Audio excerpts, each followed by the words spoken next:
Somewhere else in the world, where reality was different from the ordinary, hard times came and divided all people into different classes. And now, having gone hunting again, a group of hunters had to face the monsters that began to appear on Earth after the last incident. Faced with the enemy one-on-one, the man who was caught in danger was not going to give up so easily, and took out his weapon and began to fight back. Waiting for the right moment, when the monster was close to him, the man swung his dagger and drove it straight into the monster's mouth. As it continued to feed on the man, the creature tore its wound more and more to be able to swallow the man at a time. However, his efforts ended before he could do everything, and before he could realize his goal, the monster died in a heavy confrontation. Exhaling heavily after defeating the enemy, the man stared at his dead body and said that he had finally defeated the monster on his own, after which someone shouted at him, "Hey, fool!" After hearing this, the man raised his head again and looked ahead to see many more terrible monsters that his allies had to deal with. The next moment, the same man repeated in a disgruntled voice, "What are you doing there? If you became a carrier, do your job and collect drops," after which another man added that you might be blind and not see the corpses. Continuing to receive dissatisfaction in his address, the man heard, "You think we hired someone like you to just hang around?" To which he nervously exclaimed that he was sorry. After receiving words of apology from his assistant who did all the dirty work, one of the hunters cried out and said, "You useless piece of shit."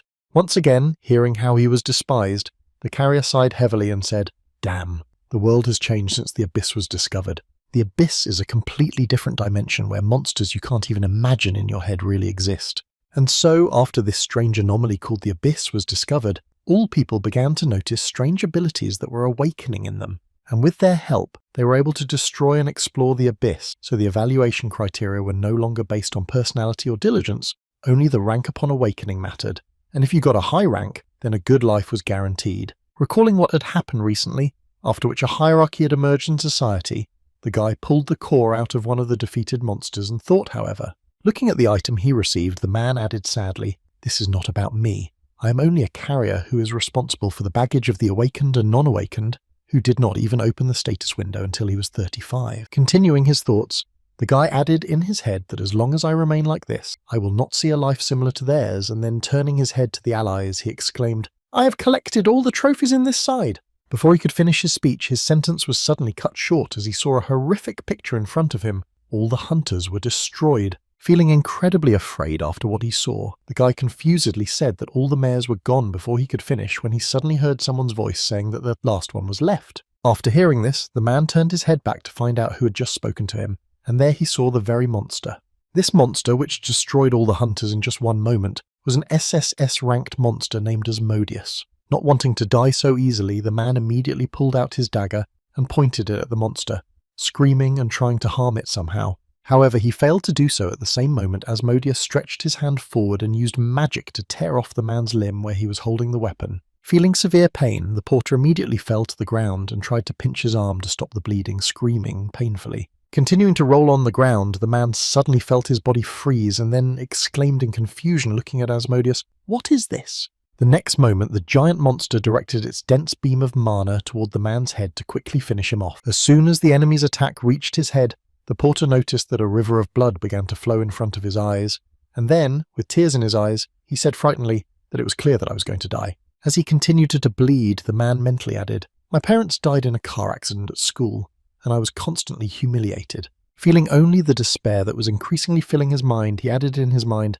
"I have been ignored all my life because of my awakening, but I will really die as a common porter." Due to the gravity of the situation, the man could not contain his emotions and began to reproach himself mentally, exclaiming, "Wake up, you worthless loser, you worthless life." As soon as he finished expressing all his emotional impulses, he noticed something strange right before his eyes, and then a voice said that all the conditions for awakening were satisfied. The next moment he saw a staircase shimmering with a golden hue, going upward, and at the end of it was an unknown white image of a strange person. Not realizing everything that had just happened to him, the guy mumbled in confusion that he was out of his mind.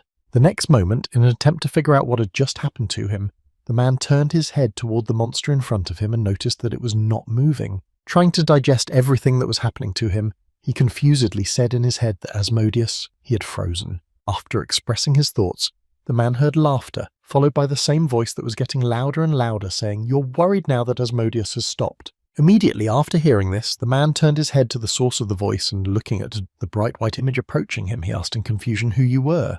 In response to the question he had just been asked, the unknown deity smiled and replied, "Who knows? For some people I am a king, but you should not worry about it."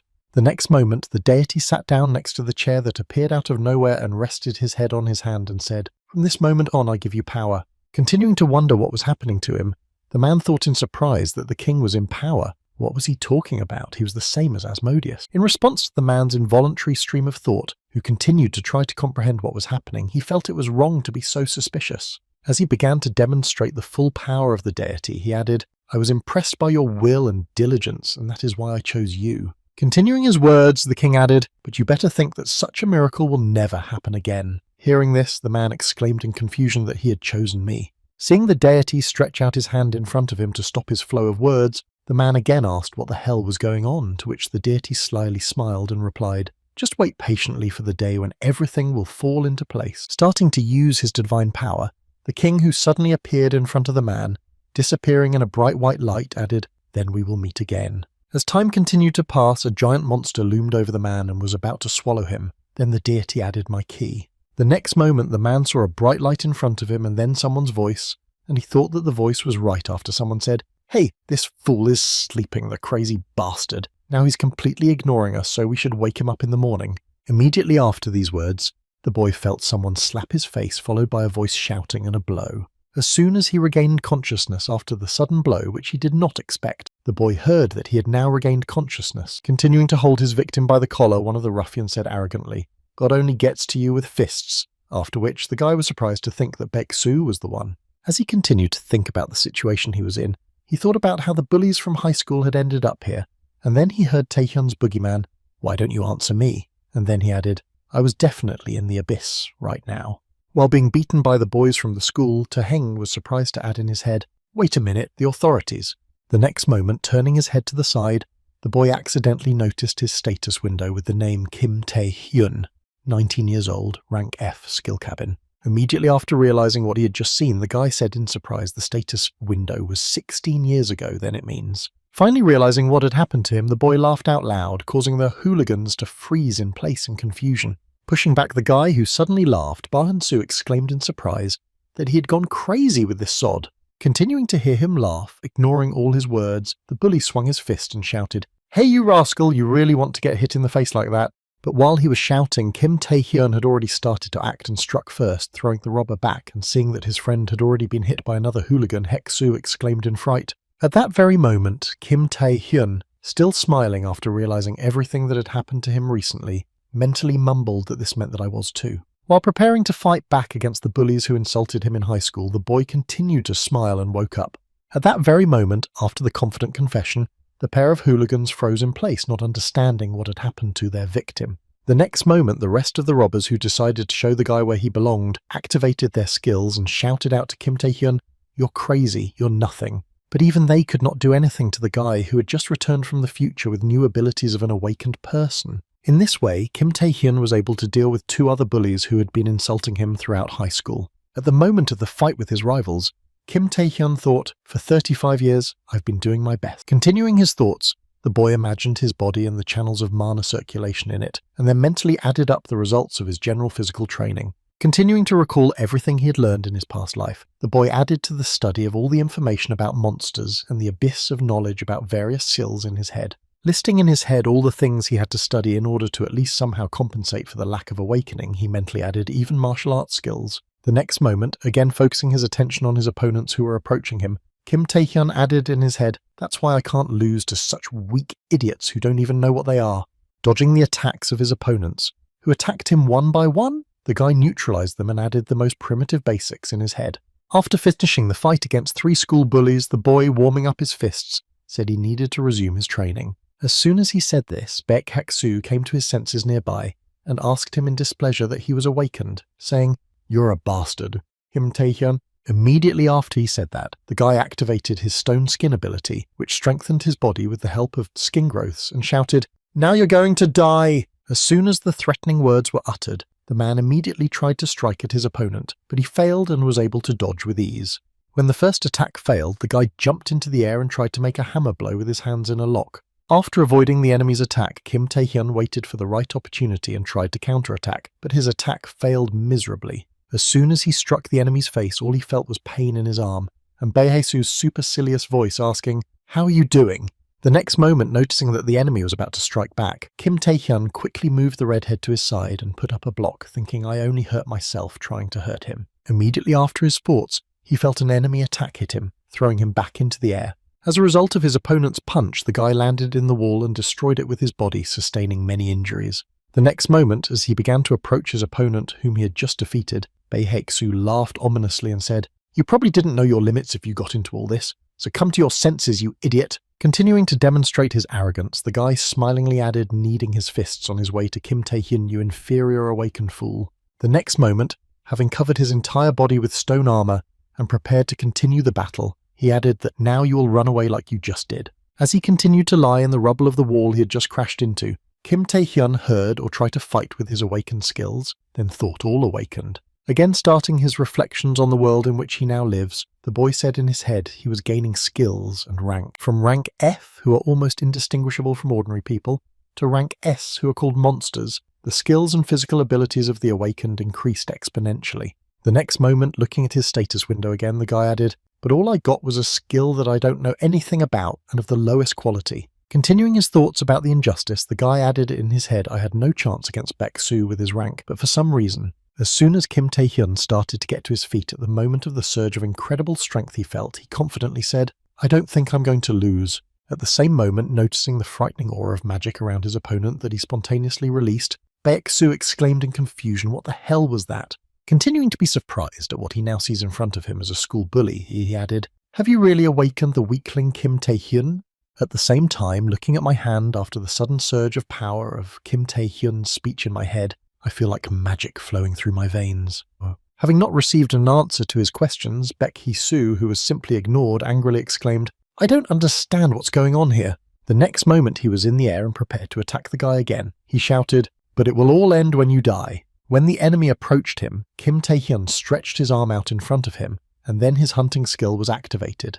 At that very moment, hovering in the air, Baek-soo felt his whole body losing its magical potential and exclaimed that, continuing to stand in place with his arm outstretched, Kim Tae-hyun continued to draw out his opponent's skill without even realizing what he was doing. As soon as the opponent's skill was fully mastered, a powerful explosion occurred with the help of hunting, which could be seen from the window of the school building where students were still inside. After this explosion, Baek-soo finally lost his strength and fell to the ground, losing consciousness, while Kim Tae-hyun remained standing.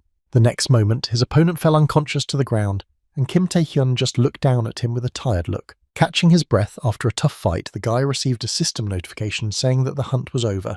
While his body was slowly learning the new skill, he received system notifications that said, "As a result of hunting a target, your rank has been upgraded to E and you have acquired a new skill." When his body was completely covered with the wounds he received in the battle against Baek-soo, the boy received another system notification that said he had stone skin. After some time, when it was finally over, the guy gathered all the victims and went to the first aid station to provide them with treatment after the fight, where they were met by a surprised nurse. Her surprise was understandable because a guy came into her office dragging 3 other unconscious people on his back. The next moment, when Kim Tae-hyun arrived at his destination, he raised his head and smiled awkwardly and said, "I welcome you." After the fight, the boy took the children and Baek-soo to the medical office, and the nurse used healing to take care of his wounds. However, it is clear that when Kim Tae-hyun was telling the story, he could not tell the truth and lied about what exactly happened to them. After the girl healed the student, they started a dialogue where she asked how you all got so hurt and heard him falling down the stairs. Of course, he expected to make her do everything without asking questions.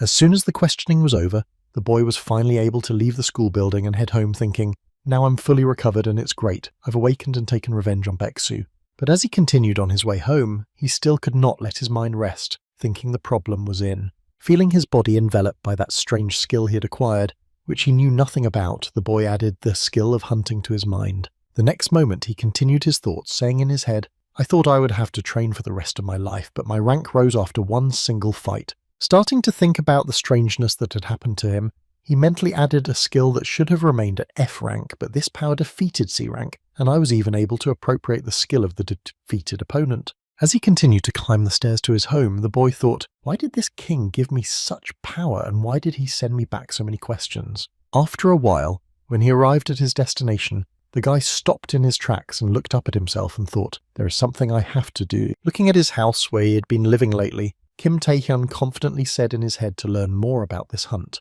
Continuing to look at his house, the guy smiled gently and said, "It's been a long time since I've been home." Immediately after his words, he recalled his family and said, "After my parents died, I stayed with my uncle." Opening the front door and going inside, the guy confidently said he would be back late and could look for information about similar skills. But right in front of him in the house, he saw a guy on his knees and 3 masked men behind him. When he saw the boy who had just suddenly returned home, the son of the uncle who had taken him in surprisedly exclaimed that Kim Tae-hyun was the one who had taken him in. At the same moment, Kim Tae-hyun jumped back because of the sudden meeting with someone he had forgotten about, and exclaimed in confusion to Hwang Ja-yeon, "Why aren't you at school?" The next moment he looked down and noticed a box of money lying on the floor, and he mentally said, "That rascal Ge-yong." Looking up at the rest of the people in the room, he added in his head, "I knew even before my regression that he wanted to be friends with hooligans. He stole all the savings from the house and got into trouble, and then I heard one of the thugs ask who the idiot was," and Jae-yeon exclaimed in confusion. Approaching the leader of the group, the guy began to whisper something in his ear, at which time Kim Tae-hyun mentally said, "It will happen today." As soon as the bandits had all the information, their leader confidently walked forward and said, "Wow, I was wondering who that was, and it was Jane's cousin." Continuing to confidently stomp toward the intruder, he added, "If you don't want to take it, go back where you were going, we'll just take what we need and leave." The next moment, approaching Kim Tae-hyun and putting his hand on his head, the bandit leader looked down at him and added that he had not awakened. In response to the thief's proposal, the boy, making his stroke, said, "I want to protest," after which the leader of the robbers, seeing the boy's quick movement, said in surprise that the next moment after the collision with Kim Tae-hyun's fist, the leader of the hooligans was on the ground after a surprise attack. At the same time, seeing what had just happened, the rest of the room fell into a stupor, wondering what had just happened to their leader. Continuing to perform his combination, Kim Tae-hyun immediately waved his hand after his strike and prepared to continue. At the moment when the gang leader thought he was about to finish the guy off and was stretching his arm in front of his face, the guy screamed out in fright. At the same time, Kim Tae-hyun probably stretched out his hand in front of his opponent's face as Bae-haek-soo confidently shouted "hunt" in the fight. Nothing happened after that, except that he received a system notification saying that the hunting skill was unavailable. When Kim Tae-hyun learned that his skill was now inactive and he would not be able to use it, he said in his head that the hunt was not working. The next moment, he was hit in the face by the leader of the bandits, who knocked him to the ground with angry screams from the crazed bastard. As soon as he threw off the attacker, the leader of the bandits turned to his comrades and shouted, "Die!" with his hand outstretched in front of him. When given the command, one of the leader's comrades who invaded the house with the owner's son to steal the money used his C-rank skill called Chains. The other bandit was also not standing still and used his C-rank skill called Poisoning in sync with the others. And the leader himself had the magic of a vine with thorns and a C-rank skill called Bleeding, which also carried out the massacre of the boy. Thus, all 3 skills were aimed at Kim Tae-hyun, who happened to return home at a bad time. As soon as the attack hit the target, smoke came out of the building in all directions through the windows under great pressure. At that very moment, the leader of the bandits, anticipating his victory, said with a grudging smile how dare he pretend to be awake and that he should be put in his place. However, not everything was as simple as it seemed. Continuing to stand on his feet in a pile of smoke, Kim Tae-hyun received a system notification that said the skill was detected. At the moment the skill was activated and the same predator absorbed the attacks that were made on its bearer, Kim Tae-hyun received a system notification. The Poisoning Chain's bleeding was confirmed. Continuing to shield himself with his hands from the enemy's attacks, the guy who had thought he was going to die received another system notification that said that thanks to mystical power, the resistance was successful. When Kim Tae-hyun learned that the enemy's attacks did not work on him, he wrapped his body in stone armor, smiled slyly and said suddenly it did not work and reflected the skills as he pleased. Immediately after his words, he again aimed at the enemy leader standing in front of him and added in an ominous tone, "I don't know what exactly is going on." Instantly closing the distance with his enemy, the guy struck him and knocked him to the ground again with his attack. As soon as his attack hit the target, the guy smiled slyly and said confidently, "But this skill is quite strong." After a while, having dealt with all the bandits who were in his house, Kim Tae-hyun looked at their bodies and said, "Well, it looks like it." Left alone in the room with Hwang Ja-yeon, who brought them home, I realized a few things. Looking at the description of his skills, the guy who mentally scrolled through the status window can only see the awakened one. It shows information about the awakened one, but not in full. Having paid some attention to his skill in this window, he added the first amount of mana, which was sufficient, but the hunt did not work. In other words, the activation of the skill is influenced not only by the mana specified in the description. In addition, hunting has a passive effect that was also not in the description. It reflects and negates skills that change the state, such as bleeding or poisoning. Immediately after reflecting on his new skills, the guy put his hand to his chin and said, "Well, I'll be able to confirm my guesses over time." The next moment, turning his attention to the guy in front of him, he added in surprise, "But I'm more interested in something else." Looking at Hwang Jae-yeon, who was bowing at his feet after everything that had happened, the boy asked him in surprise what he was doing. In response to Kim Tae-hyun's question, he exclaimed in embarrassment, "Hyung-nim, seeing your impressive abilities, I'm Hwang Ji-yeon. Your cousin has been reflecting on his behavior. Please forgive me just this once." Continuing to beg for forgiveness, he added, "I'll pretend to be a dog or I'll clean all your shoes. It doesn't matter. I'll do whatever you want." Hearing this, Kim Tae-hyun thought uncomfortably, "What a pitiful. I knew this guy was a henchman, but it's not that bad." Continuing his thoughts as Hwang Ja-yeon barked like a dog, the boy made a worried expression and thought, however, he is not the main problem now. Starting to think about what else was going to happen that day, he mentally added another event that was going to happen today.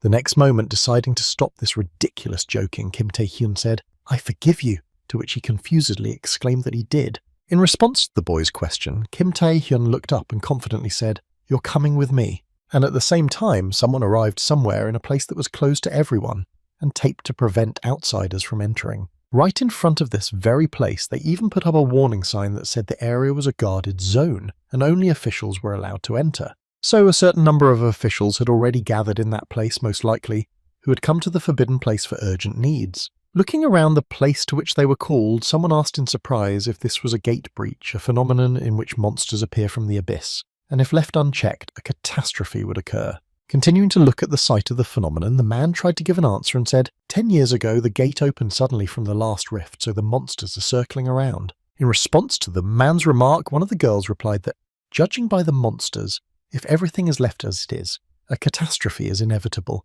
And then another asked anxiously if we should start evacuating the neighbouring areas, to which he replied that it was not worth it. Continuing to stand with his back to the monsters who were trying to break through the gate, the man added, "We have my B-rank barrier skill." Continuing to argue his case as the monsters tried to squeeze through the defence, he added a C-rank to the fault. When the barrier was about to collapse from the onslaught of monsters, the man confidently added that the strongest monster from this gate would also be of rank C. Continuing to confidently stand with his back to the monster's gate, the man added, in other words, even in the event of an unforeseen situation. Before he could finish, the barrier collapsed and monsters began to break out of the gate with a formidable growl. Seeing this, a couple of his subjects, who were excited by what they had just seen, shouted out to the leader of the group.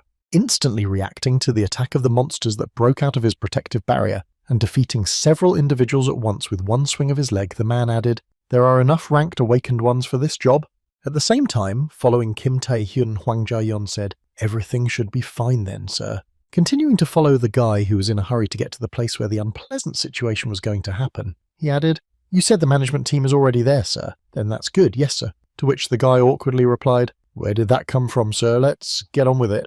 The next moment, Kim Tae-hyun added, "You're right, from the very beginning the mana of this gate is at the C rank and the personnel who arrive there are B rank, so C rank monsters will not be a problem for them." In response to the words of his henim, the boy, trying to keep up, exclaimed, "That's exactly what I'm talking about." After the remark of his subject, who volunteered to be him, Kim Tae-hyun added that it was only if it was really a C rank fault, which caused Hwang Jae-yeon to be concerned. At the same time, the department employee had already dealt with the first wave of enemies who had left the fault gate. Leaning over the bodies of the defeated monsters, the man wiping his face from the blood spatter of his enemies thought something was wrong. These low-ranked monsters were able to break through my B-rank barrier. The next moment, realizing the reason why he could have confused the ranks of the portals, the man looked back in confusion and mentally muttered, "It can't be that the mana coming from the gate is higher than my rank." While he was thinking about the rank of the gate and the likelihood of his mistake, one of his subjects shouted out to the leader of the group something coming out of the gate. Immediately after she said that, the barrier that was placed on the gate suddenly began to crack, and the head of a large monster appeared from the inside. Seeing this, the 3 employees of the department just froze in place, watching the monster that exceeded their expectations. When the barrier collapsed from the onslaught of the monsters, all the enemies who had gathered at the gate were freed and could break into the world of people. One of the enemies was the same monster that caused the illusion of the C-rank gate to appear, a giant A-rank ogre. Seeing who it was that had just appeared from the portal, the man from the control room exclaimed in confusion that the gate was not of C-rank. Being at the scene of the collision where high-ranked monsters had just escaped, he added they were A-rank. At the same time, while continuing to follow his mentor, Hwang Ja-yeon exclaimed tiredly, "Let's assume you're right." Continuing to follow Kim Tae-hyun, he added, breathing heavily,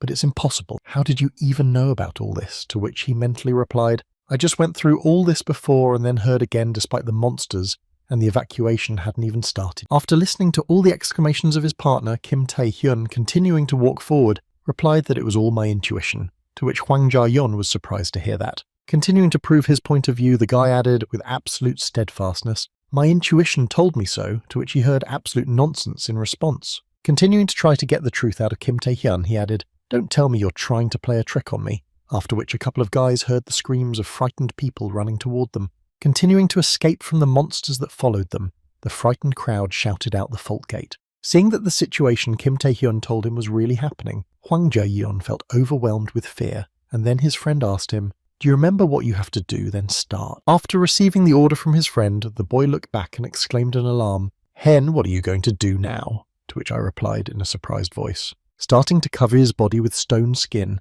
Kim Tae-hyun confidently walked forward, adding, "I'll deal with these rascals and catch up with you." At the same time, somewhere in the control building, standing in front of the window, one of the members of the organization said, "As you said, the situation is developing quite quickly.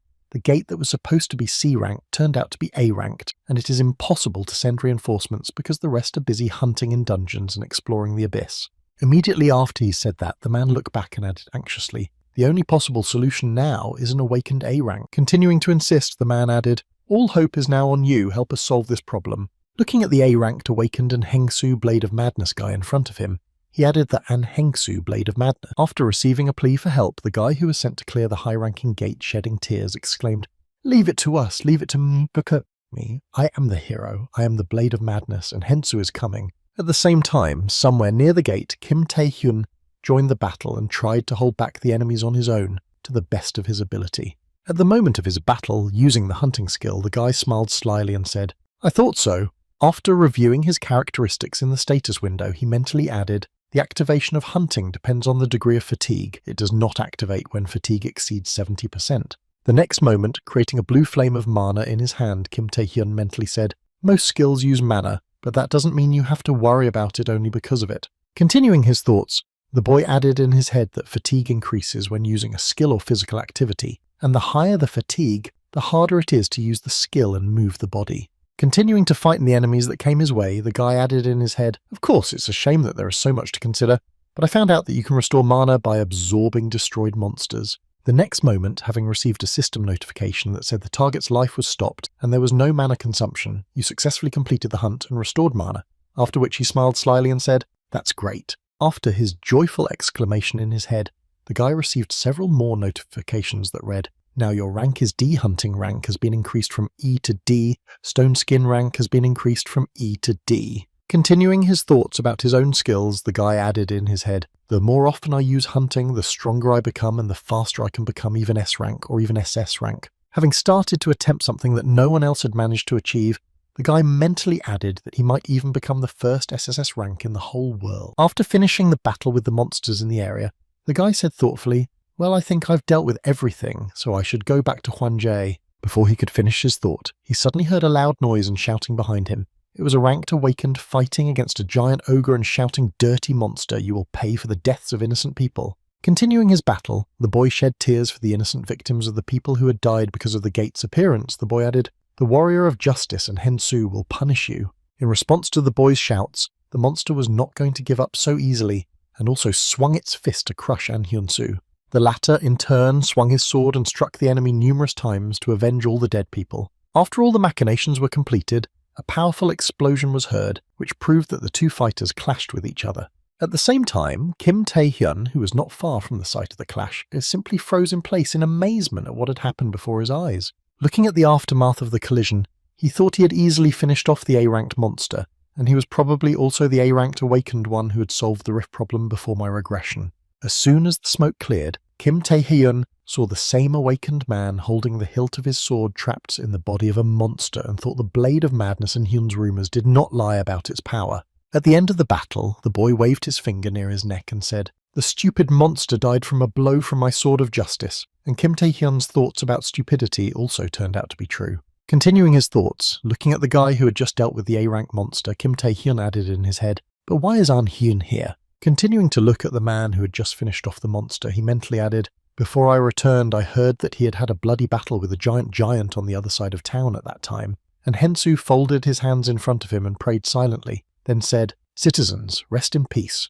Kim Tae-hyun continued to stare at the strange guy in front of him, and then he received a system notification that said the skill was detected. At the same moment, An-hyun's body was pierced by the blade of a person who had just begun to emerge from the state of invisibility. Feeling a lot of pain, and Hensu, coughing up blood, began to slowly turn his head back and exclaimed in confusion, "What the hell?" At the same moment, the attacker laughed slyly and said in an ominous tone to An-hyun, "Well, you're caught." At the same time, following Kim Tae-hyun's orders, Hwang Ja-en had already crossed half the city and arrived at the safe place the leader had told him about. Bringing the girl he had put to sleep with Baeksu's skill, he laid her down on the couch and covered her with a blanket to keep her warm. After following Kim Tae-hyun's instructions, the guy looked at the rescued girl with concern and said in his head, "Everything is definitely fine." Immediately after his thoughts, he suddenly recalled the words of Kim Tae-hyun, who had emphasized during their last dialogue that many people would die today. As he continued to scroll through the details of the dialogue in his head, he remembered what Kim Tae-hyun had pointed out to him, saying that one of them would be our school nurse, Choi Naen.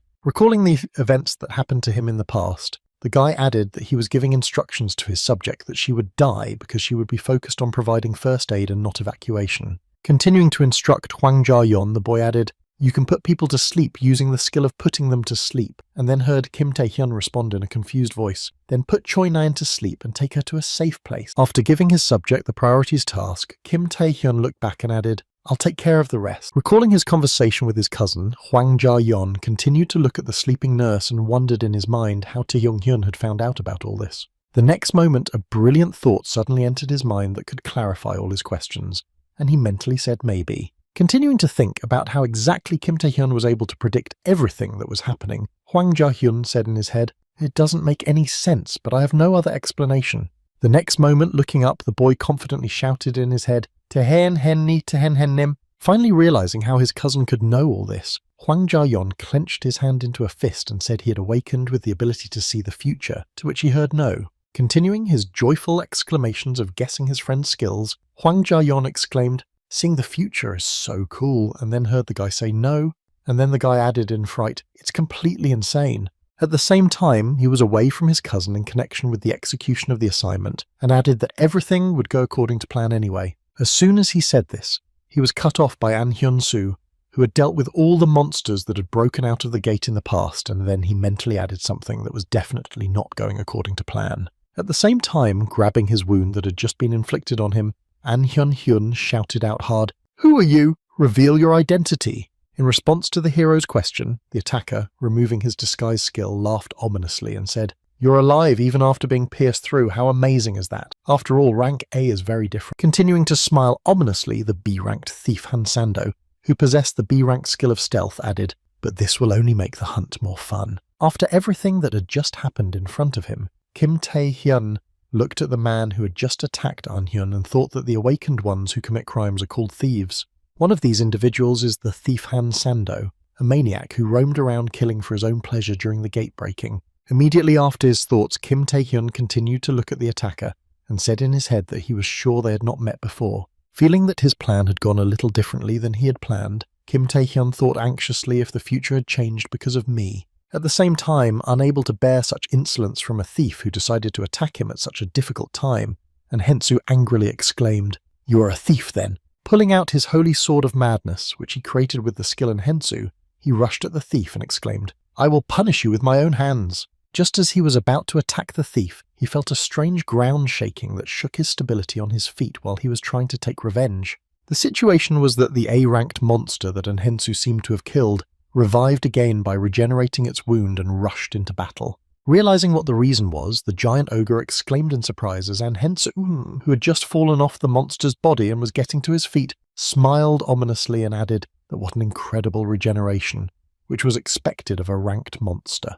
When the monster started to swing his arms again to kill the people in front of him, Han Sando jumped aside and said with a sinister laugh, "Well, I can't help it, I'll leave An-hyun to the bastard." Immediately after his words, the thief looked back and smiled ominously and added in a sly tone, taking in the sight of Kim Tae-hyun, who was nearby and watching everything that was happening, he added, "We have a spectator." Smiling ominously, Han Sando licked the blade of his blade and then exclaimed, "It's just crazy. More victims is just a fairy tale, and now." Rushing at the guy who was next to him and became his next target, the thief added in a frantic tone, "Die." Seeing that he was being targeted by one of those who are called thieves, Kim Tae-hyun used his stone skin and created armor at the point of impact, smiled slyly and said, "Cretin." As soon as the enemy's attack was stopped, the guy took advantage of the moment when the enemy was in confusion and stabbed him in the leg. Jumping back after his attack failed, Han San angrily exclaimed, "You bastard is awakened then." In response to his opponent's exclamation, who was wiping blood from his lips after a missed shot, Kim Tae-hyun asked Han Sando, a B-rank thief. Starting to torture himself with his hands, the guy said that he was a psycho who was obsessed with murder and used the skill of stealth. It was true. Activating his stone skin skill to engage his opponent, Kim Tae-hyun smiled slyly and said, "I'm very glad to meet you." As soon as he said this, the enemy, without waiting even a second, immediately attacked the guy to deal with him as quickly as possible. However, his intentions were exposed a little earlier, after which the thief engaged in a fight against Kim Tae-hyun, exchanging blows with a sword and fists. After breaking off the distance after another collision with his opponent, Han Sando laughed slyly and said, "You have enough skills to behave so confidently." Continuing to focus on the guy who possessed the stone skin skill, the thief added, "I knew that bleeding against you would be useless."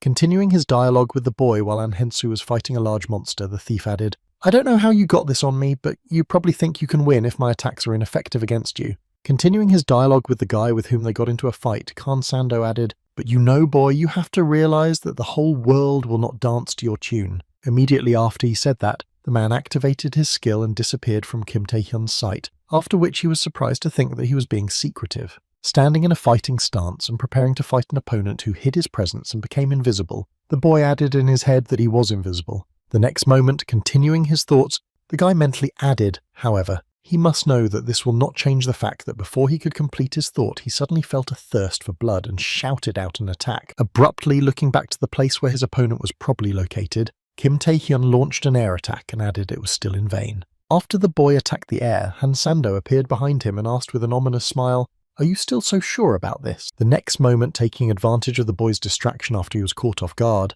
the thief struck and managed to destroy the stone armor and wound the boy.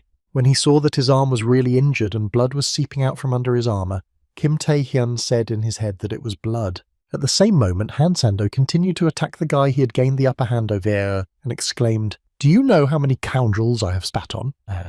Continuing to strike numerous blows at the guy to destroy his stone armor, the thief added those who are mistaken about being invincible. If your weakness is no secret, you probably feel an irresistible urge to run away with your tail between your legs. Continuing to deliver a barrage of blows to his opponent who tried to defend himself with blocks of hands covered with stones, Han Sando added, "Better understand this before you lose all your skills." Having dealt the last blow, which still managed to reach the target and wound the guy, the thief confidently exclaimed that they have their drawback. At the same moment, after taking a certain amount of damage in the battle against Han Sando, Kim Tae-hyun, trying to catch his breath after the confrontation, mentally said, "I didn't know that stone skin had such a flaw." Starting to think in his head what the problem with this skill was, the guy mentally said, "This skill does not block attacks. A sharp blow can crush a stone." As he continued to think, realizing the shortcomings of his own skill and noticing how it was crumbling, he added more and replaced the broken part with a less durable growth. Having finally realized what his enemy had been doing lately, Kim Tae-hyun mentally said, and this was his goal from the very beginning. Immediately after these thoughts, the guy smiled slyly and said in his head, "But now I'm sure the hand-to-hand still doubles even against B-rank opponents, so my capabilities are far from D-rank." Immediately after he finished his thoughts, Kim Tae-hyun said, "I think we should end the experiment," to which Han Sando exclaimed in surprise. Not understanding why his opponent was so confident, the man again rushed at the guy with the weapon and shouted that he had gone crazy when he was cornered. As he was preparing to deliver the final blow to the guy, he heard the thief, Han Sando, say, "You know why I wanted to meet you?" And he just smiled slyly and said, "What are you talking about?" In response to the attacker's question, he replied using his hunting skill, "I only wanted to take away your skill." Feeling something he had never experienced before, Han Sando mentally said what the hell kind of frightening manner was the bastard hiding all along. However, after a short period of bewilderment, the thief, who had regained confidence in his abilities, used his stealth skill again and, smiling ominously, shouted, "Boogeyman!" As the thief began to wind circles around Kim Tae-hyun, he shouted ominously and said, "I don't care if you think you can hit me without even seeing the target." In response to his opponent's remarks, Kim Tae-hyun used his hunting skill and said, "Didn't you say that all skills have weaknesses?" Immediately after his words, the guy said, immersed in his own thoughts, "I realized this after destroying some monsters." Continuing to recall his past forays to deal with the monsters that had left the gates, he added among those monsters countless who had escaped from Ho. The next moment, remembering what fate befell all the enemies he had used his hunting skill on, the boy added to his head that at the very end of the hunt he would eat them all. Immediately after his remarks, Kim Tae-hyun turned his head in the direction of the tentacles and said, in short, "Wherever you are hiding." As soon as the enemy noticed that some unknown bloody tentacles were reaching for him, he heard Kim Tae-hyun's words, which added "wherever you run," and exclaimed in confusion. Continuing to watch his skill do everything for him, Kim Tae-hyun added in an ominous tone, "The hunt will consume you anyway." After some time, having dealt with his opponent, Kim Tae-hyun went to An-hyun, who was completely exhausted after the battle with the monster.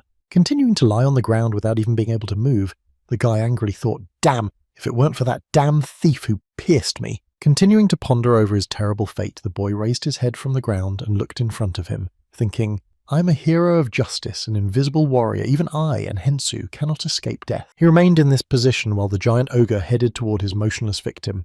As soon as the monster approached An-hyun to finish him off, he suddenly flew into the air and moved to another place. Noticing that the monster had come back to life after the last time he saw it, Kim Tae-hyun, who had saved the hero, asked in surprise what it was and was still lying on the ground. The next moment, while continuing to watch the monster from a safe distance with the rescued boy, Kim Tae-hyun added obviously. Using his hunting skill again, the guy smiled slyly and said, "She looks so comfortable now."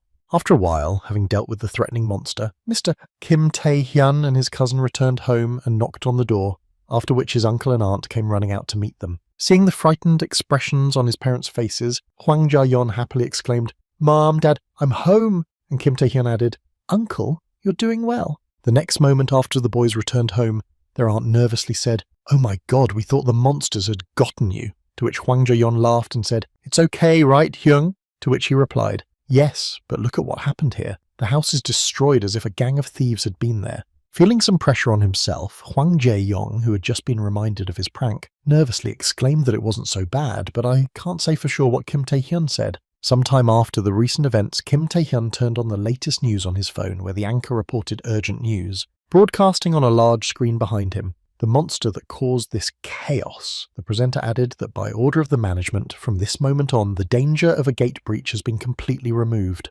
Continuing to report the latest news, the news anchor added that the department has ordered the closure of nearby schools for 1 week due to the possible recurrence of the fault. As Kim Tae-hyun continued to listen to what was being said, he heard that as information about the survivors emerged, society was gradually calming down, while at the same time, while in the hospital after the experience, one of the members of the management who had first taken the hit said that he had confused C rank for A rank. Meanwhile, in another place, a nurse from the school who was moved in a sleeping state to a safe place testifying to the police said anxiously, "When I came to, I was already here." At the same time, caught in the lenses of the cameras, and Hensu tried to brush them off and exclaimed, "Dear citizens, I am not the hero who defeated the giant ogre. The real hero is someone else."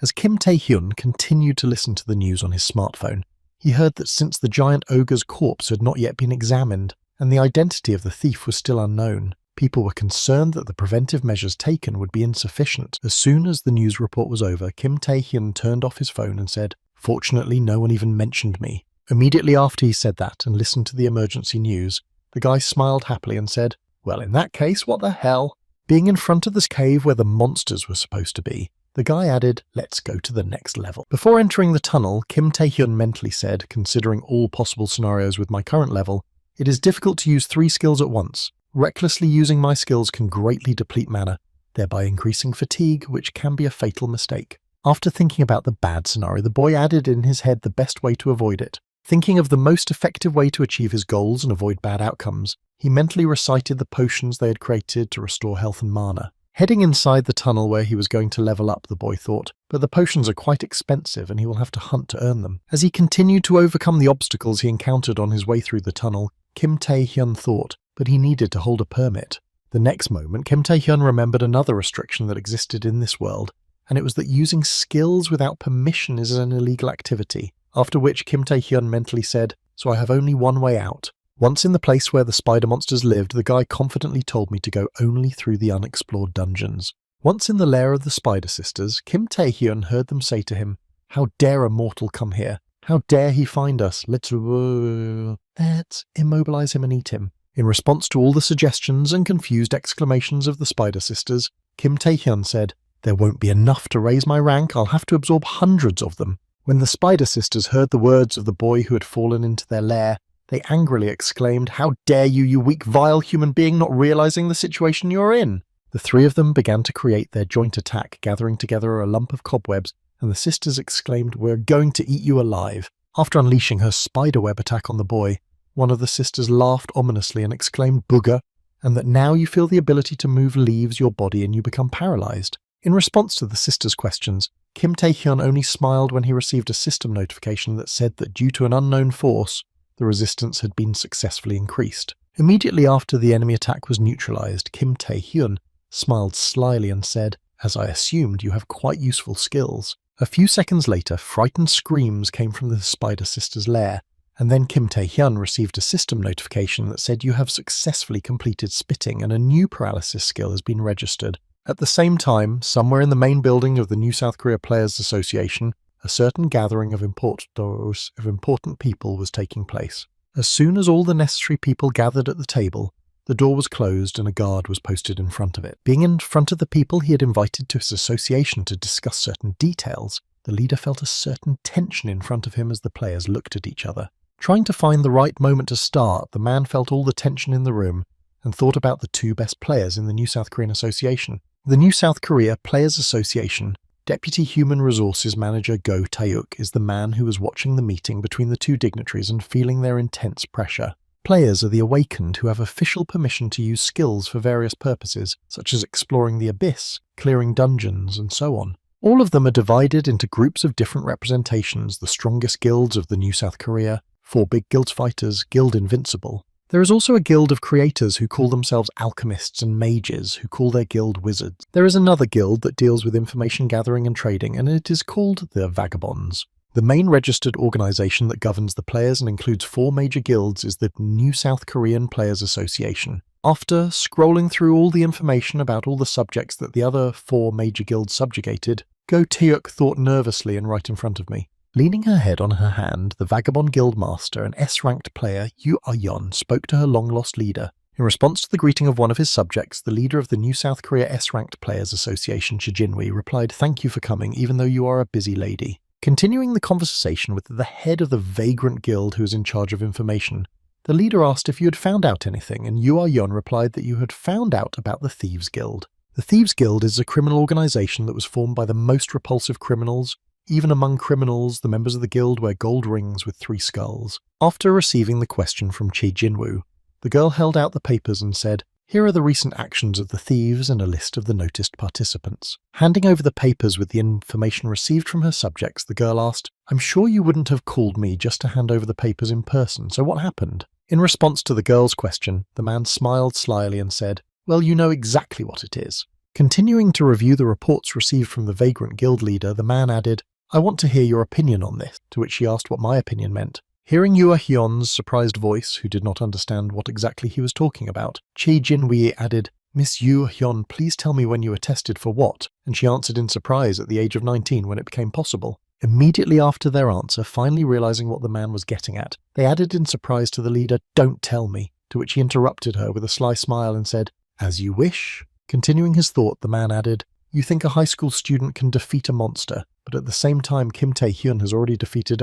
a lot of monsters on his own." After accomplishing everything he wanted, the guy called a well-known guild and said, "Hello, this is one of the big guilds of alchemists. Why am I calling you?" When asked the reason for the call, the guy sitting on the mountain of corpses of defeated monsters from which he had already collected a lot of resources, the guy added, "I want to buy some potions from you." And after a while, the same week-long weekend period due to the order to close the school for 1 week because of the gate breach passed. What did Kim Tae-hyun do during these 7 days? First of all, he did physical training to increase his strength and endurance. In addition to physical training, the boy also visited several dungeons and was engaged in their clearing. Sometime later, in one of the 4 large guilds of the Alchemist Guild, one of the workers exclaimed in surprise at so many mana stones. Continuing to be amazed at the volume of gems that were brought to them, the man exclaimed in confusion, "VIP, no, you will become our super VIP, so please shop with us more often." And also, Kim Tae-hyun bought a mana stone, a monster core that can be used in the manufacture of potions or equipment. As he continued to sit at school and recall what he had been doing over the past week, the boy looked out the window and added in his mind that there was still a long way to go. While everyone was separated from him and whispering anxiously, Kim Tae-hyun added in his mind, "I still have to go to school." The next moment, one of his classmates, having gathered his courage, exclaimed, "Kim Tae-hyun, I heard rumours that you beat Baek-hyuk's henchman. Have you woken up?" Continuing to ask the boy about the latest rumoured events, one of his classmates added that Kim Tae-hyun would be fired for any development of events, after which the classmate asked in surprise what he heard in response to what he really didn't understand. Continuing to tell the reason why he said this, while the vigilantes were already heading to the boys' classroom, the classmate was confused by the speech. Arriving at the classroom, all the chairs were scattered, and one was placed in front of Kim Tae-hyun's desk, and Lee Chang-jae arrived with his henchman and took a seat in front of the boy, at which time a classmate added Lee Chang-jae would not leave this situation unresolved. Arriving at the guy who had rumoured to have beaten his henchman, an S-ranked awakened named Lee Chang-jae said, "Long time no see, friend." Lee Chang-jae is a third-generation Teeson Group Boots conglomerate sponsoring Teeson High School leader of Teeson High School bullies. When the boy sat down in front of him and tried to start a conversation, Kim Tae-hyun immediately recalled all the times he had been bullied by Baek-soo and others. They were partly to blame for all these abuses, but behind all their actions was a more influential person who gave the orders for the abuses and covered them up. Lee Chang-jae was also the main villain who ordered Bae-hae-soo to abuse Kim Tae-hyun, only because he had not yet been able to awaken. After hearing me address him, the guy was surprised to ask what you had just said to be friends with you. Immediately after his question, the guy, unable to stand such arrogant treatment of himself after he had already gained the strength to resist him, Kim Tae-hyun menacingly added, "I'm going to take one for the team, you know." Hearing the tone with which his leader had just been addressed, one of Lee Chang-jae's henchmen pointed a finger at the guy and shouted, "You bastard! Do you even know what you're saying?" The next moment, the same fighter for justice was slapped in the face by his own leader, who was angry at the behaviour of his henchman. As soon as his subject calmed down and fell back with a broken nose, the leader of the Teesan group got up from his seat and looked at his henchman and said, "You don't see that we are talking." Immediately after pacifying his subject, Lee Chang-jae began to radiate his mana from his body to appear more formidable, adding, "I know you're in a good mood after defeating Baek-soo." The next moment, demonstrating his superiority over Kim Tae-hyun in terms of sheer strength, the guy added menacingly, "Shouldn't you be more careful about choosing your opponent?" At the same moment, Kim Tae-hyun continued to sit in his seat and said in astonishment in his mind, "Wow, this magic of an S-rank awakened is really..." Continuing to threaten the guy sitting in front of him, the son of the leader of the Teesan group added, "Better change your mind while I'm good," to which Kim Tae-hyun mentally replied, "But if you don't know, you don't have to." Preparing to use his Predator's skill at the first opportunity, the guy added in his head, "I wonder what will happen if you face a hunt." The next moment, an ice-cold girl intervened in the men's showdown, trying to stop the conflict and telling Lee Chang-jae to stop. Hearing the voice of the third party who dared to intervene in their argument, Kim Tae-hyun was surprised to think that Im Ah-yoon had added that Kim Tae-hyun, you should stop too. Im Ah-yoon class president young lady from a wealthy family half-sister, Yu Ah-yeon awakened S-rank novice model candidate for first place next semester noble debt future SS rank player. As he continues to run through the many names others call her, Kim Tae-hyun has added countless nicknames in his head and will receive even more in the future. And all this would have been fine, but this girl had one pronounced problem, and it was that this person was stubborn as hell. Having locked eyes with Lee Chang-jae to stop the argument between the boys, the girl began to drill him with her eyes, and at that time Kim Tae-hyun added it in his head that she would not just back down. Trying to defuse the situation, when Im Yuan joined their conflict, the guy asked what he meant by, "Stop, they might misunderstand us, I'm just talking to my friend." In response to the boy's words, the girl replied incredulously, "A friend means you hit your friends in the face." Hearing some remark from the girl who had just mentioned something unpleasant for him, Lee Chang-jae said to Im Ah-young, "Watch what you say." In response to the guy's remark, she replied, "I'll have to use force if you don't leave, so stop it and get out of here." At the same time, being at the forefront of the conflict between the two high-ranking students, Kim Tae-hyun thought they should both calm down, otherwise nothing would remain of the class. The next moment, accepting his defeat or trying to pass it off as the truth, the guy waved his hand and headed for the exit, saying, "Okay, then let's finish. I don't need to fight you." Immediately after his words, the guy suddenly turned and prepared to attack the girl, exclaiming, "Did she really think I would say that?" However, their conflict was interrupted by a radio announcement with a ringing sound, after which a voice said the notification department in the main hall had organised a special lecture with the Players Association. Continuing to report on the meeting, the voice on the radio told all students to immediately report to the main hall and repeat the new one. Continuing to emphasize the meeting, the voice from the radio spoke again in the main hall. Hearing this, Lee Chang-jae asked in surprise what the Players Association was. Immediately after hearing this, the boy instantly calmed down and headed for the exit, saying goodbye. "I'll tell you that you are just a lucky man." Once everything was finally settled, Im Ah-yoon asked, turning her head to the side to the guy she had stood up for Kim Tae-hyun, "Are you okay?" The next moment, when her head had almost completed its rotation, she added, "I'm fine, I don't need a thank you." But before she could finish, she noticed that he was no longer in his seat. At that very moment, Kim Tae-hyun was already leaving the classroom and said to the girl on the way out, "Why did you freeze there? You didn't hear the announcement of the meeting?" After telling the girl that he was going to the main hall, Kim Tae-hyun went on, leaving the confused girl alone in the classroom, and added, "Well then I'll go first, yes." Surprised by what had just happened right before her eyes, the girl said in her head that Kim Tae-hyun had always been like this. After a while, when the students gathered in the main hall, they heard whispers of a special lecture from the Players Association about what it would be like to have a gate break. The next moment, a man appeared on stage and spoke into the microphone. "So, greetings, my name is Go Taeuk. I'm the Deputy HR Manager from the Players Association." Continuing his special lecture, the man added, "I came today for 2 reasons. The first is to apologise for the lack of timely response from the players during the fault, and to give a safety briefing." After giving the first important reason why he decided to visit this school, Go Taeuk added a second reason. With a firm grip on the microphone in his hand, he smiled slyly and added to the information about the selection of players who will be the future of the new South Korean Players Association. At the same time, while in the main hall of the guest lecture, Lee Chang-jae was biting his lips and said, "Damn Kim Tae-hyun, that bastard." At the same time, in another place in the same hall, Im Ah-yoon thought in her head, "Kim Tae-hyun will need to learn a little more about him." At the same time, when they heard the announcement from the man who came to give the lecture, the students began to talk in surprise about the selection of players and how it applies to us. If the minimum age is not 19, then we will definitely miss out this year. Hearing the confused disciples talking, Go Taeuk added, "You may think so, but we are here because this applies to you as well." Continuing to report on the reason for their arrival at this school, the man added, due to the recent gate breach, the increase in the number of monsters and dungeons. Leaning closer to the microphone, the man added, "The Players Association has come to the conclusion that we do not have enough people, and that is why, starting with these qualifiers, we are opening the doors to high school students." Upon hearing the announcement from the man, one of the students present exclaimed in surprise that the high school students, even us, were invited. Trying to answer the boy's question, Go Taeuk said that each school selects candidates based on their skills, personal criminal grades, and behaviour. Hearing this, Kim Tae-hyun thought to himself, "He's clearly lying."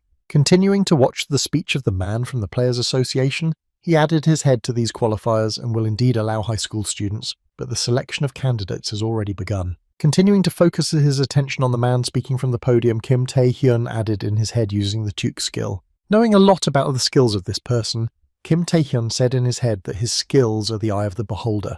The observer's eye is able to quantify the general capabilities of the object, and if you concentrate, you can see the status window of the selected target. After analysing the students present who could be potential players, the man spoke confidently without any doubts. The next moment, as he continued his thoughts, he mentally added, "The numbers here are much better than elsewhere, and they will make excellent players." The next moment, noticing a few students who clearly stood out from the rest, Go Taeuk added in his mind, "But who were the most shocking?" Looking at the numbers above Lee Chang-jae and Im Ah-hyun, the man added these two in his head. Continuing to analyse the students who could potentially become great players, the man added in his head, "The vagrants sent me a list of possible candidates with the words, 'Here you go,' but it's only because the leader asked," and then he mentally added, "I can't believe there are so many awakened ones here." Continuing to smile slyly as he saw many promising students at this school, Go Taeuk added in his mind, "I need to write letters of recommendation as soon as I return." The next moment, the hand of one of the students appeared from the crowd of students, after which Lee Chang-jae suddenly exclaimed, "Mr. Player, may I ask you something?" Continuing his speech, the guy added, "You said you would inform us about the selection of players, but are some of the people here suitable for this?" To which he asked what you meant. In response to the man's question, the student added, "I say that the qualifiers should be held among those who can become players, that is, among the awakened, in other words." The next moment, turning his attention to Kim Tae-hyun and directing the attention of a large number of students to him, he added, "I think there is no point in listening to this lecture for the unawakened." Immediately after his words, Lee Chang-jae added that strength is not all that makes a Judas player an awakening rank, the ability to cope with various situations or considerable knowledge of the abyss. Listing the main qualities of those people who are considered to be players, he added that to be a player you have to have all possible characteristics in different areas. Continuing his attempts to mock Kim Tae-hyun, Lee Chang-jae added, "But in the end, all of this has value only for the awakened." Turning his head again to Kim Tae-hyun, after which a large number of his henchmen laughed, the guy added, "For the unawakened, you're just pouring salt on the wound, aren't you?" Hearing the boy's words, Kim Tae-hyun turned his head to him and said, "Chang-jae, you're going to go so far as to check if I'm really awake." At the same time, while continuing to provoke the boy, Lee Chang-jae said in his head, "Come on, if you are really awakened, then show it."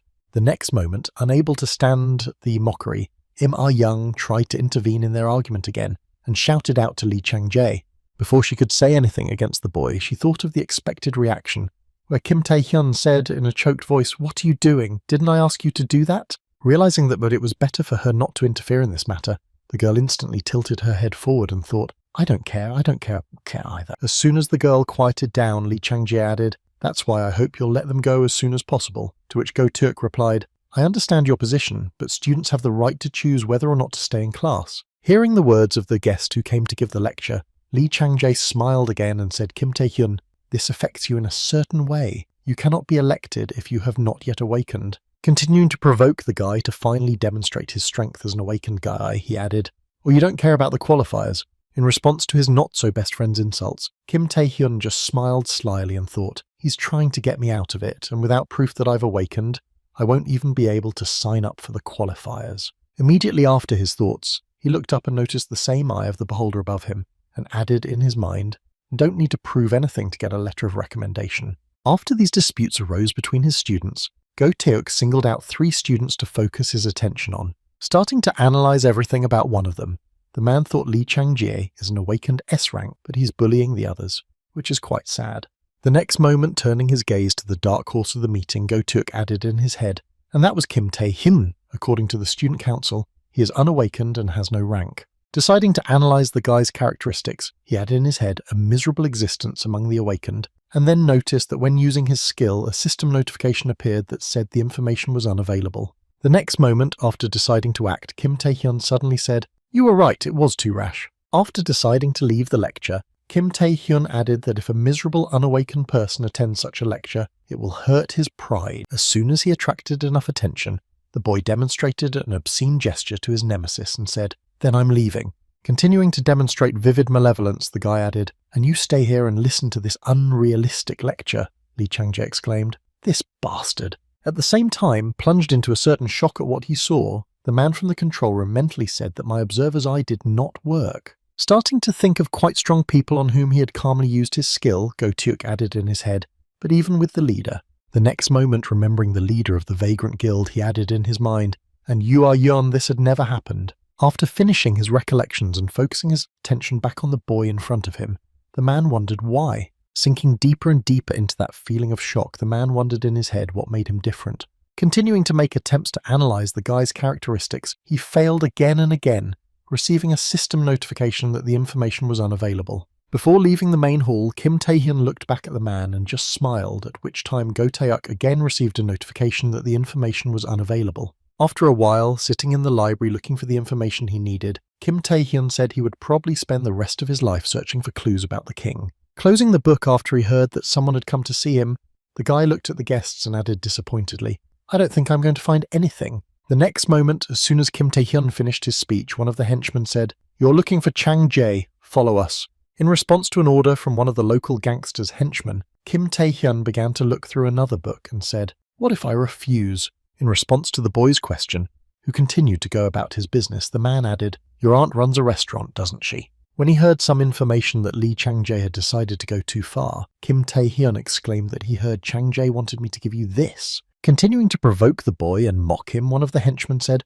"Poor orphan, you want to create problems for your aunt when she has already suffered enough." Continuing his confident speech from the position of a strong henchman, he added, "Not expecting resistance, but don't worry, we will get you to Chang-jae." In just a few seconds, having dealt with the 2 henchmen and left the leader conscious, Kim Tae-hyun lifted him up in front of him, holding him by the neck. Demonstrating direct proof that it was better not to joke with him, the guy said in a menacing tone, "Don't make me repeat myself twice." Trying to get the information he needed, Kim Tae-hyun angrily shouted out where that rascal Lee Chang-jae was. After a while, having arrived at the meeting place, the guy's bodyguard said in confusion that it was surprising, and then his master asked what he thought. In response to his master's question, A-ranked player Sol Hundo and bodyguard Lee Chang-jae replied, "After this guy came in here, I activated several skills that reveal the status of the aliens." Continuing to look at the guy standing right in front of them, he added confusedly, "But they didn't work on him with such incredible resistance. Maybe he was a rank," to which Lee Chang-jae laughed and added,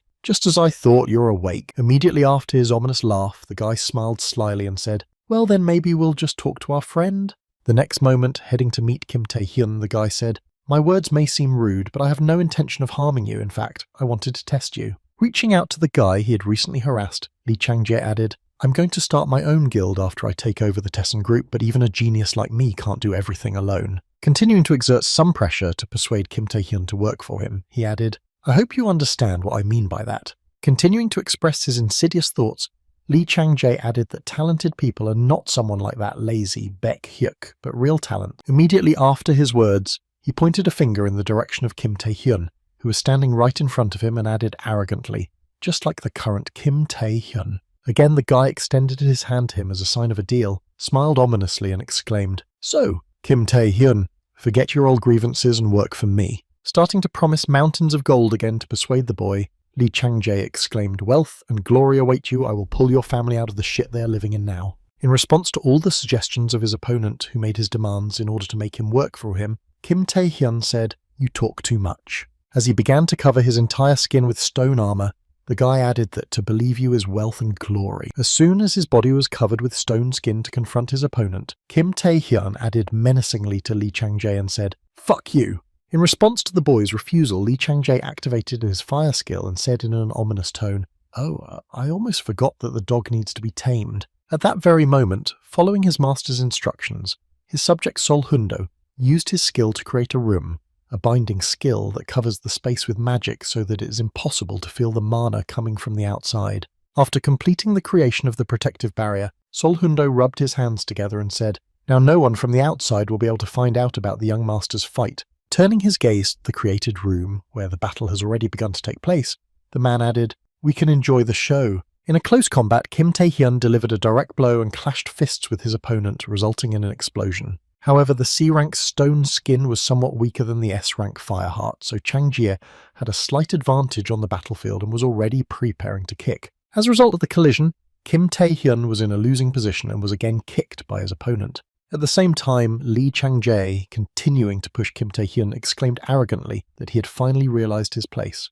Immediately after these words, a large number of explosions sounded in the closed room, which were caused by the next clashes between the guys in the battle. Continuing to just stand there and watch what was happening inside the room, the bodyguard mentally said, "This guy, Kim Tae-hyun, I feel sorry for him." As he continued to watch the battle between the two boys, Sol Hundo added in his head that he might have a high-level A-rank body-strengthening skill and might have a hard time finding a worthy opponent with the kind of fighting skills and mental strength that an ordinary student would not have. Continuing his thoughts on how unlucky the guy was this time, Sol Hundo smiled and added, "But today is his opponent." Noticing the same direct blow of his master that had just hit the target, the bodyguard who was watching the battle added an embodiment of greatness. At the end of the mention of his master's strength, the man put his hands in his pockets and confidently said, "Kim Tae-hyun, you have no chance of winning. You better realize your place and surrender." Immediately after his words, the man could see something strange that shocked him. At first, Lee Chang-jae continued to push and struck, but the next moment Kim Tae-hyun struck back, forcing him to defend himself and move to a defensive position. As soon as the guys switched roles, Kim Tae-hyun continued his onslaught and delivered the final blow and knocked his opponent to the ground. Seeing what had just happened, Sol Hundo exclaimed in confusion that the impossibly young gentleman had been defeated in close combat. Continuing to look at his ward, who was lying on the ground after the defeat moaning heavily, the man added in his head, "But how so?" The next moment, when Lee Chang-jae regained consciousness after being defeated, he angrily exclaimed, "Damn you, you bastard Kim Tae-hyun, what did you do to me? My body can't move." Hearing what his young master had just said, the bodyguard, who was standing farther away from the scene of the collision, said in a confused voice that he was immobilized. Immediately after these thoughts, the man turned his gaze to Kim Tae-hyun and confusedly added, in his head, amplification is not his only skill. Then who is he? As he continued to watch his opponent's opponent, Sol Hundo heard him say, "Well, it finally worked," and then thought what the hell he had done. Thanks to the hunting skill, Kim Tae-hyun was able to gain 3 different skills, the first of which is Stone Skin, the second is Stealth, and the third is Paralysis from the Spider Sisters. From the very beginning, Kim Tae-hyun didn't use all 3 skills, but it's quite difficult for C-rank Paralysis to break through S-rank resistance. And the skill of Stealth among a pile of flames is of no use as it dissipates at the first contact with it. And that is why Paralysis was the only one of the 3 skills, except that it is not easy to use. Having drawn up a plan of action to defeat Lee Chang-jae, the boy came up with nothing more effective than to paralyze him in close combat. Skills that affect status work more effectively in melee combat than from a long distance, and the same goes for damage sustained from endless, paralyzing blows even with S-rank resistance. Continuing to pierce the defense of his opponent over and over again, failing each time, at some point the defense finally broke down and the opponent fell under the influence of the skill. Thus, thanks to his efforts and the continuation of the battle, Kim Tae-hyun was able to defeat his opponent in close combat. At the same time, while continuing to simply watch from the sidelines everything that was happening on the battlefield, Sol Hundo nervously thought the genius in the one-on-one battle had surpassed the level of the young master. As he continued to watch his young master and boyfriend fight, Sol Hundo was surprised to see this fight in his mind. At the same time, while still lying on the ground, Lee Chang-jae laughed hard and said, "Well, Kim Tae-hyun, I recognize you." Taking out a crystal to restore energy from his pocket, he added, "I think I underestimated you too much because I just can't lose to a loser like you." He began to squeeze the crystal in his hands to regain his strength and added tiredly, "And that is why from that very moment on." The next moment, Lee Chang-ji crushed the crystal in his hands and his body was enveloped in magical energy that began to restore his body from its injuries. Also, after using it, the guy created a giant fire golem behind him that obeyed his orders. As soon as all his mana was restored, even with an excess, Lee Chang-jae put his hand to his face and smiled ominously. "I will fight to the fullest." Immediately after his words, the guy performed his Purga attack, which was exactly duplicated by the fire spirit he created, forcing Kim Tae-hyun to step back. After several unsuccessful attempts, Lee Chang-jae managed to reach his opponent and strike him. As soon as Kim Tae-hyun was on the ground, Sol Hundo noticed that the situation was escalating and jumped the fence and was about to intervene in the fight, thinking that this was a true accounting of the skill of the young S-rank flame Heartmaster. Continuing to walk toward his young master to stop him, he nervously added, "It is usually difficult to fully release the power of a young master because he is S-rank." The next moment, remembering the way the young man had been able to use his body skill, the guard mentally added the one he had just used. Recalling the magic item that Lee Chang-ji used to achieve this effect, he added a mana-enhancing stone which is obtained by purifying the mana stone, which is the core of monsters. Continuing to observe what was happening on the battlefield, the man said anxiously in his head, he temporarily increased his mana. Looking at Lee Chang-ji, who was controlling his fire spirit that Sol Hundo had summoned, he added in his mind that now the young master could fully unleash his S-rank power using this stone. Continuing his reflections and observations, the man heading to his ward thought, however, "The problem is this." Determined to at least warn his master, the man exclaimed, "Young sir, you must stop now or you are going to kill him." Continuing to express his concern about the situation, he added, "You can't handle this kind of power yet. Your blood will literally boil over because of the excessive amount of mana." Hearing the shouts of his subject, Lee Chang-ji, not wanting to listen to anyone's remarks, fired a fireball at him. Having warned his bodyguard about using force, the guy angrily shouted, "Shut up! What kind of a guard dares to tell me what to do?" The next moment, turning his gaze to Kim Tae-hyun, he added in a menacing tone, "This piece of shit has humiliated me and you're suggesting that I let him off the hook." Rushing back into the fray and beginning to attack his opponent, Lee Chang-jae angrily shouted, "Shut your mouth!" Continuing to strike after strike with the help of his fiery spirit, the guy smiling ominously added, "Die, die, Kim Tae-hyun." At the same time, while continuing to head to the battlefield to save the boy, Sol Hundo thought things were bad. It seems he had lost control of himself and how he was going to deal with the consequences.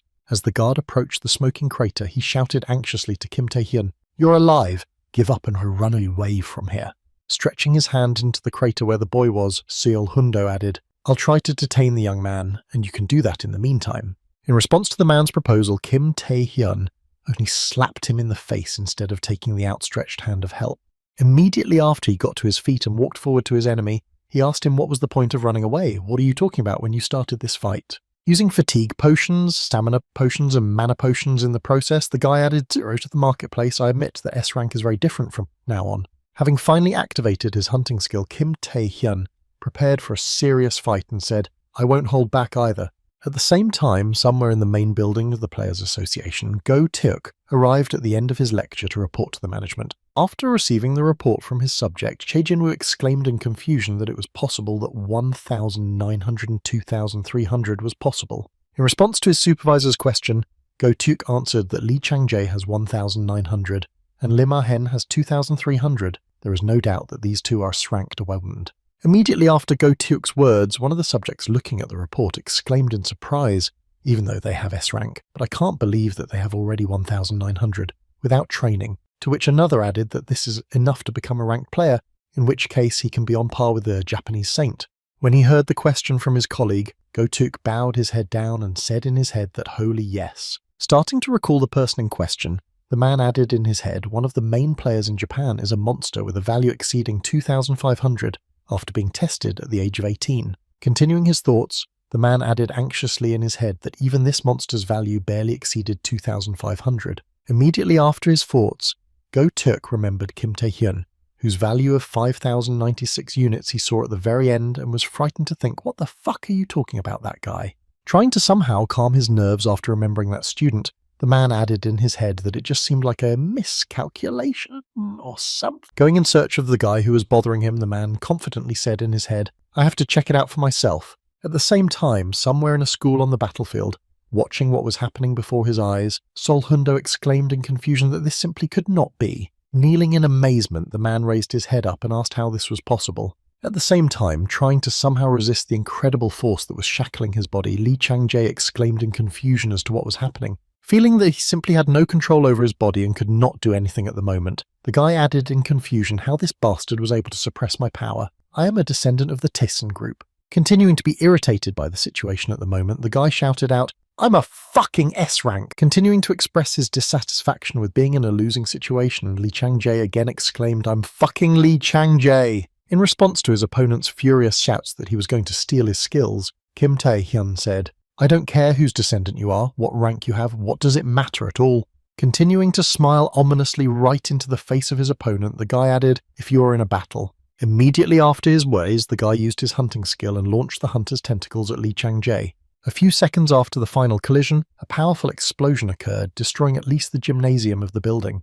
As a result of the explosion, Lee Chang-jae lost his life and was unconscious lying on the floor of the gym. After winning this fight, Kim Tae-hyun approached the body of his opponent's guard and said, I was surprised. Starting to recall what had recently happened during their fight, Kim Tae-hyun mentally said a ranked player, Sol Hyun-do, did not expect to pull Lee Chang-jae away right in the middle of the hunt. Continuing his reflections, standing on his feet in front of the man who bowed his head in front of him, the boy added, well now, it doesn't matter if I managed to get the skill after what I heard, and what you're going to do now. Continuing his speech, the bodyguard added, young gentleman descendant of Tess-an after this battle, there will be consequences, to which he replied disgruntledly, who would speak for you? It was I who attacked first, no conscience at all. Immediately after his words, Kim Tae-hyun smiled slyly and said, either way, do I look like the kind of person who would respond to such threats? The next moment, raising his head up to assess the scale of the consequences, he added, don't even bother killing him, I'm not going to, which was the response he got. When he heard the question from Lee Chang-jae's subject, the guy added, in exchange for his life, I will tell you the price, to which the latter confusedly exclaimed the price of his life. Continuing to reflect on the compensation for Lee Chang-jae's life, Kim Tae-hyun ignored the man and said, let's see, since he is essentially a descendant of the Taesang group.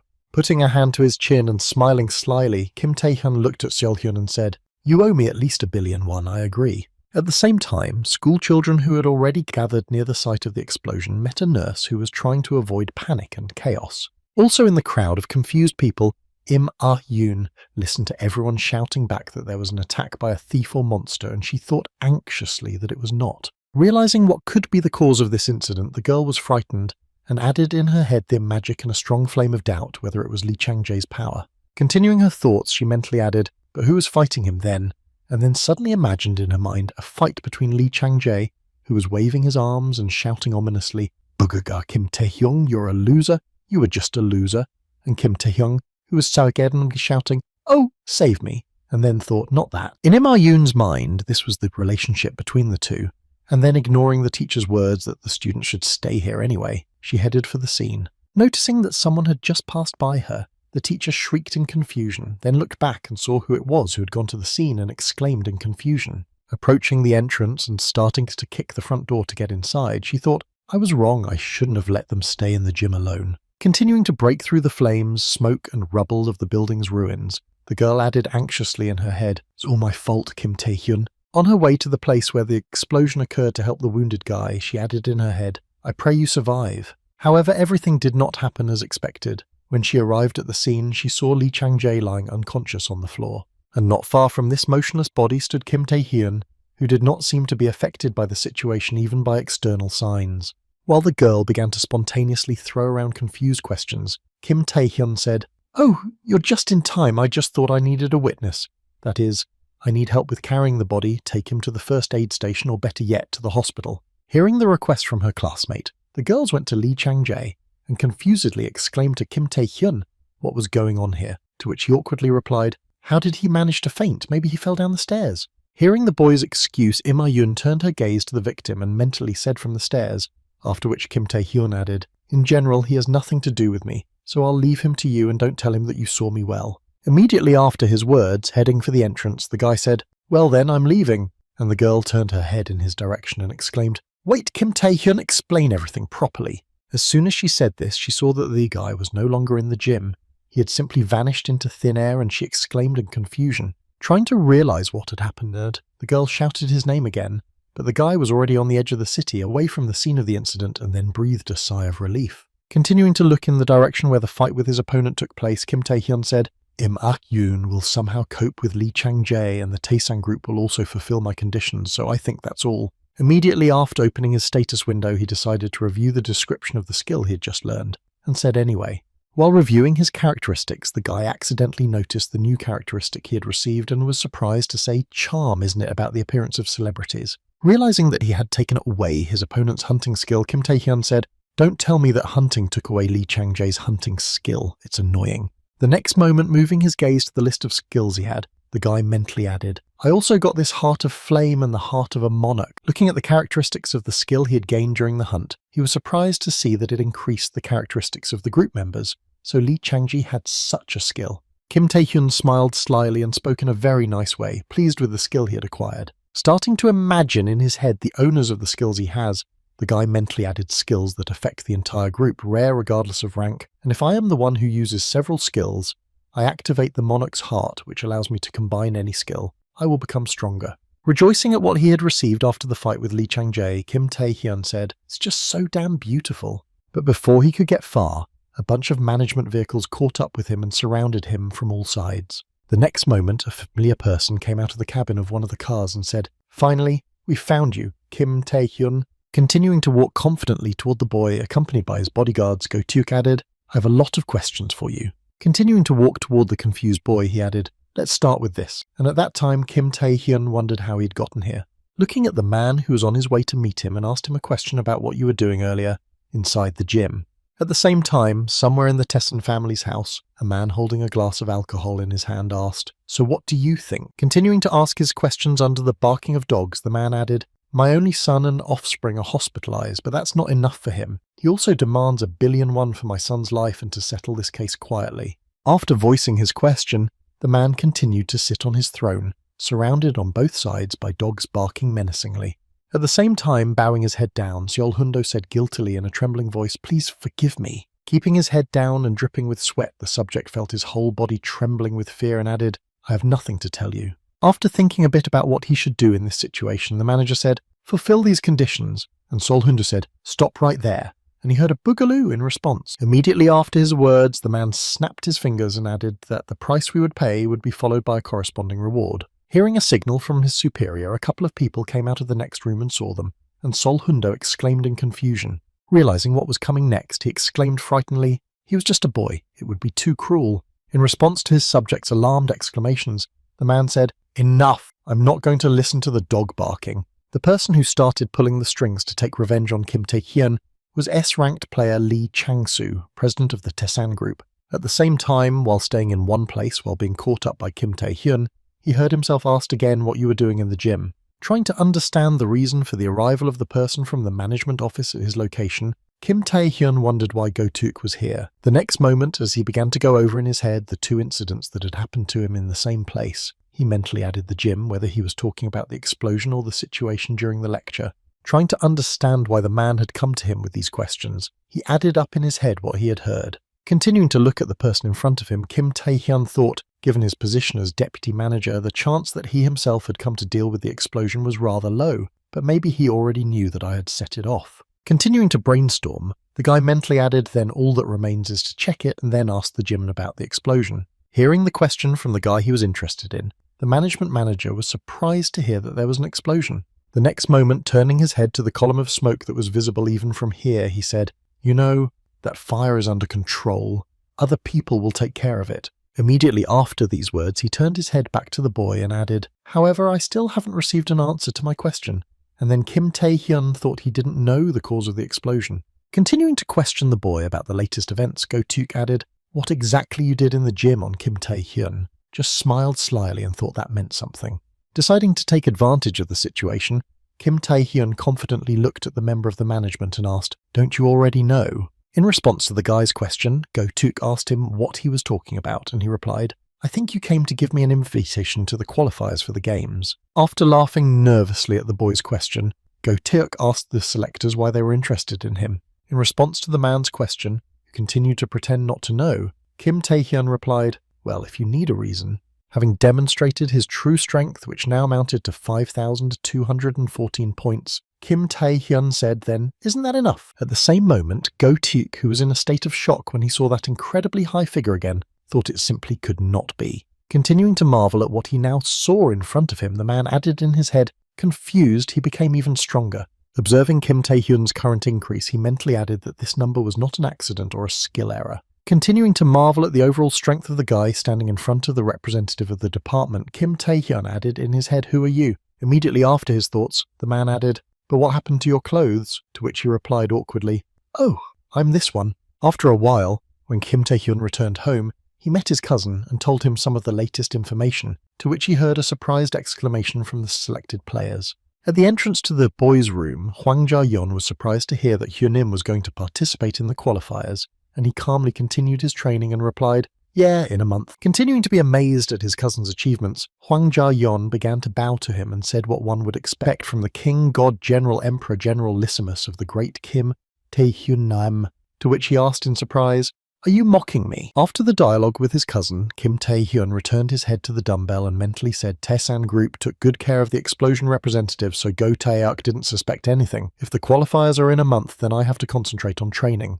As he continued to strengthen his body, the guy thought to himself, "I think there shouldn't be any more problems." But before he could finish the thought, he heard his phone suddenly ring. At the same time, a couple of thieves were already near his house, hired by Lee Chang-soo to get even with the guy who did this to his son.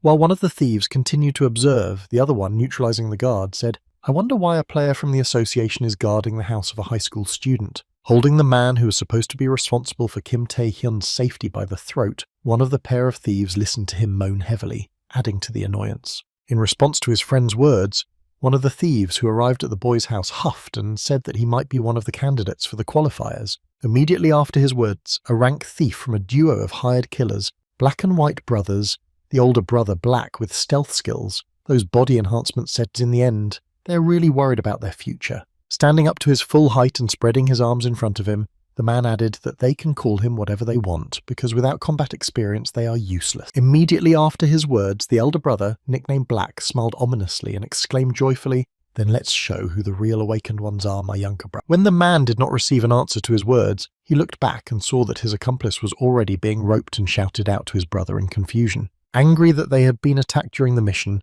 and that his younger brother had already been beaten, the older man rushed into the fight and shouted, "Who the hell are you?" In response to a question from a black man who was coming at him with a weapon, Kim Tae-hyun let go of a white man who had already lost consciousness and asked who I was. After receiving a blow from the enemy, which he managed to avoid by inflicting a preemptive strike, Kim Tae-hyun kneed him in the face. After the enemy lost concentration and calmed down a bit, the guy added, "I'm the one you called an inexperienced little shit.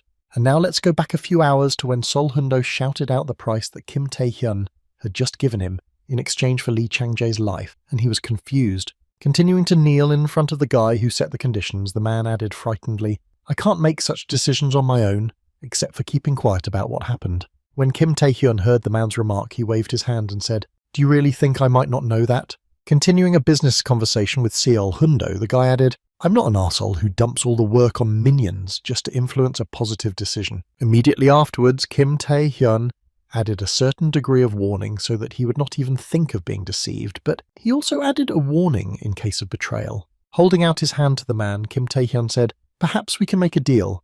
An oath of the awakened contract created by the awakened with the help of magic. Failure to fulfill the duties will result in a permanent random fine." After being offered the contract, the guy confidently added the first one along with the payment of 1 billion the won in compensation. Continuing to put forward his conditions, the boy added that he would completely hide the cause of the explosion in the gate. And after a while, the news reported that the cause of the fire in the gym of Tesson School was a gas explosion, and fortunately no one was injured. As he continued to recall his conversation with Seol Hundo, he said, and then, at that very moment, his phone rang. Picking up the phone, he heard the voice of a man who said to him, "Hello, it's me, Seol Hundo." Somewhere in the thickets of the forest, a man said, "I want to warn you about the killers of the awakened one bound by the oath." Kim Tae-hyun's second condition was that he inform him in advance of all intentions to take revenge. Having finished his thoughts, the guy continued to fight for his life with one of the two hired killers who came for his soul. Continuing the fight, he blocked the enemy's attacks and, waiting for the right opportunity, attacked back. At one point, when their battle reached a certain point, one of the hired killers, the older black brother, found himself in Kim Tae-hyun's blind spot. However, he only thought so at the moment of his attack. The man heard the black and white brothers. "I heard that you specialize in deadly attacks using stealth." Behind the enemy's back, who did not understand what had just happened, Kim Tae-hyun put his foot on his head and said, "Thank you for that." Looking at the enemy with a disdainful look, the guy added in an ominous tone, "It means that you are complete ineptitude in everything else." At the same time, the leader of the Vagrant Guild was returning from a meeting in one of the official cars to her guild. Sitting in the passenger seat, a girl talking on the phone said, "I heard you have chosen a candidate for the qualifiers, which will be a gathering of the most potential candidates from all over the country." Switching the sound from the phone to the headphones, the girl added, "And who are you so eager to meet?" The leader. "Let me guess. Kushushin and Yongbok from Busan."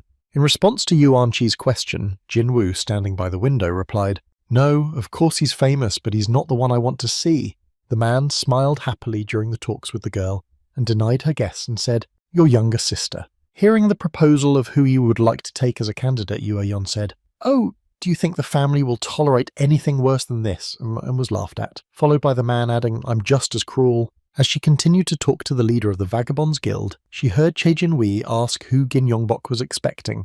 When the man asked the girl a question, she replied, "Yeah, until we hear something funny," to which he was surprised to hear something funny again. Hearing some surprise in the leader's head, the girl added, "Ignoring all the S ranks, the deputy manager Go-tuk personally contacted one student, to which he asked in surprise if he had really done it." Continuing her conversation with the leader of the Players Guild, the girl added with interest, "Isn't it interesting how good that awakened one is?" Continuing the conversation with her husband, she added that if he had intervened personally, and at that time 2 hired killers were already unconscious. After the battle with the enemies was over, Kim Tae-hyun tried to activate the skill and failed, after which he looked at his hand and said in surprise, "Now what's wrong?" Continuing to look at his hand, the guy saw a system notification that said that due to lack of physical capabilities, the use of the hunt was impossible until the download was completed. After a while, when the thieves were defeated, members of the administration arrived at the street where Kim Tae-hyun lived to settle the case. While Go Taeuk was having a dialogue with the boy, his assistants went to a couple of bandits who dared to attack the boy.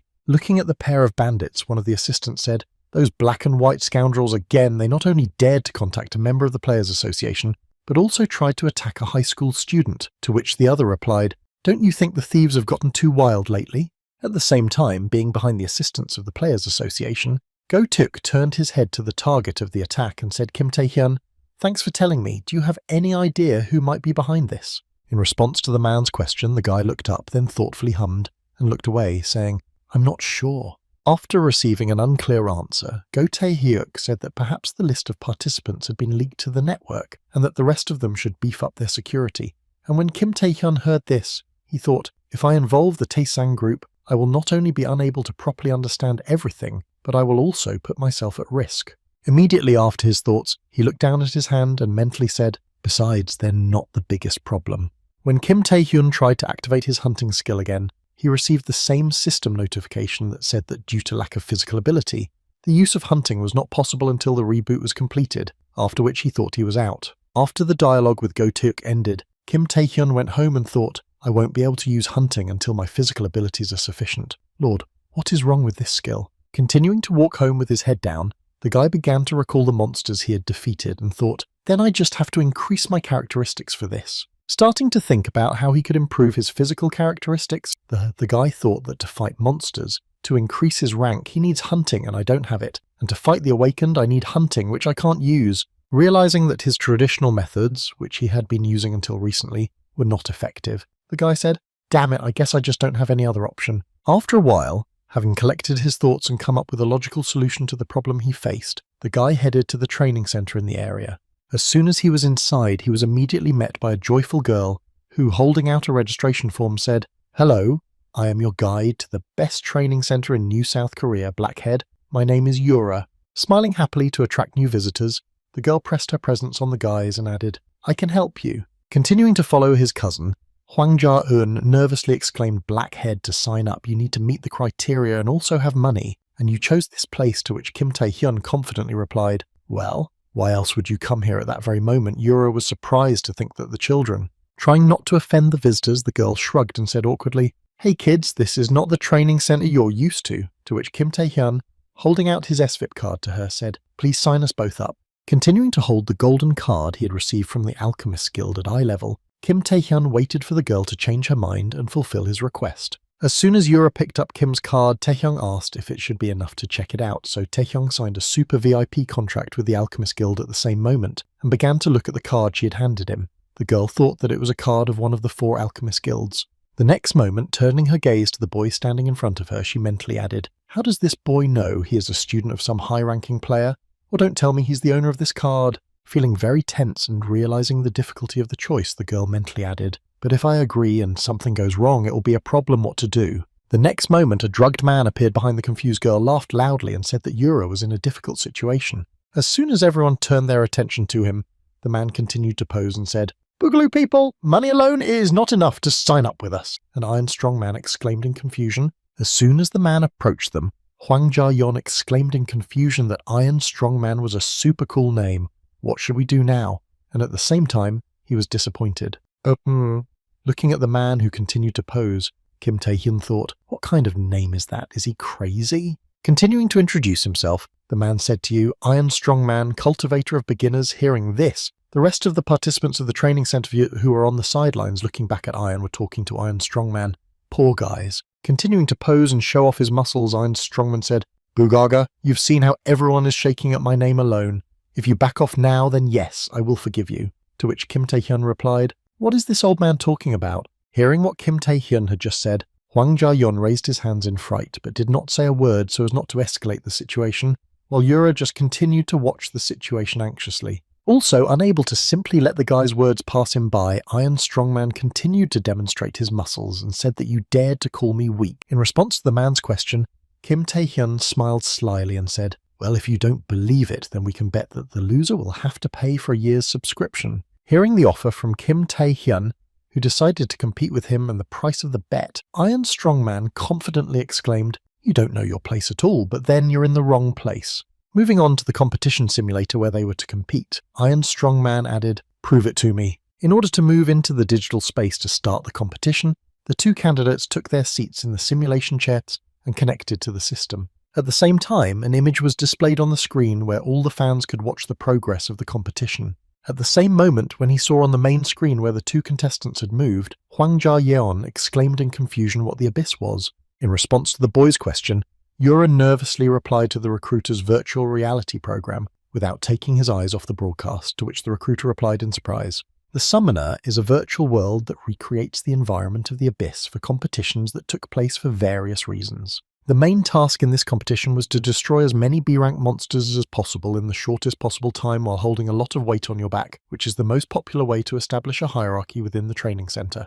Seeing the message on the main screen that the game had just started, the girl didn't take her eyes off the table and added that against Iron Strongman, he simply had no chance of winning. As soon as the game started, the man used his muscle-building skill and plunged into battle to be the first to put several monsters to sleep and demonstrate his superiority. Continuing to destroy the monsters over and over again, the man confidently exclaimed, "Stupid boy, how dare you challenge me?" Continuing to destroy the monsters that got in his way, the pumped-up man angrily shouted out, "My muscle-building skill makes me invincible." By increasing the volume of his muscles, the man received a tremendous increase in his capabilities in this competition. The next moment, bouncing off the ground that was cracking under him, he added My Mobility, the most powerful skill in the draft. Having made the second combo in the competition with Kim Tae-hyun, the man headed to the next enemies and added, "And I have not yet told you how much weight I can pull from this world, so I will gratefully use the annual subscription." His complacency didn't last long though.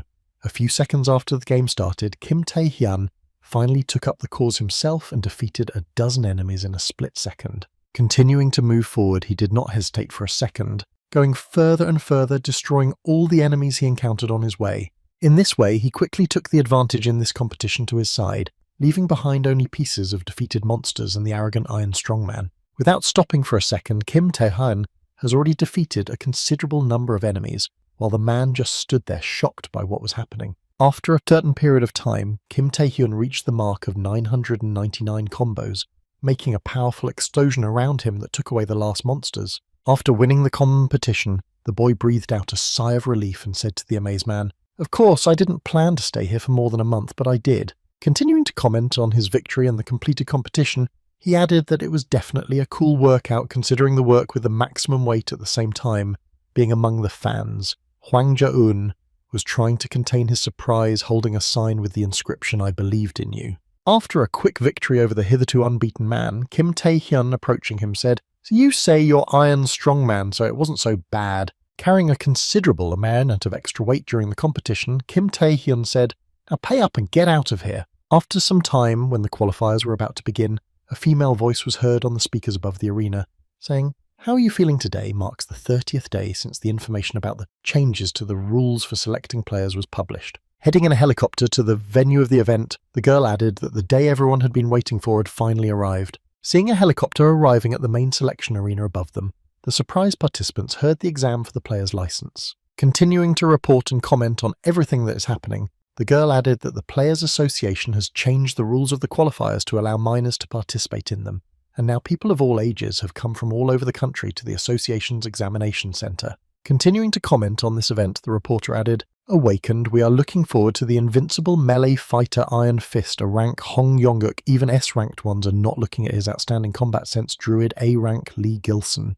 Continuing to list all the outstanding applicants for a player's license, the girl added, "Busan's Thunder God S-rank Shin Yunbok." The next moment, she mentioned the name of another prominent person who was rumoured to have demonstrated the best results among the trainees, the future S-rank Saint Lim Ayun. After listing a certain number of applicants whose names could not be kept quiet, the reporter added many other talented individuals who wanted to take part in this event. At the same time, one of the applicants for a license sighed heavily and spoke too far away. Sighing heavily with fatigue, the new Sayakono journalist Kim Ji-cha, with an E-ranked typing skill and a goal to interview and film the participants of the qualifiers, added wearily, "If I fail today, I will definitely be fired." Having reached the place where a large crowd of spectators of applicants and other people had gathered, and blocked the view, the girl added disappointedly, "At this rate I won't take any interviews, and I'll be lucky if I can at least take a photo." Continuing to feel despair at her situation, she knelt down and said with her head down, disappointed, "I'm sure with this E-ranked skill I'm destined to fail again and again, it's definitely over."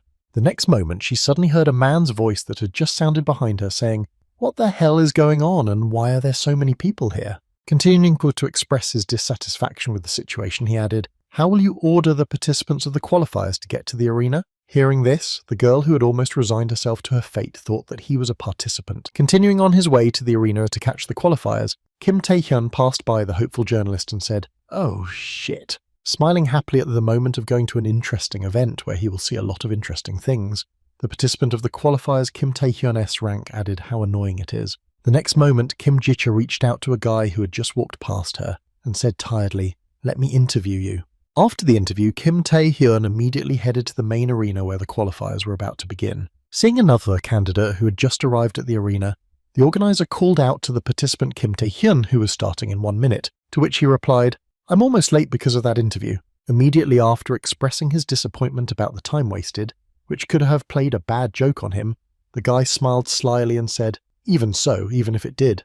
Arriving at the waiting room, which had already gathered a considerable number of participants, the guy added that he needed to take care of his reputation in advance. After a while, when he heard someone call out his name, Kim Tae-hyun turned his head to the side and said in surprise, "Wow, the class president is here too." Immediately after hearing the question from her friend, the girl looked at the guy with a slack jaw and added in surprise, "But what about your body?" To which he replied, "You mean I've been pumping up a little bit?" After hearing what had happened to Kim Tae-hyun recently, after which he had changed so much, she added, "I mean, it's a bit of a surprise for him. I've heard about his awakening, but is it possible to change so much in just 1 month?" After finishing her admiration of the boy's physique and his impressive changes in a short time, Ima Yoon asked what the hell you did to Lee Chang-jae last time. Before she could finish her conversation with the boy, the voice of the host came on the main screen and said that the young people on whom the future of the new South Korea depends are the ones who will make it. Turning all the attention of the audience to himself, one of the hosts of the event said, welcome you all to the first qualifying pace of becoming a player. Broadcast on all the screens in the qualifying hall where all the applicants were gathered, the organizer explained the rules of the exam. Continuing to announce the conditions for passing the exam, the man said, "First, pay attention to your chest. Each of you has been assigned a unique number." As soon as each participant looked at his chest, the man added, "This time the exam is to collect 5 such numbers, including your personal one. In other words, if you lose your number, you are out." Stretching out his palm in front of him, the organizer added, "Many people call it a race for exam tickets." The next moment, the hall for the qualifiers was being rebuilt, and he added a time limit of 1 hour, at which point the participants felt the earthquake and shouted out that the floor was shaking. Looking at the participants who were trying to stay on their feet during the rebuilding of the hall, he added that everything was allowed except murder, at which point one of the participants shouted out, "No floor, no whole arena is being rebuilt." As soon as all the rules were announced and the arena for the qualifiers was rebuilt, a man confidently shouted out, "Let the testing begin."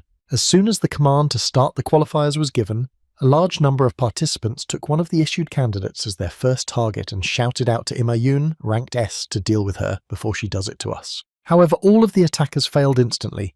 The girl had considerable strength and easily dealt with the attackers. Interested in Imayun's strength, one of the observers was surprised to hear the saintly candidate say that such potential was the answer to what he heard in response, with the other participants also better not joke. Each of them surpassed the other candidates. Continuing his speech, the man looked at the screen where his favourite was displayed and said, "I am looking forward to this one the most." Watching one of the most anticipated fighters fight, he added S rank from Busan Shinyunbok. Continuing to watch the guy easily deal with those who decided to compete with him, the man added that only 20 turns had passed and no one could even get close to him. As we continue to watch Shin Yongbok masterfully handle his lightning without giving his opponents a chance, he has added a truly impressive talent. As he continued to talk to his friends, the man wondered who would be the winner in the battle between Shin Yongbok and Ima Young, while Go Taeyuk was looking for a camera with a broadcast showing Kim Tae-hyun. Having found a guy who inspired a mountain of expectations in him, the man said in his head, "Curiosity about them is understandable given their ranks, but still." As soon as the image of his favourite appeared on his screen, the man smiled slyly and said in his head, "I saw that incredible number Kim Tae-hyun, you will easily pass this stage." Smiling slyly as he watched his favourite's actions, the deputy manager of the association added encouragingly in his head, "Show them that you can do anything with the power that has everything." A few seconds after watching the broadcast of the battles of a large number of participants, Go Taeyuk began to watch the fight between Kim Tae-hyun and his opponent Hong Yongguk. Watching the fight between the boy and the Iron Fist, the man exclaimed in confusion that he was waiting for the other guy. Continuing to be amazed at what he had just seen on the screen, the man added, "What the hell this was?" At the moment, Kim Tae-hyun is facing off against the much-anticipated A-ranked awakened candidate Hong Yongguk with the Skill Iron Skin. The boy's opponent was Kim Tae-hyun, who was a C-ranked awakened and used the Stone Skin skill. Continuing to watch the match of my favourite Go Taeyuk, I exclaimed in confusion, "I overestimated Kim Tae-hyun's capabilities, why this A-ranked player is pressing him, and he's not evading at all." The next moment, having heard the actions of his favourite, the man was surprised to repeat in his head, "Wait, but he doesn't dodge the opponent's attack." Finally realising the reason for what might have been happening on the battlefield, the deputy manager of the association added in his head, "Don't tell me." A few seconds later, Hong Yongguk struck his opponent again, forcing him to retreat a few steps back. As soon as Kim Tae-hyun bent his head down to catch his breath in the harsh battle, the candidate with the iron skill told the rascal to look down, meaning down on me. Continuing to express his dissatisfaction, the guy added, "Your stone is just a pathetic parody of my steel, and even when fighting up close, your blows will never reach me." To which he replied, "Lord, when will you shut up?" After receiving 2 system notifications that said his stamina had increased by 1, his charm had increased by 1, Kim Tae-hyun wiped his lips of blood and said, "Take my word for it, it's not just for fun." After his words, the guy again rushed into battle against his opponent. Even after a month of training, the block on the use of hunting did not disappear. Perhaps his characteristics still do not meet the requirements. Continuing to exchange blows with his opponent, the guy said in his head that one of the ways to train is to load my body to the maximum. Waiting for the right opportunity to launch a counterattack, Kim Tae-hyun waved his hand and, preparing to deliver a direct punch, mentally added that he would fight to the death. Making his strike at the enemy, bringing his hand closer to him in slam mode as he thought, the guy added in his head that this was the best way to do it. After delivering the last blow that destroyed the steel skin of his opponent, the guy added in his head that my training was not over yet. After being defeated in a battle against an opponent 2 ranks below him, Hong Yongguk exclaimed, "You're a damn monster." After finishing his last shout, the guy lost consciousness and fell to the ground, after which he exhaled heavily. After completing his battle, Kim Tae-hyun took the bib number from the defeated C-ranked awakened Kim Tae-hyun's current number 2 number. Seeing that his favourite had defeated the promising self-awakened, Go-tuk joyfully shouted Boogaga, and he was just crazy at the same moment seeing the strange behaviour of his colleague, one of the organisers said in surprise.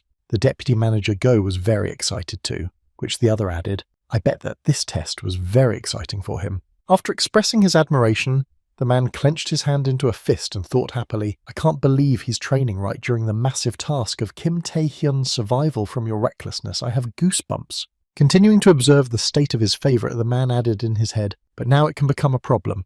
I know you do everything for the sake of performance, but this battle has exhausted him. As he continued to watch the guy, Go-tuk happily added in his head right now, it's better to recover your stamina and target weaker opponents. The next moment, one of the organisers, seeing Kim Tae-hyun's intentions, exclaimed in surprise that who is this awakened C-rank and does he at least know who he's going up against? Watching Shin Yun-bok, who has already defeated a considerable number of opponents during the competition, the man added or decided to quit the game. Seeing another opponent in front of him, the S-ranked awakened Shin Yun-bok, who was currently in possession of the number 147, said haughtily, who is this? At the same moment, standing in front of one of the favourites of this competition, Kim Tae-hyun, he began to list the defeated players behind Shin Yun-bok and said, wow, how many numbers did you collect? 128. Immediately after he said that, the guy smiled slyly and said, but I don't really care. There are definitely more than 5 of them. The next moment, a fierce fight broke out between the boys, which Shin Yong-bok started by directing his lightning strikes in the direction of his opponent.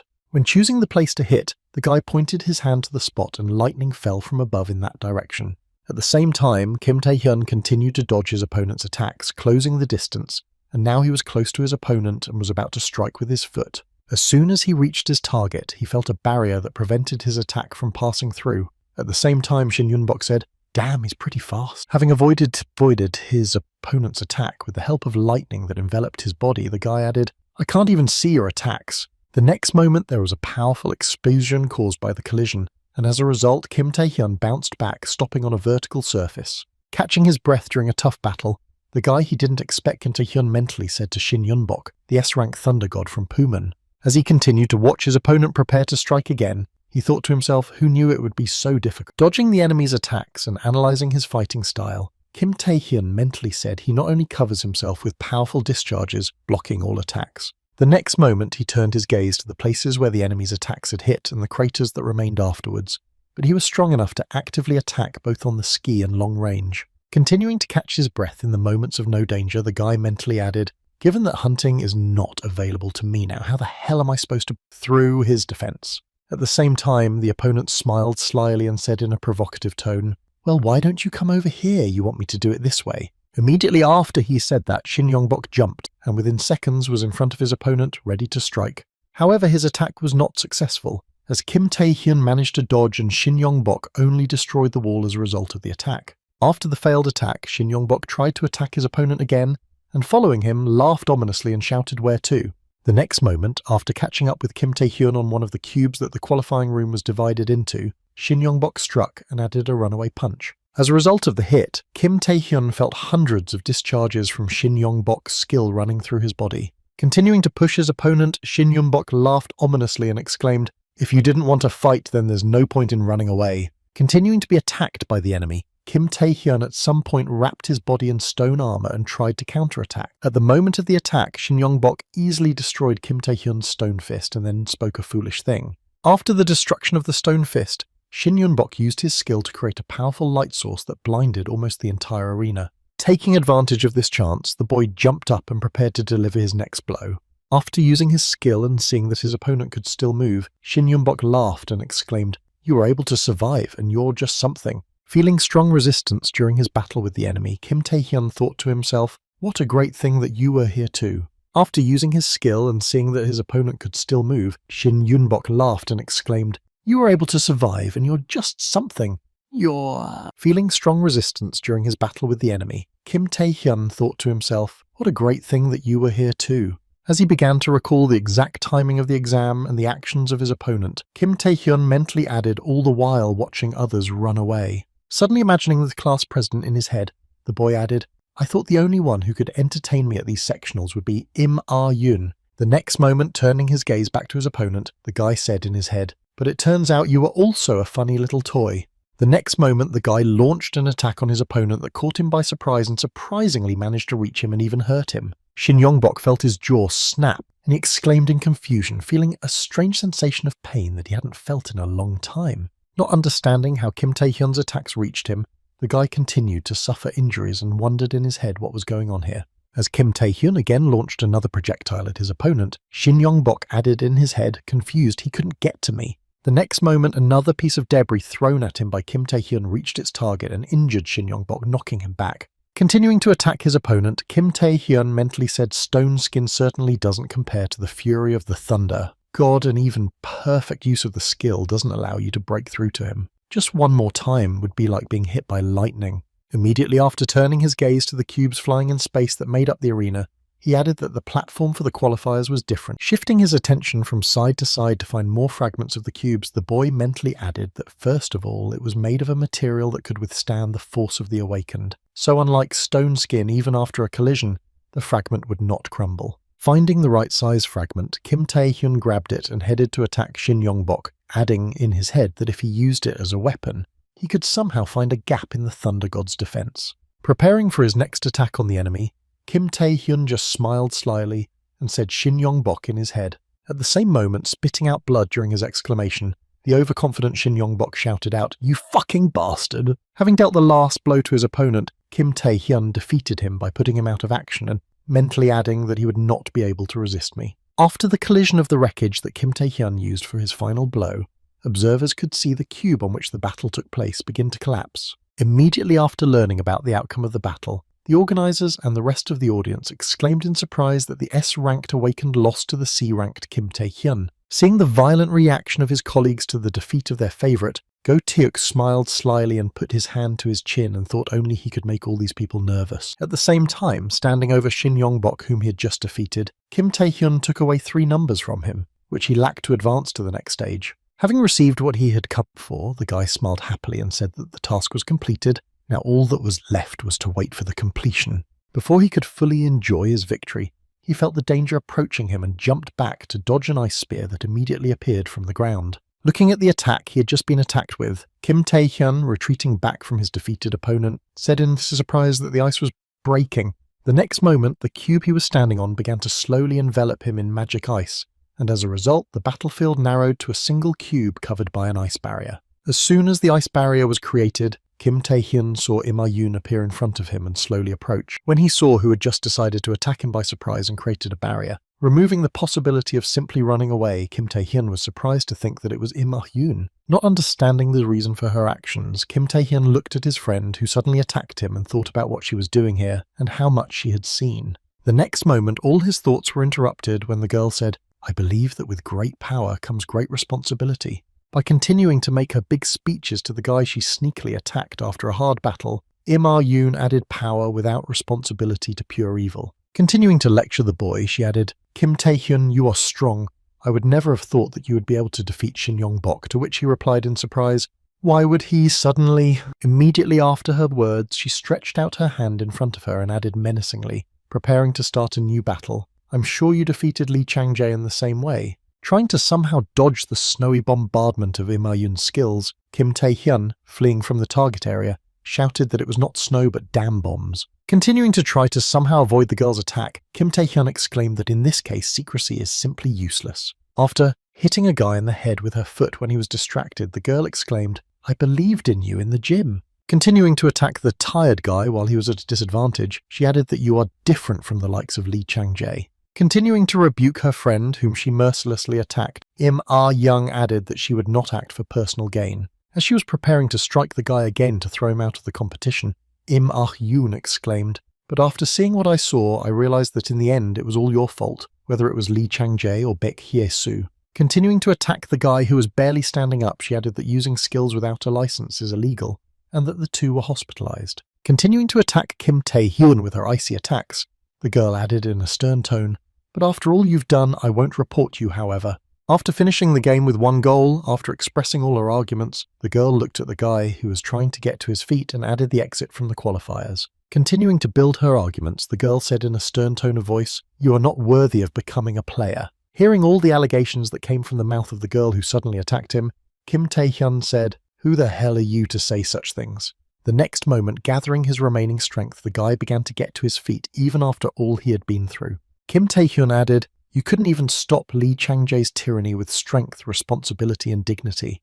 Getting to his feet, the guy looked her in the eye and smiled slyly, adding, "If it came down to it, you just wanted to take me out, and instead of admitting your fear, you're using this survival game as an excuse." Having received a remark in her address from her opponent, the girl said unhappily, "So he means what your answer will be? Yes." The next moment, as she began to create an ice staff in her hands to restore justice, she added, "Don't expect any favors in this case." Raising a huge ice staff in her hand, the girl added in a menacing tone, "I will finish you off with this, Kim Tae-hyun." At the same moment, when he heard Kim Tae-hyun's threat, he clenched his hand into a fist and mentally said, "After so many blows, the stone skin has lost its strength." Continuing his reflections on how he should behave in this situation, Kim Tae-hyun mentally added, "Even if I activate stealth, it will be immediately destroyed by long-range attack." Immediately after, continuing his thoughts, the guy spoke in his head, "Increasing the characteristics of the monarch's heart is already activated, but it is not enough to change the situation dramatically." Going through the options in his head, the guy added in his head, "Hunting is still unavailable, and I don't have enough stamina to repeat the same trick with paralysis, as it was with Lee Chang-jae." The next moment, rushing into battle against Im Ah-yoon to take advantage of the only possible option, the guy mentally added, "And it turns out that I have," trying to somehow break through to the girl. Before she could do anything and suspect Kim Tae-hyun, he gathered his last strength and mentally added that there was no other choice. At the same time, when the battlefield was filled with a thick fog that prevented anyone from seeing anything, observers continued to peer at it, saying in confusion that they could not see what was happening there. As soon as the ice sphere collapsed, everyone froze in place in amazement at what they saw. As soon as the view opened up, Go-tuk exclaimed anxiously to Kim Tae-hyun. The next moment, wanting to see what had just happened, the rest of the organizers, seeing what had just happened on the battlefield, shouted out in confusion. When the ice dome dissipated, all the observers and other participants had a great view of the cube where the battle between Kim Tae-hyun and Im Ah-yoon took place. Everyone was genuinely surprised to see a girl lying on the ground, and Kim Tae-hyun right on top of her, and their lips touched in a kiss. The most surprised by all this was the girl herself, who, being in an unusual situation, could only whimper and try to stop what was happening. And now let's go back a few seconds and see how it all happened and why it happened. First, Kim Tae-hyun tried to quickly close the distance between himself and the girl. At the moment when she launched her attack and was momentarily distracted, Kim Tae-hyun had perhaps the best chance to pull off his fraud. At the moment of the stroke, Kim Tae-hyun jumped into the air, and after the staff hit the ground, he jumped out of the raised fog and flew straight at Im Ah-yoon. Continuing to fly at the girl to fulfill his plan under the threat of death at the last moment, Kim Tae-hyun resorted to. Having knocked the girl to the ground, the guy kissed her, and despite how it looked from the outside, it was paralysis. Holding the girl on the ground, Kim Tae-hyun grabbed her hands to prevent her from doing anything, using close-range skills that affected the condition, and going straight inside had a high chance of success. That is why Kim Tae-hyun put paralysis in his blood and thus forced the girl to swallow it to achieve the desired result, regardless of how it looked from the outside. Of course, given the incredible resistance of the S-ranks, it was nothing more than a simple provocation, and it would be unwise to guarantee the outcome. However, in the end, everything turned out in the best possible way. After realizing his prank, the guy got off the girl and then moved a few meters away and began to wipe his lips of blood. At the same moment, feeling as if she was losing control of her body, the girl received system notifications. "You are paralyzed, resistance failed hard," exclaimed Kim Tae-hyun. "You..." At the same moment, while happily wiping his lips of the remaining blood, the guy receiving the system notifications has dealt a strong psychological blow to your opponent. "Your charm has increased by 3 units. He mentally said a miracle, but it worked. A few seconds after the match with Im Ah-yoon ended, Kim Tae-hyun and all the other qualifiers heard an announcement. "From this point on, the first test is over. The medical team will take you to the safe zone, and we ask all test participants to remain in their seats." After announcing the end of the exam, the voice sounded again and said, "Repeat from this point on." After the first exam for a player's license, all participants who were injured were immediately sent to medical care. In addition, even though Im Ah-yoon was paralyzed, she still collected badges and was competent in combat and was able to pass the exam. And now let's get back to the star of the first exam, Kim Tae-hyun.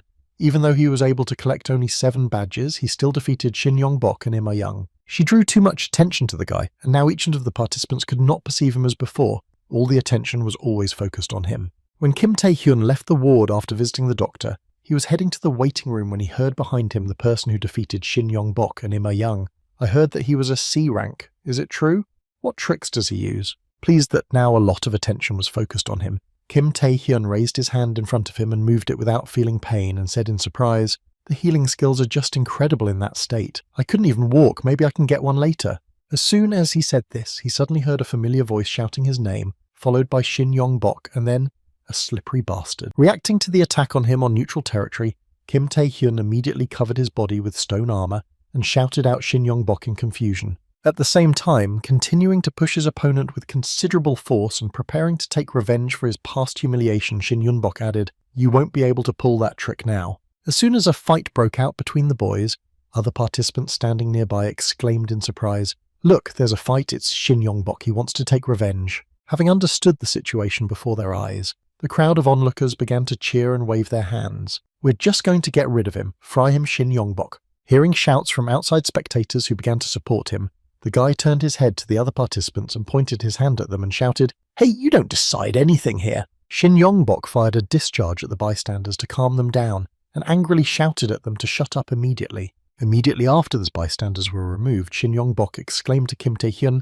"Let's deal with this like men," to which he just smiled slyly and exclaimed, "You crazy idiot." Ignoring the words of his opponent Shin Yong-bok, preparing to deal with the guy who humiliated him, exclaimed, "I'll prove you're nothing without your trick." Before he could do anything, Shin Yong-bok suddenly stuck to the ground, and then the organizer appeared on the horizon and said something to the boys. Continuing to walk toward the guys who were disturbing the peace during the break, the man added in a menacing tone, "You don't let others enjoy their legitimate break." The man thought he felt a tremendous pressure from the gravity skill used on him by the organizer Kim Tae-hyun. Raising his gaze to the one who had arrived to calm them down, the guy heard dared to squeak. Not knowing where your place was, God, at that very moment he thought S-ranked player Park Sang-jin. Continuing to stand on his feet even under such pressure, Kim Tae-hyun mentally added one of the best players in the new South Korean Association and a future SS player.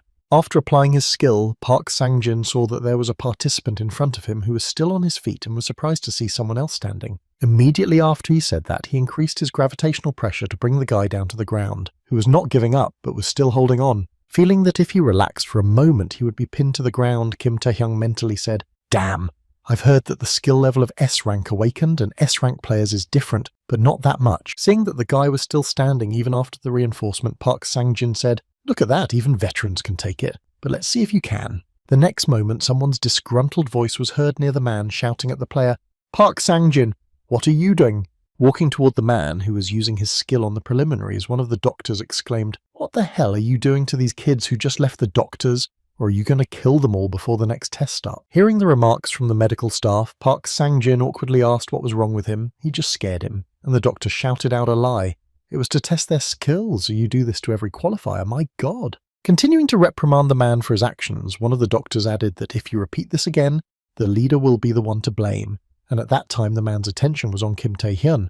Without answering anything to the doctor's remarks, Park Sang-jin turned his head to the boy and asked him what your name was. After receiving a question from an important person, Kim Tae-hyun, catching his breath after standing up to the skill, answered Kim Tae-hyun. After receiving the answer to his question, the man looked at him with a thoughtful look and mentally said, "Kim Tae-hyun is the C-rank who defeated Shin Yong-bok and Im Young." The next moment, Park Sang-jin smiled slyly and added in his head, "It's been a long time since anyone could interest me so much." Immediately after completing his thoughts, the man put his hand on Kim Tae-hyun's shoulder and said, "It's obvious that you want to become an S-ranked player. I'm right." After asking his question, Park Sang-jin confidently walked forward without waiting for an answer, saying goodbye. "I'll be waiting for you then." Realizing that he had decided to run away from them, the doctors immediately followed him, trying to catch up with the leader, angrily shouting, "Where are you running to, and come back?" After a while, when Park Sang-jin exited the portal, he found himself in front of the rest of the participants who had passed the first exam for the title of player. Standing in front of the audience, the man took out his microphone and said that everyone had time to rest now. Continuing to prolong the intrigue of what awaits the applicants next, he added that the second round of qualifiers for the title of player will begin. Continuing to dictate his speech, the man added that the essence of this test is behind these gates through which you will now pass the D-rank dungeon gates are portals that connect this world with another space. When they heard what their next challenge was, the participants exclaimed in confusion that it was a challenge with real monsters inside. Continuing to talk about what exactly their next mission is, Park Sang-jin added that you will be divided into teams of 5 and will explore the dungeon under the supervision of the player. Continuing to discuss all the nuances of this test, he said you will be evaluated for all actions inside the dungeon, combat reconnaissance, knowledge, medical, and emergency actions, everything you need, such as weapons and ammunition. At the time of the announcement of everything related to the second exam, all participants were given their weapons to pass at that time. The man said they would be issued by the association. After announcing everything the candidates needed to know, Park Sang-jin added, "Now everyone, one by one, enter the gate in front of you." Hearing this, Kim Tae-hyung mentally said, "It turns out that the second test will be a dungeon, yes." Continuing his thoughts among the crowd of players, he added in his head, reasonably, "Even beginners will not have any problems since this is a D-rank dungeon, and we have current players with us." Immediately after finishing his thoughts, the guy remembered something from his past life and added in his head the only thing he could think of was a double dungeon apocalypse. Double dungeon apocalypse rank S. During the exploration of one of the dungeons of rank D, the first double dungeon was discovered. Countless players, not counting the first group, died inside, and this led to a considerable number of rifts. As he headed for the portal to the dungeon, Kim Tae-hyun thought, "It would be nice if I could have prevented this in advance, but who would believe my words if they were not confirmed, and I would probably be blamed for everything." Tilting his head down, the guy smiled slyly and added in his head, "It's but I have my own things to do, and as long as I'm not a member of that first group, I'll definitely be able to find a way to survive." Moving through the gate and seeing his teammates, Kim Tae-hyun froze in his tracks in disappointment and then heard, "Oh, just fine." Looking at the last member of their group, the man confidently added 5 of us. As soon as the full team was assembled, the observer of the second round and A-ranked player Madohak said, "Let's go." Note, the man who was an observer in this team was the first explorer of the double dungeon apocalypse, and seeing it in front of him, Kim Tae-hyun mentally said to me, "Cranks." After a while, the team members of the second stage of the exam went to explore the dungeon and met with swamp monsters. However, they were able to cope with them with ease, thanks to their teamwork and all the guidance from their observer. Working together as a team, the contenders for the title of players were able to overcome the enemies without any difficulty. At the end of the battle, seeing the good results of his wards, Madoka, following them, clapped his hands and exclaimed very impressively. Continuing to praise his wards for their achievements, the man added, "Such determination in battle, considering that this is your first such experience, you are truly worthy of the title of players." After receiving praise from her observer, a girl from the team awkwardly said, "No, it's not all thanks to your guidance," after which the guy added, "We didn't do anything wrong." At the same time, as Kim Tae-hyun continued to walk separately behind his teammates, he thought grudgingly, "What the hell, and why this first research team of all teams?"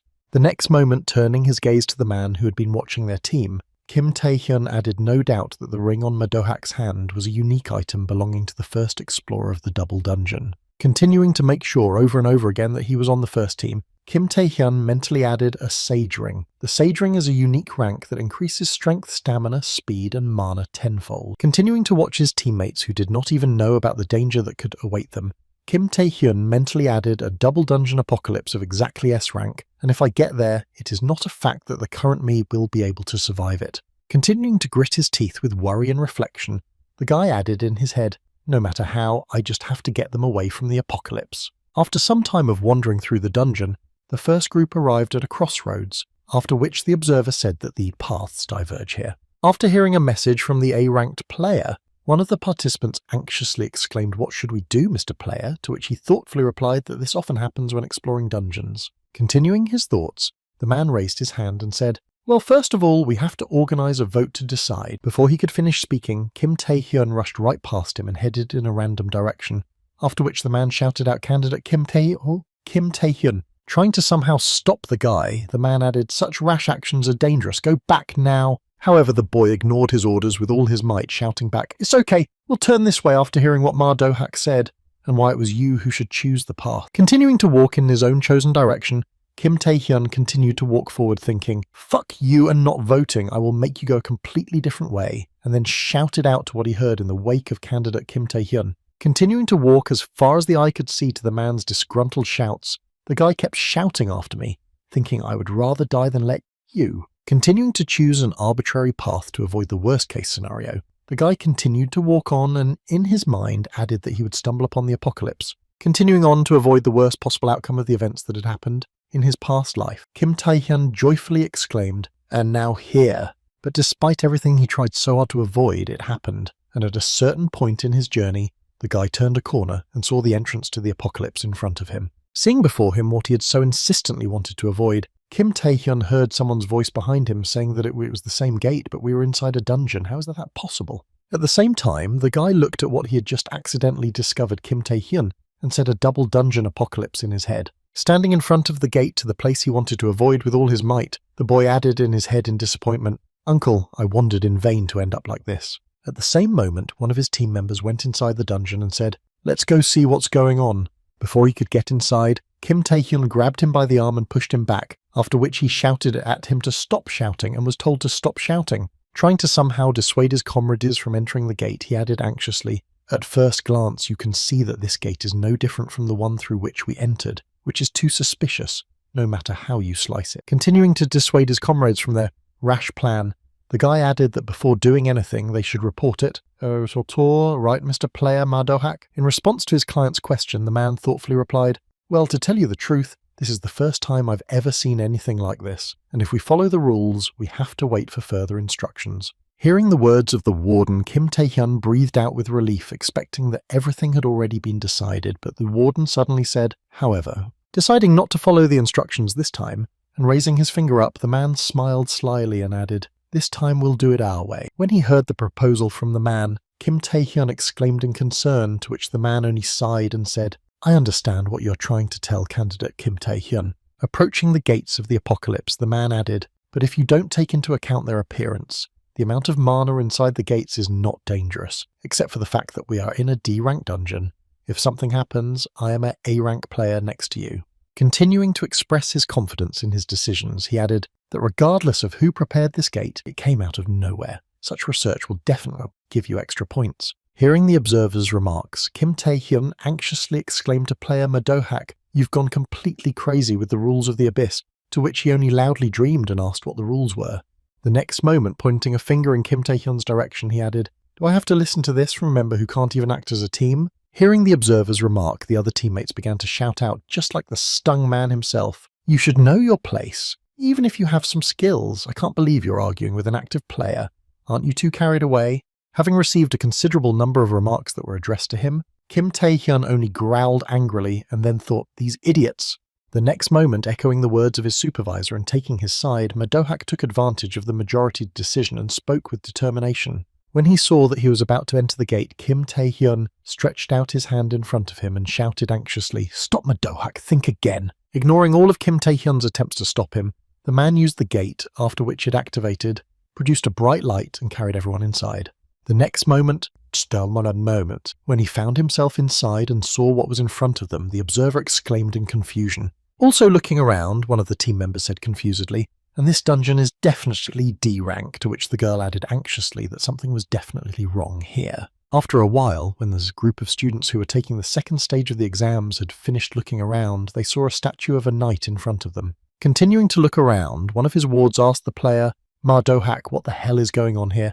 Are you sure this is a D-ranked dungeon?" To which he mumbled in confusion, "What the hell is going on?" At the same moment, Kim Tae-hyun stepped forward in front of his comrades and said, "Shut up and look forward," to which the player replied that the rascal continued to be rude.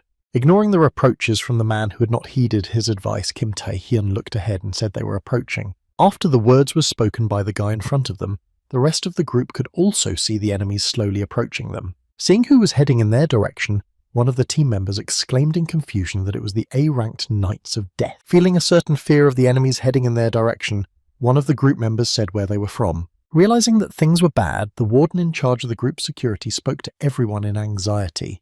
As soon as the wards paid attention to him, Mardohak looked back and waved his hand and shouted to everyone to get ready for battle. As soon as he gave the order to his men, the enemy had already entered the battle and launched their first attack. Trying to somehow push back the enemy onslaught, the man used his strength to shout out, "Get a vile monster!" The next moment, magma spears appeared from the ground, piercing the enemies and taking away their ability to attack. At the same time, while continuing to hold back the enemies, the guard shouted out, "Now attack them all together!" Continuing to give instructions on how to act to his wards, the man added, "Blind them, give them maximum fire and flashes." After giving orders to half of the active team, the man turned his head to the rest of the members and added, "Defend the attackers. The rest of you don't let the monsters attack. Continue the offensive." As a result of the clash, this attack was repelled by joint efforts and the team of students led by Mardohak managed to win. Having finished the battle against the enemies, the tired students breathed out a sigh of relief and began to talk about the rescued who thought that a monster of the A rank would appear here, but I didn't even sweat. Continuing to rejoice in his victory over the enemy, one of the team members raised his hand and exclaimed joyfully, "I'm ready to fight them again." Immediately after his joyful exclamation, a new batch of enemies did not take long to arrive, and hearing the sound of bones behind them, the group turned their heads in the direction of the enemies again. A few seconds later, when the smoke cleared, the group of candidates saw 4 enemies heading in their direction.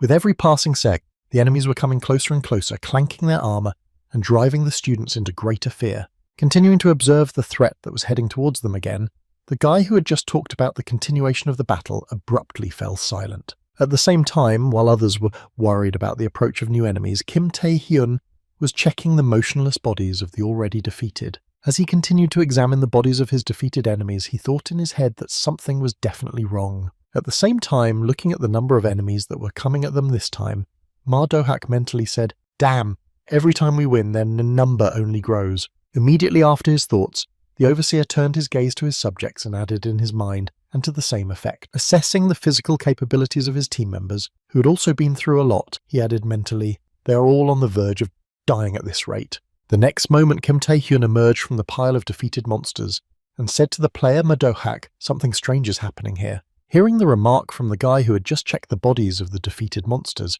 Ma Do-hak was surprised to think that Kim Tae-hyun. Continuing to look at the guy who was behaving rather strangely even in such a situation, he mentally added, "Who the hell is this guy? He looks cheerful even after so many battles," and was the first to realize that this gate was dangerous. Continuing his thoughts, the man added in his mind, "It is only because of his monarch's heart that our characteristics are so high, otherwise we would not have lasted so long." Feeling somewhat afraid after realizing the guy's capabilities, he mentally added, "He was definitely a C-ranked awakened," and then asked anxiously, "What you mean by strange?" In response to the man's question, Kim Tae-hyun turned his head in the direction from which the enemies were coming, and said that it was only a guess, but that they might not be Death Knights. Hearing the conclusion from their comrade, the other team members exclaimed in confusion, "What kind of nonsense are you talking about? What, we were fighting all this time, according to you?" In response to the questions of his comrades, Kim Tae-hyun grabbed the hilt of the sword that had been driven into the ground and said, "Exactly what I'm trying to find out." The next moment, having prepared to clarify the circumstances,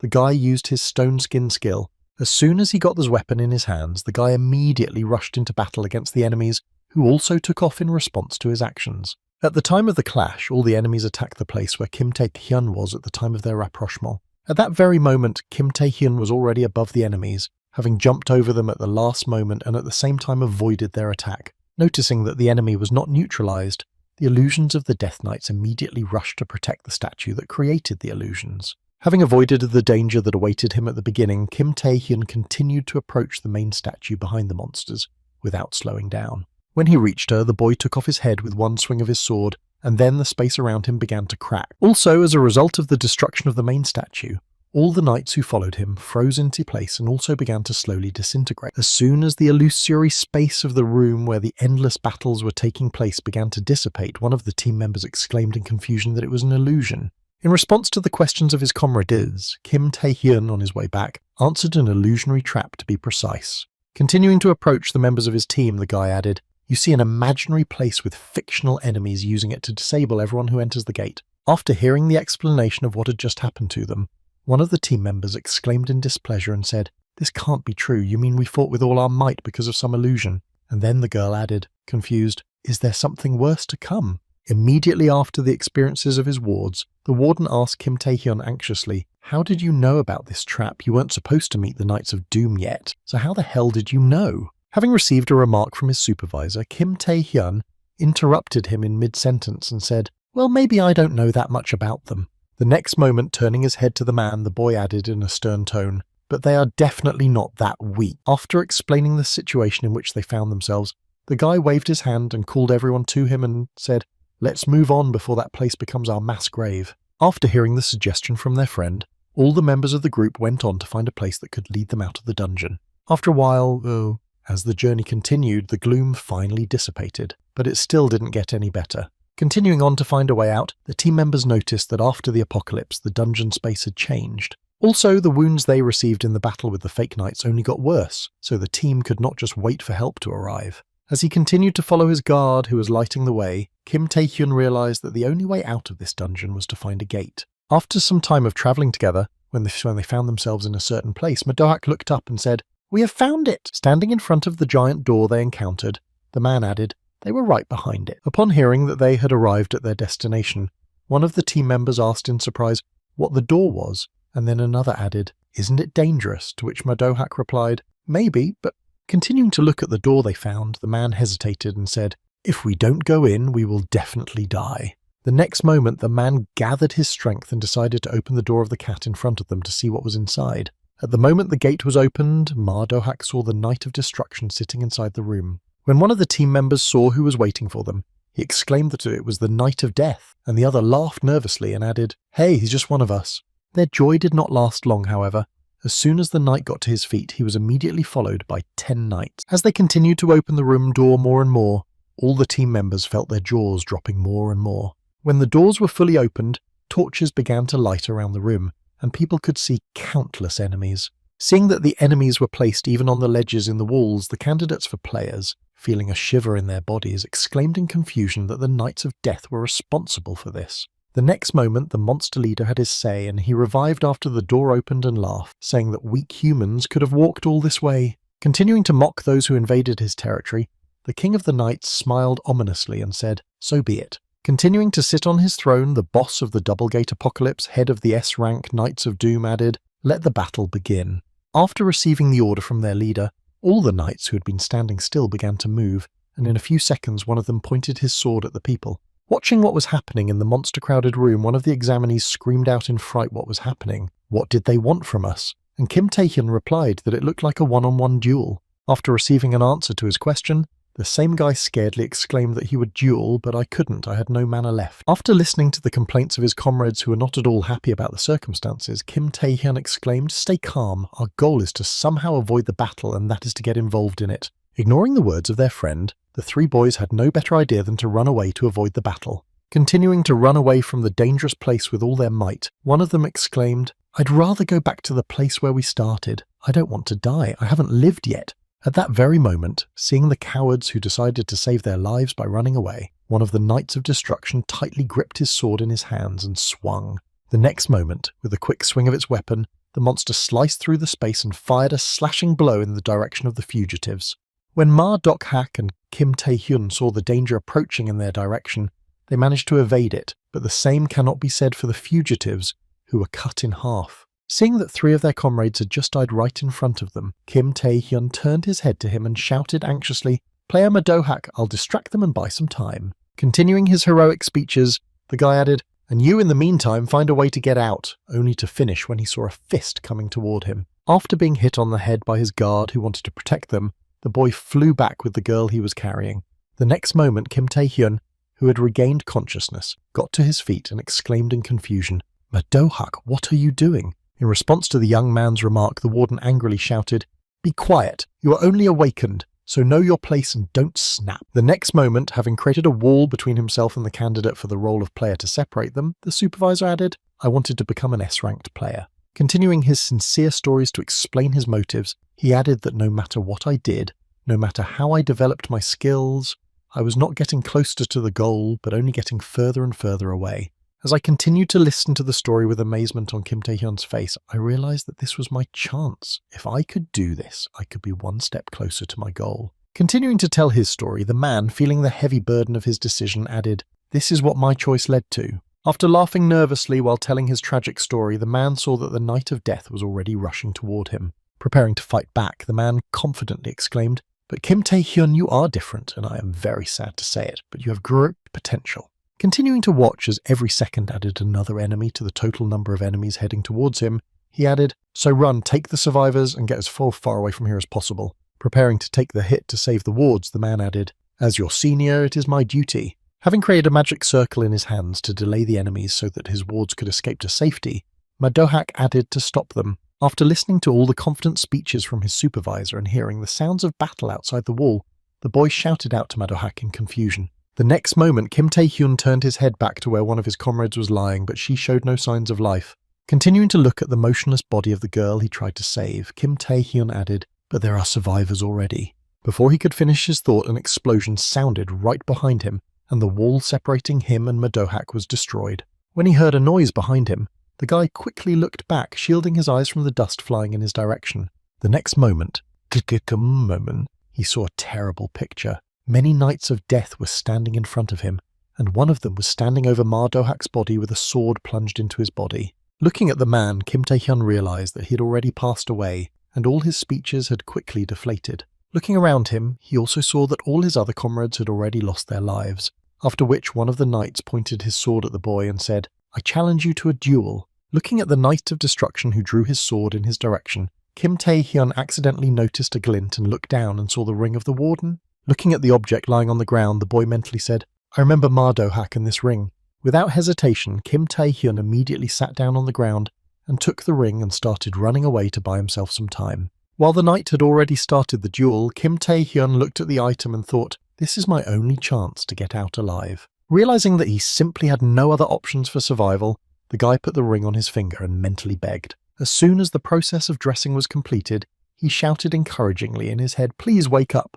As his parameters grew after equipping the magic item, knights were already coming at him from all sides. When the parameters reached their peak, something interesting began to happen. Mana began to radiate from Kim Tae-hyun's body and an explosion sounded. As soon as the Knights of Destruction who were preparing to suppress the boy were destroyed, the leader who was watching from his throne exclaimed in surprise what kind of power this was. At the same moment, Kim Tae-hyun received several system notifications that said you have put on the Sage Ring, all characteristics have been increased by 10 units and all conditions have been met. As soon as the parameters were increased, the guy received another system notification informing him that the hunting skill restriction was removed. Sometime after the battle began, Kim Tae-hyun began to use his hunting skill, which gave him a considerable boost to his strength. However, despite the increased capabilities and a large number of defeated enemies, the Knights of Death still appeared and continued to attack him. Activating his skill on the attackers, the guy mentally said that it takes 10 seconds to completely absorb them with the help of hunting. Using a sword taken from one of the enemies and the stone armor skill, the guy added in his head,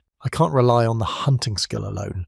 While swinging his sword and cutting enemies to pieces, he mentally added all the skills I had learned to each stat unit. Destroying all the enemies he encountered on his way, Kim Tae-hyun mentally said that he needed to use every last crumb. Continuing to push forward through the crowd of enemies who for some reason did not become less, he added, "And only then will I be able to survive this." The next moment he felt a certain danger approaching him, so he turned his head to the side and immediately jumped away. The next moment, a giant spear landed in the ground right in front of him, aimed at him. Kim Tae-hyun continued to look at the weapon with which they wanted to kill him and exclaimed, "What the hell is this?"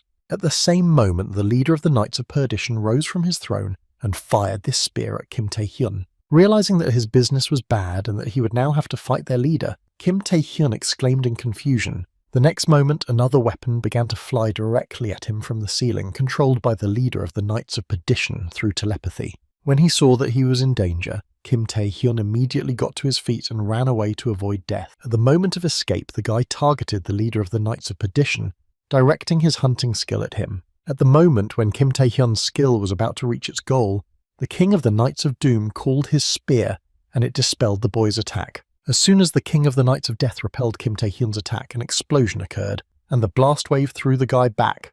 As Kim Tae-hyun continued to fly backward in the moment of flight, he heard the leader of the Knights of Perdition say, "You are strong, but you are not." But as he began to gather his forces for the next attack, the leader of the Knights of Doom shouted out that this is your limit. The next moment, the leader of the Death Knights threw his spear in Kim Tae-hyun's direction and hit him in mid-flight. A few seconds later, the King of the Knights of Perdition approached the boy who was lying on the ground with a monster sword sticking out of his back.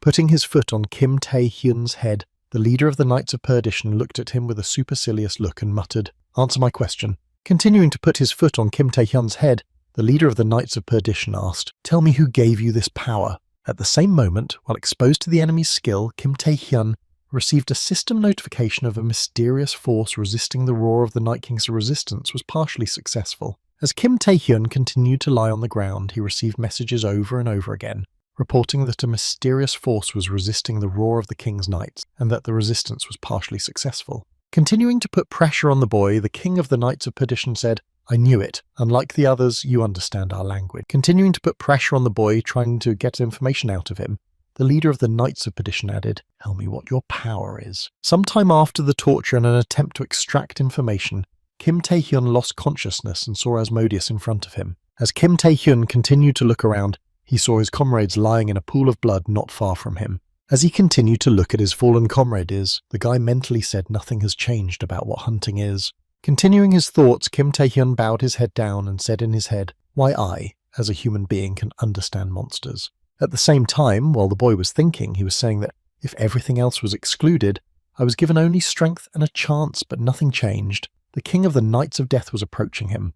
At the moment when he was about to blow the guy's head off the very next second, Kim Tae-hyun thought in frustration why the king gave me this power. The next moment, Kim Tae-hyun's thoughts were interrupted by the voice of the deity he was just remembering, who said, confident that he had already explained it. Hearing the voice of the deity, Kim Tae-hyun immediately raised his head and saw a bright source of light from which the king was coming toward him. Continuing to go to my chosen one, the deity added, I was attracted to your diligence and determination. You don't need to change. Continuing his words, the deity looked at the surprised Kim Tae-hyun and added, just keep going. At the same time, the king of the Knights of Perdition, not having received an answer to his question, said that you probably have no strength to answer. Preparing to kill the boy who would no longer be of any use to him, the king of the Death Knights swung his sword and said, wretched man.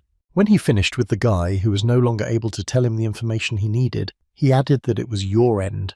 The next moment, Kim Tae-hyun regained consciousness and his body began to overflow with energy that seeped through his entire body. The tentacles of the hunting skill that emerged from Kim Tae-hyun's body went in all directions and cut off the arm of one of the Knights of Destruction. At the same moment, watching his subjects being turned into minced meat, the king of the Knights of Perdition said in surprise that the next moment he turned his gaze to Kim Tae-hyun, who was radiating strength, and laughed loudly and added, you're not going to continue in this state. At the same time, Kim Tae-hyun's body continued to overflow with power, and he repeatedly received notifications that your mana was increased by 1 unit. Surprised by the stubbornness of his opponent, the king of the Knights of Death laughed loudly again and said, your last battle was unsurpassed. Clutching his sword in his hands, the leader of the Knights of Perdition rushed at Kim Tae-hyun and shouted that he had decided to have fun to the very end. Having blocked the attack of the leader of the Knights of Perdition, Kim Tae-hyun thoughtfully mumbled, wondering what kind of power I have. When the king of the Knights of Perdition heard the boy's question, he was surprised to hear what he had heard in response. Preparing to strike the last blow to his opponent with the Predator skill, Kim Tae-hyun exclaimed, feel it on yourself. At the moment he struck the enemy, a message appeared above the guy saying, you have reached B rank. Feeling a considerable amount of damage pass through him, the king of the Knights of Death groaned heavily and then exclaimed, how dare you? Using telepathy, the monster pointed all the weapons in the room at the boy, adding a weakling like you. After some time of the battle, Kim Tae-hyun seized the initiative and launched a counterattack. In response to the confused cries of the king of the Knights of Perdition, Kim Tae-hyun said in a menacing tone that this was not human power. Continuing to attack the king of the Knights of Perdition, Kim Tae-hyun added in a menacing tone that she belonged to the king. The next day, Giant Predator appeared in front of the king of the Knights of Perdition and swallowed him and the others. After defeating the Night King of Death, Kim Tae-hyun received a system notification stating that a new skill was detected, the Spirit of the Night King. At the same time, a large number of people gathered somewhere near the gate leading to the D-rank dungeon. Trying to find out what exactly was going on, members of the management gathered in front of the gate waiting to see what would happen. Continuing to watch the gate to the dungeon, Park Sang-jin shouted out what's wrong with the magic score and heard it's S rank in response. As she continued to report to the management member, the girl exclaimed the evacuation order was received, evacuation delayed due to the dungeon's curvature. We cannot be sure that the relief team will arrive at the dungeon's vault. After receiving the report, Park Sang-jin gritted his teeth and mentally said, the devil from the D-rank dungeon is phoning in S-rank energy. In that case, no one will survive. As he continued to think about what had just happened, the man wondered if he would have to intervene himself. The next moment, all the members of the management present saw the gate suddenly activate and someone start to emerge from it. Tensing up and preparing for the worst, one of the audience members shouted out to the fault line to get ready. The next moment, an image appeared from the dungeon portal, and Park Sang-jin gaped in surprise. Directly in front of them, the members of the management team saw a guy who had just left the portal of movement from the dungeon. As soon as he was outside, Kim Tae-hyun breathed a sigh of relief and looked at the members of the management team and said it was a miracle he got out. Thanks to Kim Tae-hyun, the situation with the double gate was resolved, the examiners evacuated without serious damage, and it was decided that the results of this round would be based on the scores obtained earlier. In addition, the bodies of those who were unable to return from the exam were found and handed over to their families safe and sound. However, that was not all. Standing in front of the leader, the manager and his deputy heard him say that we decided not to disclose who exactly cleared the apocalypse. We had to face negative press, but if we told the truth. Looking at Go-tuk and Park Sang-jin standing outside his office, Chae Jin-woo added that Kim Tae-hyun was clearly the main target of both the media and thieves. Hearing his leader's remarks, Go-taeok said, well, there's nothing surprising here. And then Park Sang-jin added, of course we understand. After receiving disdainful responses from his subjects who agreed with his refusal to disseminate information, the man added, "Thank you now." After a short pause between his words, Che Jinvi looked at the guys in front of him and added, "What are you two thinking?" Folding his arms in front of him, he added about Kim Tae-hyun, or not so much about the man who cleared the S-rank dungeon of the apocalypse. Park Sang-jin was the first to express his opinion, saying, "Well, this guy coped with the S-rank dungeon on his own, so he is now at the level of an S-rank player." Immediately after him, Go Taeuk joined the conversation, adding that although his true rank is much lower, he has a power that is difficult to assess. After listening to the opinions of his subordinates, Che Jinwoo looked at them thoughtfully and asked what it meant. Seeing the surprise in the eyes of his subjects, after which they began to look at each other, Che Jinwoo added that it was highly likely that he could be of national rank. After a while, when Kim Tae-hyun opened his eyes, he saw a crowd of various monsters screaming at him to bring him to his senses. Turning his head a little further, the boy saw that he was on a rock, and in front of him was a large number of monsters. Trying to understand the situation, the guy confusedly said in his head what kind of stupid monsters they were. Continuing to think, Kim Tae-hyun continued to look around and mentally added that why am I in the abyss? The next moment, raising his head just above the horizon, the boy saw a deity heading in his direction. Surprised by the appearance of this person in such a place, the boy began to realize a little how it could be connected, and the king thought in surprise. When the deity was going down, he attracted the weight of the monsters, who reacted quite aggressively to him. However, these creatures did not pose any threat to him, and in an instant the deity dealt with them by creating a path through the crowd. Having cleared the way for the boy, the deity said to the surprised boy, "I will be waiting for you." The next moment, all the monsters under the deity turned into white steam, and the king himself began to rise into the sky. As soon as the world began to dissolve in white light, the deity spoke before his exit in the most secret corners of the abyss. When the patient's fantasies ended, Kim Tae-hyun woke up in a hospital bed, breathing heavily after what he had seen. The next moment, the guy instantly shifted to a sitting position and looked at his hand, saying in his head that he was dreaming. Continuing to examine his hand to make sure he was definitely out of his coma, Kim Tae-hyun mentally added, "Can't be too realistic for a normal dream." Continuing his reflections on what he had dreamed a few minutes ago, the guy mentally added what he meant by "I will be waiting." The next moment, remembering the king of the Knights of Perdition, Kim Tae-hyun mentally added, "Even S-rank monsters are afraid of hunting. Besides, I can understand their language. The questions only get bigger." The next moment, he opened his status window and began to look through the options, thinking that this was the only way to become stronger and get into the abyss. Looking at his status window, Kim Tae-hyun saw that his rank was now B, and mentally said, "I knew it." Recalling the moment when he received the notification of his promotion, he mentally added, "I was suspicious during the battle with the Night King, but I really did get promoted." The next moment, looking up at the ribbons with the quantitative description of the characteristics, he added that with such stats you can compete with S-ranked players. Also paying attention to the new skill he now possessed, the boy mentally said to the spirit of the King of Knights, "I am sure that it was this skill that pressed me with such terrifying force." Continuing to admire his characteristics and capabilities, Kim Tae-hyun mentally said that at this rate the national level rank is not far off. The next moment, the boy's thoughts were interrupted by a noise coming from outside his room. Looking toward the entrance to his room, he suddenly heard the shouts of a nurse who said, "No, you can't just..." In response to the workers' objections, a woman's voice, which was very persistent in making its way inside, said as soon as the door opened, "My God, I can't believe they forbid me to visit a sick person." In response to the girl's remark, the hospital worker insisted that it was too much even for the leader of the association. The next moment, heavy groans were heard outside the door, and then the door to the ward opened and Yoo-ah-yeon came in and asked if he thought so. The next moment, she looked up and turned her gaze to the guy sitting in the hospital bed and added, "Dear." After some time in the girl's car, Kim Tae-hyun heard the man behind him say, "Chairman, maybe I should drive," to which he replied, "Sit and enjoy." Continuing to brush aside the nervous insistence of her subject, Yoo-ah-yeon added, "He is my guest, so leave it to me." After a few seconds of complete silence in the car, Kim Tae-hyun said the following without taking his eyes off the window. The next moment, turning his head to the girl, he added that the leader of the vagabonds of one of the strongest guilds needed me. In response to the guy's question, she replied, "Oh, I didn't tell you. I'll just take you home after discharge, and at the same time see who you are if you manage to survive the apocalypse." Having received the answer to the question, Kim Tae-hyun asked the head of one of the leading guilds for primitive reasons, "Please come up with something more plausible." After receiving the passenger's remark, Yoo-an smiled slyly and said, "I can see that you have a sharp tongue. So what?" Realizing that there was no point in hiding anything from the guy, the girl said, "You know what happened during the third round of qualifiers?" Keeping her eyes on the road, Yoo-ah-young added that the third round was also a game of survival, but unlike the first round, outsiders could watch what was happening. The next moment, she turned her gaze to the passenger and smiled sleepily and said, "Your powers have been put on display and now all the guilds will start hunting for you." Continuing to put pressure on the boy with what awaits him in the future, Yon added a low-level awakened who has passed the S-rank dungeon.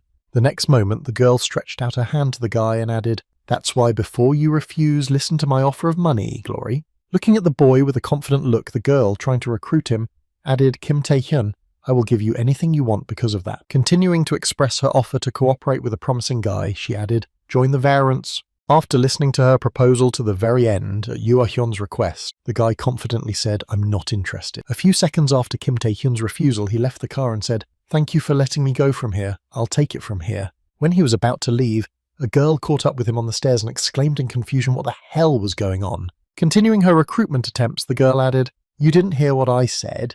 Is it the salary or do you have other conditions? I'm telling you I'll do everything for you." Continuing to be surprised by the rejection of his offer, Ahn added, "Either you've already received an offer from another guild or you've misunderstood something that he mentally responded to, and it's starting to get annoying." As soon as the girl finished asking Kim Tae-hyun questions, he answered her, "Don't get me wrong, there are no special reasons for refusing." Continuing to stand in place to finally disown the girl, he added no other guild or conditions and whether vagrants are so special. The next moment, having resumed his walk in the planned direction, Kim Tae-hyun smiled and added, "I'm just not interested in it." Having made it clear that he did not plan to join the guild in the current period of time, the guy added finally in "Now I'm gone." Before he could get far, Yon rushed after him and grabbed his arm and covered his mouth with her other hand. Activating her suppression skill to intimidate Kim Tae-hyun and force him to join the vagrants, she said, "What the fuck is wrong with you?" Continuing to express her dissatisfaction, the vagabond leader added that you have just taken the first step to becoming a player and are already giving up on one of the 4 major guilds simply because it makes no sense. The next moment, taking her hand away from Kim Tae-hyun's mouth, she exhaled heavily and said, "But I forgive you." The next moment, she began to move her finger along the cheek of the guy who was visibly nervous, and smiled slyly and added, "Only because I like you." Line. At the same time, seeing something wrong, the subject nervously exclaimed to the head of the guild, "He is still being tested. What the hell are you doing?" Continuing to express his concern, he added, "And you, Kim Tae-hyun, don't piss her off and just accept the invitation. You'll have to join the guild someday anyway." And then the guy said, "I see that stubbornness runs in your family." The next moment, he looked back and smiled slyly and said, "Or am I wrong, Sister Lim Ah-yoon?" Hearing her name called by the boy, the leader of the Vagrant Guild looked at Kim Tae-hyun in confusion and said, "Where are you from?" In response to the girl's surprise, Kim Tae-hyun smiled slyly and added, "Well, I know a lot of things, including the stolen name." The next moment, a powerful explosion was heard at Young's location, accompanied by a column of light that pierced even the clouds. At that moment, the girl lost her temper. Her jokes were over and she grabbed the guy by the throat. Watching the situation around his leader and the boy instantly escalate, the subject mentally said it very badly. Continuing his thoughts, the man anxiously added in his head the actual real name of Chairman Lim Ah-yoon, CEO of the Yuxiang Group, Lim Chang-yun, who raised a girl born out of wedlock as his heir. Continuing his reflections on the sad story of the girl, he added that when another daughter appeared in the family, they took away her name and made her an outcast. At the same moment, suppressing the force that Yon was trying to exert on him, Kim Tae-hyun said, "You started it." At the moment, he received the notification of resistance to the unknown force of the Amazon Spirit S successful resistance. The boy used his strength and grabbed the girl's hand with which she was holding him by the throat. Having freed himself from the hands of the Vagabond Guild leader, the boy counterattacked with the spirit of a Knight King of the B rank and made a successful attack. At the same moment, when she felt that her skill was inferior to the boy's, Lim Ah-yoon wondered what kind of power it was. Continuing to look at the guy standing in front of her, the girl added in confusion that not only was he able to withstand the ability of an S-ranked player, but he also counterattacked. The next moment, Kim Tae-hyun pushed the girl against the wall and put his hand above her head to prevent her from suddenly running away. After calming the girl's ardor, who had overdone it a bit, Kim Tae-hyun said, "Let's not cross the line," and Ah-young's older sister, Mrs. Ah-young, said. Hearing how Kim Tae-hyun had just addressed his superior, the subject froze in shock on the spot and said he had indeed just said it. Some time after the dialogue ended, the day finally came for the 3rd exam of the candidates to become players. When people were already taking their seats and the participants were entering the arena, the host said that the Colosseum resembled ancient Rome and would be the venue for the 3rd round. Continuing to comment on the events, the girl host added that unlike the first 2 rounds, which were closed to outside viewers, the 3rd round we can watch with our own eyes. Park Sang-jin and Go Taeuk, who were somewhere among the stands, also came to watch this stage of the competition, and the host added that this is why the future colleagues of the Awakened ones were there. Also, somewhere among the spectators was Ah-yoon, who pretended to be an ordinary person. Continuing to comment on the event, she added, "Their families and ordinary citizens of our country arrived at the arena to see the qualifiers with their own eyes." At the same time, Kim Tae-hyun's uncle, feeling some tension, said worriedly, "God, thanks to Tae-hyun, we can also be spectators," to which his aunt replied, "But will everything be okay? I've heard that the qualifiers can be cruel." In response to his parents' worries, Hwang Ja-young confidently exclaimed Bagaga, "There is no reason to worry, Tae-hyun is very strong." Continuing to reassure his parents, Hwang Ja-yeon, formerly Kim Tae-hyun's cousin and now the president of the Kim Tae-hyun fan club, which has only one member so far, added that he can take them all out with one punch. Hearing the assurances of her strongman, the aunt nervously said it was good, but he shouted it down with a single blow. And somewhere near them was Kim Ji-cha, a young journalist who was on the verge of being fired, biting and stinging her nails and thinking, "This time I just have to find a scoop." Recalling the moment of handing over the report to the words of my boss, who angrily shouted out not even A rank, but some C rank, and what I should do about it, I mentally said my last interview was returned because of the presence of an awakened person with a low rank. Feeling tears rolling down her face, she added sadly in her head, "That guy Kim Tae-hyun must have already left. If I can't get an interview this time, I'll definitely say goodbye to my job." The next moment, as she took off her glasses and began to wipe away her tears, she heard someone say next to her, "Don't you think the atmosphere has gotten strange?" Hearing the remark from the guy who pointed to the arena and drew his girlfriend's attention to one person, Kim Ji-cha thought the atmosphere was unstrange. Pulling on her glasses to better see what was going on, the girl said in surprise, "Looking at the well-known awakened ones," Kim Ji-cha mentally added the veterans among the awakened ones, with a high rank to Lee Gilson, a ranked candidate. As she continued to observe the tense atmosphere in the arena, she mentally added up all the people present at the qualifiers. The young journalist also turned her gaze to Kim Tae-hyun, who was standing empty, and everyone was keeping a few meters away from him, and added that she was staring at one guy. As she began to realize the reason for this situation in the arena, Kim Ji-cha thought anxiously, "Don't tell me they want to deal with him by joining forces, he's so strong." The next moment she heard the host announce over the microphone that the third round of the qualifying competition would begin shortly. Listening to the words of the host, who asked all the spectators to remain calm despite what you can see here, the atmosphere in the arena was becoming increasingly tense. As the young journalist focused her gaze on Kim Tae-hyun, with the feature of the awakened one who won the S rank and now has the B rank, the presenter added, "Let's start testing." A few seconds after the announcement of the start of the third round, a fierce struggle broke out, with a large number of participants attacking Kim Tae-hyun. Continuing to attack the guy together, one of the participants shouted out, "Let's deal with him right now." He single-handedly defeated 2 S-rank players in the first round.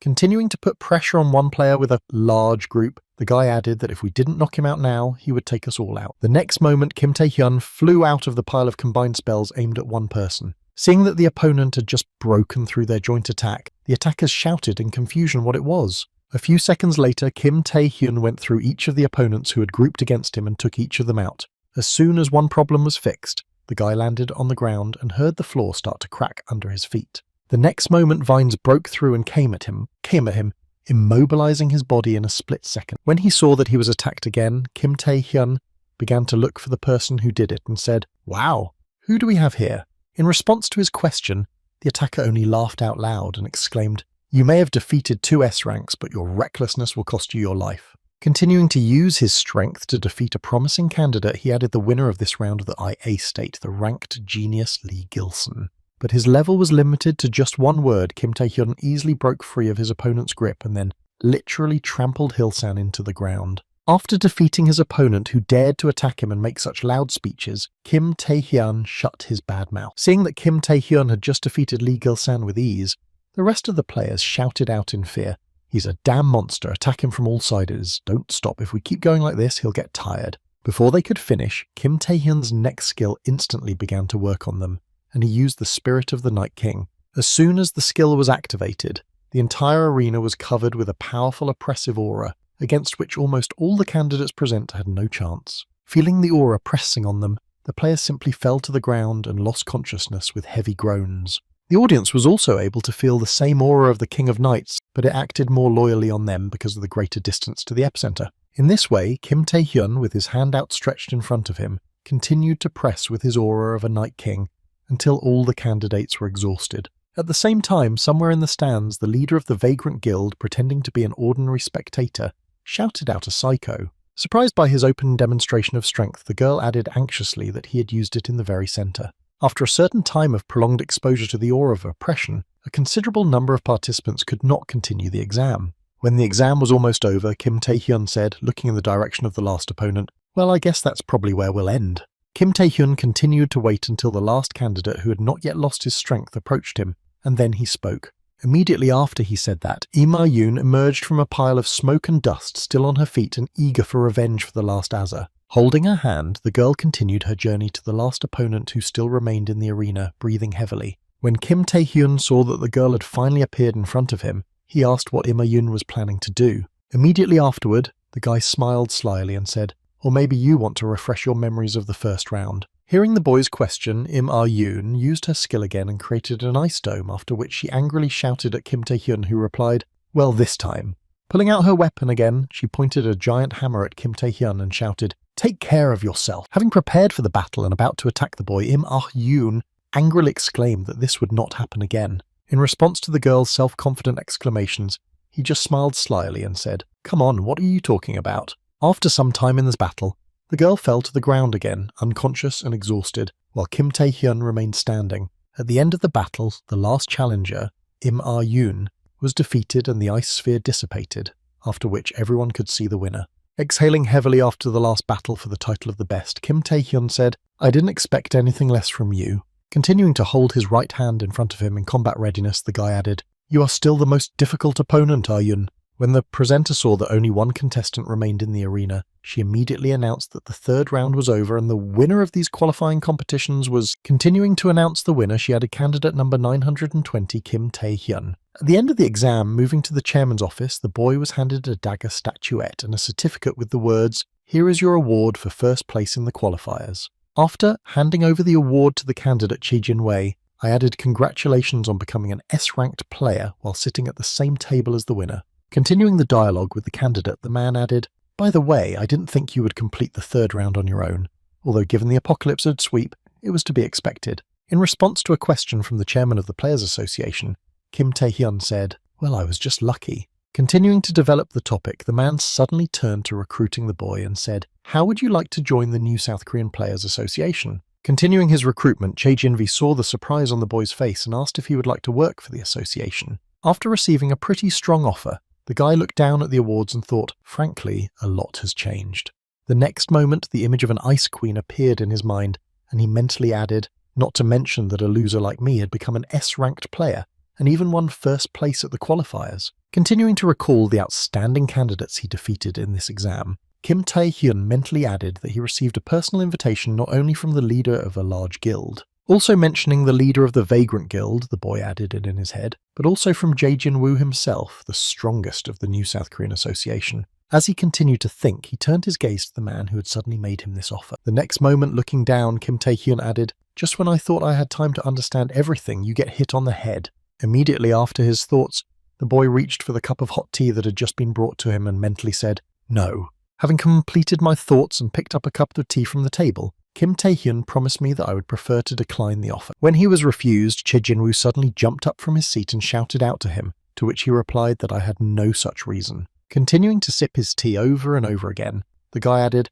"I just believe that, unlike him, I will become a member of one of the 4 major guilds or associations." Keeping his gaze on the man, the guy added in a confident tone, "I will do more good working alone." Announcing the reason why he decided to refuse the offer, Kim Tae-hyun said, "I'm sorry, but I can't help you." Having received a refusal, Chae Jin-woo bowed his head and said, "I could not even imagine that you would refuse all the offers of the association or the 4 guilds and choose the path of a hermit, such self-confidence." Ha! Well. The next moment, having taken his seat in the chair at the table, the man added, "In that case, perhaps you will agree to something more interesting." Seeing that the guy had awakened some interest after his last offer, the man added, "Would you like to join the Asian-friendly matches?" Sometime after the conversation with Jae Jin-won, Kim Tae-hyun went to clear the dungeon. In the course of his wandering through the monster settlements, the boy was able to destroy a considerable number of them without much effort. After a while, though, when he reached the gate of transportation to the real world, the guy spoke from the dungeon and cleared it. The next moment, as he headed for the exit, the guy suddenly remembered the offer of the association leader and promised Asian-friendly matches, meaning 5 representatives from guilds or members of hunting associations from each Asian country are selected for Asian-friendly matches. These individuals are selected for a special job, hunting monsters and thieves, but also to become representatives. They need to make their hunting of monsters or thieves somehow benefit the country. And in the same way, when hunting down thieves or monsters, these individuals can earn a certain number of valor points. The next moment, Kim Tae-hyun remembered how Jae Jinwee had said to him, "Considering your success story, this is a good next target," and he thought it was easy to say. As he continued to get out of the dungeon, the guy thought, "I just became a player, and to make up for the lost time, I'll have to track down stronger monsters and thieves." Continuing to leave the cleared dungeon, the guy mentally added, "This month I have cleared all known dungeon associations but have not made any progress in getting those valor points." Continuing to think about how he could earn these points, the guy added in his head, "It may be dangerous, but it seems like I have no other choice." Passing through the portal that was supposed to take him to the real world, the guy said, "I would have had to go there anyway." At the same time, somewhere in the main building of the Taesan family, tension was only growing because of the situation. After killing all the dogs that surrounded him, Lee Chang-soo grabbed his subject Solhendo by the throat and lifted him above him. Trying to somehow escape from the hands of his boss, the man moaned heavily and asked the leader to calm down, to which he angrily shouted to calm down. Looking at the man who was guilty, he added in a menacing tone, "My son is still in the hospital and the guilty party is blooming and smelling like an S-ranked player." The next moment, Lee Chang-soo threw his subject to the floor with all his might and shouted angrily, "And you're telling me to calm down?" The next moment, there was a knock on the door and a secretary came in, after which she bowed her head and said, "Leader, the Thieves Guild has come to see you." Looking back at his subject, the man angrily shouted at the thieves, "Those are the bastards who took the money but couldn't do anything about the scum. How the hell did they dare to show up here?" Continuing to express his dissatisfaction, the man shouted angrily, but before he could finish, his sentence was interrupted. His anger was interrupted by the oppressive aura of the person who arrived at the man's side and made him instantly silent. Starting to exit this teleporter gate, the thief said, "We're really sorry for what happened to your son, but first you'd better calm down." Continuing to approach his client, the member of the thieves' organization added, "This scumbag is not the ultimate target of Tessen. I'm right," to which he replied in fright. Seeing the nervous laughter and fear on the man's face, the thief added, "I'm a deputy of the Thieves Guild." Putting his hand to his chin, the man in the respirator added, "You can call me a shadow." At the same time, Kim Tae-hyun just used the teleportation gate to get to the right place faster. As soon as his image appeared from the gate, a man's voice joyfully shouted out to Mr. Kim Tae-hyun. He looked up to see who was speaking to him and saw a guy in a business suit. Holding up a sign with the name of the expected person, the boy exclaimed, "I will be your escort at this auction. A player from the Alchemist's Guild. My name is Park Gun-hun." Feeling very nervous about who exactly he would be meeting, the guy exclaimed, "It's a great honor for me, Park Gun. A ranked player hired by the Alchemist Guild as a bodyguard for the duration of the auction, is a member of the Kim Tae-hyun fan club, has the skill of gatekeeping." Continuing his loud speeches, the guy exclaimed how he saw your victory in the third round of the qualifiers and immediately became a fan of yours, so you can sign an autograph. The next moment, starting to lead Kim Tae-hyun, whom he was supposed to protect, the guy said this place was the best auction hall in Asia, East Point. Continuing to recall all the privileges of this place, the bodyguard added the largest in his Asia. Continuing to list all the advantages of this place, he added the biggest auction items to the automatic speech translation. Mentioning all the main advantages of East Point, Park added, "East Point has many virtues, but the most important one is the quality." Having received an autograph from his idol, the guy confidently exclaimed security. At the same moment, Kim Tae-hyun asked if you're sure that an autograph on the forehead is a good idea.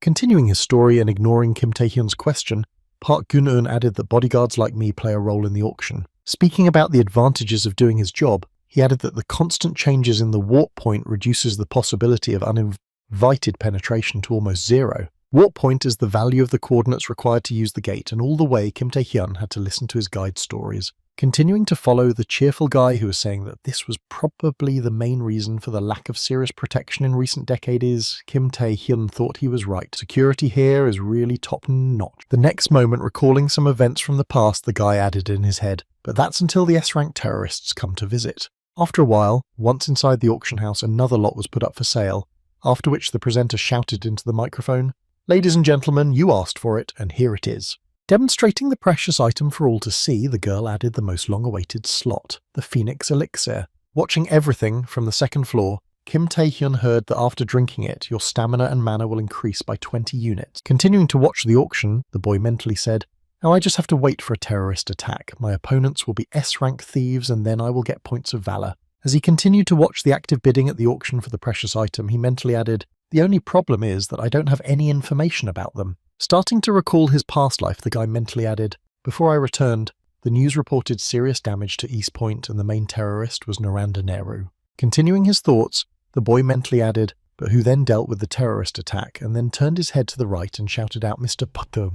Park Geun-hyeon. Having attracted the attention of his bodyguard, Kim Tae-hyun said, "Who is the local head of the security service?" When he heard the question from his idol, the guy nervously exclaimed, "But why do you want to?" To which he replied, "I'm just asking if it's a secret." To which he added, "No, it's not that simple." Before the guy could finish his thought, someone's voice suddenly sounded and said, "Boogaloo, look who's here." Heading with his subjects to Kim Tae-hyun, he added the 12th S-ranked player of the New South Korea, and the youngest of all S-ranks. When the people at the auction saw who had just come downstairs, they froze in their tracks in surprise. Right in front of his subjects was the man himself, who was the one Kim Tae-hyun and Park Geun-hye had recently discussed. As he walked toward the guests, the leader of the security service said that Kim Tae-hyun himself had visited us. The person who was smiling so fake was Isaki Ryohei, a ranking player from Japan and head of East Point's security service. Seeing a rather well-known person in front of him, Kim Tae-hyun said in surprise to Ryohei, to which Park Geun-hye added, "He is an S-ranked player from Japan and also the leader of the security service."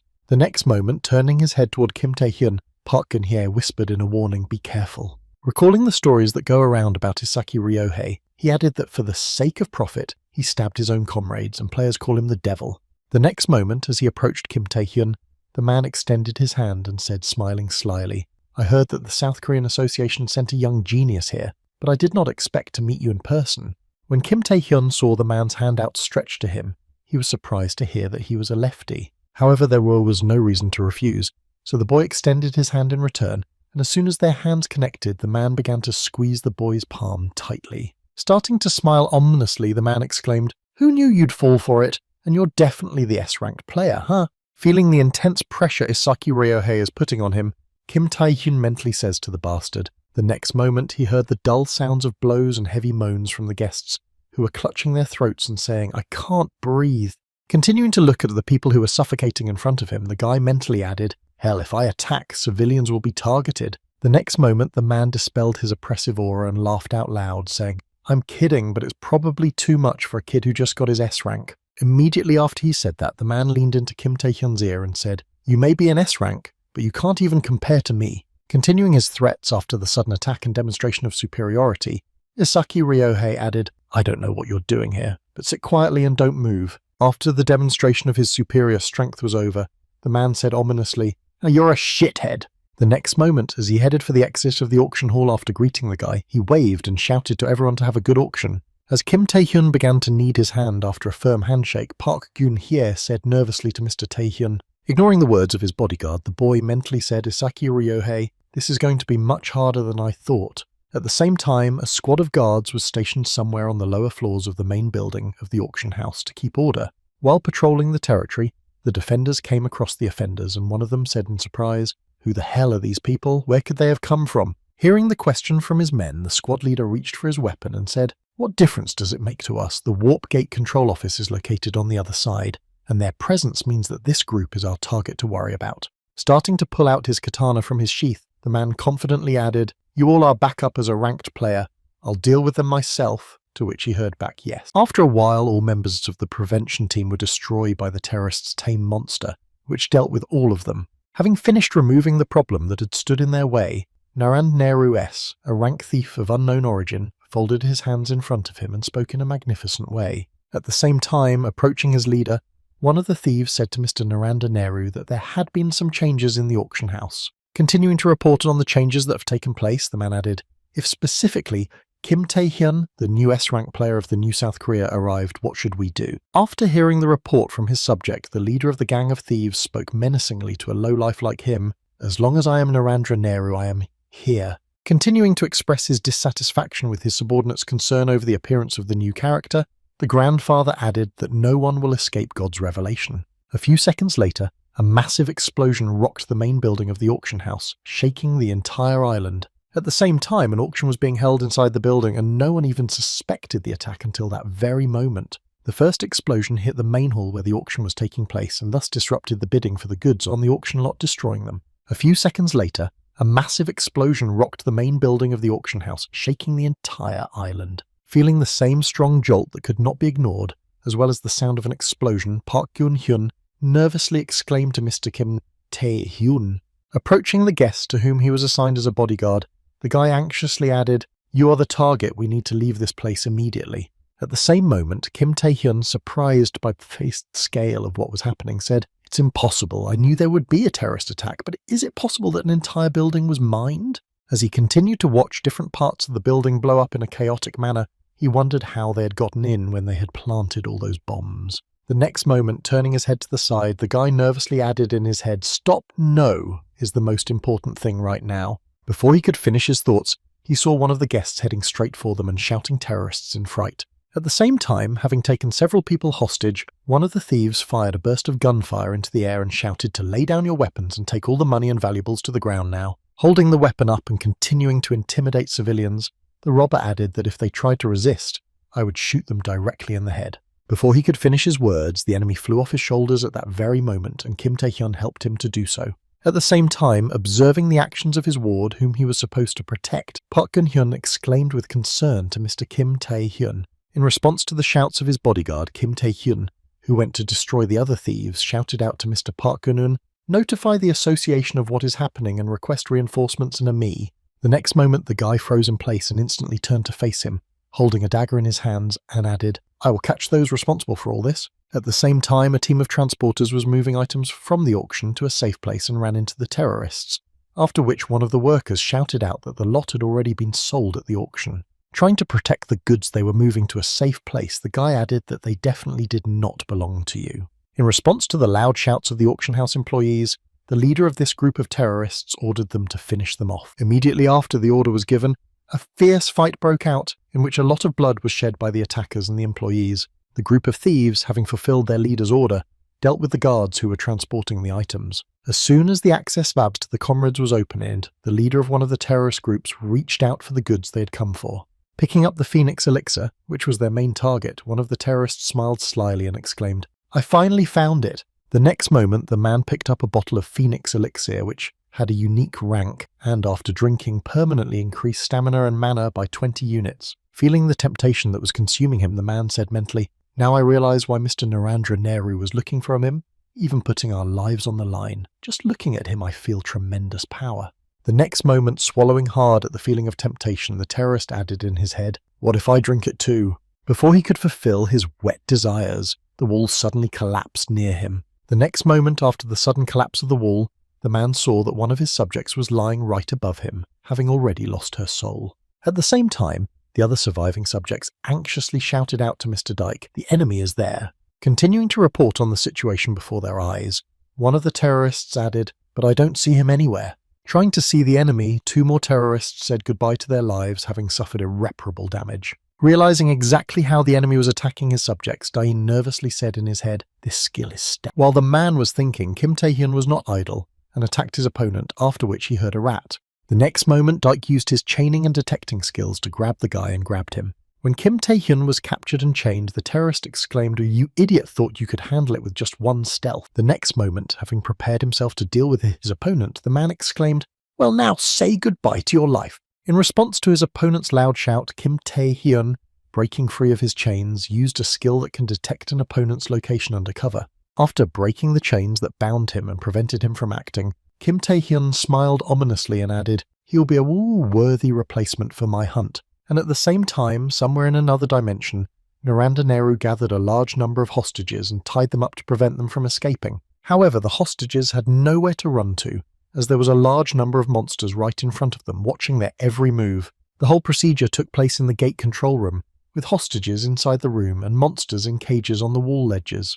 At the same time, Narendra Nehru, standing somewhere on the podium in front of the assembled hostages, laughed ominously and said it all very simply. Continuing to look at the hostages he'd gathered in the room, the old man added, "You should all tremble before him as our god." Continuing to voice his thoughts out loud, he added that all that was left to obtain was the elixir of the Phoenix, after which one of his subjects came up to him and said, "Mr. Narendra Nehru." Having attracted the leader's attention, the subject held out a radio to him and spoke about the signal from Dyke, who had gone to get the Phoenix elixir. Continuing to hold the transmitter in his hands, the man added that there was one problem, to which the subject was surprised to hear what the problem was. Immediately after hearing the question, the subject stretched out his hands, in which he was holding a radio, to his leader.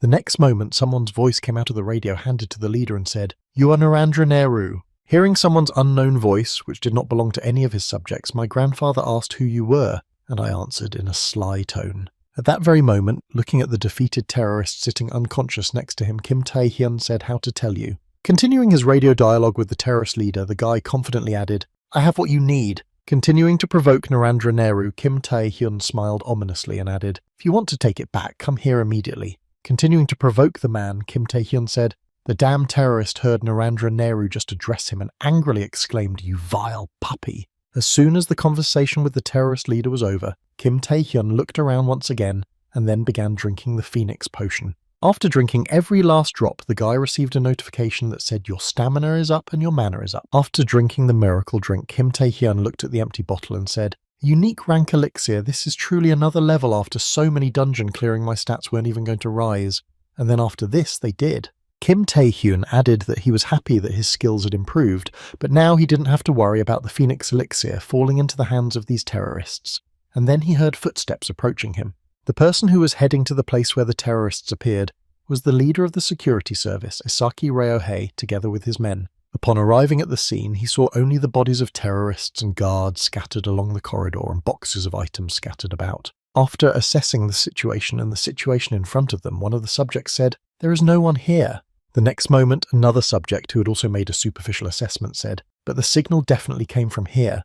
I think they escaped. Hearing the judgment of his subjects, the security leader just laughed and said, what are you talking about? And said, I'm sorry, what are you talking about? When he received a question from his subject, the man used his skills to shout out the same question right in front of you. Continuing to look at the guy who was under the cover of Isaki Ryuge's cloak, Kim Tae-hyun shouted, stop hiding and come out. When he heard that he had already been discovered, the guy, coming out of the state of invisibility, said something rather strange. Starting to smile slyly at the security officers, he added, I'm pretty sure my skills are perfect. In response to the boy's words, Isaki replied that a person of your level is doing what an S-ranked player does in this place. When asked a question by the interlocutor, Kim Tae-hyun confidently replied, well, aren't you the head of the security service? I thought you were running around trying to deal with the consequences of the terrorist attack. After hearing Kim Tae-hyun's remarks, Isaki Ryohei smiled slyly and said, you know, I'm looking for something here. Hearing his interlocutor's remark, Kim Tae-hyun reached for his dagger in his jacket pocket and said, I knew something was wrong. Starting to recall the beginning of the terrorist attack, he added, with all these players acting as your bodyguards, you could easily detect all the bombs that were planted. Kim Tae-hyun added that the terrorists also began to attack from the western points where permission is required to get inside. As Kim Tae-hyun continued to express his claims, he said, I heard some rumors that they had an accomplice inside. Continuing to look at the man in front of him with a contemptuous look, he added, but who would have thought that the head of the security service himself would turn out to be a traitor? In response to Kim Tae-hyun's words, Isaki Ryohei merely smiled slyly and said, I was kind enough to warn you to stay away. The next moment, the man drew his sword and immediately rushed into battle against his opponent, crossing arms with him. Continuing to push Kim Tae-hyun, Isaki Ryo-kyun said to his opponent in a menacing tone, give him to me. In response to the man's exorbitant demands, Kim Tae-hyun only smiled slyly and replied, if you want it so badly, then try to take it away. After a few words between the two players, a fierce battle broke out, and Isaki Ryohei's subjects could only watch from the sidelines. Covering himself with his hands from the gusts of wind that rose at the moment of blows, one of the subjects shouted out that this was an S-rank duel, don't even think about getting between them. Continuing to give instructions to his colleagues, he added, they don't call Mr. Rihai the devil for nothing, he will definitely tear us apart if we get in his way. At the same time, a fierce battle was taking place between Kim Tae-hyun and Isaki Ri, in which it was difficult to determine which side had the upper hand. Feeling the pressure on him during the battle, Kim Tae-hyun moved to a defensive position, the rascal thought without a doubt. Continuing to exchange blows and block his opponent's attacks, Kim Tae-hyun added in his head, unlike me, who can only predict the directions of blows by the sound and killer aura of this guy. When he felt the enemy right next to him and was preparing to deliver a fatal blow, Kim Tae-hyun mentally added, he sees right through me. At the moment when Kim Tae-hyun lost concentration while thinking, that second of confusion played a cruel joke on him and Isaki Ryohei made a successful attack. This slashing attack hit the entire perimeter of Kim Tae-hyun's body and left a cut from the shoulder to the pelvis. Bouncing back from his injury, Kim Tae-hyun mentally said, we both use stealth, but there's a giant gulf between our skills. Continuing to move across the battlefield, he mentally added, but if you think about it, at that moment one of the subjects raised his head to the ceiling and shouted from above. Having taken a comfortable position to prepare for the continuation of the battle, Kim Tae-hyun mentally added, he did not forbid me to hunt. As he was preparing to use his hunting skill, Kim Tae-hyun began to look around and wondered where Ryo-hye had gone. The next moment, as soon as he looked up, he heard an ominous laugh, after which the man exclaimed, "What a clever decision." Sitting on the ceiling, Isaki Ryo-hye, mocking the guy, added, "Yet stealth is inferior to the skill of working the area, however, if he was looking for me." The next moment, Isaki Ryo-hye jumped from the ceiling, preparing to deliver a fatal blow, and shouted, "It was worth looking at the ceiling." Immediately after the attack, Isaki Ryo-hye passed through several floors where his men were stationed, trying to stab Kim Tae-hyun with a sword. As soon as the guy was on the ground, he tried to finish him off, but something prevented him from doing so. When he saw the chains that held his sword and prevented him from piercing the boy, Isaki Ryo-hye exclaimed, "What a fool." In response to his opponent's words, Kim Tae-hyun smiled slyly and said, "What an idiot, really." Realizing that his attack had been taken into account in the opponent's plans in advance, Isaki Ryo-hye thought he had used the skill not to find me. Instantly jumping back from his opponent to avoid getting into the range of the skill, Isaki Ryo-hye mentally added a to pull out of the range of the skill and stop me. At the same time, chasing his opponent who decided to retreat, Kim Tae-hyun swung his fist and shouted, "Where are you going so fast?" While tying the man up with his chains to prevent him from escaping, Kim Tae-hyun heard his opponent shout out before he struck. After a while, when the enemy leader was defeated, Kim Tae-hyun chained everyone to the ground. Kneeling on his knees, Isaki Ryo-hye, immobilized by chains, suddenly shouted out to Kim Tae-hyun, "You bastard." In response to his opponent's angry shouts, the guy just smiled slyly and said, "I don't understand why an S-rank would do such a thing for a pittance." In response to Kim Tae-hyun's remark, the security leader shouted, "Shut up, if you weren't here, you would have been here by now." Before he could finish, Kim Tae-hyun interrupted his shouts by kicking him in the face. The next moment, as a result of Isaki's punch, Ryo-hye was knocked back a few meters, and Kim Tae-hyun said, "You're too talkative for a bastard." At the same moment, seeing what had just happened to their boss, the subjects looked back and exclaimed in concern, "Mr. Isaki, are you okay?" A few seconds later, approaching the man who was lying on the ground after being hit by Kim Tae-hyun, he said, "Tell me something about Naran-Neru." Continuing to look at the beaten terrorist, he added that every association in the country has definitely received a call for reinforcements in case of emergency. Continuing to threaten Kim Tae-hyun, he added, "You must understand that you, like Naran-Neru, are finished as soon as the reinforcements get here," to which he only smiled and said yes. Hearing what his opponent had just started to tell him, Isaki Ryo-hye said in a menacing tone that he was a fool, to which he replied in confusion.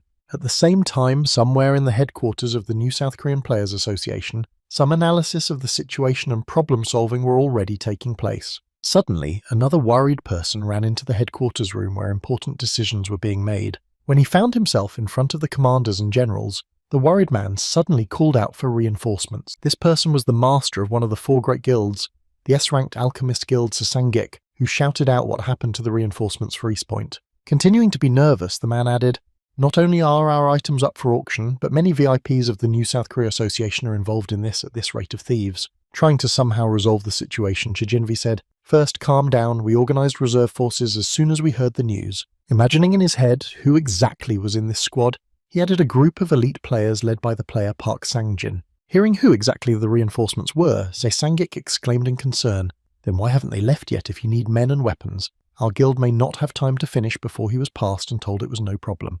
The next moment, turning his gaze to the man in front of them in the headquarters room, Chae Jinvi added that it was impossible to get in. Hearing the man's remark, Sangik said in surprise, "What do you mean?" To which Gotaek replied that the terrorists had seized the central control post of the warp gate and blocked them all. Hearing the reason for the impossibility of getting to East Point, Sangik suddenly shouted out the warp gate, to which Gotaek added, "But everything is under control." Starting to recall why he thinks so, the man adds that right now there are two S-ranked players there. Mentioning Isaki Ryo-hye and Kim Tae-hyun, the man added that Kim Tae-hyun, of course, was promoted to S-rank recently, but there is only one person on the terrorist side, Naran-Neru. Trying to somehow convince not only himself that the situation was under control, he added reassuringly, "Until we regain access to the gate, I am sure that these two can hold out and they can even defeat Naran-Neru."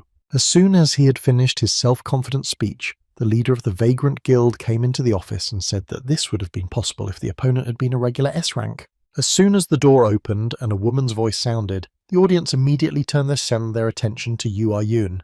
When their heads turned to the front door of the room, all the senior members of the management present exclaimed in surprise that Yu Ah-yoon. And at the same time, a similar conversation also took place between Kim Tae-hyun and Isaki Ryo-hye, who told him about Naran-Neru.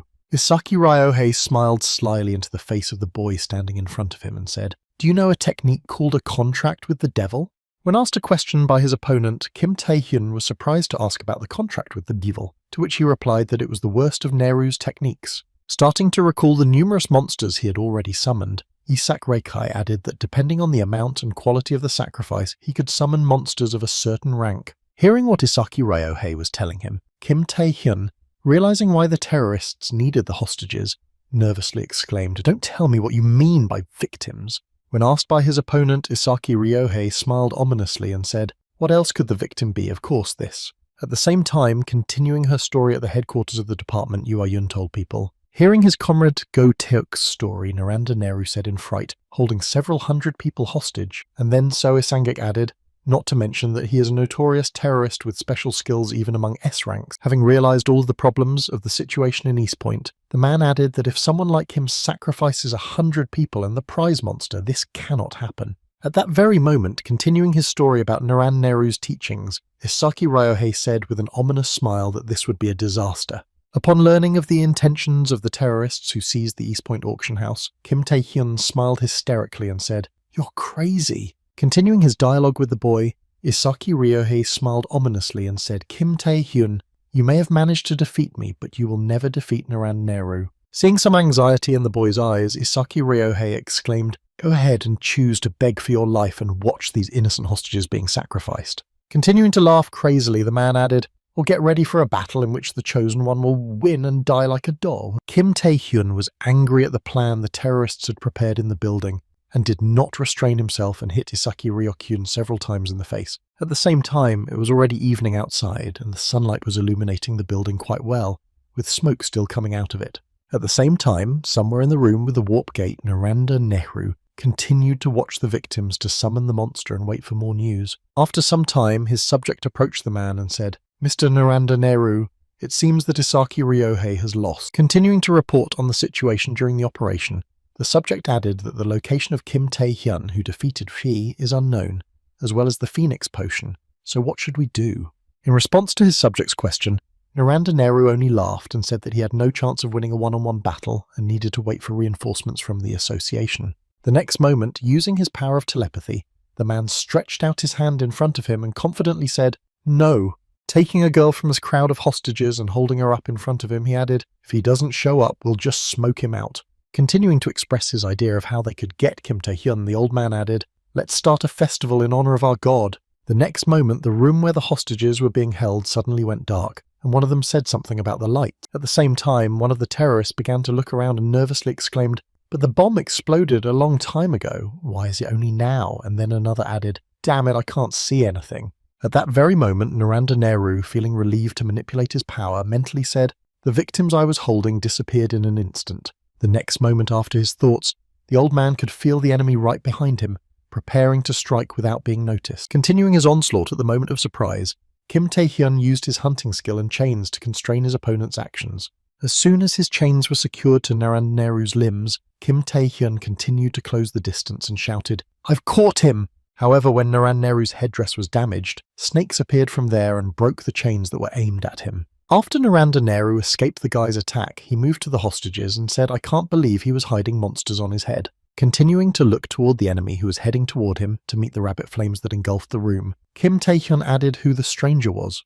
At the same time, seeing a guy who had fought against a terrorist, the hostages began to shout out, "You're Kim Tae-hyun, you've come to free us." Having received hope for salvation, the hostages began to shout together, "Please untie us, please help us, these thieves are unexpected, if you save me I will reward you." After hearing the hostages' screams, Kim Tae-hyun used his chains and simply blew the hostages into one of the portals to move them off the battlefield, saying, "Get out of here, you're just getting in the way." After removing the obstacles from the battlefield, the guy heard the screams of monsters and then looked up and saw that monsters were flying right at him from above. In an instant, all the monsters landed on the same spot with the intention of finishing off the guy underneath them, but they failed.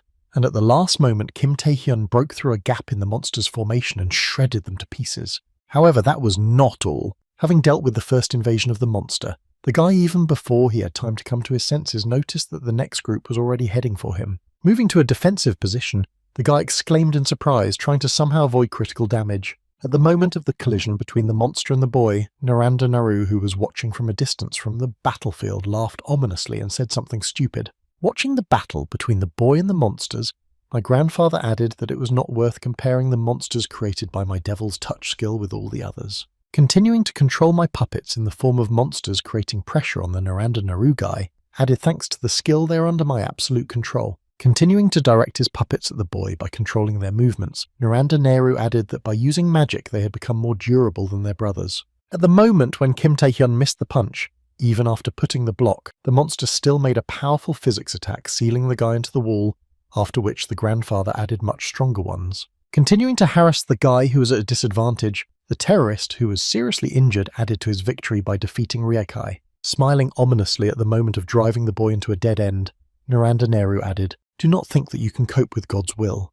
At the same time, the hostages who stood on the sidelines and watched the battle screamed in fright that he was losing. Continuing to express his dissatisfaction, one of the hostages exclaimed, "We asked him to save us, but he did it his way, and now he can't deal with some monsters," and he heard back that it was not like that at all. When the hostage heard the remark from a man who was nearby, he was surprised to hear the man say that he should take a closer look. As soon as the hostage's attention shifted to Kim Tae-hyun, the man added, "Thanks to him, the monsters don't pay attention to us." Continuing to observe the actions of the guy who was recently shamed by everyone, the man added, "Not to mention that he continues to fight even though he understands their advantage. He will not let any of them get to us." Continuing to comment on Kim Tae-hyun's actions, one man added, "And even if you think about it, he has already evacuated the hostages by throwing them over to this side and hanging them in the air." Feeling a tremor in his body and a tear in his eye, the man added, "Yes, I'm sure this is Kim Tae-hyun from the beginning." Continuing to watch the battlefield and remembering everything he was doing for them, the hostage added, "He thought only about our rescue." Realizing that they were wrong, the other hostages, feeling some remorse, began to shout out, "And I didn't even notice this, Kim Tae-hyun, don't give up, we believe in you."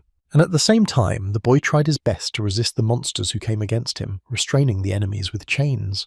At this moment of a difficult battle, listening to the shouts of the chorus that were directed at him and distracting him, the guy exclaimed irritably, "Damn it and get lost already!" Hearing a menacing shout in response to their words of support, the hostages suddenly fell silent, after which one of them said in confusion that, immediately after Kim Tae-hyun added hostages, "The monsters are just getting underfoot and don't even think about reducing in number. I refuse to tolerate this shit." Hearing the angry shouts from their rescuer and realizing the situation, the hostages shouted out to Kim Tae-hyun in displeasure. At the same time, continuing to push, the old man laughed ominously and exclaimed, "Well, what have you decided to do? Give up already." At the same time, Kim Tae-hyun continued to express his dissatisfaction and exclaimed that the player Park Gyun-hyun should quit playing with him. After receiving the command to start the action in the warp gate room, the door immediately opened and another player appeared at the entrance, after which Naranda Naru mumbled a surprise chivo. Looking at the guy who had almost finished creating the gate for the transfer, the terrorist mentally added who this man was. At that very moment, completing the task, Park Gyun-hyun exclaimed, "I'm sorry for keeping you waiting, Kim Tae-hyun, here it is." And now let's go back for a while to understand the situation when Kim Tae-hyun defeated the members of the security service and accidentally met Park Gyun-hyun, who was surprised to see the workers and confusedly asked Mr. Tae-hyun if he was the same, to which he replied that the security service people were in cahoots with the terrorists. Moving on in the conversation, Park Gyun-hye said, "I can't believe this happened while I was away," to which Kim Tae-hyun replied that this was not the main problem. Continuing his journey, the guy added, "Right now the warp gate control room is probably teeming with monsters summoned by Naranda Nero."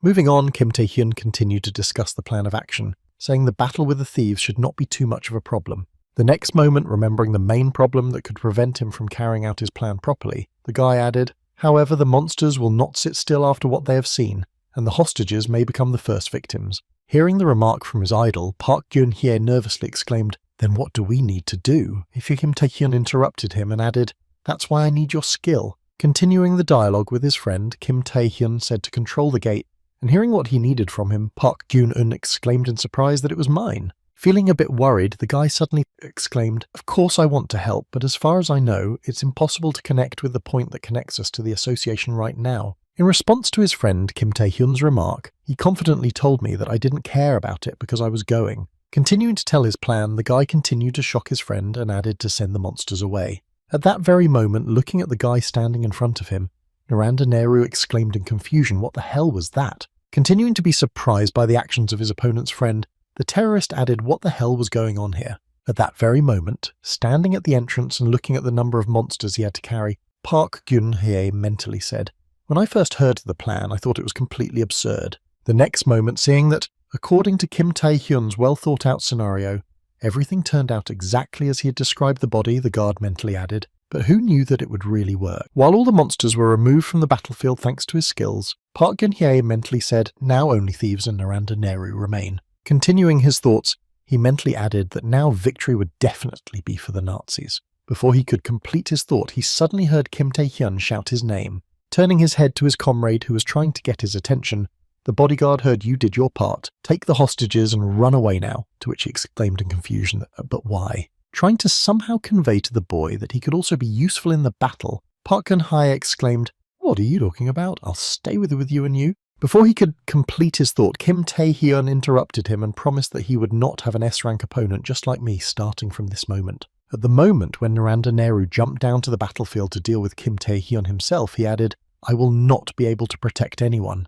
At the same moment, losing control of his emotions, Naranda Neru angrily shouted at Kim Tae-hyun. In response to his opponent's loud shouts, the guy smiled and said, "Yes, I'm overwhelmed with attention." After receiving an order from his ward, Park Geun pointed to the exit through which he had entered this room and anxiously exclaimed, "Everyone come here immediately." At the same time, seeing that all the hostages were actively evacuated, led by Park Geun-hyun, Kim Tae-hyun said it was great that this was already sorted out. The next moment, turning his gaze to his opponent, who was eager to deal with him, the guy added, "All that remains is to do it." At the moment of the enemy's attack on him, the guy made a leap and in a short period of time left the area of Naranda Neru's attack. However, the explosion alone was not enough for the enemy, so he used his telepathy to start picking up the wreckage of the building. Preparing to attack him with massive fire from the wreckage, Naranda Neru exclaimed, "Rank fool, as you say." Preparing to demonstrate their strength to prove that their capabilities were on completely different levels, Naranda Neru added, "I think someone like you." Zooming in on his monsters sitting on his head and pointing them at the boy, the terrorist shouted angrily, "You can stop me!" Continuing to direct his monsters at Kim Tae-hyun, Naranda Neru added menacingly, "No matter how many monsters you could kill," while inflicting considerable damage on the guy who put him in line with him. The terrorist shouted, "If you can beat me, you can beat me." Naranda Neru added that if you back the guy into a corner and call in more monsters, all your efforts will be meaningless. Continuing to slowly approach the guy who had already suffered a lot of damage from his attacks, Naranda Neru added, "Dirty heretic for defiling the name of our god." Looking with a murderous gaze at the guy who was in serious condition in front of him, the terrorist added, "You must die." A few seconds after his opponent's loud statements, Kim Tae-hyun got to his feet and smilingly said something like Naranda Neru. Continuing his speech, the guy who had not yet used his trump card said, "You will be the only one who will not be able to return from this battle." The next moment, Kim Tae-hyun used his hunting skills and released his predator in the direction of the terrorist. When the terrorist saw how powerful his opponent's burst of strength was, he exclaimed in confusion. Continuing to look at his opponent, who suddenly gained the advantage on the battlefield, Naranda Neru thought, "This guy has been hiding his true strength all along." At the last moment, when he found himself in a difficult situation, the old man suddenly started laughing crazily in the face of danger. The next moment, Kim Tae-hyun's attack on Naranda Neru instantly dissipated without reaching the target after he waved his hands. Suppressing the guy's strength, the terrorist shouted madly, "I predicted it. Kim Tae-hyun, you are definitely a victim of the highest order, however." Continuing to demonstrate his true strength, the old man exclaimed, "You are not the only one who was holding back," to which he exclaimed in confusion. The next moment he heard a strange falling noise and turned his head to the side to see the rest of the thieves falling to their feet. Clutching their throats and coughing up blood, the terrorists were shouting hard to understand what was happening to my body. The next moment Kim Tae-hyun saw a horrifying scene.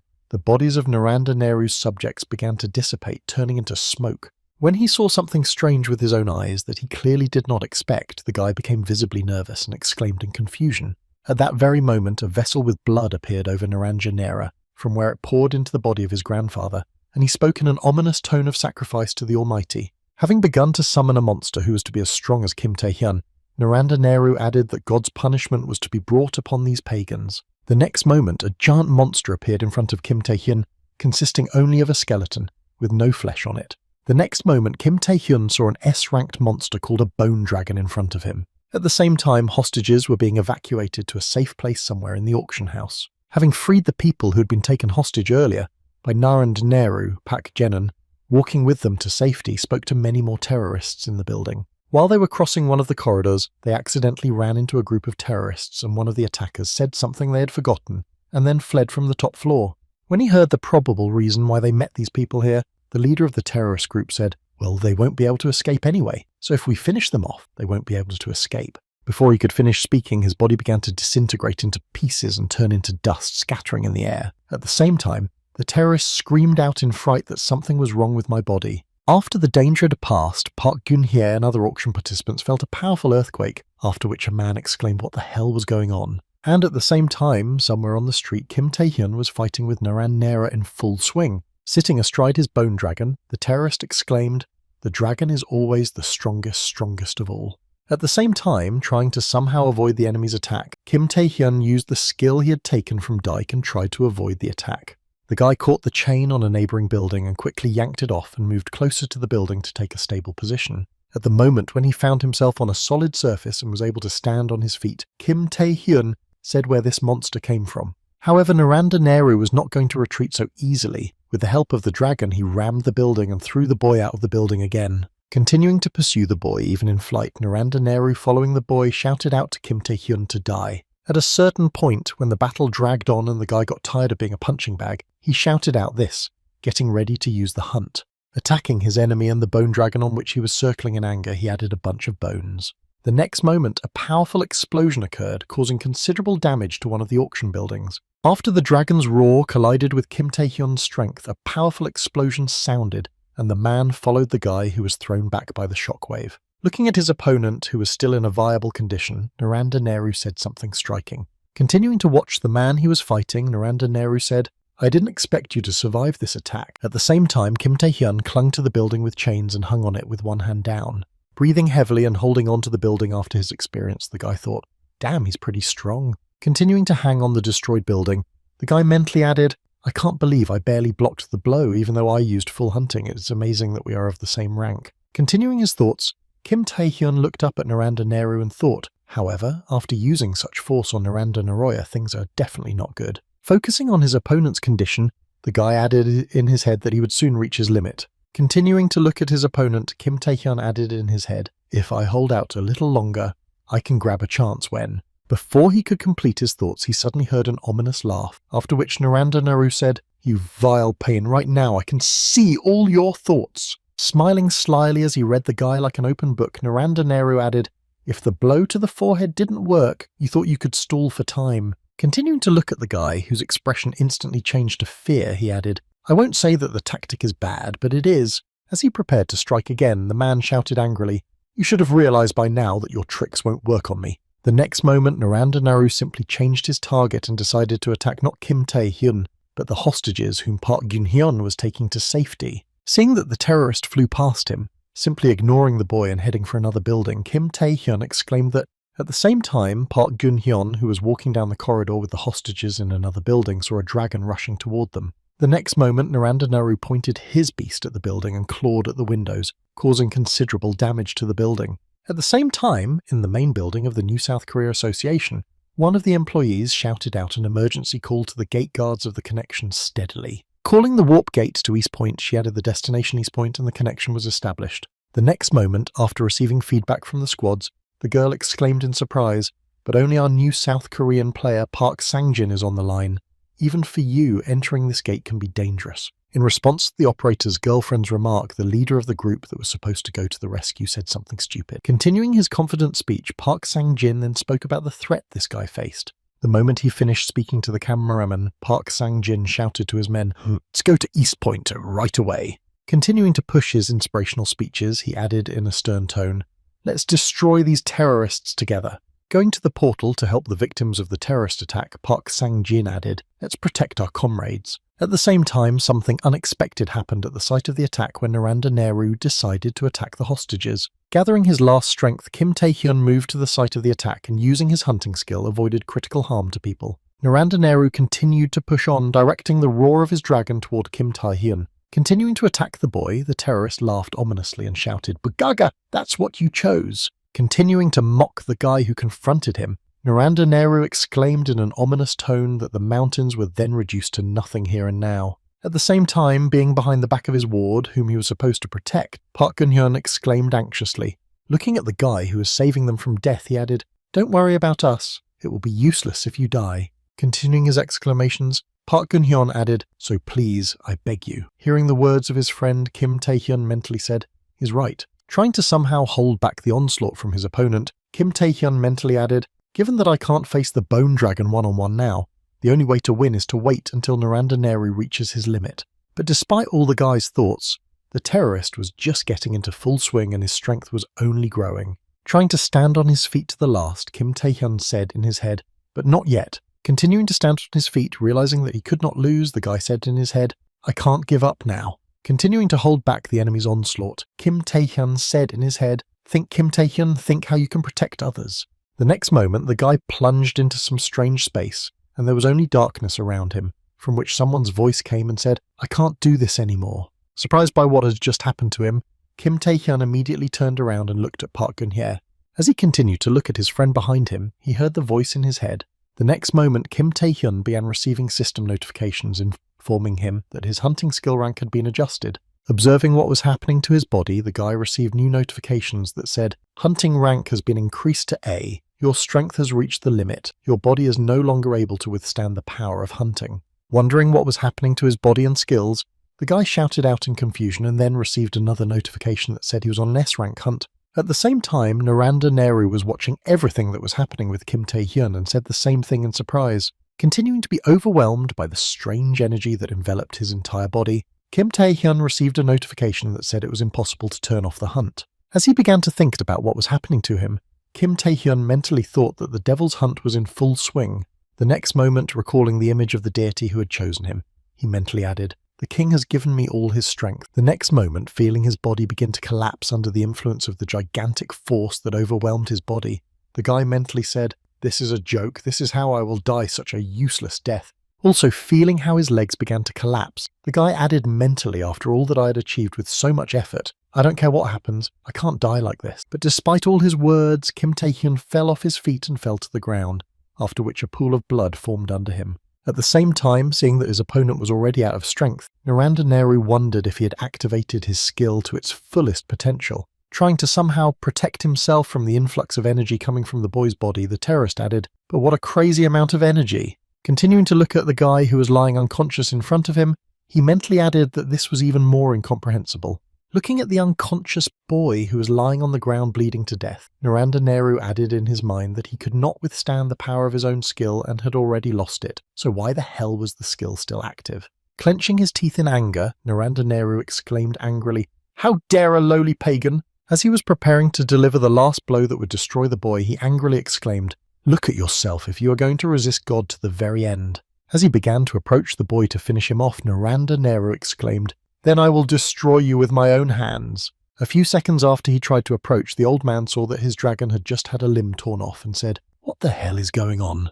When he got to his feet after seeing the state he was in, the strange person who had taken possession of Kim Tae-hyun's body laughed and said, "God says." Changing its hair color to a bloody color, the strange creature that took over the boy's body smiled ominously and added a laugh. At the same time, while continuing to look at the guy whose body was seized by an unknown person, Naranda Neri said, "Who are you?" Continuing to feel the force pressing on his body, the man added in surprise, "You're not Kim Tae-hyun, you're not as powerful as you." In response to this question, the person in Kim Tae-hyun's body said that insects don't need to know this, and besides, the next moment, pointing his hand in Naranda Nara's direction, the unknown being added in a menacing voice, "You are already dead." Immediately after his words, the strange person directed his power in the direction of Naranda Nehru and instantly defeated him. When the battle with the terrorist was over, a system notification appeared, informing the player of a new skill and a deal with the devil. At the same time, Kim Tae-hyun himself found himself in a strange place, surrounded by pitch blackness, and confusedly said,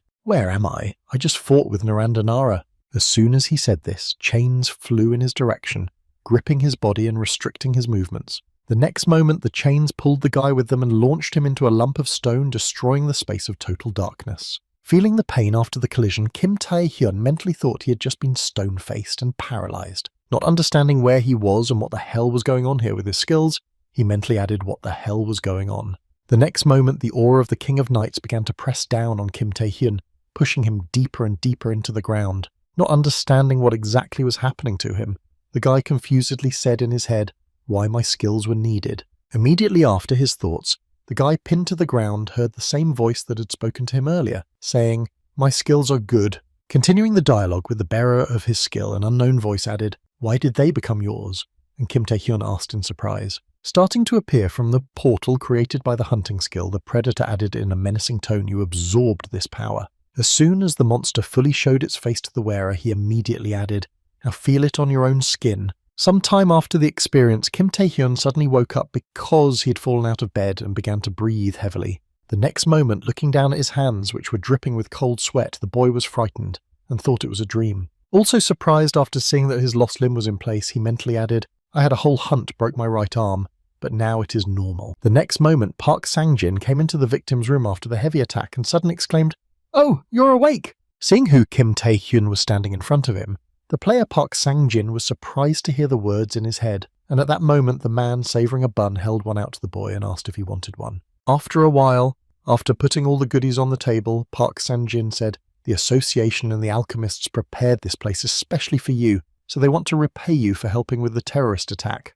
Continuing his monologue, the man added, "Thanks to you, we discovered Ree's connection to the terrorists. He has already been arrested and surprisingly managed to survive given the scale of the attack." While Kim Tae-hyun continued to look at his hand, which was now in place, in amazement, the boy heard, "By the way, someone came to see you."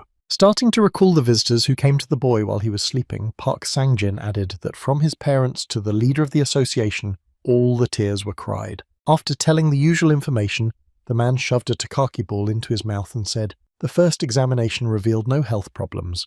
I stayed here because of thieves and to keep reporters away." At the same time, Kim Tae-hyun continued to look at his hand and said, "I'm almost sure I lost consciousness during the battle with Naranda Nehru." Continuing his train of thought out loud, the guy completely ignored Park Sang-jin's words and added, "What the hell had happened there?" Hearing the words of my interlocutor, Park Sang-jin said, "I thought so."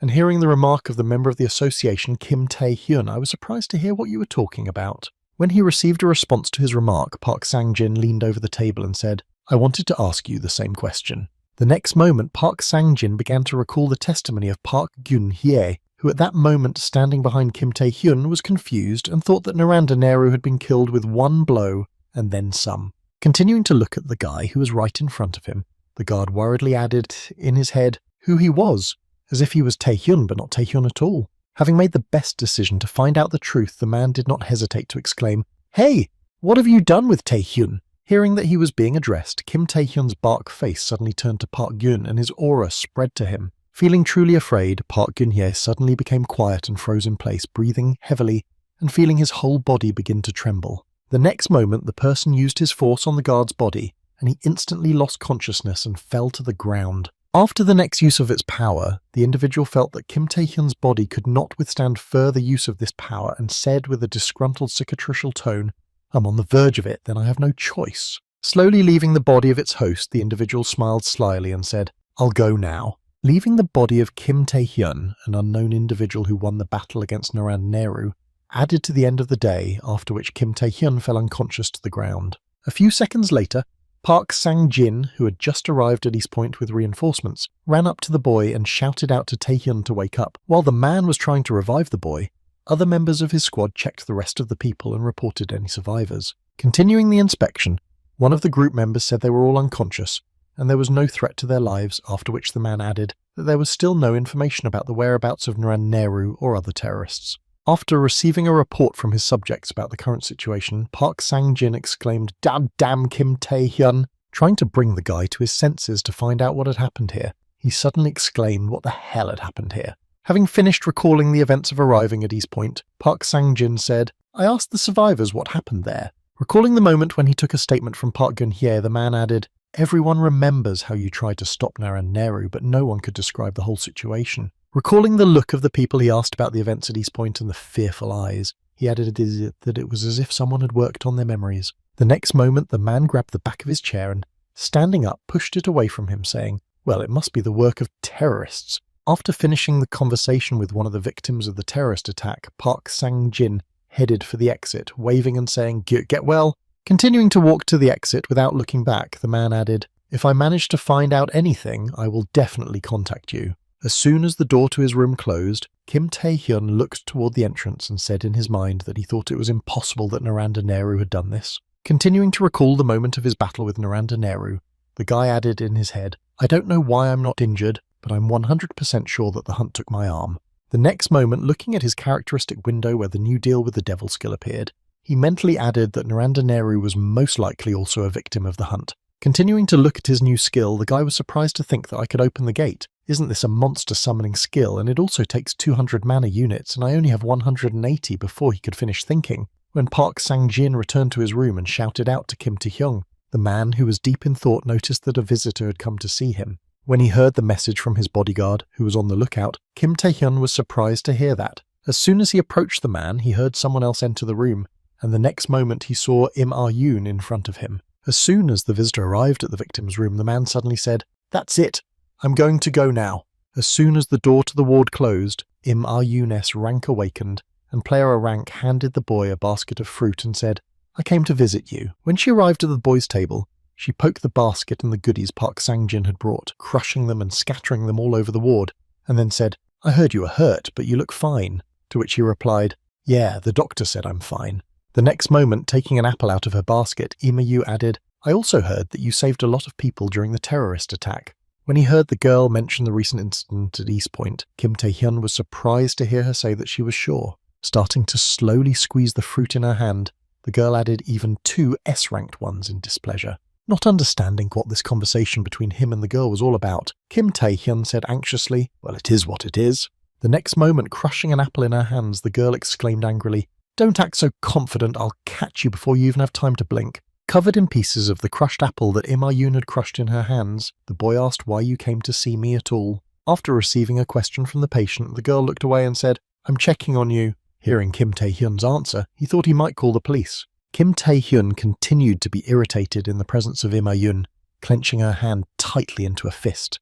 After calming her temper a bit and turning her gaze to the boy, she added, "At first I came here worried that he might be badly injured, but he is healthy as a bull." Continuing to look at the boy sitting in front of him in the apple slices, she mentally added what kind of energy was coming from him. Recalling the moment with the kiss, the girl thought in embarrassment, comparing me to the qualifiers. I was still far away from him, in fact, and then said Kim Tae-hyung like you. The next moment, the sound of a door slamming and someone's footsteps rapidly approaching the room caught the boy and girl's attention. A few seconds later, Yoo Ah-yeon appeared from around the corner. When Kim Tae-hyun saw her in his room, he was surprised to see her. At the same moment, when she saw the leader of the Vagrant Guild, Im Ah-yoon, her sister exclaimed in surprise. She also saw that there were already visitors in the room with Kim Tae-hyun, and she was surprised to hear that Im Ah-yoon was there. The next moment, Im Ah-yoon stood up from her seat and suddenly exclaimed, "Why did you come to his house? Stop, sister." Continuing to yell at the older girl, she added, "How did you even know the password?" To which the latter replied, "Stop calling me sister, I get it." The next moment, looking at Im Ah-yoon with a displeased look, the leader of the Vagrant Guild added, "And the password was given to me by the association." Having received the answer to her question, the girl simply froze in a place, surprised at what she had heard and at the presence of her sister.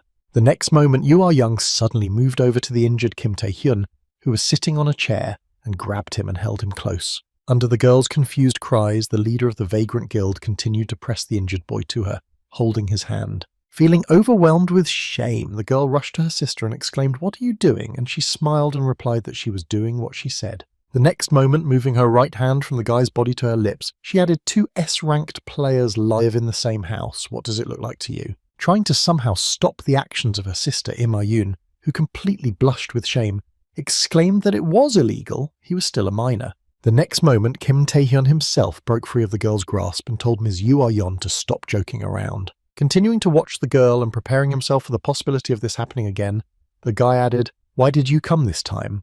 I've already refused to join your guild 1,000 times. In response to Kim Tae-hyun's question, the girl rubbed her arm after he had hit her to get away and said, "I'm still as cranky as ever.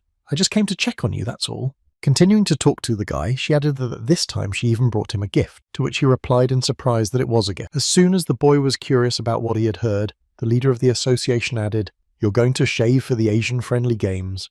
The next moment, approaching the boy, she added, "Even with your merits in East Point, you have 30 points and you need much more to become a representative." The next moment, the girl put her hand on Kim Tae-hyun's shoulder and said, "And that's why I'm giving them to you." As she began to descend, the girl smiled slyly and said that she had cleared the double dungeon of the Temple of Fire. At the same time, somewhere near the island where the auction house was located, there was a boat and a voice came from it, so it was the same East Point. Starting to examine all that was left of the auction house, the voice added that after the terrorist attack, the building stood for several hours but probably collapsed due to the damage. After listening to his subject's report, the deputy leader of the Thieves Guild asked about Naran Nehru's whereabouts, and the answer he received is still unknown. After answering his commander's question, one of the subjects asked us to write a report for the boss, and was told that there was no need for it.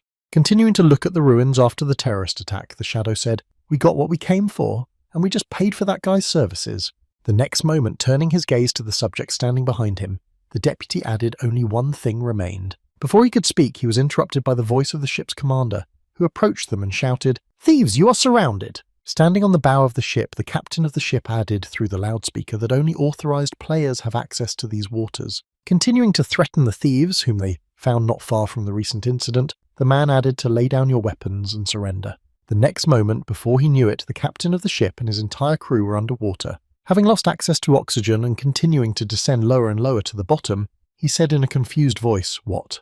At the same time, not only the crew but their entire vessel suddenly found themselves underwater and headed for the bottom of the gorge. At the same time, the deputy leader of the guild, who instantly dealt with the problem in a calm tone, said another thing. With just one snap of his fingers, sinking a giant ship with everyone on it, this guy Kim Tae-hyun is quite an interesting fellow. Sometime later, after returning from visiting Kim Tae-hyun, a meeting was held at the headquarters of the Vagrant Guild. Upon hearing the news announced by the leader, the players began to cheer and shout in disbelief that Kim Tae-hyun himself had joined the raid, the Eastern Star of the New South Korea and hero of East Point, Kim Tae-hyun.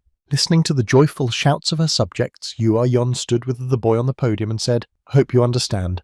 Without taking her eyes off her subjects, the girl added that you may have the right to raid, but you cannot distribute items or choose team members. Hearing the girl's remark, Kim Tae-hyun thought to himself, I wondered what kind of gift she was talking about. Who knew that she would give me the rights to raid the Fire Temple? The Temple of Fire, the second double dungeon in the country, is so named because of its entrance which resembles a tongue of flame. The next moment, he began to recall his past life and said, "Before I returned, the Rogue Guild had successfully cleared it out, but the team was almost destroyed." Continuing his reflections and perspectives on this dungeon, he added in his mind, "Without a doubt it will give me a lot of dignity points."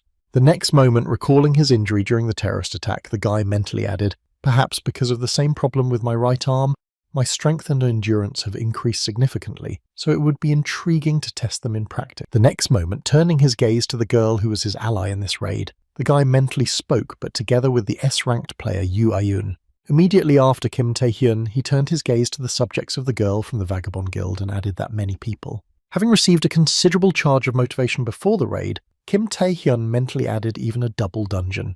Kim Tae-hyun continued to look at the people from the Vagrant Guild who greeted him and added, "That won't be a problem for us." After a while, when he arrived at the Temple of Fire, he saw a group of about 300 people in front of him, and also a cleanup team consisting of only him and Yoo Ah-young, after which he heard a joyful exclamation from one of the subjects who exclaimed, "I'm looking forward to your victory in the double dungeon." Continuing to see off the mop-up team, the support group cheered and shouted out to the guild head Kim Tae-hyun, "Be careful, take care of our leader." Realizing what a trap he had gotten himself into, Kim Tae-hyun said to Yoo Ah-young, who happily asked him if something had happened, and he added how it was that there were only two of us, and she just laughed awkwardly.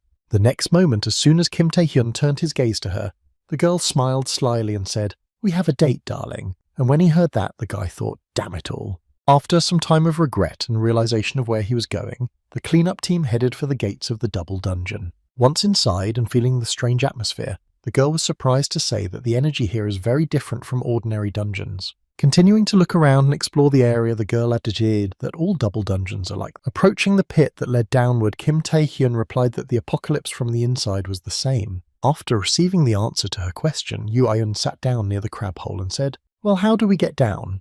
To which he replied carefully, "It could be a trap or a monster." Before he could finish his thought, a monster tentacle suddenly appeared behind the girl's neck and pulled her down. The next moment, the girl was already going downstairs, and Kim Tae-hyun, looking after her, exclaimed to Yoo Ah-yeon. Realizing that he needed to act, Kim Tae-hyun abruptly jumped up and ran after her, exclaiming, "Damn it, I knew it would happen!" At the same time, Yoo Ah-hyun, who had been grabbed by the monster, clenched her hand into a fist and said with a sly smile, "I think I understand." In just one blow, after tearing the A-rank monster to pieces, the girl told us how to get down. A few seconds later, when she came into view, Kim Tae-hyun could see that Yoo Ah-yeon had already dealt with a lot of monsters. Continuing to go down, destroying the enemies that came her way, the girl added, "Just take and jump." At the same time, marveling at the strength of the girl who had recently been in danger, Kim Tae-hyun thought in one stroke. At the same time, Yoo-an went on to destroy the enemies that came her way with just one blow. Watching the girls battle, Kim Tae-hyun mentally said to himself, "They're all at least A-rank monsters, and she demolishes them with one blow." Following the girl, Kim Tae-hyun thought to Yoo-yun, "Last time you hid your true powers, I knew she was the strongest of all the S-rank ones, but I didn't expect her to be that strong." Starting to cover his body with stone armor, the guy said in his head, "Then it's no wonder she decided to go to the dungeon, just the two of them. It's just super awesome." With a dagger firmly in his hand, the guy following Yoo-yun mentally said, "I'll do my part." After a while, finding herself at the very bottom of the pit, Yoo-yun stretched her arm with relief and said, "It's finally over." The next moment, as she began to walk on, the girl added, unhappily, "How deep we had fallen if we had fallen for so long." At the same time, looking back at himself, Kim Tae-hyun mentally said the number and levels of monsters were impressive, but even in such a situation, they could not become a serious threat to Yoo-young. Then what the hell led his guild to almost complete destruction? The next moment, the boy heard Yoo-young suddenly exclaim, "Oh, that's right, Kim Tae-hyun, catch it!" and threw an object at him. A few seconds later, the girl approached the boy and put a black ring in his hands that radiated power. Looking at the item that was handed to him, Kim Tae-hyun mentally said, "Warrior ring warrior. Ring rank unique rapid increase in strength and endurance." The next moment, turning his gaze to Yoo-an, he thought this ring with his head would be enough to restore his demoted status after the loss of his right arm. After which the girl said, "To be honest, by giving you the right to raid, our guild has benefited from it, so it's not exactly a gift." After listening to the girl's words, Kim Tae-hyun thought, "But why would she give me such a unique item?" The next moment, Yoo-yeon added, "You're grateful, and if you join me, you'll get even more." In response to the girl's words, Kim Tae-hyun asked, "Why did you give it to me only now?" And when Yoo-yeon heard this, she asked him confusedly, to which he replied, "Why didn't you give it to me before we jumped?" After hearing the guy's remarks, the girl awkwardly asked him if he was a sociopath, to which he replied, "No, I'm just practical." Having moved forward and reached the cliff, Kim Tae-hyun said, "From now on, we really should be careful." Kim Tae-hyun continued to look ahead of him and smiled slyly and said, "It's all because of this."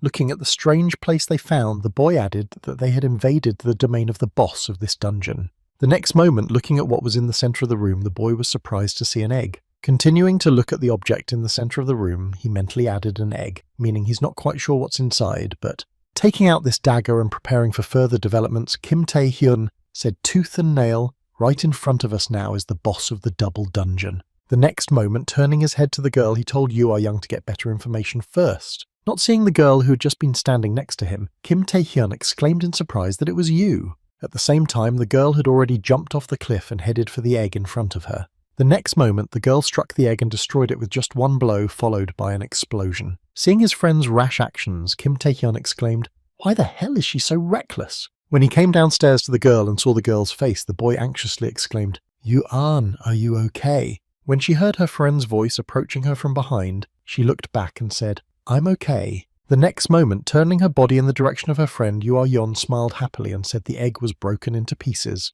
The next moment, the girl added, "Judging by the strength of the monster inside, it was a little weaker than a normal S rank, but I hit it with all my might, but I didn't expect it to break in one blow." When Kim Tae-hyun heard the girl's words, he was surprised to think that this was all after she said, "Aren't I cool?" Oh. And then Kim Tae-hyun thought, "It's impossible." Surprised that everything ended so easily, Kim Tae-hyun suddenly saw a bright glow from the egg and mentally said it. The next moment, a strange force began to burst out of the egg, creating a wind stream. Upon sensing this, Yoo-an turned to face the wreckage and exclaimed, "Now what?" The next moment, someone's ominous voice came out of the egg fragments and said, "Who knew that you would be able to reach my temple?" The next moment, a bright light appeared that blinded the dungeon clearing team, and a voice came from there saying, "I see I have interesting guests." Continuing his monologue, the creature from the egg looked at the invaders and said, "But all your boasting about your strength is not true." Continuing his monologue of conversation with the cleanup team, the Phoenix said, "Turn to ashes from my blue flame." The next moment, the S-rank Phoenix double dungeon boss appeared in front of Kim Tae-hyun and Yoo-yeon in all its glory. A Phoenix is a monster with the abilities to regenerate, and resistance to magic is so high that it can easily be confused with immortality. Looking at the bird that appeared in front of them, Kim Tae-hyun wondered if the boss of the dungeon was a phoenix and the colour of its flame was blue. The next moment, the phoenix spread its wings and the light from the blue flame filled the entire room. Starting to shield himself with his hands from the phoenix's light attack, Kim Tae-hyun exclaimed, "Damn it!" When the attack dissipated, the boy turned his head to the strange-looking girl and called out to Yuayun to be careful. Continuing to watch his friend, the guy exclaimed that he could control the minds of others. Before he could warn his friend, she had already fallen under the influence of the enemy and attacked him with her fists. Currently under the control of the Phoenix S, the ranked player Yu Aeon continued to attack her comrade. At the same time, trying to somehow break the distance and avoid the girl's attack, Kim Tae-hyun shouted out what a damn experienced player he was. Continuing to dodge the girl's attacks, the guy added anxiously, crouching down to dodge a kick attack from the leader of the Vagrant Guild, Kim Tae-hyun adds to the impact. The next moment, Kim Tae-hyun used his Night King aura skill to calm the girl who had fallen under the influence of the Phoenix. Continuing to put pressure on her with his aura to bring her out of her state of submission to the monster, the guy called out to Yu Ah-yun to wake up. Continuing to put pressure on Yu Ah-young with his aura, the guy shouted out if we continue the fight when suddenly his sentence was interrupted. At the same moment, the girl was able to resist the boy's aura and prepared to use a long-range attack. At the same time, watching everything from above, the Phoenix that guided the girl said, as usual, "People are so stupid." At the same moment, realizing that the Night King's aura was ineffective, Kim Tae-hyun used his chain skill and grabbed the girl's leg as she was about to attack again. A few seconds later, there were many more chains, and they all wrapped around the girl's body, restricting her movements. As soon as Yu Ah-young lost the opportunity to continue fighting the damaged guy, Kim Tae-hyun emerged from the pile of rubble and said, "So this is the culprit who destroyed the Vagrant clearing team before I returned." Choosing a bigger piece of wood with which to render the girl unconscious, Kim Tae-hyun smiled slyly and said, "Now I know." Preparing to attack the bound and restricted girl to free her from the Phoenix's influence, Kim Tae-hyun told Yu Ah-yeon it would hurt. The next moment, Kim Tae-hyun instantly closed the distance between himself and the girl, and then struck a powerful blow, shouting, "But you're not going to make it." As a result of this attack, the guy still managed to achieve the desired result and Yu Ah-yeon lost consciousness. Having completed the desired task, the guy wiped his face from the mud and said chains and paralysis would not have been able to delay her long enough for her to come to. The next moment, turning his gaze to the enemy who had taken the girl under his control, the guy spoke, but most likely. Looking at the Phoenix next to him, Kim Tae-hyun added, "It won't make any sense if I don't get rid of it before she wakes up." At the same time as the Phoenix lost control of the girl who fainted, the bird said, "You like the game I invented?" In response to the monster's question, Kim Tae-hyun, stretching his arms, smiled ominously and exclaimed, "You're trying to play with people, you stupid chicken. I'm going to fry you like this." After a while, the guy used the chains for his own purposes and created handles from the chains and put the unconscious girl on his back as a backpack. At the same time, watching the boy's actions, the Phoenix following him said in surprise, "What you were up to, man?" Starting to attack the guy from time to time, who was engaged in actions he did not understand, the monster exclaimed, "Come on, show me what you can do!" At the moment when Kim Tae-hyun began to fight back and make counter-attacks with his dagger, and at the moment when one of them cut off the Phoenix's wing, he quickly recovered and uttered a truly windy attack. The next moment, when the monster had fully recovered, it again headed in the direction of the boy, saying, "I am the essence of fire." Being attacked by the boy, who posed no threat to him, the monster added, "Cut me 100,000 times, you'll only make me more angry." At the moment when his chains, on which the girl was fixed and tied, began to break, the guy felt a certain fear and said, "After all, you are a miserable person like me." Having increased several times from its original form, the Phoenix took on a gigantic size and added to the never-to-be-defeated me. Some time after the battle progressed, Kim Tae-hyun found himself on the ceiling of the dungeon and fixed the girl, thinking that he may be a phoenix, but this level of regeneration is utter nonsense. Continuing to observe his enemy, who had impressive abilities, he mentally added, he was also growing. This was definitely a crazy phoenix. Gritting his teeth as he analyzed his opponent, the guy anxiously wondered in his head if he could be a great phoenix. And now let's look at the names of the great ones, a type of mutant that takes over the powers of classes from ordinary monsters. In order to distinguish these monsters from all the others, they are called great monsters, and a plus sign is added to their base rank. Continuing to watch the monster, which in theory could be a great one, Kim Tae-hyun thought to himself, if he is really a great phoenix, then with my current strength I cannot overcome his regeneration. I have only one chance to stand against him. Looking at his arm, which he supposedly lost in the last attack while using the skill, the guy mentally went hunting. Immediately after mentioning the skill, the image of his previous use of the skill appeared in his mind, and he thought, but I can succumb to the berserker's rage again, so it's better to use it at the crucial moment. As he continued to stare at his hand, which was lost in his memories, and suddenly began to shake, he thought, the truth is, I can't win the hunt without activating it. Continuing to torture himself with thoughts about what to do, the guy anxiously said in his head what to do, and then heard the sound of a deep breath behind him. The next moment, right behind him, he heard a loud scream. It was Yoo Hyun, who had just regained consciousness. Trying to understand what had happened to her and why she was in the air, the girl exclaimed that why I was tied up, especially since it hurt. Continuing to throw around a bunch of different questions, she added, "Why the hell is this thing waving like that? Isn't it just a regular phoenix?" In response to the shouts and a bunch of questions from his ally, Kim Tae-hyun exclaimed, "For God's sake, sit still!" To which she exclaimed, "This is your doing. Untie me now." In response to the girl's request, the guy exclaimed, "Why should I untie someone who can lose control in just a few seconds?" And he replied that he had just caught the moment when my defense weakened. "Wait, he controlled me." And the guy replied, "You see, you don't even remember." After receiving several remarks from the guy, the girl exclaimed, "It doesn't matter. He won't be able to get me now, so untie me now."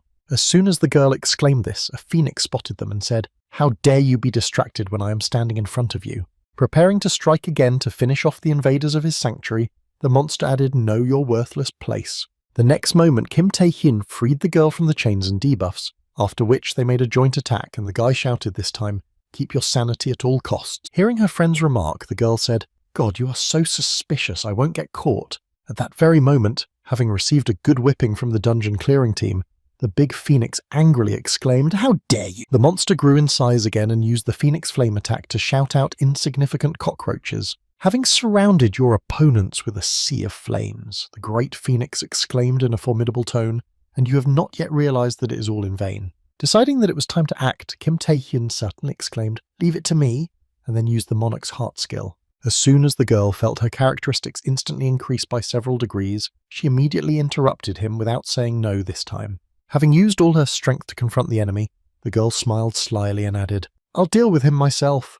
At that moment, Yoo Hyun used the power of the S-rank Amazon spirit and entered the Berserker state. Immediately after her surge and the activation of the limit of her capabilities, Yoo Hyun rushed into battle. All skills have a Berserker mode in which the magical power flows backwards. Most magic users avoid using it because it can cause irreparable damage to the body. However, if you manage to control this force for at least a short time, its power will be simply amazing. Thus, using her Berserker mode with the Amazon spirit skill, the girl inflicted considerable damage on the large phoenix. After the monster suffered numerous injuries and was in a critical stage, the phoenix exclaimed, "How dare you, a miserable human, bring me to this state?" Seeing that the girl was completely exhausted and collapsed to the ground, the phoenix headed toward her and angrily shouted, "I'll finish it!" Only his fierce attack stopped before it even started properly as he shouted, and the monster was captured by Kim Tae-hyun with chains. After the enemy's movements were restrained by his skill, the guy spoke up, to which the phoenix replied in confusion that it was incredible. Looking at his enemy, who was in such a critical condition, Kim Tae-hyun smiled slyly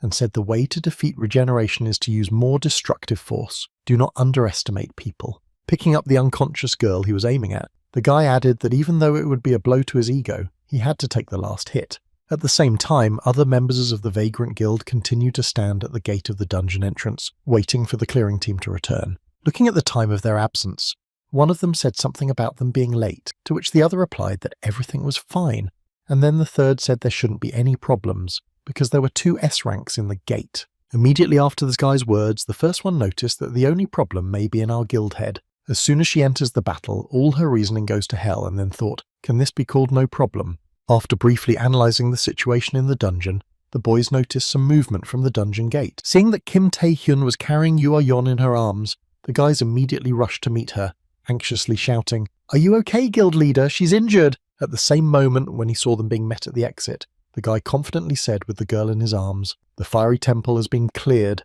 After a while, a photo of Kim Tae-hyun and Yoo Hyun in his arms with the caption "Yoo Hyun and Kim Tae-hyun meeting in a secret date in a dungeon" went viral. However, that's not all under this poster, Shao. There are already a few comments saying that she even personally visited him for the first time. You see rumours of a relationship between S-ranks, he left other guild members behind. Everything is clear. When she saw what had happened while she was unconscious, the girl, overwhelmed with shame, confusedly said what it was. The next moment, turning her head to her 3 subjects in her room, she angrily added what this was all about. Continuing to stare at her subjects, URN angrily exclaimed how information about the secret dungeon could be leaked out, and with such shameful content it was all of you. In response to his leader's accusations, one of the guys turned his head to the side and said awkwardly, since the raid was so important, it was hard to keep it secret. Immediately afterwards, the other guy, dripping with cold sweat, said, "I told only a few close friends, all of whom promised to keep it a secret." Hearing the options of his comrades, the last man exclaimed that it was unfair. I only wanted to help the head of the guild. My intentions were not a drop of lie. After hearing the excuses of her subjects, the girl smiled joyfully and said what a great day for collective death. A few minutes later, the leader of the association arrived at the girl's room and, opening the door, suddenly exclaimed, "Anne, I heard you entered berserker mode." Worried about the condition of the girl who used the risky power, the man added, "You're fine." After his question, looking at the general situation in the girl's room where she had punished 3 of her subjects, Che Jinwoo said awkwardly, "Everything seems to be fine." After a while, when he went for a walk with the patient, the man heard her remark, "Who do you think I am?" Continuing to express her dissatisfaction, the girl added, "How much I had trained to control myself in this state, a minute's activation would not harm me," to which Che Jinwoo only laughed and mumbled clearly. Immediately after he answered, the man looked at the girl and asked, "Well, what if they have Kim Tae-hyun's abilities that you wanted to test so badly?" In response to her husband's question, Yoo Ah-yeon answered that it was Kim Tae-hyun who fought the Phoenix and defeated it. Continuing her words, the girl added that it had only been 2 days since the fire temple had been cleared, and he had already gone to the depths of the abyss, so how much stronger did he want to become?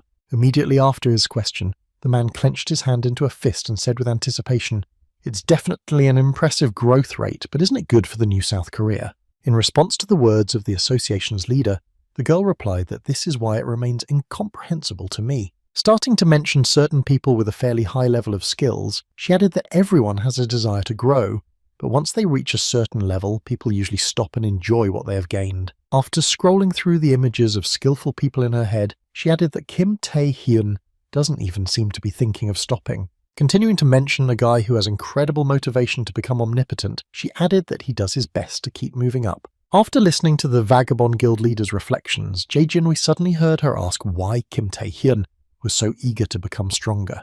When the man received the question from the girl, he didn't think twice about it, but said, "I think I know what it is," and she exclaimed in confusion that I was the head of the association. Surprised by her husband's quick response, she looked at him with a delighted look and heard him say so.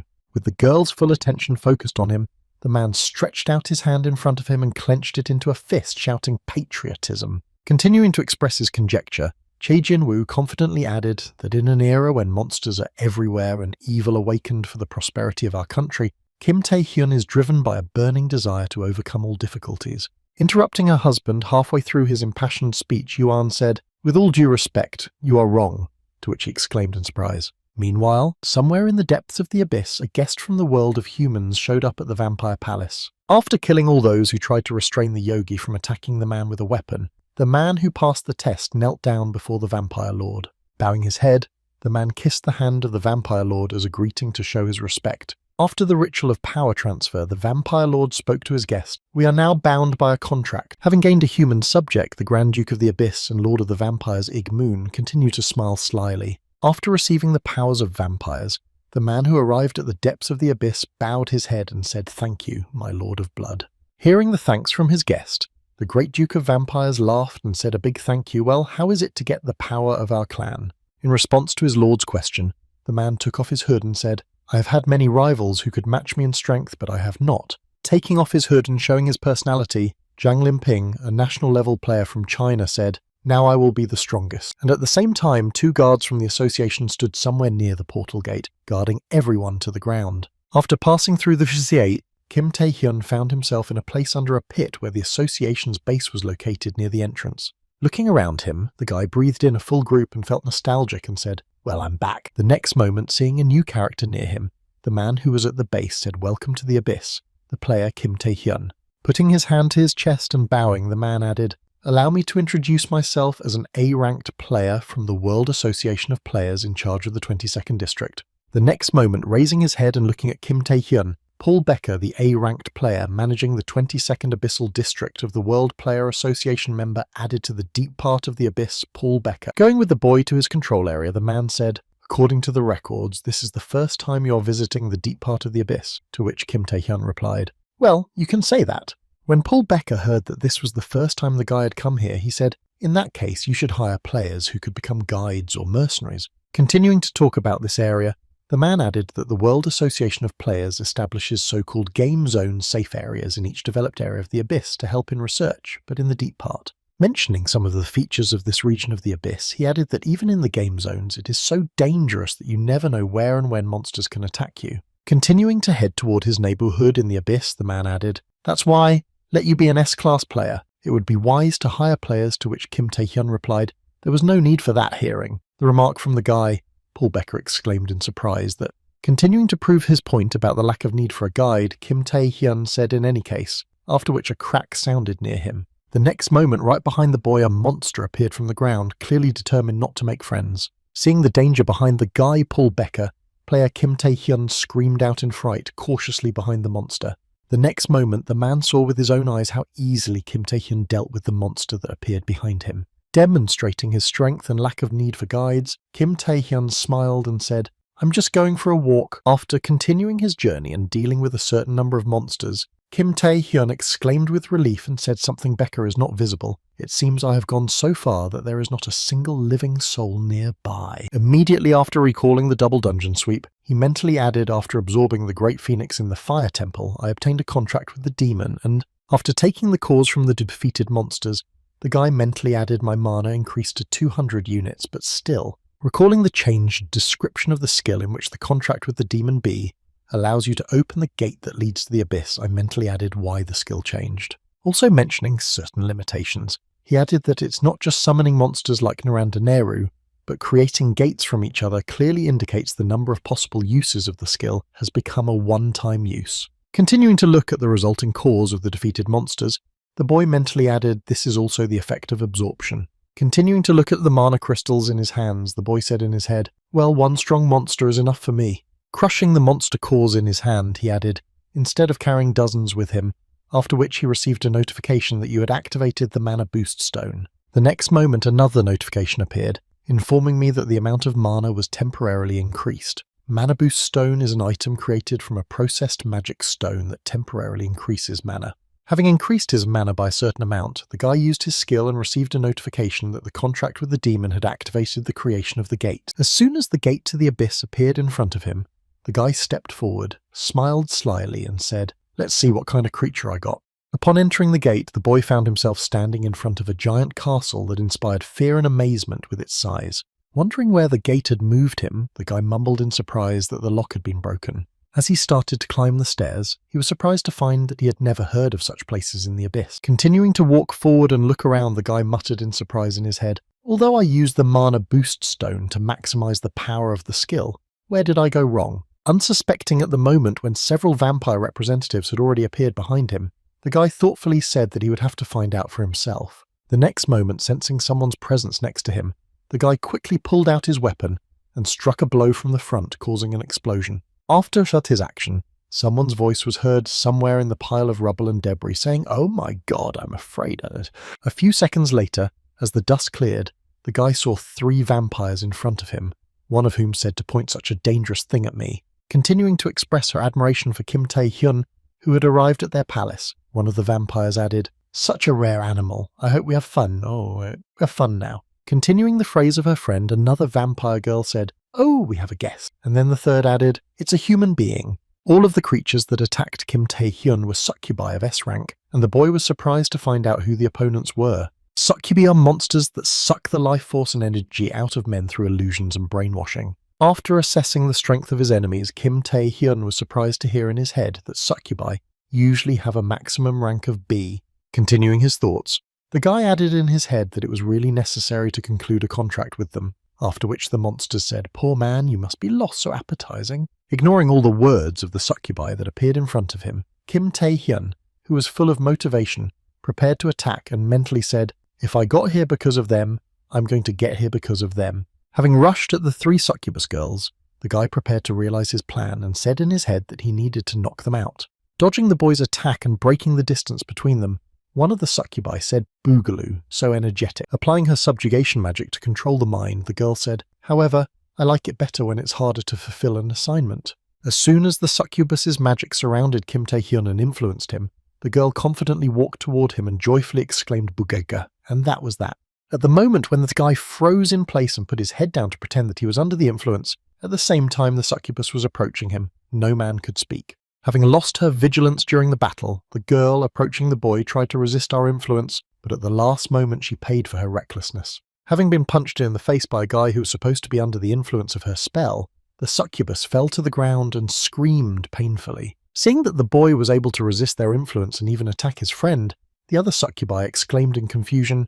The moment he caught the girls off guard and they let their guard down, Kim Tae-hyun smiled slyly and spoke with his face to the floor. With the next sieve, he used his Night King aura skill to pin all 3 succubi to the ground and prevent them from moving. Feeling themselves being pinned to the ground by the succubi, they moaned heavily, exclaiming, "Ouch, it hurts," but how could he do it? Continuing to wonder what had happened, the 3rd succubus added, "This person was able to resist our influence," to which Kim Tae-hyun replied, "What is it you?" At the same time notifications hung over him, detected the use of the enchantment skill. Continuing to walk toward the maidens he had defeated with force, the guy added, "I'll be surprised if I'm interested in such monsters," after which another notification appeared that he had successfully resisted the skill. As soon as all 3 of them received the harsher treatment they had been invited to receive, Kim Tae-hyun said, "Let's try to conclude a contract. To conclude a summoning contract, you need to fulfill one of 2 conditions. The first is to give the monster what he wants, or the second, to subdue him by force." At the same time, one of the succubi looked up with eyes full of fear and hatred at the boy who was approaching her. Approaching the girl, whose body was trembling with fear, Kim Tae-hyun reached out to her and thought, "I think the second condition is almost perfectly fulfilled, and now I can conquer the S-rank monster." After trying to fulfill his intention to conclude a contract, the guy received a system notification that said he could not conclude a contract. When he saw that his powers had expired, the guy was confused and thought that I needed someone else. The next moment, Kim Tae-hyun heard a voice behind him saying, "I'm sure you're a special person," and then he looked around and saw a dozen more succubi behind him. Continuing to look at the guy who was able to defeat 3 of her subjects, the large S+ rank succubus said, "You would make a good gift for the queen." At the same time, somewhere in the royal chambers, a maid arrived at the royal room and spoke to your highness. Looking at her leader, the maid who was in bed added, "There are rumours that a man has entered your castle." When the queen heard who had arrived in her domain, she raised her head in surprise and said that the person was a man. The next moment, looking back to her maid and smiling slyly, the royal added, "This should be fun." Some time after Kim Tae-hyun's meeting with the great succubus and the rest of the residents, explosions from the battle began to be heard in the alphabet. Continuing to run through the corridors, the boy tried his best not to fall into the hands of monsters and get to the succubus queen. Continuing to catch up with the invader, a large succubus following him shouted out to catch up with him, "This offering to our queen must be captured alive." Hearing the big succubus's order, the boy continued to run away and exclaimed anxiously, "Oh, there's trouble." At the very moment he turned his head back to see if he was being chased, the guy shouted out and asked why there were so many succubi here, and at the same time 2 more flew through the windows in front of him and got in his way. Seeing that there was still a threat ahead, Kim Tae-hyun ducked and dodged the succubi's attack and shouted an unrealistic amount. The next moment, when the recharge was complete, Kim Tae-hyun used his Night King aura skill. When the enemies were pinned to the ground, the guy used his stone armor, skill, and struck again, throwing his pursuers off their tail. Having dealt with the enemies that were catching up with him, the guy thought hard, breathing heavily. If I got here not because of ordinary succubi, then only one answer suggests itself. Arriving at the room in front of the maid's door, he mentally added who the great succubi obey and who they call the queen. When the maid saw the man in front of her, she bowed and laughed and said, "You are the guest, please come in." Moving away from the door that led to the leader's room, the maid added, "Her Highness is expecting you." Upon hearing this, Kim Tae-hyun smiled and mentally added the succubus queen. A few seconds later, when he entered the room, he saw a bed with tentacles stretching out from it. The next moment, the image of the queen began to appear from the royal bed, as she rose to a sitting position and began to look at the guest. The next moment, after examining the boy, the succubus queen says, "Welcome to my palace. I am the mother of all incubi, and my name is Rosaria." Immediately after the introduction, the guy saw a notification in front of him that said an object for a contract was found and that it was possible to activate the draft oath. Hearing the boy repeat her name, the succubus queen spoke confidently and repeated the syllables of the rosary in the same way. Hearing Kim Tae-hyun speak confidently to him, he was surprised to think that she knew human language, and then the girl laughed and said, "There's nothing to be surprised at. You're a human being too, but you understand our language." Continuing the dialogue with the guest, the queen added the same principle here, and hearing this, Kim Tae-hyun smiled and mentally said, "You speak well for a demon." Continuing the dialogues with the boy, the girl said, "So you're either fond of my possessions, or you are simply lost." The next moment, wiggling its tentacles that reached out to the boy, it added, "Maybe you came to satisfy your hunger." In response to the succubus queen's question, the guy confidently said, "I came here to sign a contract with you." When the queen heard the reason why the boy had come to her domain, she leaned on her hand and thoughtfully said, "The contract means..." After considering Kim Tae-hyun's request, the girl turned her gaze to the boy who was smiling slyly and exclaimed, "What a cheeky boy to come to me." The next moment, the succubus queen lifted the cloth that covered her from the boy and pointed her finger in his direction, saying, "Isn't that a bit presumptuous?" Looking at the boy with a mesmerizing gaze, the succubus queen, the Grand Duchess of the Abyss Rosaria, of unknown rank, asked if he also signed contracts with them when choosing toys. Immediately after she said that, the girl pointed her tentacles in the direction of the boy. Seeing the threat that was heading in his direction, Kim Tae-hyun said, "Well, so be it." The next moment, having activated the aura skill of the King of Knights, Kim Tae-hyun said, "Well then." Activating the skill to avoid damage from the girl's attack, he pressed his tentacles to the ground and added, "I will conquer you by force." Sometime after the battle started, the guy activated all possible skills to work in combination and continued the fierce fight. Having fought off all the tentacles that were headed in his direction, the boy jumped up and prepared to strike the decisive blow, shouted first. Using the stone skin skill on his attacking hand, the guy built up a block on it and, approaching Rosaria, shouted out a single blow. As soon as his attack failed, he felt a strange influence, after which his skill suddenly dissipated, and he flew down to where a city was located. Trying to somehow escape from the situation he was in, the guy stretched out his hand to the queen and thought that it was my skills that were not working. As Kim Tae-hyun continued to fall down, he looked around and said in his head that the city centre had changed. The next moment, feeling the space around him changing again, the boy said in his head, "No, it's not." As a result of the fall, the guy landed in a body of water where his oxygen supply was limited, and he just sank to the bottom. Not understanding what was happening to him at all, Kim Tae-hyun looked at the queen's bed, which was above the pond, and mentally added when she had time. At the same time, sitting on her bed, the succubus queen was just laughing slyly, watching the boy's helplessness. At the moment when he finally lost the understanding of what was happening to him, Rosary said, "Well, let's start from the beginning." With a sly smile and moving the guy over to the bed where she hovered over him, the girl added, "From the beginning." At the same time, while in the illusion, Kim Tae-hyun mentally said to himself, "Damn it, I need to get out of this hallucination as soon as possible." After some time of trying to leave the illusion of a succubus queen, the boy found himself in a car with his parents. Looking around to understand where he was, the guy confusedly said in his head what it was. When he saw a young man in the back seat, he was surprised to add in his mind that it was a little me. The next moment, little Kim Tae-hyun suddenly exclaimed, "I heard on TV that those who awakened with a high rank will receive a lot of money." Continuing the dialogue with his parents, the young boy happily added, "That's why I'm going to become one of them and buy my mum and dad any sweets or anything you want." Hearing his son's remark, the father just laughed and the mother tilted her head back and said, "Our Tahen is indeed the best."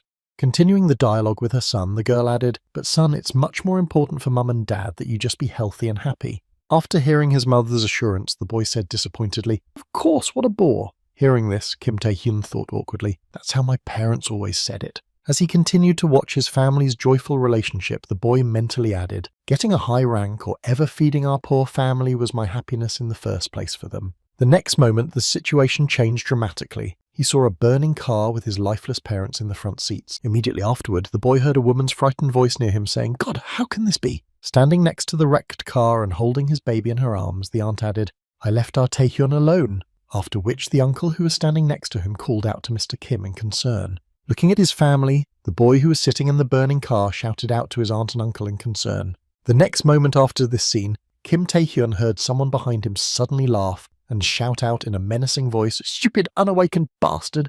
When he turned his head back, he saw two guys who had been kicking him from the past. Continuing to mock the helpless boy, one of the robbers shouted, "Stop whining and get up, you bastard!" After receiving the order from the robbers, the past Taehyun, feeling trembling all over his body, began to slowly rise to the shouts of our Taehyun.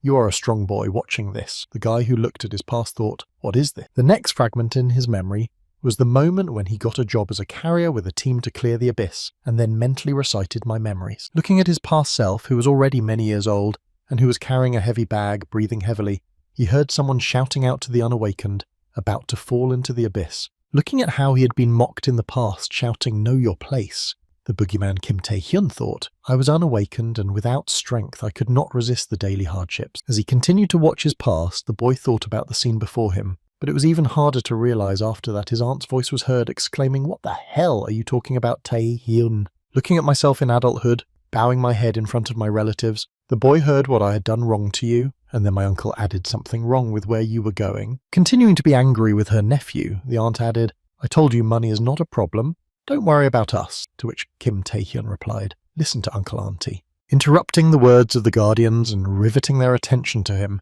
The boy added, "Please accept my gratitude for all your help." Hearing this, Kim Tae-hyun thought that not only had I failed to help anyone, but I had doomed those who had been kind to me to misery. At the end of the conversation with his guardians, Kim Tae-hyun from the past turned his back on them and headed for the abyss, at which point the present Tae-hyun thought for sure. As he passed by, he added in his head, "My parents only wished me happiness, but I had to fulfill it." At the moment of realization and rethinking of everything he had experienced in the past, the guy confidently said in his head, "I need strength." The next moment, he saw an image of the Queen above him and a system notification informing him that the Queen's hypnosis skill had been detected. Continuing to see memories from his past over and over again, the guy received another notification that his attempt to resist the unknown skill failed. Feeling heavy in his soul after all the reconsideration, the guy received another notification. All characteristics are reduced skill chains of chains is unavailable skill, spirit of the King of Knights is unavailable skill, heart of the monarch is unavailable skill, paralysis is unavailable. Continuing to receive notifications, the guy saw the skill, stealth unavailable, skill stone skin unavailable, available skills 1 of the 6. Seeing this, Kim Tae-hyun said, "Hunting." As Kim Tae-hyun activated his skill and began to slowly regain consciousness, the Queen reached the moment of Kim Tae-hyun's clash with Asmodeus. Seeing what happened to all those awakened during the collision, Rosaria smiled slyly and said, "What a show!" Continuing to observe the hopeless situation in which the boy found himself, the succubus queen, who met Asmodeus, said with interest that she did not think that this boy would survive after such a thing. The next moment, turning his gaze from Asmodeus to Kim Tae-hyun standing in front of him, Rosaria said, "But something doesn't add up." Looking at the frightened boy who faced a monster that was beyond his strength, the girl said, "First of all, in some memories he looks older than he does now." The next moment, while chanting some more of the memories she had of the rosary, she added a second time, and even though these events happened at the same time, the results were different. Feeling overwhelmed by curiosity, the girl could not help but say,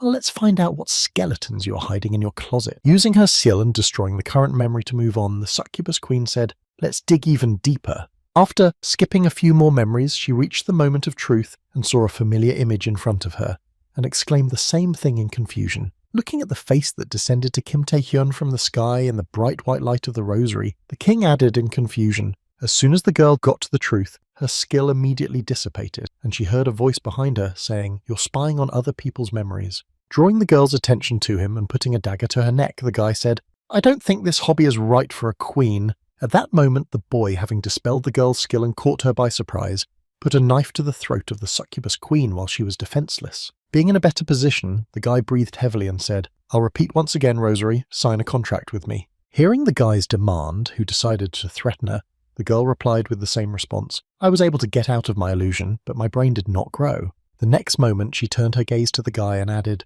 "Do you think you can finish me off with this toy?" To which he replied awkwardly, "We'll see." When the queen heard the boy's remark, she just smiled slyly and said, "You boast so much, but you don't care." The next moment, after quickly exchanging roles with Kim Tae-hyun, who was now a hostage himself, she wrapped her tentacles around him and held him close, saying, "I will accept the contract." Immediately after she said that, the girl sank her fangs into the guy's neck to sign the contract he wanted.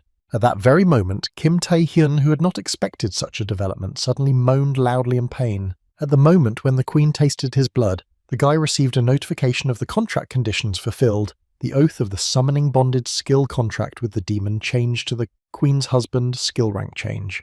At the moment when the guy had already lost consciousness, he continued to receive notifications registered a new skill. Full hypnosis changed the rank of the skill enchantment increased. While the boy was lying unconscious on the bed, the succubus queen Rosaria, stroking him with her tentacles, said, "Go to sleep soundly." Caressing her chosen one, with whom she had made a contract, the succubus queen smiled slyly and added the king's chosen one. After a while of being unconscious, he heard someone shouting in his head through his sleep, the player Kim Tae-hyun. When he regained consciousness and raised his head, he saw the manager of the 22nd District, Paul Becker, who exclaimed with relief, "You're awake at last." Rejoicing that the guy had finally regained consciousness, the A-ranked player of the World Hunters Association added, "Thank God that he is well." At the same moment, after hearing the joyful shouts of his friend, Kim Tae-hyun confusedly asked where I was and was told that it was the play area.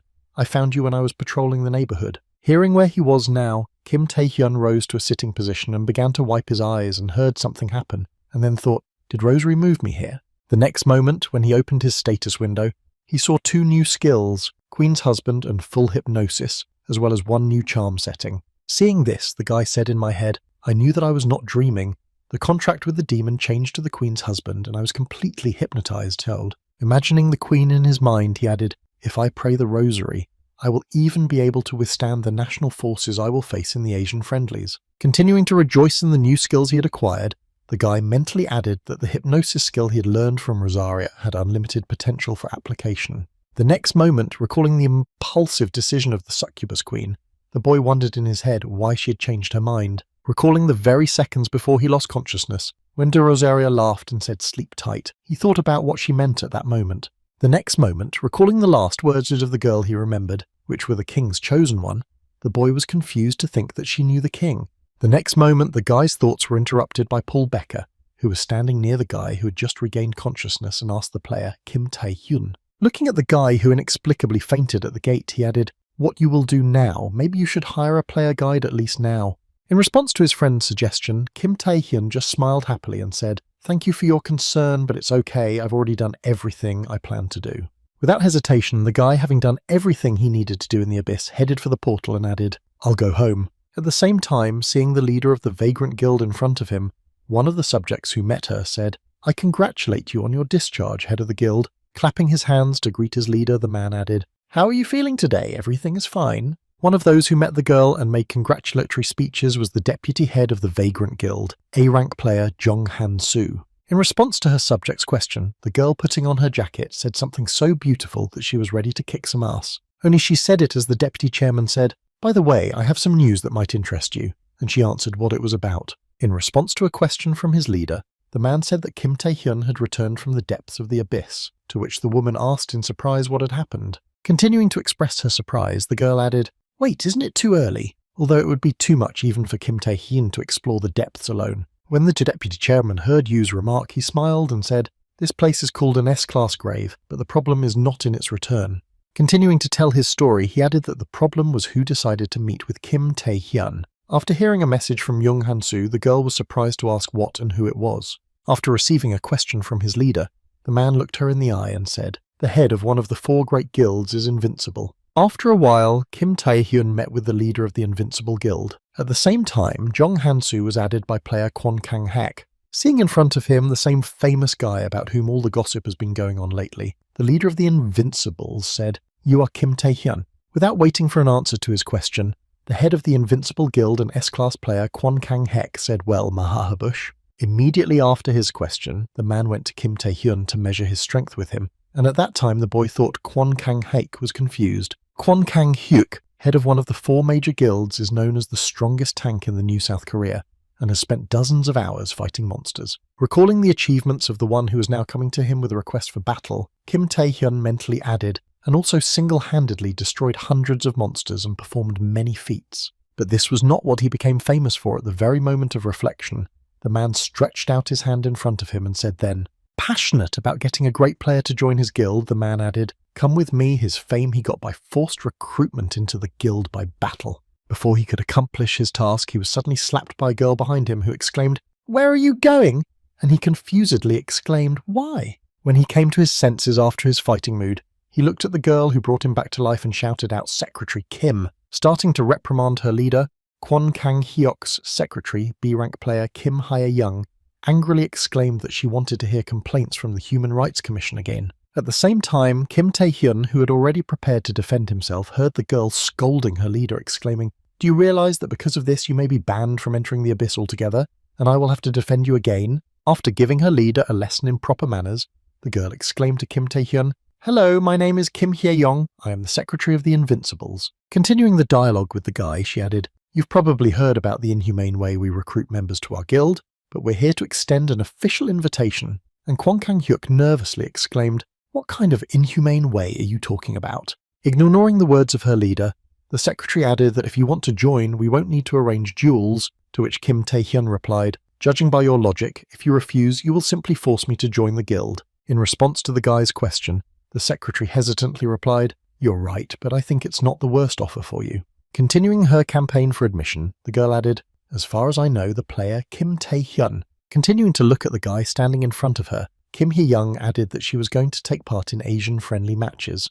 Trying to convince the guy of the need to join them, the secretary added the invincible 4 major guilds that specialize in exploring the abyss. We have many plans to conquer the dungeon, and we will provide reliable support for raid groups. Continuing to campaign for joining the Invincible Guild, she added, if you join us, I can assure you that you will easily be able to get the required number of valor points and even more. The next moment, Kwon Kang-hyuk put his hand on his subject's shoulder and laughed and said, I think you are a worthy secretary, Kim. Continuing to smile ominously at the girl, the leader added that if he were so easily swayed by sweet speeches, he would have joined long ago, after which Kim Tae-hyun suddenly said no. Having interrupted the dialogue between the members of one guild and drawn their attention to himself, Kim Tae-hyun said, I changed my mind. Hearing the boy's decision, the leader of the victorious guild said in surprise, after which Kim Hae-young joyfully exclaimed, That's great! After receiving the answer from the boy, the leader of the Invincibles was surprised and said, So you're going to join our guild after all? In response to Kwon Kang-hyun's question, the guy just smiled and said, What kind of squeak did I just hear? The next moment, coming close to the guild leader who offered him a duel, Kim Tae-hyun said, Let's follow your path. Continuing to provoke the man into a fight to decide which of them was stronger, Kim Tae-hyun added in a stern tone that the winner would choose the reward himself. Having set the conditions for the fight and the reward for the victory, he added that he would make a deal, to which Kwon Kang-hyuk smiled ominously and exclaimed, You're a puppy. After a while, an announcement was made about a match with their leader at the Invincibles headquarters arena, where a lot of spectators had already gathered. Walking to the arena through the crowd, Kim Tae-hyun received hundreds of questions from reporters who kept shouting out, You've become a target of the Invincibles' forced recruitment. Weren't you going to join the Vagrants? Where is player Yu Ah-yeon? Why did you agree to duel with Kwon Kang-hak? Stopping in place while being blocked by Kim Tae-hyun, aka the strongest tank in the New South Korea, you think you have a chance to win. Feeling sincere anger at the reporters, Kim Tae-hyun mentally said, Get off me, let me go. You thought you would get answers to all your stupid questions by simply pushing me through. And then I heard why you continue to be silent. The next moment, through the shouts of other reporters, he heard someone's familiar voice trying to break through to him. Turning his attention to the girl who was walking toward him, he saw Kim Ji-cha, a novice reporter from Psy Economy, who had almost been fired and was shouting, I'm a reporter too and I should get the story. When he saw the girl's trembling hand, Kim Tae-hyun extended his own to meet hers and then pulled the girl to him from the crowd of reporters. Looking at the familiar girl with a confident look, the guy smiled slyly and said, It's been a long time, reporter Kim Ji, and we've met before at the exam, right? Hearing the question from the guy, the girl, embarrassed by the situation, exclaimed, Oh, it's been a long time since we've seen the player Kim Tae-hyun. At the same time, seeing a new victim for questioning, reporters looking at the couple began shouting at Kim Ji-cha where she was from, who she was, if she dared to pretend to be close to Kim Tae-hyun. Feeling some pleasure after what had just happened, the girl thought he remembers even a small person like me, and it turns out he has a really big heart. And then the guy said, So later, I will answer all your questions through this person. Hearing that she was being burdened with the burden of fending off reporters, the girl exclaimed in confusion, while Kim Tae-hyun pointed at her and added, I hope you understand that I don't have time to give interviews right now, especially before I meet with Kwon Kang-hyuk. Heading to the arena for the duel, Kim Tae-hyun waved and said, Well, I'm off, leaving behind a girl who was pounced on by reporters asking questions about your name, Kim Ji-cha, who you are and what your relationship is with the player Kim Tae-hyun.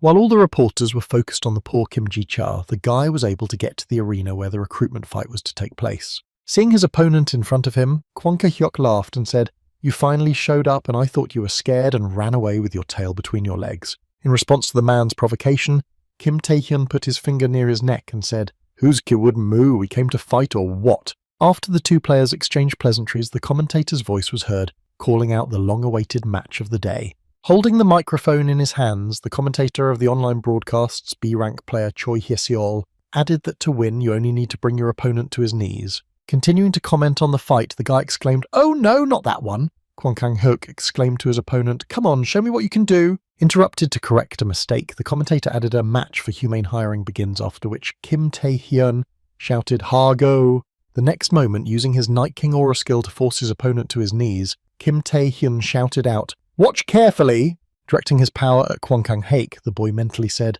Now the maximum power of the Night King can suppress even S-rank. Continuing to direct his skill at the enemy, Kim Tae-hyun mentally added no matter how strong Kwon Kang-hyuk was, it would be difficult for him to cope with this. However, despite all the efforts made to win, in the end, the leader of the Invincible Guild exclaimed, You know, it's not bad. Confidently standing on his feet at a time when he was under pressure from his opponent's skill, Kwon Kang-hyuk scratched his beard and said, Nevertheless, the next moment the man took his hand away from his face, smiled ominously and said, This is absolutely nothing to me. Immediately after his words, the man began to use his skill and like a jaguar moved behind Kim Tae-hyun at high speed. The next moment, he began to gather all his strength into his fist and prepare to strike back at his opponent. Taking advantage of the bear's strength for a better shot, the man made an accurate hit on the target, throwing the guy a considerable distance away. At the same moment, Kim Tae-hyun used his chain skill to block the blow and reduce the damage, which he successfully did. However, even though he blocked the enemy's first attack, Kim Tae-hyun, still in flight, saw Kwon Kang-hek rush toward him. Gathering the strength of another beast into his body to continue the fight, the man following the boy shouted out, "You have the right stuff."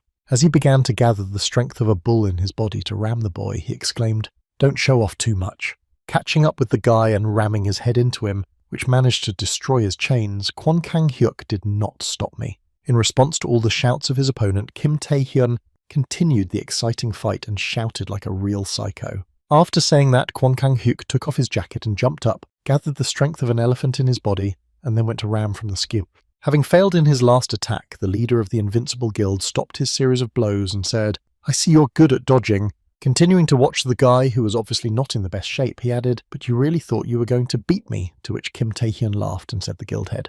The next moment, looking up at his opponent, the guy added, "If that's all you can do, then it won't be easy to bring me to my knees." After receiving a remark from his opponent, the man just laughed back and exclaimed that the puppy was cornered but still yapping. Immediately after his words, Kwon Kang-hyuk, ready to strike the decisive blow, said, "Well, let's go." Using the strength of a dinosaur to finally end this battle, the man filled his body with water and said, "Let's end this once and for all."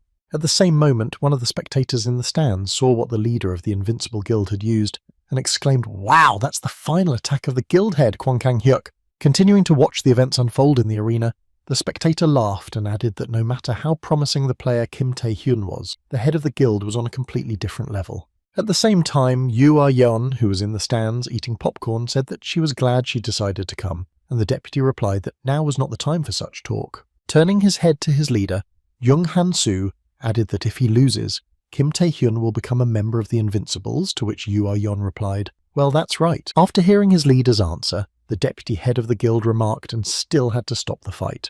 The next moment, turning his gaze to the arena, Jung Han-soo added Kwon Kang-hek's skill, Animal Patronage, thanks to which he can imitate the strength of various animals, which gives him a huge advantage in close combat. Continuing his reflections on the outcome of the fight, the man added that no matter how strong Kim Tae-hyun was in a one-on-one, he had little chance from the very beginning. In response to the stories of her deputy, the girl continued to eat popcorn and confidently replied, "Hey, don't worry about it." Continuing to radiate absolute calm and confidence, the Vagabond Guild leader added, "Watching Taeheng, I realized from Taeheng." Watching the battle unfold, where Kang-hek was already on his way to launch the last attack, Yoo Ah-young added an always hidden trump card. The next moment after Kwon Kang-hyuk attacked the guy, he suddenly ran past Kim Tae-hyun and fell to his knees. When the commentator saw this, he exclaimed in confusion that it was the head of the guild. Looking at the result of the duel between Kim Tae-hyun and the leader of the Invincible Guild, Choi Hye-sol, he added kneeling before his opponent. At the same time, when Kwon Kang-hyuk heard what had just happened, he came to and exclaimed in confusion, "What's going on?" At the same moment, turning his head back to his opponent, Kim Tae-hyun smiled slyly and said, "Ah, then it turns out that I won. Yes." Meanwhile, Kim's secretary, who was giving explanations to the Human Rights Commission, nervously exclaimed, "You're right, our guild head was the first to challenge him, but his opponent personally agreed to the duel." And now let's move back to the arena where the fight between Kim Tae-hyun and Kwon Kang-hek took place, in which the latter strangely ended up on his knees. Amazed at what he saw, one of the spectators exclaimed in confusion that the head of the guild had lost. How could this be possible? At the same time, other spectators added unhappily that he did not kneel in hundreds of gates and lost to that guy. A lie. He definitely cheated somehow. Refusing to accept the outcome of this fight, the spectators began shouting, "Let them fight, and once again it doesn't count. Let's make it honourable." Continuing to express their dissatisfaction, the audience shouted he was definitely a cheater fight again and again. After listening to the audience's words, Kim Tae-hyun said nothing, but turned his head to Kwon Kang-hyuk to ask for his opinion. Watching the man, he mentally said, "In a way, I expected this, but I did not even suspect that the best tank of the New South Korea was so weak in close combat." The next moment, recalling the moment of his victory, the guy mentally added that he was lucky that at the last moment the full hypnosis or full hypnosis skill he had learned from rosary worked. At the very moment Kwon Kang-hyuk was approaching him, Kim Tae-hyun knelt down at the last moment. At the same time, while continuing to kneel in the arena, The leader of the Invincible Guild, feeling furious, mentally said to the loser that, "I can't remember what happened at the very end of the mind control skill. I made such a mistake." The next moment, when he was tired of listening to the spectators shouting for a rematch and a fair fight, Kwon Kang-hyuk shouted out to the entire stadium, covering their mouths. Hearing the shout of the leader of the Invincible Guild, all the spectators instantly fell silent, feeling real fear, and at the same moment the commentator shouted out the head of the guild in confusion. Getting to his feet after his exclamation, the man added in a menacing tone, "I don't know what skill this young man used, but I lost because of my own mistake. The result is the result." Continuing to express his genuine emotions, Kwon Kang-hyuk angrily added, "And you members of the Invincibles, accept the result." Continuing his speech, the man exclaimed, "If you are unhappy, come out and I will personally break your head." Hearing this, Young Han-soo said in surprise, "Did Kwon Kang-hyuk really lose?" Receiving the question from her subject, the leader of the Vagabond Guild merely smiled and then thought to herself, it looks like he was very hurt by his defeat at the hands of Taheng. Immediately after her words, the girl began actively chewing popcorn and thoughtfully added a thoughtful note in her head. Looking at Kim Tae-hyun standing in the arena, she mentally added, "You really had another skill hidden in you," bringing Kwon Kang-hyuk to his knees in a split second. Throwing another popcorn into her mouth, she mentally added to Kim Tae-hyun, "You surprise me every time." At the same moment, seeing the girl's strange behaviour, Young Han-soo asked the guild head if you were sure you were okay. The next moment, right in front of Kim Tae-hyun, Kwon Kang-hyuk appeared and approached him with a quick step. In response to his opponent's sudden movements, Kim Tae-hyun extended his hand and said it was a great match. Hearing the words from the guy to whom he lost, Kwon Kang-hyuk looked at him with an angry look and said, "Let me ask you something. Did you plan to win like this from the beginning?" In response to his opponent's question, Kim Tae-hyun only smiled happily and said, "Well, to a certain extent it is." Having received the answer to his question, the leader of the Invincible Guild cycled and then smiled happily and shouted out the nasty kid.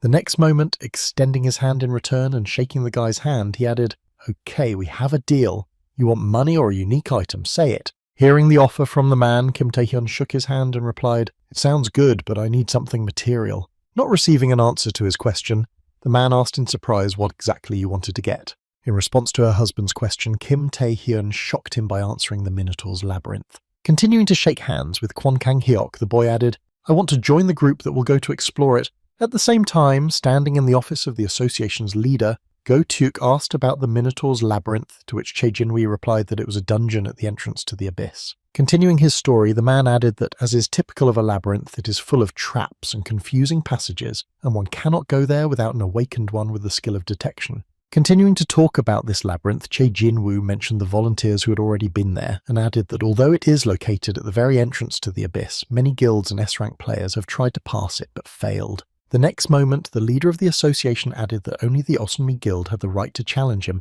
and was secretly preparing for it, to which Go-Tuk suddenly exclaimed, "How does the player Kim Tae-hyun know about such a place? Are you sure it's safe?" In response to his subject's question, the man answered cautiously, "Well, I definitely have fears in the abyss. You never know what can happen." Continuing the dialogue with his subject, the man added that all we can do is believe in those who dared to take on this challenge. The next moment, the leader of the association said, "Of course, if I were younger, I would have gone there myself," and then laughed, and Go-Tuk said to the leader, after giving the information to the subject, Chae Jin-woo put his head in his hands and thought, "And yet if there is anything to worry about, it is the case of the case." Continuing to stare into the void in front of him, he mentally added that it was more the people than the complexity of the dungeon that made him hope that his fears would not be confirmed. The next moment, a video communication window appeared on the right side of the association leader from one of his subjects. After contacting the leadership, the girl anxiously exclaimed to the leader that she was sorry for the sudden call, but it was urgent. Surprised by the urgency and concern of his subjects, the man said what was going on,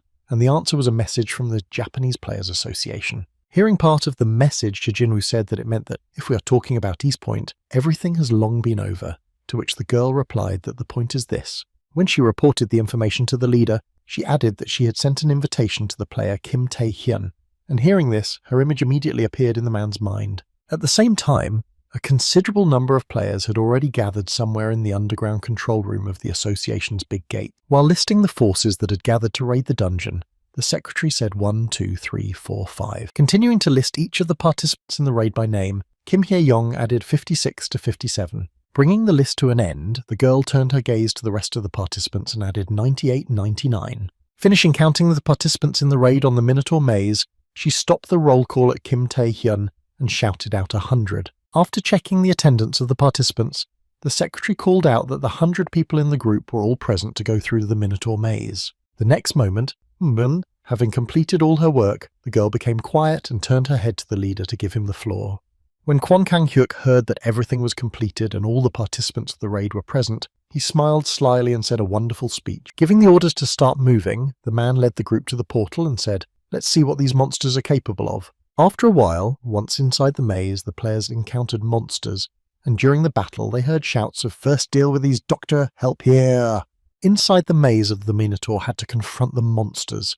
Minotaurs there were still a lot of trying to keep the line, someone shouted again, "Go defensive, skills forward." At the same time, Kim Tae-hyun fought separately from the rest of the players, dealing with enemies one by one. After finishing the battle against the next enemy, the boy heard someone's joyful laughter behind him, and then the voice added, "Great job!"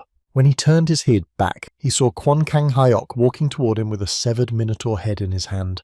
Smiling slyly after defeating another monster, the leader of the Invincible Guild asked how you liked the weapon I gave you. In response to the raid leader's question, Kim Tae-hyun raised the dagger in front of him and said, "Well, it's just as well that my old one had to be repaired." As Kwon Kang-hyuk and Kim Tae-hyun continued to talk, Kim Tae-hyun said that the Minotaur maze could not have been completed in 30 years without a special strategy, and that the secretary said, "Don't worry about it." Continuing the story about the participants of this raid, the girl added that they are already fighting monsters and destroying them without much effort. Continuing to report, Kim Hae-young added that the traps of the maze are detected and neutralized by our silent deputy head of the guilds thanks to the search skill, to which Kwon Kang-seok laughed and added that he is not verbose but reliable. Continuing to assure the guy that they had everything under control, the secretary added, "We found the key to the maze a few months ago."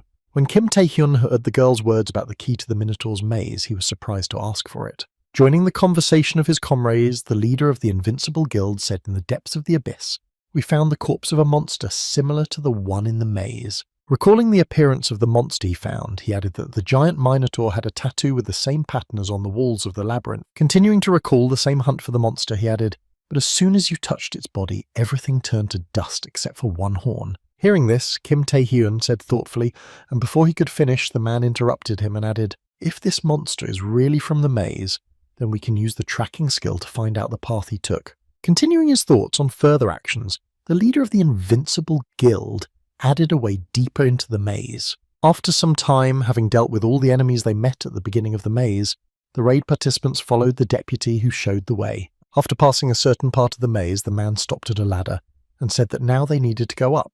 Having overcome the climb and the narrow passage with bats, the raid participants finally arrived at the main hall of the maze. As soon as the skill was over, the deputy head of the guild spoke to his comrades and we arrived at the scene. By lighting the room they found themselves in at the end of their journey, the man added this end of the maze. At the same time, looking at the endpoint, Kim Tae-hyun said in surprise that the statue, after which Kwon Kang-hyuk exclaimed, "What the hell is the boss?" In response to the words of his leader, the deputy of the Invincible Guild said that it was necessary to put a horn in this statue. Hearing the reason for the maze boss's absence, Kwon Kang-hyuk smiled slyly and said, "Well, if that's the case then." The next moment, the man exclaimed, "Secretary Kim, guide me." Hearing the leader's request, the girl carrying the item to the man exclaimed now. Continuing to hurry his subject, the leader shouted, "Faster here, faster," to which she replied, "Wait," while looking at the statue of Kim Tae-hyun thought, "So far everything matches the information we have. The group uses the horn of a large minotaur to reach the end of the maze." Continuing his thoughts, the guy, suspecting something was wrong, added immediately afterwards, The next moment he saw the leader of the raid jump on the statue's head and attach the horn to the designated spot. Seeing that the leader had just restored the broken horn, the subjects began to shout, "Hurrah! Great, we have passed the maze that we could not pass for 30 years. At the same time, rejoicing that he was able to do what others could not, Kwon Kang-hyuk happily exclaimed, "Now come out and let's see what kind of maze master you are." After the horn was attached in its place, something strange began to happen. A strange sound of moving plates was heard in the room. The next moment, the horn that had just been reattached instantly fell to pieces, and the statue itself began to crumble, turning into a skeleton. Not realizing what was happening, the leader of the Invincible Guild froze in place, and his subjects instantly fell silent. Continuing to be amazed at how quickly the situation around him was changing, Kwon Kang-hyuk exclaimed what it was. At the same time, looking at what was happening around them, the leader's secretary exclaimed in confusion what it was. The next moment, a certain number of raid participants found themselves in some unknown snowy area, and one of them shouted out what was happening and where the snow had gone. At the same time, several other participants moved to another location and ended up in the river. where they were swept away by the current and exclaimed what the hell was going on. The third small group of participants in the maze raid ended up in the area where the volcano was erupting. At the same time, standing in some tropical area, Kim Tae-hyun, who had been transported to the jungle, mentally said the words as I thought they would work. Looking at the other members of the raid who had moved to this location with him, the guy mentally added a spatial displacement trap.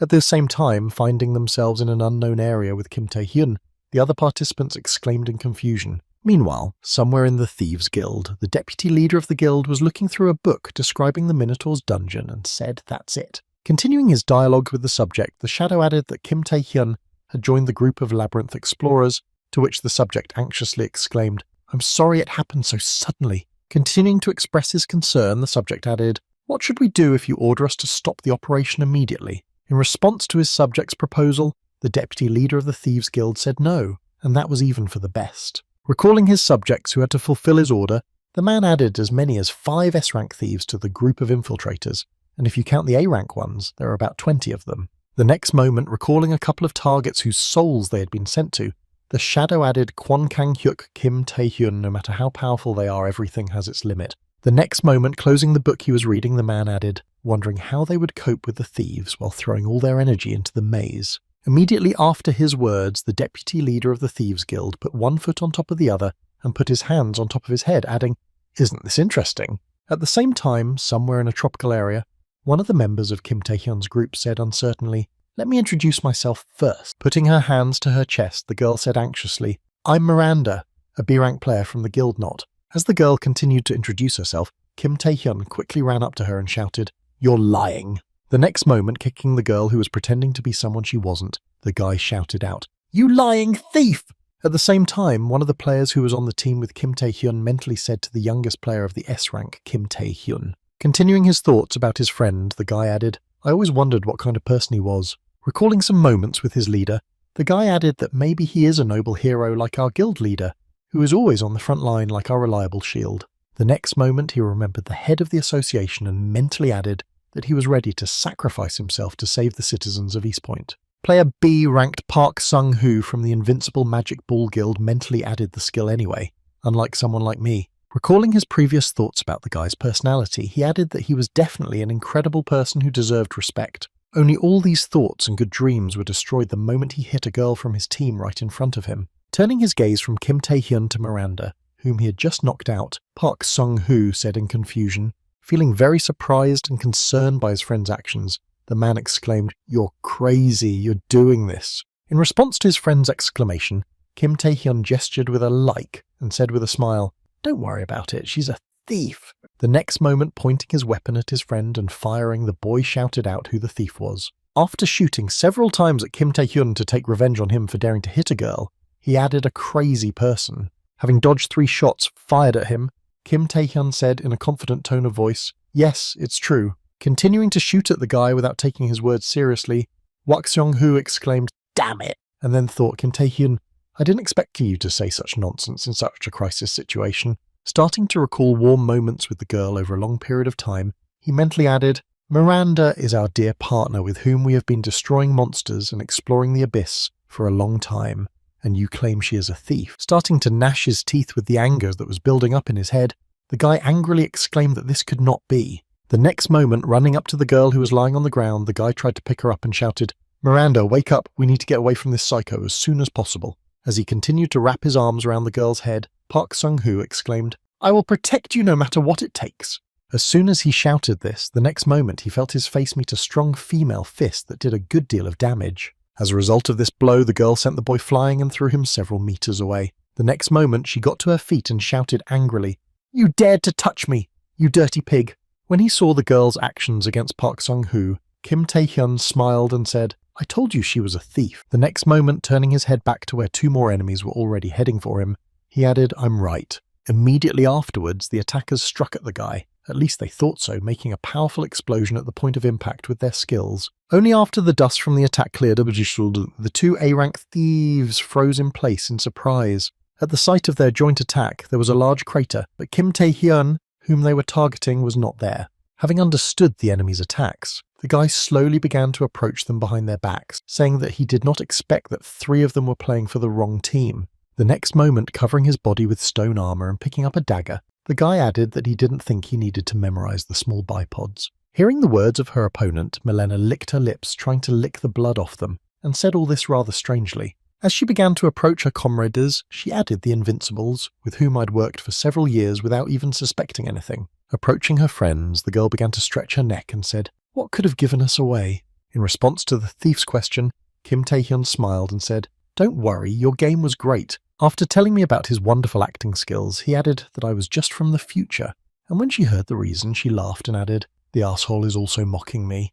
The next moment, as she began to grow her poisonous nails, Milena added, "I heard that you and You Are Young had something going on. Maybe the vagrants got wind of it, or you had an informant." Immediately after her words, as soon as her skill was fully activated and her nails were long enough, she added, but generally indifferent. When all the preparations were completed, the girl suddenly rushed at the guy with a desire to finish him off and shouted, "Die already!" At the time of the attack, the girl managed to hit the boy with several attacks and leave a small scratch on his face. As soon as the girl's attack hit the target, a couple of her comrades immediately rushed at Kim Tae-hyun to finish him off, but he easily grabbed the head with chains. And seeing that the guy was still moving, the thieves exclaimed in confusion. The next moment, Kim Tae-hyun struck his enemies several times and threw them into the air so that they would not be able to get up. At the same time, realizing that her opponent was still moving, Milena wondered in her head what and how this had happened. As she continued to watch her opponent, she added in her head, "Kim Tae-hyun, I knew he was no ordinary guy, but he was not." Surprised at his ability to continue fighting, she added in her head, "My skill, Witch's Claws, spread witch poison with the slightest cut, causing vomiting, paralysis, and hallucinations." Continuing her attack on Kim Tae-hyun, the girl spent her thoughts on the skill, mentally adding even S-ranked players are no exception. The next moment, looking at a small cut on the guy's cheek, she added, "I could have definitely hurt him." Continuing to fight with the guy, the girl, holding the initiative of the offensive, mentally said, "But then why?" Continuing to push to try to wound the boy one more time so that her poison would work, Milena added in her head, "Why?" At the same time, while continuing to block every attack of the girl, Kim Tae-hyun used his aura skill of the King of Knights to say, "Sorry, but such things I am poisoned do not work on me." While the girl continued to try to push the guy away, he received a message detecting the Witch's Claw skill and successfully resisted the skill. The next moment, as soon as Kim Tae-hyun's skill approached the girl, she cried out in frustration, sensing the impending defeat. Immediately after she said that, the guy's attack hit the target and there was a loud explosion that could be heard in a fairly large radius. After a while, Park Sung-hoo regained consciousness, got hit in the temple by the thief and headed in the direction of the noise. When he arrived at the site of the explosion, he saw Kim Tae-hyun and Milena lying on the ground in front of him, tied with chains. When she came to her senses and realized that she was a tied-up thief, she began to shout angrily, "Let me go, you scum! I'll tear you to pieces!" Ignoring the girl's words about her request, Kim Tae-hyun approached her and took her by the hair, lifted her gaze to his, and then said, "I'm sorry, but the time for games is over." Using the skill he had inherited from the succubus queen, the guy smiled slyly and said, "Let's play truth or dare," after which he received a notification that full hypnosis was activated. As soon as his skill began to work, the guy said, "Tell me what your target is, how many people have infiltrated?" And Milena replied confusedly.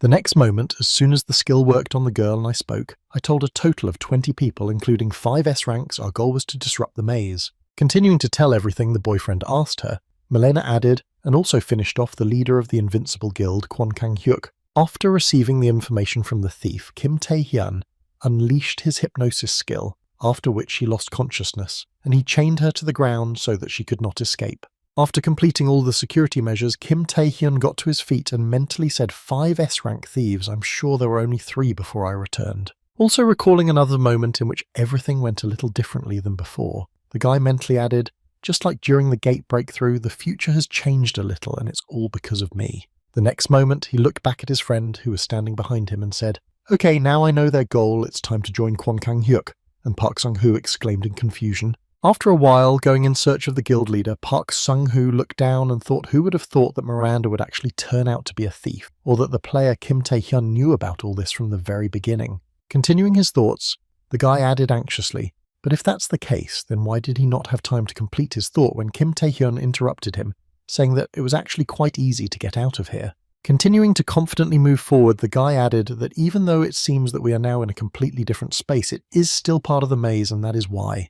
Moving on to get to the exit of the location, he added that there should be a door somewhere that connects to other places. Starting to recall how exactly this trap with spatial movement is arranged, Kim Tae-hyun added that we probably won't be able to get where we need to go right away, as there are many passages. Having reached the door that led to the exit from the location, the guy added, however, if we continue to go through the door, we will eventually meet the leader of the Invincibles, to which Park Sung-hoo suddenly shouted out a question. I have one question.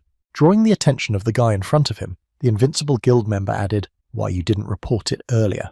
Asking the question, the guy said guiltily, I'm sorry I doubted you, player Kim Tae-hyun, but if you had discussed with the guild leader from the very beginning that there were thieves hiding among us, we would definitely not have found ourselves in this situation. Continuing to look at the prominent player, Park Sung-hoo, trying to get to the truth, added, then why?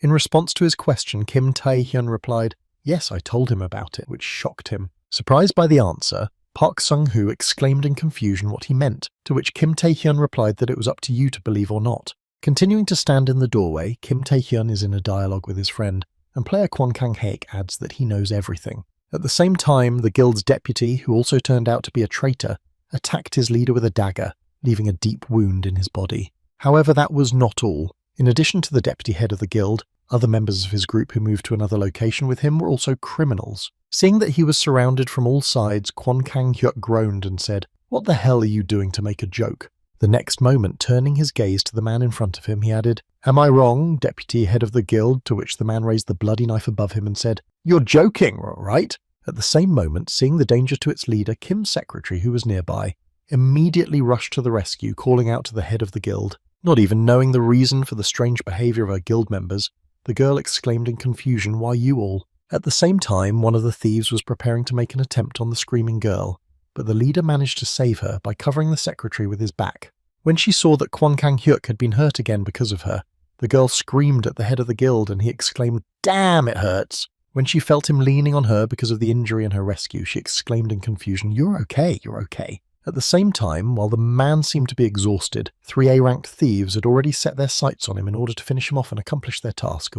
But at the same time, the man quickly came to his senses and pushed the girl away from him and shouted back to Secretary Kim. The next moment, Kwon Kang-hyuk used his beast power absorption skill and used the power of the dinosaur to repel the thieves' attack. At the same time, the secretary, who was sitting on the ground after being pushed away, was just watching everything that was happening in fear.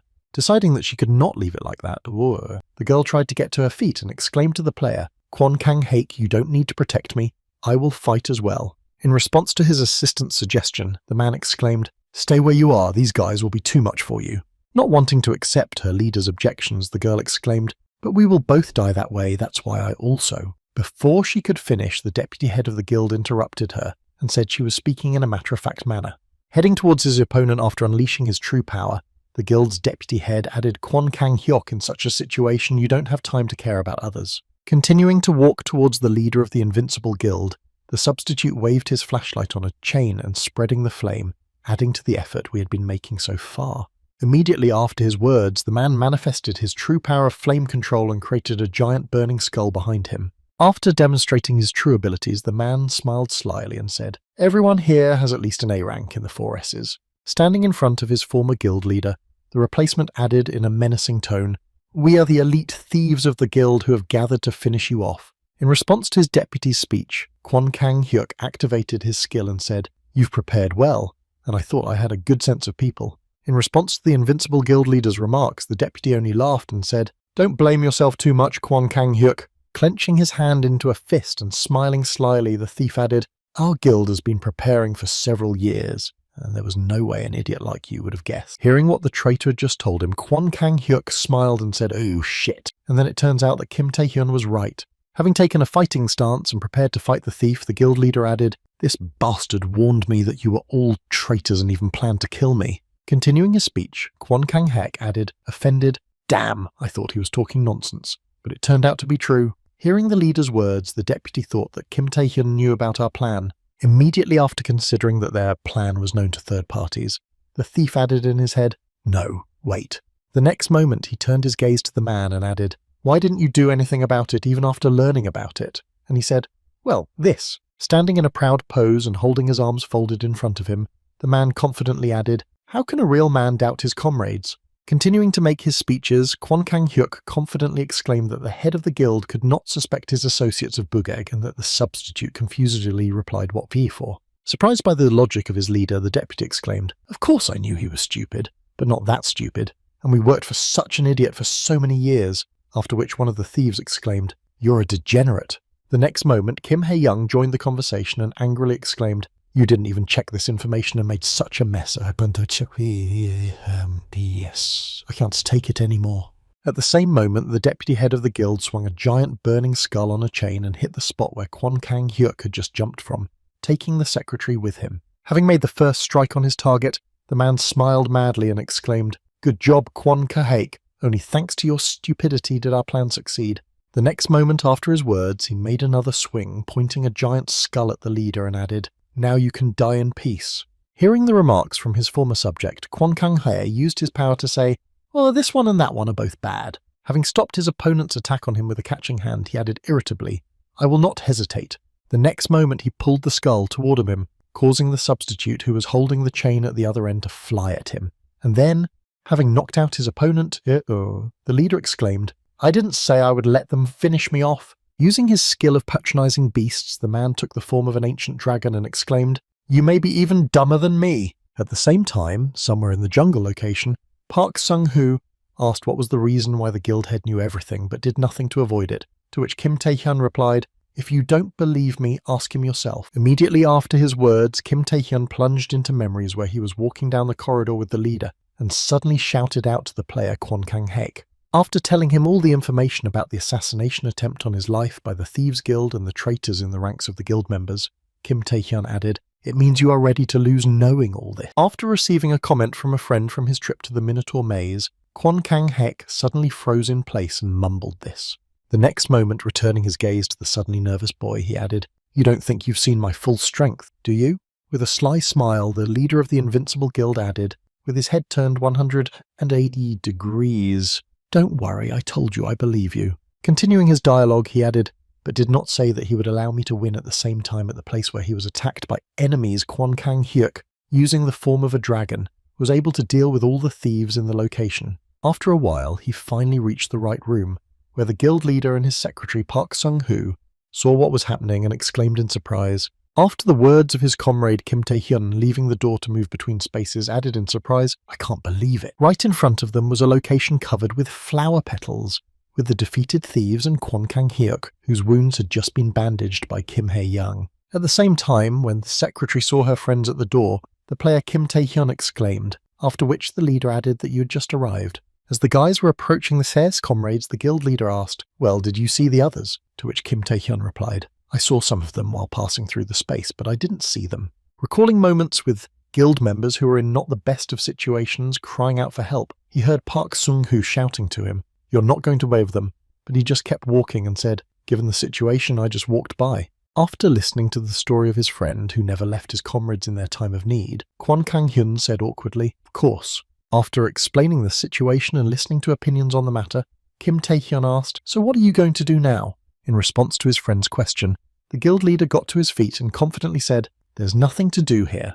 We'll just have to retreat." The next moment, with his head down, he added that there might be more mines here, although we had reached the end of the maze and the owner was nowhere to be found. Continuing to express his opinion on further actions, the man added frustratedly, "Of course, it's offensive, but to avoid more losses, we'll have to focus on escape." Immediately after, the leader of the Invincible Guild gritted his teeth and added, "I'm sorry, Kim Tae-hyun, if I hadn't been so stubborn from the beginning." After hearing Kwon Kang-hyuk's apology, the guy said, "Well, it's all clear. Next time just be more careful," and was surprised by this answer. The man shouted out in confusion. The next moment, the guild leader began to demonstrate his dissatisfaction and shouted out, and this was after my apology, "You're the one who's been hurt," while Secretary Kim rushed at her leader and shouted, "Calm down." After a while, when everything seemed to have settled down, Kim Tae-hyun looked back at the exit and mentally said, "Although we wasted time and didn't get any achievement points, now is the most reasonable decision." At the moment when the secretary said, "Let's quickly gather the guild members and get out of the maze," the guy looked at his comrades and added,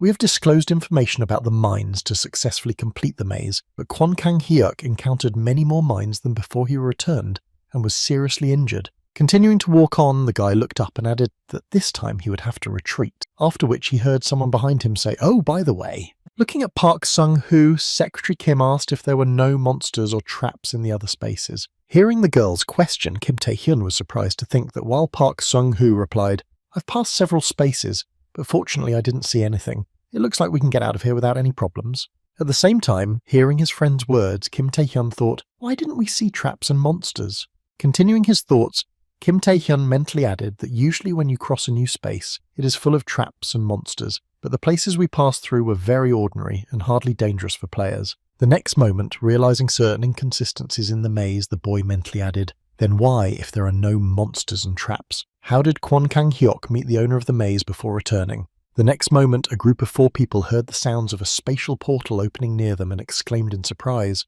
At the same time, turning his head to the portal that appeared nearby, Kwon Kang-hyuk suddenly exclaimed, "What the hell was that?" Then, turning his head toward Kim Tae-hyun, he saw a large minotaur breaking through the portal toward them. This monster was the Queen of the Minotaurs, the owner of the labyrinth of a large minotaur of S+ rank. Seeing the monster that had just begun to appear from the spatial rift, Park Sung-hoo exclaimed in confusion, "Is this the master of the maze?" And Secretary Kim added that it was, but why now? The next moment, the big monster struck its first blow, forcing all team members to immediately flee the area. But even if the team managed to avoid critical damage, the girl was flying back and anxiously called out the door. At the same time, the leader of the Invincible Guild, Park Sung-hoo, shouted out to Kim Tae-hyun in response to his comrade's exclamation. The latter, dragging Kim Ha-young along with him by the chain, shouted out, "I know." After removing their comrades from the area of attack and pulling them to a safe distance, a couple of guys rushed towards the enemy to try to distract them. At the moment of their joint attack, a bright light appeared right in front of the enemy and blinded the guys. The next moment, a giant skeleton of another minotaur appeared from the ground right in front of them, which had just been summoned by the monster. This beast was King Tak, who was resurrected by the Great Queen of the Minotaurs and was of S rank. Seeing another enemy appearing from the ground, Kwon Kang-hyuk exclaimed in surprise that King Tak was another S-rank monster. The moment the king appeared on the battlefield, the pair of boys heard their comrades screaming behind them and turned their heads to see more minotaurs appearing near them. At the same time, being in a dangerous situation, Park Sung-hoo and Secretary Kim screamed out in fright, asking what was going on and why the monsters had suddenly appeared. The next moment, when giant monsters began to surround them from all sides, the voice of the Minotaur Queen was heard saying, "O travellers of our labyrinth." Continuing her speech, the maze boss added about those who interfere with our meal. While hurrying with Kim Tae-hyun to his comrades, the guild leader exclaimed, "Damn Secretary Kim!" Trying to somehow calm down the invaders and persuade them to surrender peacefully, the Minotaur Queen added, "But do not be afraid and enter your enmity, your anger." By sending several summoned monsters that obeyed her to attack the attackers, the boss of the maze added a maze to dispel everything. A few seconds later, Kwon Kang-hyuk flew to the pile of enemies surrounding his comrades and removed the threat to their lives. Seeing that the leader had just stood up for them to save their lives, Park Sung-hoo exclaimed in concern to the head of the guild. At the same time, Kim Tae-hyun, who arrived to pick up his friend, used his chain skill to tie several monsters into a pile so that Kwon Kang-hyuk could take them out with a single blow. As soon as the enemies felt that they were deprived of the possibility of movement, they immediately began to rebel, trying to break the guy's path. At the same time, player Kwon Kang-hyuk exclaimed that he would not be able to keep them all together for so long. Hearing his comrades shout, the leader of the Invincible Guild used his skill and attacked his opponents with a fiery breath. Having fried several minotaurs with a fiery breath, the man smiled happily and said, "Well, what do you think of medium-rare veal?"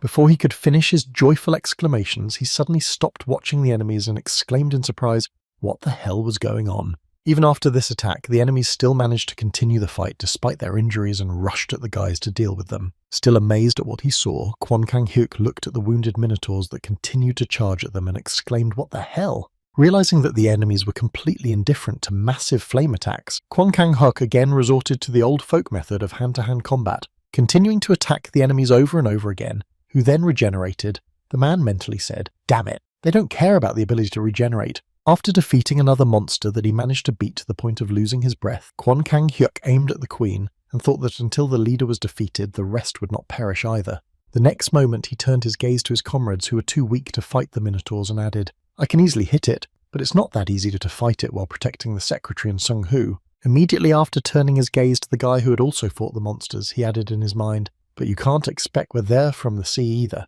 and Kim Tae-hyun and I have our limits too." At the moment when he had to figure out how to get out of a difficult situation, the man was dissatisfied with what to do. Continuing to think about the right decision in this situation, Kwon Kang-hyuk gritted his teeth and mentally added what I should do.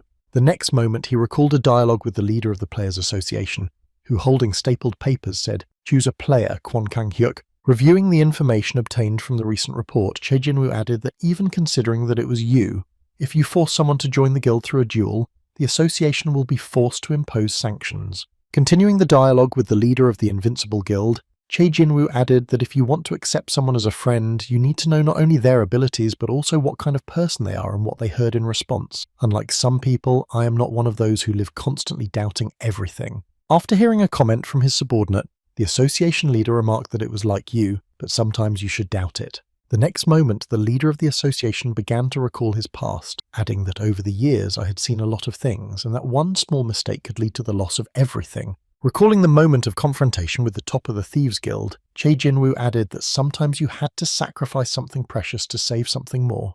Looking again at his interlocutor, the leader of the association added that she does not decide everything, but is aware of her limits and knows how to prioritize her goals. At the moment when Kwon Kang-hyun was listening with great reluctance to everything he was told, the leader of the association added these qualities of a great player in a stern tone. In response to everything that had just been said to him, the leader of the Invincible Guild smiled slyly and asked, "Have your strength left you, old man?" After Kwon Kang-hyuk finished his reminiscences, he looked at the battlefield again and said, "The devil is to blame for listening to his grandfather seriously." The next moment, he turned his gaze to one of the Minotaurs standing in front of his comrades and preparing to strike, and added that if he destroyed the enemy, his comrades would die. Immediately after turning his gaze to Secretary Kim and Park Sung-hoo, who were trying to save their lives, he added, "And if I don't finish them off, they're going to be dead anyway, and you're offering me the choice." Realizing that there was no right option, Kwon Kang-hyuk began to gather all the strength he could and exclaimed that they would die anyway. Having used the dragon-shaped beast patronage skill to its maximum,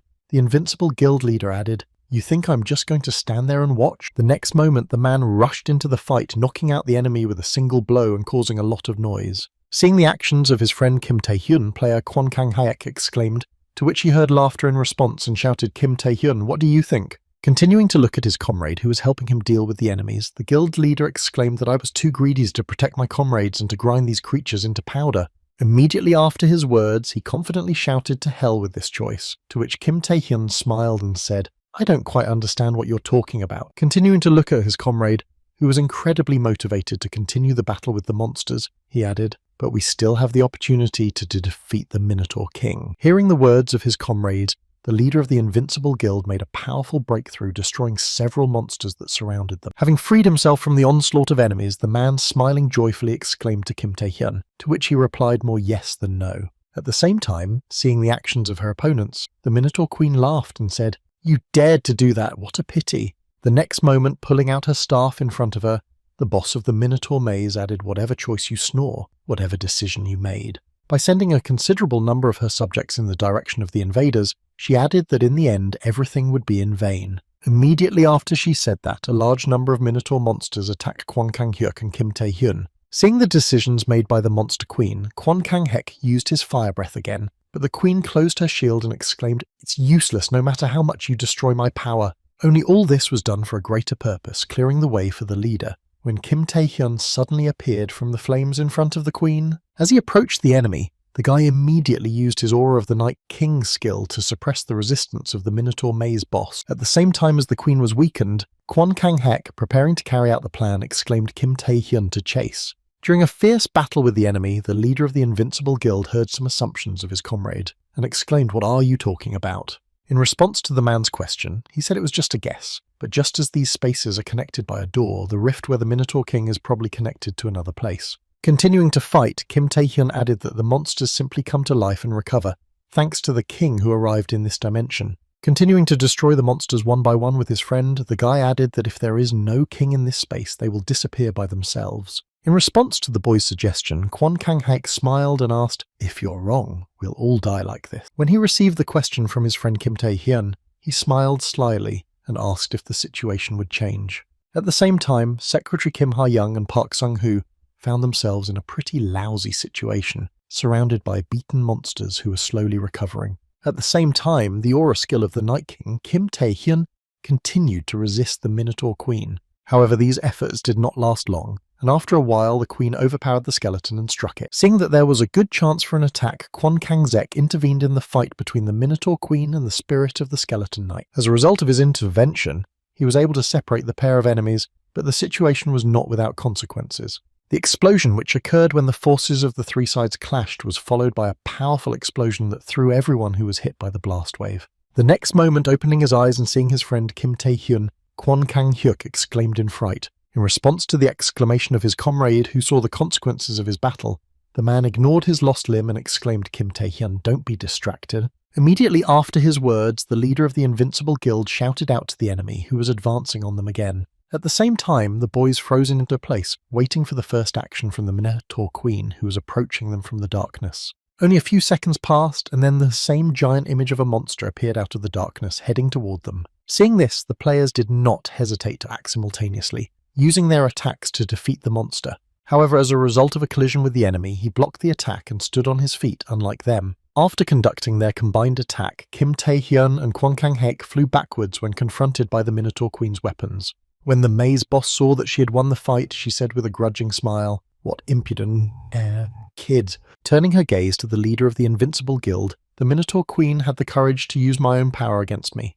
The next moment, she turned her gaze to Kim Tae-hyun, who was trying to get to his feet after falling, and added, "But..." As he was getting to his feet, Kim Tae-hyun looked up at the enemy and saw something terrible. At that moment, the Minotaur Queen shouted out, "No matter how hard you try." The boss of the Minotaur maze was already heading straight for him, preparing to crush the guy, shouting nothing will change. Quickly getting to his feet and jumping up, Kim Tae-hyun rushed back into the fight against the enemy to prevent her and her comrade from being killed, but as a result of the collision, the guy was hit by a flurry of blows from the Minotaur Queen with her weapon. While receiving numerous injuries, Kim Tae-hyun, feeling exhausted, thought, "Damn, the difference between our forces is just huge." Continuing to suffer numerous injuries, the guy added in his head, "If I don't take advantage of the hunt, we will all die." But starting to recall the risks of using this skill, the guy added in his head that even if I activate it, I will hardly be able to deal with everything in one blow. Also recalling the moment when he lost his arm during the last application, Kim Tae-hyun mentally added that if he failed, the skill would most likely rebel again.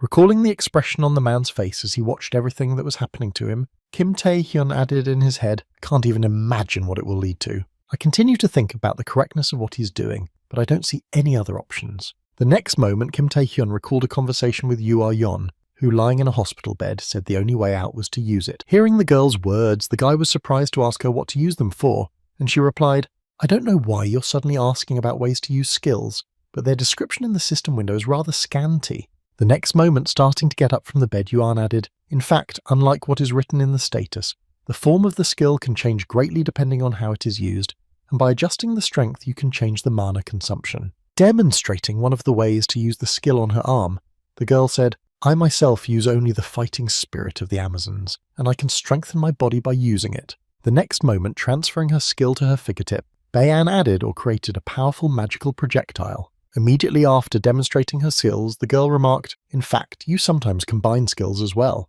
The next moment, turning her gaze to the guy's hand, Yu Ah-young added, "You usually only cast invisibility on the ring like this." Continuing to talk about the possibility of using skills, the girl added that if a skill is difficult to control, try to wrap a weapon or other skill with it. After giving all possible advice for better use of the skills, the girl smiled and said, "I'm sure you can do it." After recalling the girl's advice, Kim Tae-hyun used his hunting skill to wrap his weapon around her. At the moment when Kim Tae-hyun received a considerable boost and began to move faster, the Minotaur Queen shouted out to this guy, trying to hit him with an attack. Sometime after Yu Ah-young's advice was mastered and put into practice, Kim Tae-hyun took the initiative in the battle. At the same time, using the skill of chains, the guy wrapped them with the skill of hunting, and as a result easily pierced through the enemy's body. Continuing to use the combined hunting skills along with the aura of the King of Knights, the guy thought accurately. After delivering a crushing blow that caused the Minotaur maze boss to fall to the ground, the guy added in his head, Yu Ah-yeon was right. As the confrontation continued, the guy, immersed in further reflections, mentally mumbled that I had a bad feeling that hunting could change the shape of my will. Continuing to recall the possibilities of his skill, the guy mentally added that it can be used like other skills. Having dealt the Minotaur Queen another blow, Kim Tae-hyun mentally added to my knowledge of this mysterious power. Preparing to strike the final blow, the boy mentally added the aura of hunting skill to his dagger, but whatever it was. After delivering the last slashing blow, which cut the queen into 2 pieces, Kim Tae-hyun mentally said, I'm going to use it to the fullest. After a critical hit, the Minotaur maze boss began to break apart and the room shrouded in a spatial displacement trap collapsed. After defeating the Minotaur Queen, all the raid participants moved into one room, from which they were transported to different locations. At the same time, seeing that they were all together again, one of the participants kneeling on his knees exclaimed in confusion that this had suddenly happened. The next moment, right in front of them, all the raiders saw Kim Tae-hyun dragging the guild leader. Heading to his comrades in arms after the end of the difficult battle, the guy confidently said that now it was over. Seeing that the main fighters who fought against the boss of the maze survived, Secretary Kim ran to them with hugs, joyfully exclaiming the head of the guild, Kim Tae-hyun. After defeating the Great King of the Minotaurs, a considerable amount of treasure was discovered inside the maze, and the most valuable of them turned out to be a unique elixir that can significantly increase the characteristics called the Source of Life. However, it would definitely not be enough for all the participants of the raid, and that is why it was decided to give it to Taehyun and Kwon Kang-hek as the participants who made the greatest contribution to the maze. Only in the case of Kwon Kang-hyuk, the loss of his right arm outweighed the gain in characteristics. Upon learning this, the man exclaimed in anger, but it was still better than nothing. Also, the spies who infiltrated the Invincible Guild were identified, and all were successfully arrested, and all the participants of the raid who took part in it were prescribed treatment and complete rest. Also, after the raid on the Minotaur Queen's maze, Kim Tae-hyun returned to his family to see them. As a result of all these events, everyone seemed to be satisfied with the outcome of the completed raid into the maze. That's how the Minotaur maze came to an end, and Kwon Kang-hyuk was treated by his secretary, who liked to use syringes of a frightening size. But that wasn't all. Sometime after his discharge from the hospital, Kwon Kang-hyuk made an announcement to the crowd. Once on stage, the man immediately received a bunch of questions from reporters who shouted to each other, "Is it true what you just said, player Kwon Kang-hyuk? Please repeat it again." Continuing to pester him with the questions, the press exclaimed, "Are you really ending your career as a player?" To which he said, "I'm not." Pulling the microphone to his mouth, the leader of the Invincibles Guild angrily exclaimed, "I'm just taking a break, you idiots. Don't you know what a vacation is?" To which the head of the guild replied, "Watch what you say." The next moment, one of the reporters asked if it was because of a right arm injury, and then others added, "What about the upcoming Asian friendlies if the best talent in new career is out of the national team?" In response to the questions, the man said that it was because of an injury to his right hand, but that he did not have to worry about the Asian friendly. To somehow calm down the audience, which was seriously agitated, the man confidently exclaimed that they had already found a replacement for me. The next moment, turning his gaze to the right, Kwon Kang-hyuk exclaimed, "Now, let's hear from you."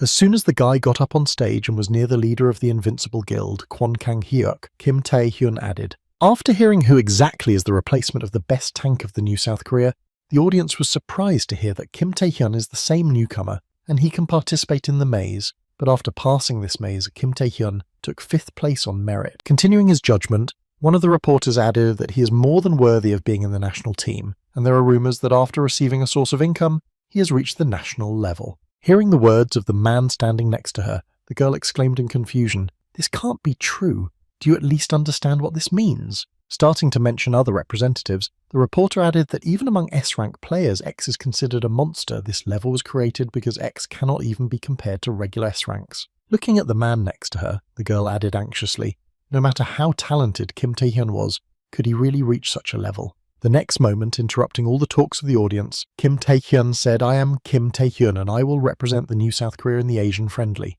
Continuing his speech, the guy added, "I think you are all worried that I will replace Kwon Kang-hyuk in the national team. I understand that despite my achievements, I am still a beginner compared to other players who have just passed the player's exam." While watching the broadcast, one of the representatives sitting in the bathroom asked if I could perform as well as the rest of the national team, and I don't know if I could. And the man said, "Heh, so he's the new S-rank of New Korea." Also, watching the broadcast of the celebration and listening to the speech in which Kim Tae-hyun said that now I have no way to prove the rumours that are circulating about my national level status, I smiled and said how modest I am. At the same time, watching this action in a bar, a visitor said, "I don't understand whether he is confident or not. How can anyone get the level of a national monument? I knew it from the very beginning." At the same time, after a short pause, the guy intrigued the audience and continued. Hearing what Kim Tae-hyun had just said, the audience suddenly froze, waiting for the guy to continue with bated breath. The next moment, the guy smiled and said confidently, "I hope that this friendly match in Asia will be an opportunity to prove it." Continuing to tell his speech in front of the whole world, the guy added, "Of course, rumours about the power of the so-called national monument At the same time, when Milena returned to the guild, she was on her knees, scared, begging for mercy. Please forgive me at least once, Mr. Shadow. I really did everything I could. I diligently followed all the orders, and the fact that I managed to escape is a miracle. Continuing to kneel before the deputy leader of the Thieves Guild, the girl added frightenedly, I honestly didn't know that this Kim Tae-hyun would be so strong. Hearing his subject's plea, the Shadow stretched out his hand to the girl and said, Come on, get up off the floor. Looking at the girl, who failed to complete her task, he added that if the opponent was really stronger, there was nothing you could do about it, and even if you failed despite all your efforts, it was not your fault. Feeling somewhat hopeful after hearing from her supervisor, the girl got to her feet and shouted encouragingly to Miss Tin. At the same moment, the man approached Milena and extended his hand to her benefactor, but said, the next moment, using his power and ripping the girl's head and half of her body off, the Shadow added that there was no place for weaklings. Having finished off the subject who failed in her task, the deputy leader of the Thieves Guild promulgated the law. Continuing to stare at Milena's motionless body, Shadow added that the escaped garbage still dared to beg for mercy. How annoying. The next moment, heading for the exit of the building, the man said, Burn this place together with the body. The association will definitely try to find traces of this trash, to which the subjects exclaimed, Yes, sir, I understand. Walking away from this burning house, the Thieves Guild deputy thought, It's strange, but we invested a lot more resources to avoid a situation like the last time in East Point. Even though we didn't manage to take out Kwon Kang-hyuk, the probability of passing the maze was 0. Immediately after his thoughts, the man remembered one variable that could have influenced the outcome and mentally said to Kim Tae-hyun, continuing to move away from the crime scene with his subjects, the Shadow thought, this Asian-friendly match promises to be quite interesting. At the same time, Kim Tae-hyun had already arrived at the main meeting room, after which the guard pointed to the entrance and shouted out, Player Kim Tae-hyun, come here. Opening the door to the meeting room, the man added, The best players of the new South Korea are waiting for you all. While Kim Tae-hyun stepped over the rocks of the room, the guy added your teammates in the Asian-friendly matches that will be held very soon. Seeing several people waiting for him at the negotiating table, the boy heard the soldier add representatives of the new Korea national team.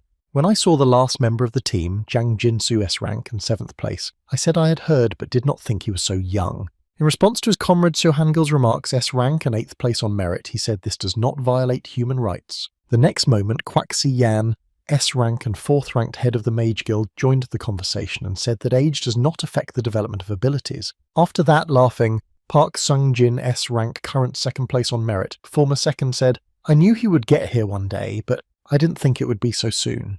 After listening to the words of all those present about the new representative of the national team, Chi Jin-wee spoke a little noisily, but the entire team was gathered. Immediately after his words, the man smiled and said, Please sit down, Kim Tae-hyun, and let's start discussing the strategy for the Asia-friendly. After hearing the words of the head of the association, Go Teuk took the floor and pointed to the diagram behind him and explained what the Asian-friendly games are. Continuing to do his job, the deputy manager added, in the past, after the appearance of the Abyss and the awakening of people's skills, chaos ensued, monsters and thieves began to appear. The origins of the games go back to the time when self-defense units from different Asian countries united to protect civilians. The next moment, displaying an image of an SS-class Kraken, he added, Now representatives of Asian countries are destroying monsters and thieves for 7 days. The next moment, after displaying the missing thief on the screen, the man added points for each defeated target, and thus the winner was determined. Continuing to broadcast the image on the screen, Go Teuk added that although most citizens are afraid of monsters and thieves, it is officially considered a holiday. Immediately after his words, realizing some of the risks, the man added, But in reality, this is a kind of small war. Continuing to talk about the Asian-friendly games, he added that it is not only an opportunity to test the current combat power of each country. Also mentioning the benefits of this event, Go Teuk added, However, it is also a propaganda for hunting monsters and thieves. Continuing to recall the features of the event, the man said the competition will be incredible, especially considering the winner gets a huge cash prize, unique items, and even the right to go through an unconquered dungeon. Hearing about the awards for winning this event, Kim Tae-hyun smiled slyly and thought it was good that I decided to take part in the Asian-friendly games.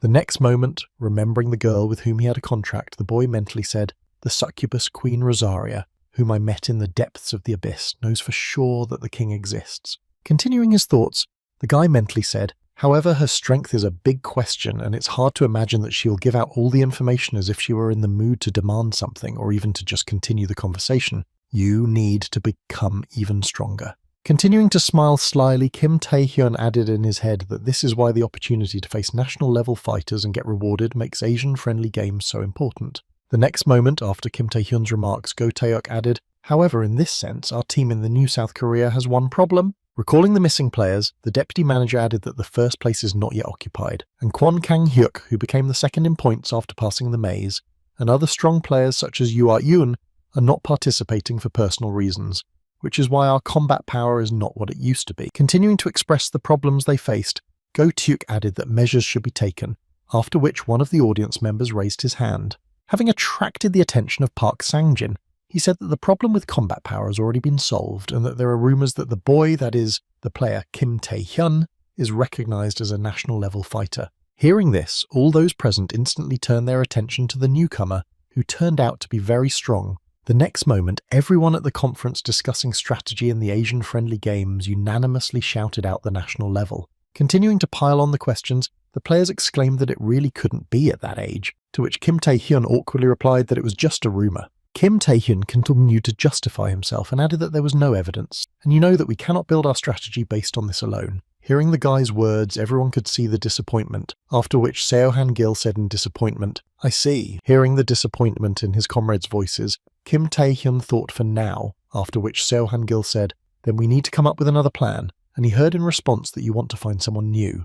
At the same moment, interrupting the conversations of his subjects with a loud footstep, Che Jinvi banged his hands on the table and exclaimed that everything was fine. Standing up from his seat, the leader of the association added, "We may not have national-level fighters like China or Japan, but Asian-friendly games are not about fighting, they are about scoring points by hunting monsters and thieves." Continuing to express his opinion, the man added that if we act rationally, we have every chance. The next moment, turning his gaze to one of the people in the room, the man said, "Let the player Park Sang-jin, Kwak Si-yak and Seo Han-gil go hunting for monsters.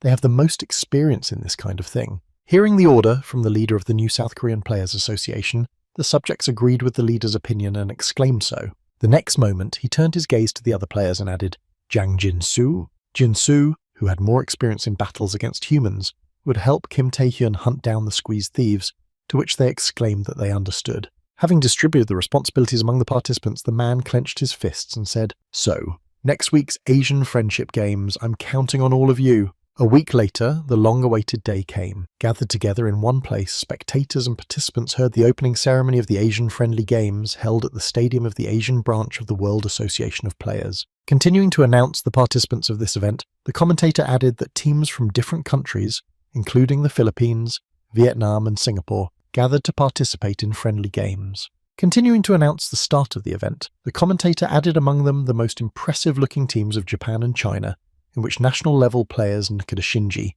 a national-level player from Japan known as the Demon Sword, participate. Continuing to announce the contenders of the countries, the commentator added especially China, which has fielded 3 national-level players for these Asian-friendly games, is considered the main contender for the first place Liu Ping, a national-level player from China, the Blood Sword Kai Ming, a national-level player from China, Lightning Shueijin, a national-level player from China, the Berserker. Continuing to comment on the event, the host added, on the other hand, in the case of Korea, due to the refusal of a large number of top players, including Kwon Kang-hyuk, hearing this, Kim Tae-hyun's guardian said that victory was not likely to happen, as long as our Kim Tae-hyun was safe. Hearing his parents' words, the main founder of Kim Tae-hyun's fan club, Hwang Ja-yeon, exclaimed, "What are you talking about, Mum and Dad?" Dressed in a cheerleading costume and holding slogans of motivation, he added menacingly, "Now we need to support brother Tae-hyun with all our might, and you say that victory is impossible? Have you forgotten what your brother has done for us?" To which they replied awkwardly, "Oh,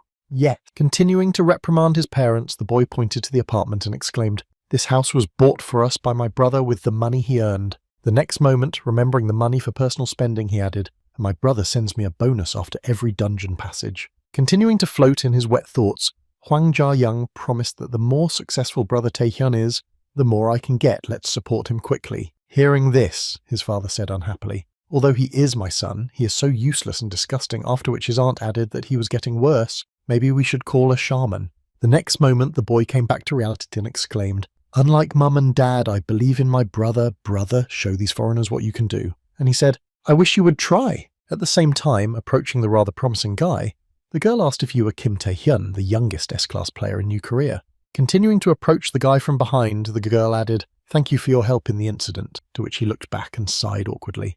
The next moment, he saw a beautiful girl in a black dress heading in his direction. Coming closer, Yoshikawa Tsurara, a national-level player from Japan, said, I was going to deal with it myself, but when I arrived, the problem was already solved. Hearing the girl's words, Kim Tae-hyun thought of Naranda Nehru and said to Yoshikawa Tsurara, "That saint dealt with the incident in East Point before I returned, so given her abilities, it is understandable how such an incident was so quietly hushed up."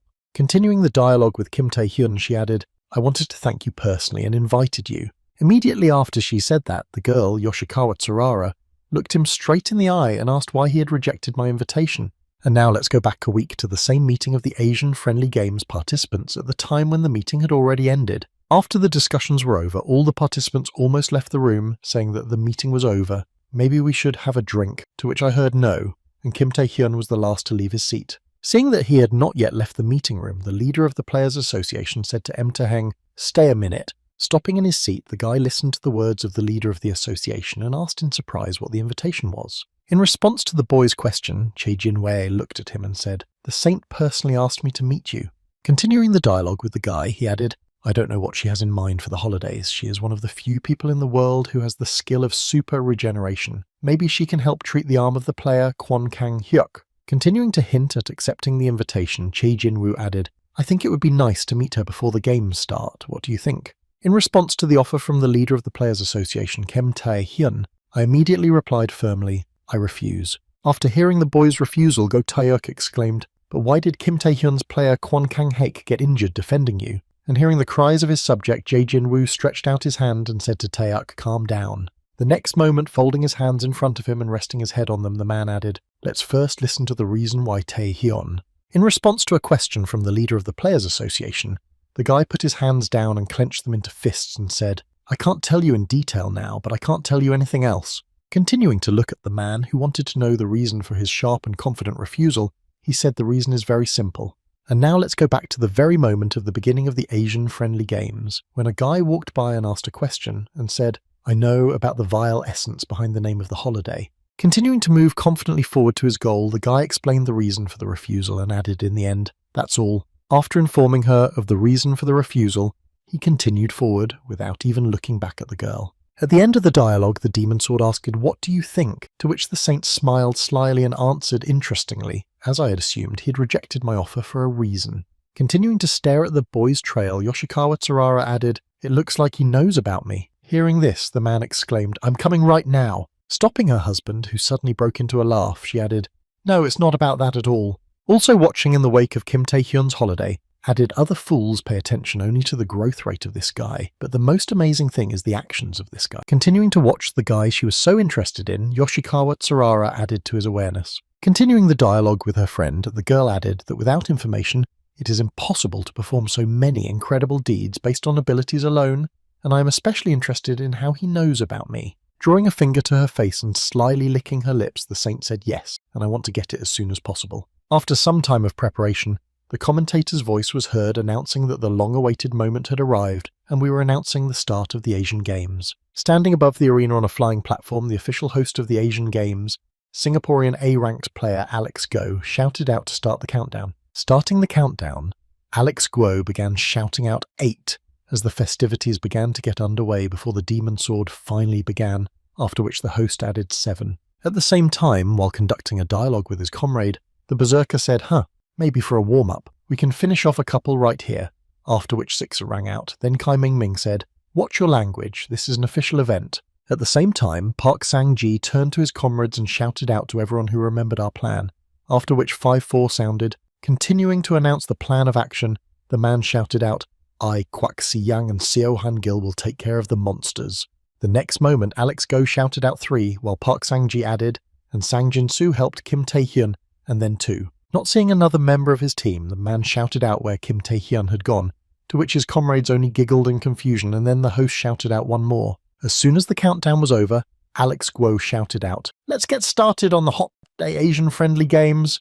Immediately after that, the man stretched his arm forward and shouted out, and as soon as he did, a blade slid right through his throat. Kim Tae-hyun was on the flying platform, and immediately after the start of the competition was announced, he separated the host's head from his body. Seeing this, all the spectators were shocked and held their breath, not realizing what had just happened. At the same time, Park Sang-ji saw where their friend was and what he had just done, but this action also brought smiles to the faces of the other participants. Immediately afterwards, all the participants of the rally rushed to Kim Tae-hyun to deal with him for his actions against the host, and his comrades came to his defense. Prepared to squeeze the guy from all sides, the berserker and the demon sword headed in the direction of the guy. The next moment, as soon as the two national level players burst into the fight, a powerful explosion rang out in the arena. At the same time, the audience, who had just begun to come to their senses, exclaimed in confusion what was happening to him as soon as his head was separated from his body. At the same time, defending his friend Kwak Yang, the player Kim Tae-hyun exclaimed, "Are you crazy?" Immediately after these words, Shui Shin, who was approaching Kim Tae-hyun, exclaimed, "Not only did you kill the host, but you are also justifying him. You and your desperate friends have no excuses." Continuing to move towards the desired goal, the berserker with a national level of ominous smile added to finish everyone. At the same time, on the Japanese side, Park Sang-jin appeared in front of the demonic sword to defend it from other attackers. Standing behind her comrade, Yoshikawa Tsurara said, "You can take the lives of as many people as you want with the demon sword." Immediately after she said that, the girl smiled ominously and added in a devilish tone, "But try not to touch my property." The next moment, a businesswoman with a bunch of security guards behind a veer came into the arena and shouted at everyone to stop immediately. Continuing to walk towards the guy, the chairman of the Singapore Players Association, Haley Tan, added, "Thank you for your concern, but the player from Singapore is finished. We will deal with this ourselves." At the same time, following the woman, Chi Jingwei anxiously shouted out this obvious misunderstanding to the leader, "Our representatives could not." In response to the man's remark, Haley Tuck exclaimed, "You just saw our player's head fly off. What more proof do you need?" Continuing to walk toward the boy, the grandmother shouted out to arrest the killer immediately, to which Kim Tae-hyun told Main Wan-chai. As soon as he started to speak, everyone suddenly fell silent, after which Kim Tae-hyun added, "An S-rank thief tortured and killed 30 passengers on a luxury cruise ship in the Pacific Ocean a few years ago." Continuing to talk about the criminal, he added that associations and corporations from different countries put a bounty of 30 billion on his head, but he sold the information obtained under torture and disappeared without a trace, or rather changed his appearance. Hearing the boy's words, the leader of the Singaporean Players Association angrily exclaimed what this had to do with what was happening. The next moment, returning her gaze to the body of the dead anchor, Haley Tuck exclaimed in surprise that it was impossible. Immediately after his grandmother's exclamation, Kim Tae-hyun threw the thief's head forward and promoted Wan-chai was able to escape from the pursuit because he had a skill that allowed him to freely change his appearance. Stopping the head of the destroyed thief who was pretending to be the host and standing on it with his foot, Kim Tae-hyun smiled and confidently said this. After hearing a reasoned response with direct evidence, the leader of the Singapore Players Association, in the same shock as everyone else, suddenly exclaimed, "What the hell?" At the same time, in order to remove all suspicion from himself, Kim Tae-hyun added a final thank you to the vagrants for the information they provided. Hearing the boy's last words, someone in the crowd shouted out in confusion what was going on here, and Kim Tae-hyun and the vagrants found out. At the same time, staying behind his comrades, Liu Ping smiled ominously and said, "Kim Tae-hyun means quite interesting." Sometime later, after it turned out that the host of the Asian Games who had been killed was a thief, the briefly interrupted Asian Games were immediately resumed. All the players from different countries immediately left the opening location to start hunting monsters and thieves, while the Vagabond Guild was in chaos. Kim Tae-hyun, the player who got the first points in these games and took all the credit for the Vagrant Guild, also went hunting at the same time watching the live broadcast, from which the name of the favourite John Han-soo was shouted, asking if it was true. Continuing to watch the Asian-friendly games,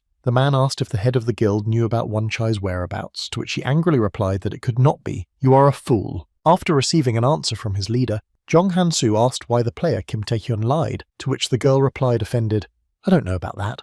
The next moment, looking at her staff, who could not cope with the large amount of work that had arrived, Yu Ah-yeon added, "Thank you for advertising the guild, but because of the constant calls, the work is paralysed. It is not the style of our leader. It is obvious that our Tae-hyun acted independently." Continuing to look at the excitement that appeared in their guild, the girl exclaimed, "Is it really our darling?" And Jong Han-soo asked in surprise what kind of darling. At the same time, Kim Tae-hyun went on a hunt for the thieves he knew where to find in order to get a reward for them. After dealing with one of them, the thief Aranga Kakdagwi breathed heavily and asked how he found out about his identity. In response to the man's question, Kim Tae-hyun put the phone to his ear and said, "I can tell by the way you look, listen." The next moment, the phone rang with a loud shout from the leader of the Vagrant Guild, who suddenly screamed out for her darling. In response to the girl's exclamation, Kim Tae-hyun raised his head and said, "You're quite late," and was told that everything was off the rails. When he heard that the Vagrant Guild was in complete chaos and excitement, the guy said, "Of course you're calling through a secure channel.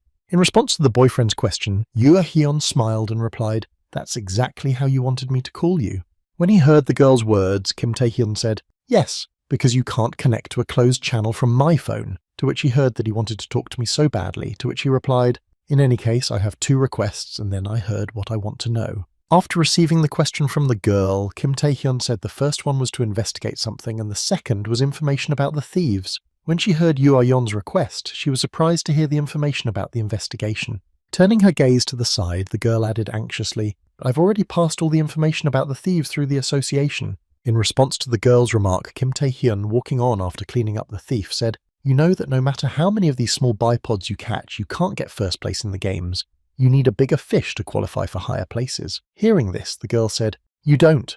Interrupting the leader of the Vagabonds Guild in mid-sentence, Kim Tae-hyun said that the Thieves Guild, at the same time as ours, a strange person in a dark robe appeared on the guy's path. Covering his head with a samurai hat, the man who stood in the way put his hand on the handle of his katana and said, "My name is Kimura Ren." Hearing that he had just been spoken to, Kim Tae-hyun, who was immersed in a telephone conversation, suddenly said that hearing the boyfriend's question, Yoo Ah-yeon asked in surprise, "Honey, what did you say?" To which he replied, "Oh, just a minute."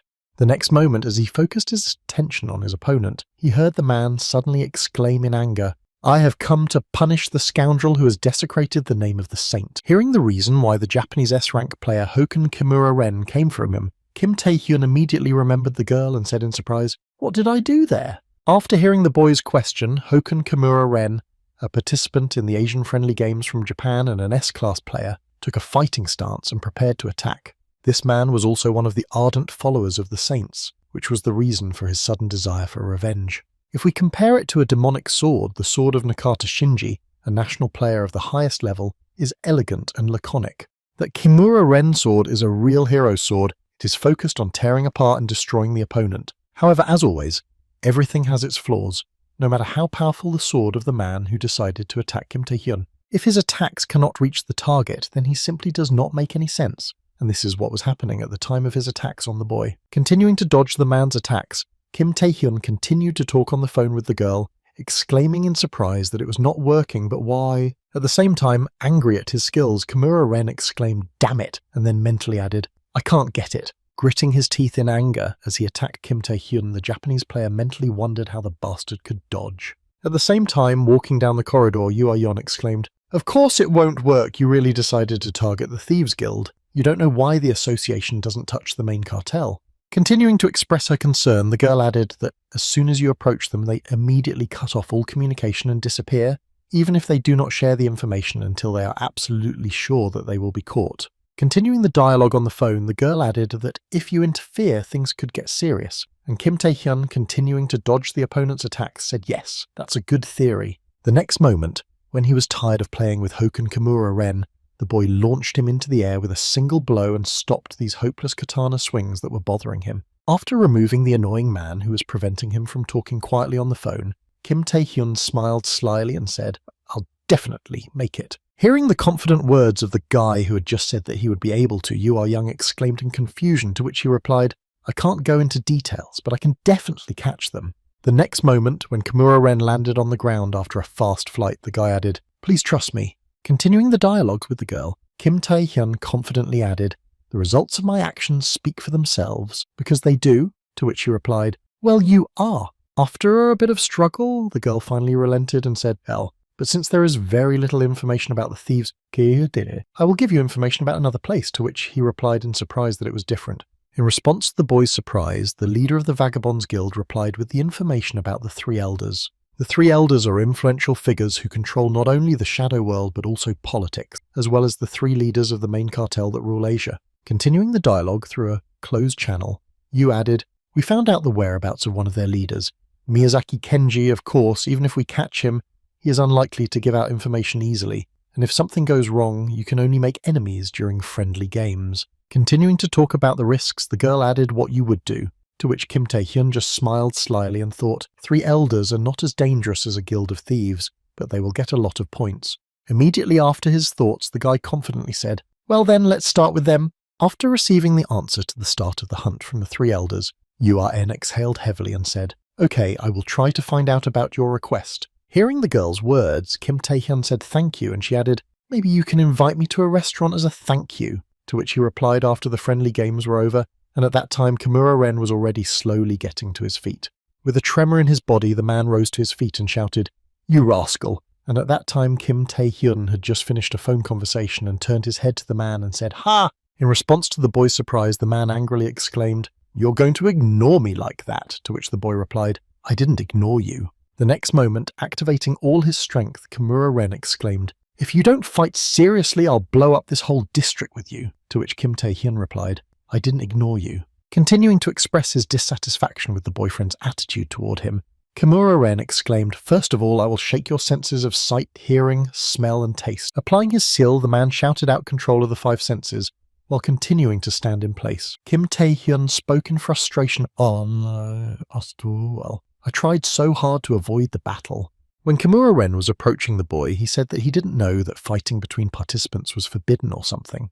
The next moment, activating his aura of the Night King skill, the guy said, "Well, there's nothing to be done." After combining it with hunting and pointing it in the direction of the opponent, the guy added, "I'm going to have to play with you a little bit seriously." The next moment, an oppressive aura that inspired fear even from a distance headed toward Hoken Kimura Ren, who challenged him. After a while, heading to the prisoner's cell, the demon sword said Kimura Ren was defeated to avoid problems. We told the press that he had been suddenly attacked by a thief, but recalling the reason for this event and the result, the man added that after the defeat at the hands of Kim Tae-hyun, he only repeated that he would play seriously. It seems that he was under the influence of some kind of mental skill. Continuing the dialogue with Yoshikawa Sarara, he added that in his current state he would need a month to recover, let alone participate in the tournament, to which the girl replied curiously, "He probably does have hidden skills." Hearing his lady's words, the demon sword said, "Maybe I should do it myself," and in response he heard only loud laughter.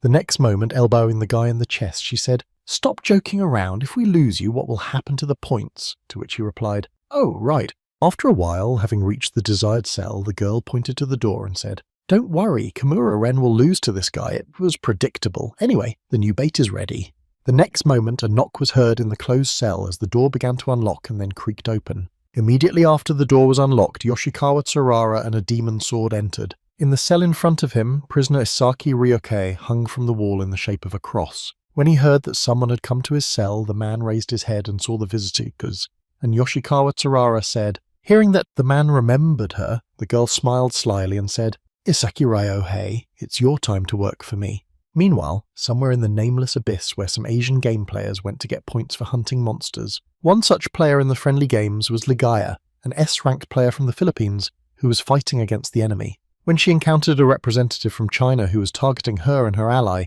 she exclaimed, "Why are you trying to kill us with your power?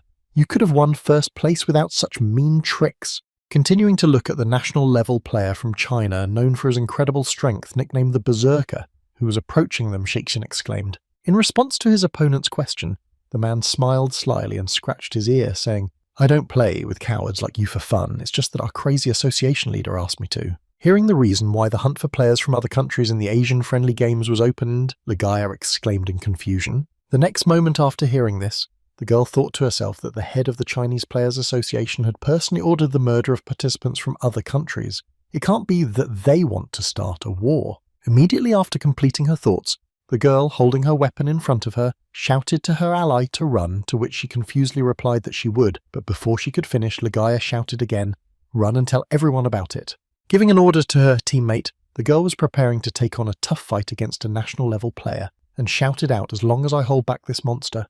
At the moment when Shui Shin rushed at the girl, preparing to take out the ordered players, Ligaya shouted out faster. But this fight did not last long. After a short period of time, having dealt with the players from the Philippines, the Berserker disappointedly said the hell with the Singaporeans who were engaged in Tsai Ming-min was more fun. Turning his gaze to another girl who tried to run away to report the situation but failed, he added, "Who's next?" As Shui Sin was recalling his next target, he looked up and said, "It's definitely from the New Korea." Dispersing his skill after the battle against the Filipinos, he added what seems to be the turn of that guy Kim Tae-hyun. At the same time, while sitting in his hotel room watching the news, Kim Tae-hyun heard about the Asian-friendly games in which players from different countries will compete for a whole week. The results of the first day's scoring were published, broadcasting the leaderboard in an enlarged format. The host added that New Korea, which scored the first points of the tournament, is still in the lead, while China and Japan are diligently pursuing the leader. Continuing to talk about the events of the competition, The man added representatives of each country either broadcast live, hunting for thieves and their detection, or broadcast edited recordings because of hearing the latest news. One of the viewers said New Korea can't be. Continuing to express their opinions, ordinary viewers added what Japan and China are doing with their national-level players. Besides, Kimura Ren from Japan is said to have withdrawn from participation due to an injury sustained during a battle with a thief. Players from Singapore were found dead and the Philippine team went missing while hunting monsters in the abyss. Continuing to raise a stir among the people, the audience added what was happening. At the same time, Kim Tae-hyun said one thing for sure: these are Asian-friendly games. Continuing to watch the news somewhere in one of the hotels where he was staying, the guy added that he looked very suspicious. While looking at his phone, Kim Tae-hyun heard that the Asian Friendly Games Organising Committee had formed separate investigation teams into the murder of the Singaporean players and the disappearance of the Filipino players. While in the studio, the presenter added that they had requested assistance in the investigation from the relevant authorities. Hearing this, Kim Tae-hyun thought that before he returned, it had only happened on the third day, and now it had already begun. Starting to recall events from his past life, the guy mentally added that if these were the same events as before he returned, the criminals were definitely Chinese national level players. Continuing to follow the news of the Asian Games, the guy thought about the reasons. Of course, hard demonstration of personal power, of cleaning up competitors and other things. Recalling the culprits in this situation, Kim Tae-hyun smiled in embarrassment and thought, adding that the main thing was undoubtedly their own ambitions of that guy as the leader of Chinese national level players, and then said that either the holidays or these guys do not allow anyone to rest. Having finished watching the news and making decisions, the guy said, well, there's nothing to be done. If that's the case, then we'll have to hurry. And then he heard a sudden knock on his door. Surprised by the visit, at such a late hour, the guy activated the stone armor skill and thought who it was, and then shouted out who it was. In response to the boy's question, the familiar voice of one of his team members answered, I'm Kim Tae-hyun. Continuing to stand in front of the door to the boys' room, the team member of the New South Korea added Jang Jin-soo. Continuing to pester the guy to open the door, he added, I found out through associations that you were staying here. Come out, we need to talk. Hearing who exactly decided to visit him at such a late hour, Kim Tae-hyun thought with some suspicion, Jang Jin-soo. After a while, on the roof of the hotel, the man exclaimed that you were doing something unauthorized at the opening ceremony and that you completely ignored the team's strategy and acted alone. Continuing to point his finger in the direction of his friend, Jang Jin-soo added angrily, do you even understand what a team is? When Kim Tae-hyun heard the man's remarks in his address, he immediately recalled Madohak and thought, I think I've heard something like this before. The next moment, looking down at his hand, Jang Jin-soo added angrily, whatever the reason, I'm very disappointed in you. You could have at least told me. Continuing to express his dissatisfaction, the man added, we are both responsible for the thieves, to which Kim Tae-hyun said recently. Looking at the man in front of him, the guy added, I was attacked by the Japanese player Kimura Ren. Hearing this, Jang Jin-soo exclaimed in surprise and attacked. After listening to his friend's words, the man exclaimed in surprise that his refusal to participate was your doing. When he heard the remark, the guy just smiled and said, fortunately I managed to neutralize him, but the question remains how he found out about my location. Immediately after his words, Kim Tae-hyun raised his head and looked at Jang Jin-soo with a keen gaze and said the most likely thing. Continuing to express his point of view, he added that there was a rat in the association, and when he heard the guy's statement, he exclaimed in surprise that the next moment, once again, filled with anger, Jang Jin-soo exclaimed, if you think I'm the one you're looking for, you must be much more suspicious, to which he replied, it's not that simple. Pointing the finger at himself as well, Kim Tae-hyun added, anyone who has access to our information, including me of course, is a suspect. The next moment, remembering Alex Go, he added, from the moment I learned that the thief Wang Chai was hiding in the Singaporean Players Association, I considered the possibility of a spy and acted on my own. Continuing to express his arguments, Kim Tae-hyun said that if foreign players were not killed by thieves or monsters, then they were clearly killed by the national players. Continuing to look at his comrade, he added in a situation where such fighters can attack in a group and not stupidly walk hand in hand and simplify their task, to which he heard only a damn. Immediately after saying all that, Kim Tae-hyun waved his pen and said in conclusion, which is why I am determined to act independently for now, and there is no point in changing tactics when I am in first place, to which Jang Jin-soo exclaimed, wait, but still. Ignoring his friend's exclamations, the guy turned to him and smilingly said, I'll go anyway. After opening the door, the guy rushed off the roof to the shouts of his friend, who repeated over and over again, Kim Tae-hyun, wait, I'm not done, Kim Tae-hyun. Trying to stop the guy who had interrupted the conversation and left without permission, Jang Jin-soo shouted one last time at Kim, after which the door to the roof slammed shut. As soon as the guy left the man alone on the roof, the latter gave vent to his emotions and angrily shouted at the impudent puppy. After the conversation was over, Kim Tae-hyun used his stealth skill to leave the roof and got to the top of the roof and heard Jang Jin-soo exclaiming, "You're a scumbag! How dare you!" Not even realizing that the guy was watching him, the man added angrily, "I'm going to make you regret this act." At that very moment, standing on the beam that was placed on the roof frame, Kim Tae-hyun mentally said to Jang Jin-soo, the spy. As he continued to watch the man and think, he added, "Although I don't know who the spy was before I went back in time, judging by the fact that Kimura Ren found me, there is definitely a spy." Continuing to observe the behavior of the angry man who rushed off the roof and shouted, "Damn you!" Kim Tae-hyun added in his mind that in such a situation one cannot trust anyone. The next moment, when he heard the notification on his phone, he took it out and thought about it until his identity was revealed. Continuing his thoughts, he opened a message in which he wrote a strategy for seducing the incomparable beauty Yoo Ah-yeon and added in his head, "Let's work on this first." The next moment, after finishing his thoughts and seeing what came to his phone, the guy said a disgruntled cringe. After a certain period of time, as soon as a new day dawned, Kim Tae-hyun decided to go to a restaurant to have a snack in a less crowded place. After leaving the order, the guy waited a little while and heard your order for a double cheeseburger and a drink. After taking his order from the cashier, the guy said thank you and then headed for a free table. Heading to a free seat to sit down with an order, a guy passing by a visitor heard, "Will you have a potato?" And "Hey, I'll have a Coke." Also, when he heard one of them burp and the other exclaimed to him that burping was a devil, Kim Tae-hyun thought that they were probably Miyazaki Kenji's henchmen from Sanrod, about whom Yoo Ah-yeon was talking, who would have thought that they were high school students. The next moment, he noticed a bag near their table and thought that it was full of illegal items. Walking over to a vacant seat near the window and pushing back a creaking chair, he mentally added, "Now we need to follow them when they return to Miyazaki Kenji." As soon as he sat down at an empty seat, he suddenly heard the guy next to him laughing, and then asking if he was always gentle like that. Having attracted the attention of the guy who sat down next to him, the man added Kim Tae-hyun, who had not seen him for a long time. Continuing to stare at the boy, he added, "You remember my face, don't you?" At the same time, looking at the man, he was surprised to see Izuka Ryohei. Continuing his thoughts, Kim Tae-hyun mentally added, "I heard for sure that he got a life sentence for the East Point incident. How is that possible?" And then Ryohei laughed again and said, "I didn't come to fight, so relax." Trying to somehow deal with the unexpected variable that had arisen in his plan, the guy said, "Stop talking and get out of here while I'm still here." Hearing Isak's threats, Riekai laughed and said, "As long as I'm kind, you're talking arrogantly as if you weren't the one sitting in ambush here." The next moment, the man smashed the window with his fist to draw attention to himself and shouted, "This can't be happening." At the same time, when the visitors heard the noise, they instantly turned their heads in Ryohei's direction and shouted that there was a fight going on, and the man to Ryohei's right had already been released. The next moment, one of Miyazaki's henchmen shouted the same thing to Kim Tae-hyun of New Korea, to which another added that he had come for us. Noticing the danger, the three henchmen began to run away screaming, and the fourth one hurried to take the bag before running away. And seeing this, Kim Tae-hyun thought, "Damn it, if so I'll have to neutralize them."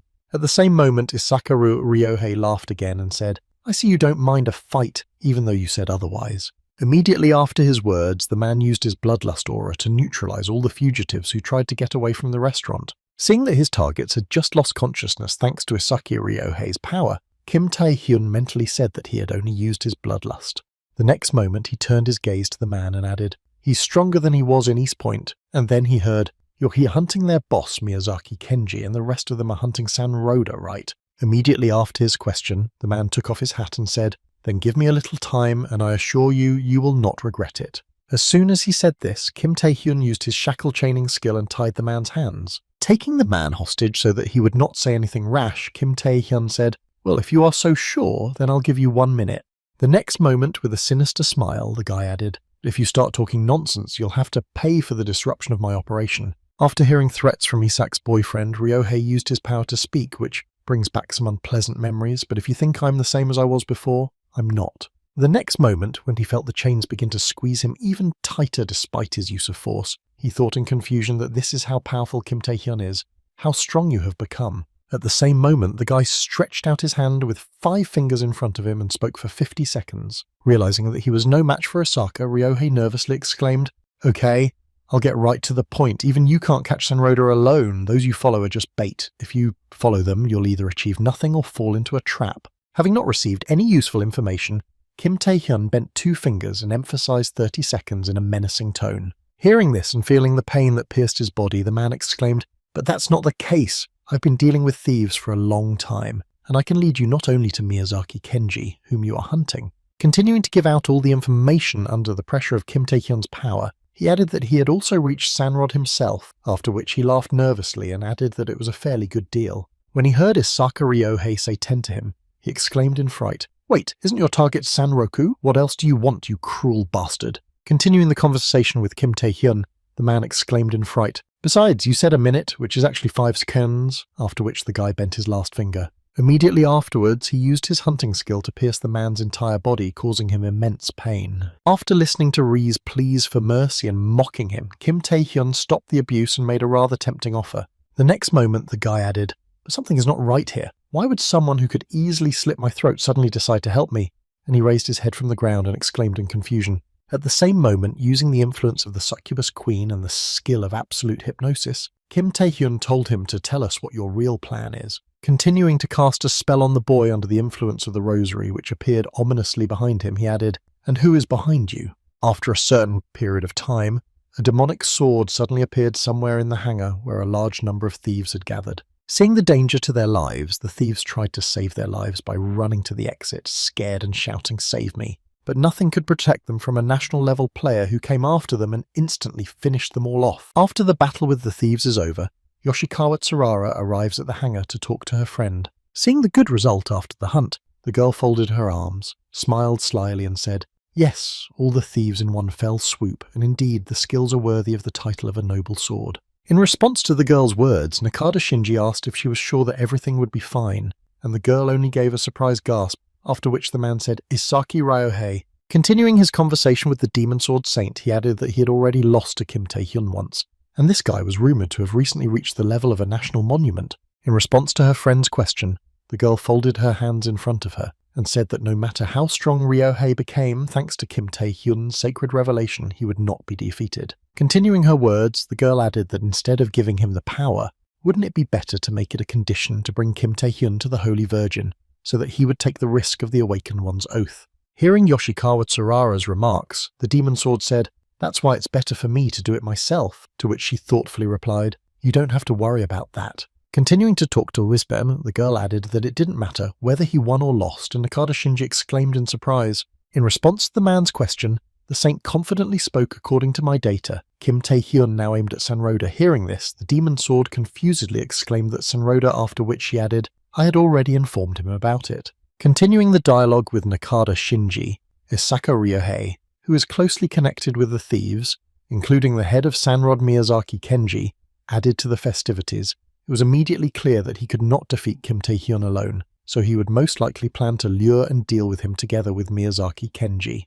Immediately after these words, Yoshikawa Tsurara added, "Of course, that even with this development of events, it would not be easy. As I said, there was a lot of suspiciousness in this guy."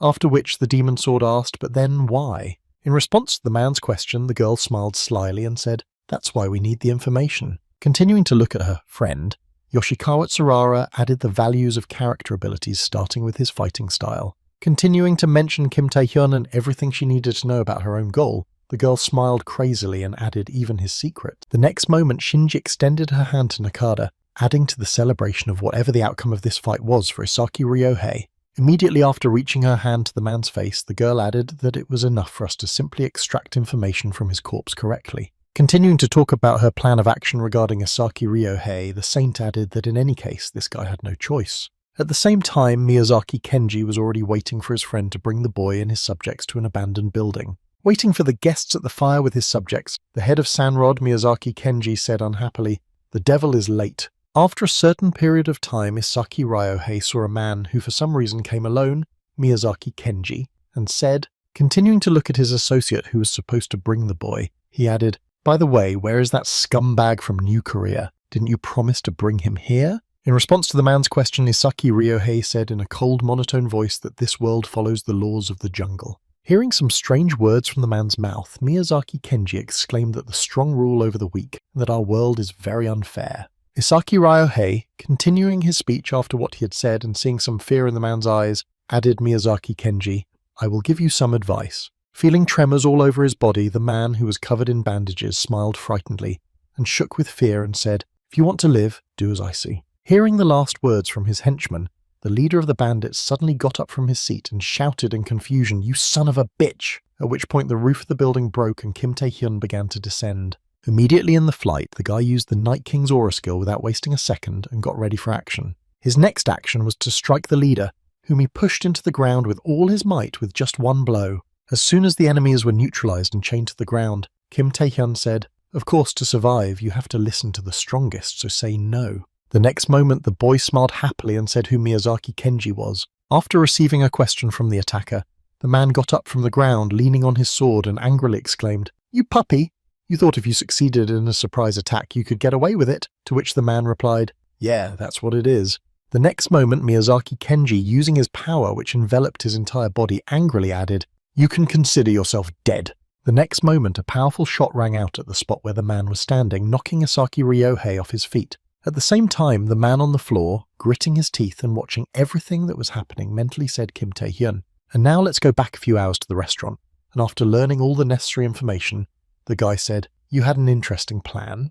Kim Tae-hyun added, "I swore an oath to a saint, so now it's clear why you suddenly appeared." Hearing this, Isaki Ryohei thought in confusion that it was just a mental skill when he managed to gain such power. The next moment, while continuing the dialogue with the man, Kim Tae-hyun said, "We'll play well on yours," and in response he heard a confused what. Trying to find out Isaki Ryohei's intentions, I shouted out what he was up to which he replied, "You were going to bring me to Miyazaki Kenji and take revenge there, so I'll go there with you." Immediately after he said that, he took out a single potato from the bag and pulled it into his mouth, smiled slyly and added, "But you will have to betray Miyazaki Kenji and the Holy Maiden and take my sai." When I heard Isaki Ryohei's condition, I suddenly exclaimed, "Don't talk nonsense, you think you've defeated me and I'll immediately dance to your tune." Continuing to express his dissatisfaction, the man added, "If I do this, I will become the target not only of Sanrod, but also of the Holy Virgin with her noble sword." In response to the man's remarks, Kim Tae-hyun said correctly, "If you don't help me, I will destroy you myself, but don't worry."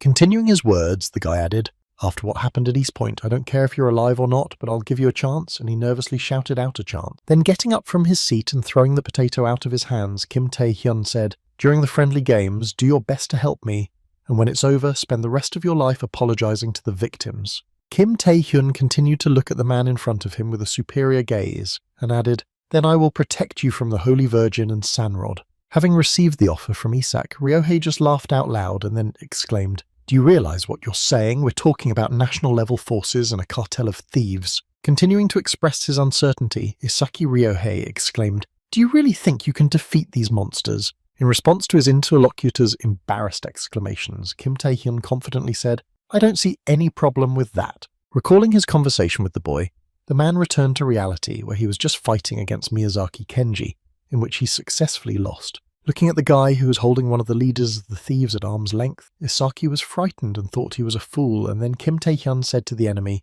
"Well then." Preparing to use the skill, the boy smiled slyly and said, "Maybe we can open the gate leading to Sanrod." Meanwhile, somewhere in the abyss was the hiding place of the very Tetsu from Sanrod for whom the hunt was open. Climbing into the royal seat, Shui Shin looked at the thieves who bowed their heads before him and asked why you called me to this terrible place. Continuing to express his dissatisfaction, the berserker added, "If you start talking nonsense, I'll blow your head off, just like your subjects." Keeping his gaze on the man who knelt before him with his head down to the ground, he added to Tetsu, to which he replied, "How can I?" Raising his head to Shui Shin Tetsu, one of the Sanridu and S-ranked thieves spoke, "I just wanted to give Mr. Shakesin a legendary rank item." When the berserker heard the reason, he was surprised to hear a Tetsu say that he was currently being kept out of the area for safety, but we Sanrod recently received a legendary rank item and would like to give it to you, Mr. Shin. Having expressed one of the reasons why they invited the national-level player, the thief added, however, before that, keeping his head bowed down, the man added, "I ask you to remove the annoying gnat that is hunting for my head." Continuing to express his request, Tetsu added, "We have prepared a trap, but the probability of failure is high. If that happens, this person will soon find this place." Hearing the request, the berserker smiled slyly and said, "Is there really someone even Sanrod is afraid of?" Continuing to express his interest in the man's request, Shui Shin began to shine with joy and said it was much more interesting than any object. Interested in Tetsu's request, the man asked who he was, and the man said his name, but before he could finish he was interrupted in mid-sentence. Right outside the doors of the main building, a loud sound of a blow was heard, which startled everyone present and attracted everyone's attention.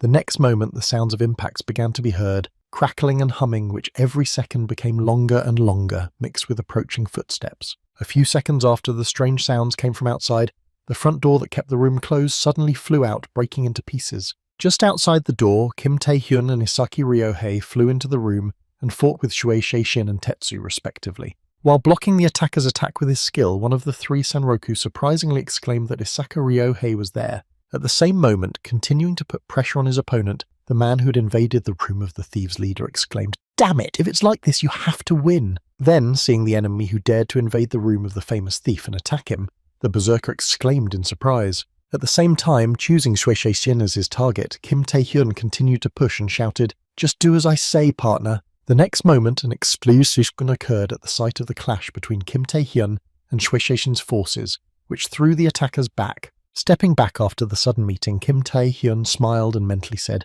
"I didn't expect this from one of China's strongest fighters." The next moment, the boy looked up and added in his mind, "Who would have thought that Shakespeare would be here?" And then the man who was approaching him laughed and said, "He was the one Tetsu was afraid of. Lucky the leader asked for it." Continuing to confidently move towards his next target, which came into his hands, the berserker smiled ominously and added, "I'll deal with you right here, Kim Tae-hyun."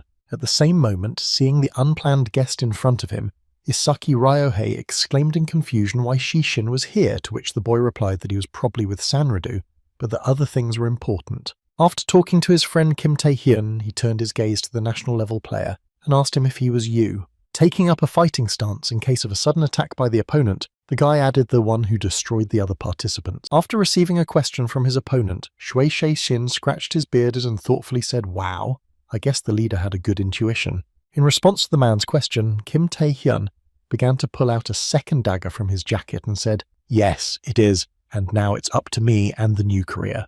Continuing his dialogue with the man in front of him, the guy added that it turns out that I was the lucky one. Immediately after his words, Kim Tae-hyun activated his hunting skill to strengthen his body and shouted, "You will die here and never meet our participants from New Korea again." In response to his opponent's loud statements, the national level player from China just smiled and shouted, "You're a jerk who doesn't know his place." The next moment, a fight broke out between the two S-ranked players, and the fate of Sanrod depends on it. At the same moment, seeing the confused leader, the subject heading toward him, exclaimed, Mr. Tetsu, this is your chance to retreat," to which he replied, "You need to hurry." Before they could move, Isaki Ryohei appeared not far from them, slowly walking, laughing and exclaiming, "Where are you going in such a hurry, Mr. Sanrod?" When he saw who had decided to prevent their escape, Tetsu exclaimed that it was Isaki Ryohei, to which he replied, "Are you afraid that Shishin will lose?" The next moment, the man pointed to himself and confidently exclaimed, "No way, you're Kim Tae-hyun's partners, I'm Isaki Ryung," followed by a heavy groan. At the same moment, the boy used his King of Knights aura skill on his companion and Tetsu and his subjects and exclaimed, "Where are you marking the lowlifes?" To which Isaki exclaimed, "Why me too?"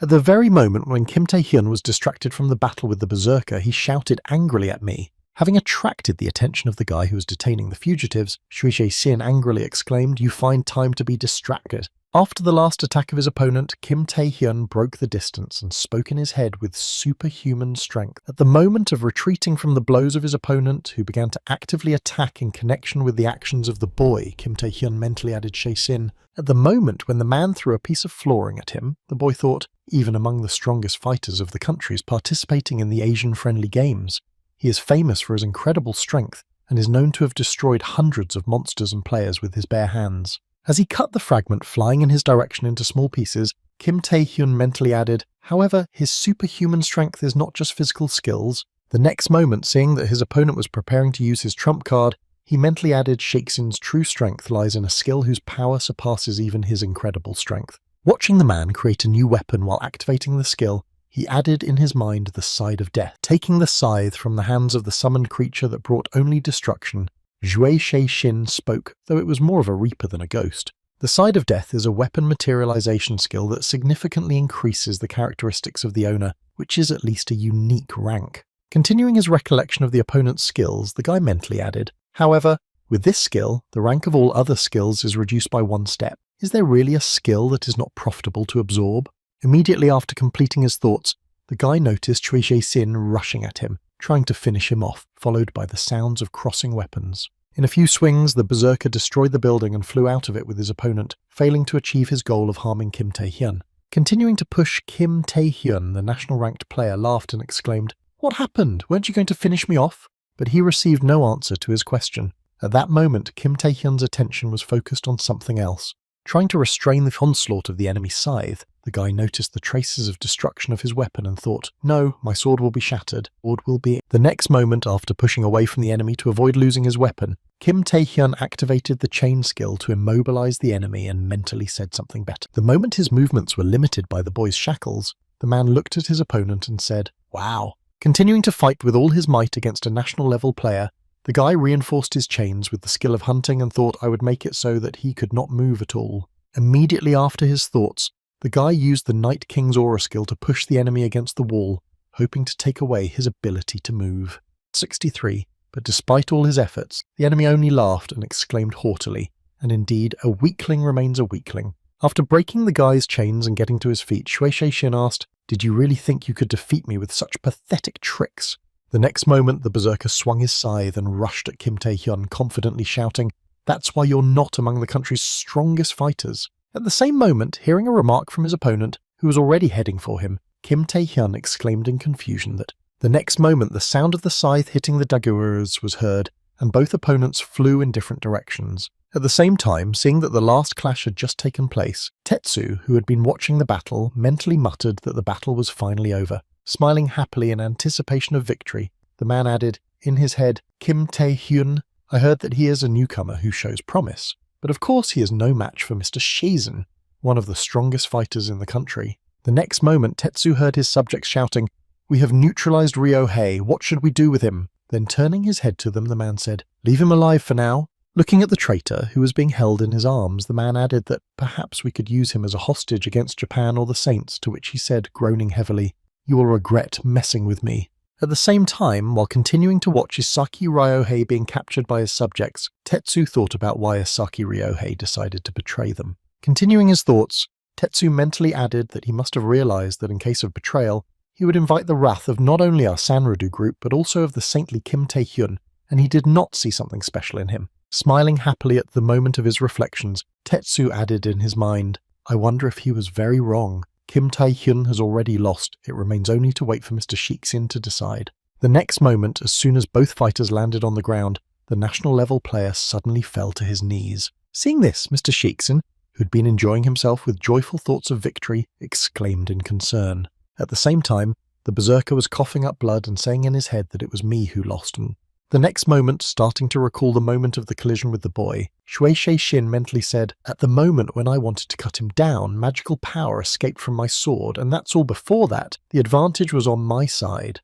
As he continued to think about the battle with his opponent, he added in his mind the proof that his sword was covered with cracks after each clash. The next moment, gritting his teeth in anger at losing, the man mentally added, and now suddenly shouted at the impudent bastard. Under the influence of his anger and pulsating emotions, the man got to his feet and swung his scythe and exclaimed, "Has he been giving in to me all this time?" Hearing the man's shouts and seeing that he'd gone back to battle, Kim Tae-hyun mentally said, "My Asran and talisman are only rare weapons." The next moment, remembering the trip to the Minotaur Maze and the battle with the Queen, he mentally added, perhaps as in the battle with the Minotaur Queen. Recalling some of the shortcomings of his weapons before the next clash with the berserker, Kim Tae-hyun mentally added, "If I use too much absorption power, they won't be able to withstand the magical energy and will collapse." Continuing his thoughts before crossing the weapons, the guy mentally added that if you put all the power of absorption. At the moment of the collision, the guy overloaded his blades and destroyed them, after which he said, "I'll give you my weapon, but in exchange." Holding the remnants of daggers with broken blades in his hands, the boy approached the enemy and added, "I will take your life." The next moment, when the enemy froze in place from the shock of what he saw, the guy delivered his decisive blow, which went through the berserker's entire body. After defeating Shui Shin, the guy froze in place and then officially received his title of Kim Tae-hyun, the strongest fighter in the country at the Asian-friendly games. At the same time, being in the room with the woman, Kai Mingming asked if it was necessary to intervene with the rest of Shexing. In response to her husband's question, the woman said something similar to what Tetsu asked Shexin, promising a legendary item and what you plan to do. Continuing her dialogue while in bed with one of the three national-level players, the woman added, "Mr. Min. Having received new information from the woman, Kai Mingming, the strongest fighter in China known for his speed, said clearly, "First of all, if Shexin is there, it is better not to interfere for now." Continuing his thoughts, The man added, "But he's still one of the strongest fighters in the country. I don't think he'll lose to some brat from New Korea." To which Pingu, one of the Sanridu and an S-ranked warrior, only huffed thoughtfully. The next moment, in the room where the pair of lovers from the underworld and high society were sitting, one of them rang the phone. Approaching the table, Tsai Ming picked up his phone to receive a call from his friend who wanted to share some new information. Accepting the call and putting the phone to his ear, one of the strongest players in China said, "Yes, this is Kai Ming-min." Hearing the voice of his subject, the man on the other end of the phone said, "Kai Ming-min, you are with that woman from Sanrod again." Continuing to reprimand his subject Zhang Long, the leader of the Chinese Players Association, the rank of the country's strongest player, said, "I am Zhang Long." The next moment, after introducing himself and his interlocutor, the leader of the Chinese Association told Shakespeare to die. After reporting the terrible news of what had happened to one of their comrades, Zhang Long added, "Bring me the head of this Kim Tae-hyun." And at the end of the battle with Shacin, Kim Tae-hyun seized the moment to absorb the characteristics of a still-living opponent, receiving notifications that you have absorbed the owner of a giant force. The indicators of physical strength increase significantly. Having finished absorbing the characteristics of the defeated opponent, the guy used the skill of hunting and said in his head as follows. At the moment when the parameters were transferred to him, the guy added in his head that everything was going according to plan to gain skills to better use hunting not on corpses, but on living creatures. Continuing his thoughts, the boy added that even this did not guarantee success. Absorbing people was certainly unpleasant, but criminals should not be treated with ceremony. Continuing to absorb the characteristics of his defeated opponent, Kim Tae-hyun, remembering the same voice that said, "I can't stand it anymore," he mentally said, "I'm more interested in the voice I heard before during that madness." Continuing his thoughts at the moment of extracting the benefit from Zhui Shexin, Kim Tae-hyun said in his head, "It seems that he will have to learn everything experimentally. Now it is better to concentrate on this." After Shixin's death, everything went like clockwork. Gathering with his subjects and falling to his knees in front of the guy, Tetsu, nervously laughing, exclaimed, "Actually, Tetsu from the beginning was on the side of Mr. Kim Tae-hyun. Since Tetsu and other thieves were necessary for friendly games, they were passed on to the association with only the memories of their influence on the mind erased." And Ryohei, who had completed his task, was sent back to the saint. Hearing this proposal, the man exclaimed in confusion, "What do you mean you want me to go back and have her kill me?" Continuing to express his position, Isaac added that the saint can read minds, and therefore she will definitely know about my betrayal. To which Kim Tae-hyun confidently replied, "Don't worry, everything's caught. In any case, the saint is interested in me, not you." Starting to recall what he had learned, the boy said, "You are leading me into her trap, so if I want to save you, I will have to meet her. And even after reading your thoughts, you will remain alive because she wants to meet us." The next moment, looking thoughtfully at his friend Kim Tae-hyun, he added, "I don't think she made a big bet on you," to which the latter indignantly exclaimed. After the dialogue with the man, Kim Tae-hyun put his hand to his chin and mentally said, "The problem is the two Sanrud leaders that remain from Tetsu's memories. I was able to find out a few places where their base might be located, but if they know I'm after them, it won't be easy to find them." That's why, when he returned to his hotel room, he breathed a sigh of relief and said happily, "Well, for now, you can rest and think." Picking up his phone to check the news, he heard a TV presenter announce that on the third day of the Asian-friendly games, the Chinese government had asked other countries for help in finding the Chinese national-level player Shakespeare, who had disappeared into the abyss. Continuing to talk about other news, the TV presenter added, "Meanwhile, New Korea retains its first place thanks to the player Kim Tae-hyun arresting Tetsu from Sanrod." Hearing this, Kim Tae-hyun said, "Zhang Long knows exactly what happened to Shexin, but he probably wants to hide the information to prevent the identity of the player's killer from being revealed." Continuing his reasoning, the guy confidently added that it would even be to my advantage to be able to hunt Sanroda in peace, and then he heard his phone suddenly ring. Looking at the screen to find out who needed him and now, the guy was surprised to hear that Jiang Jinsu was back. After a while, when I arrived at the meeting place with my husband, he said, "I was already worried that you wouldn't come. Thank you for agreeing."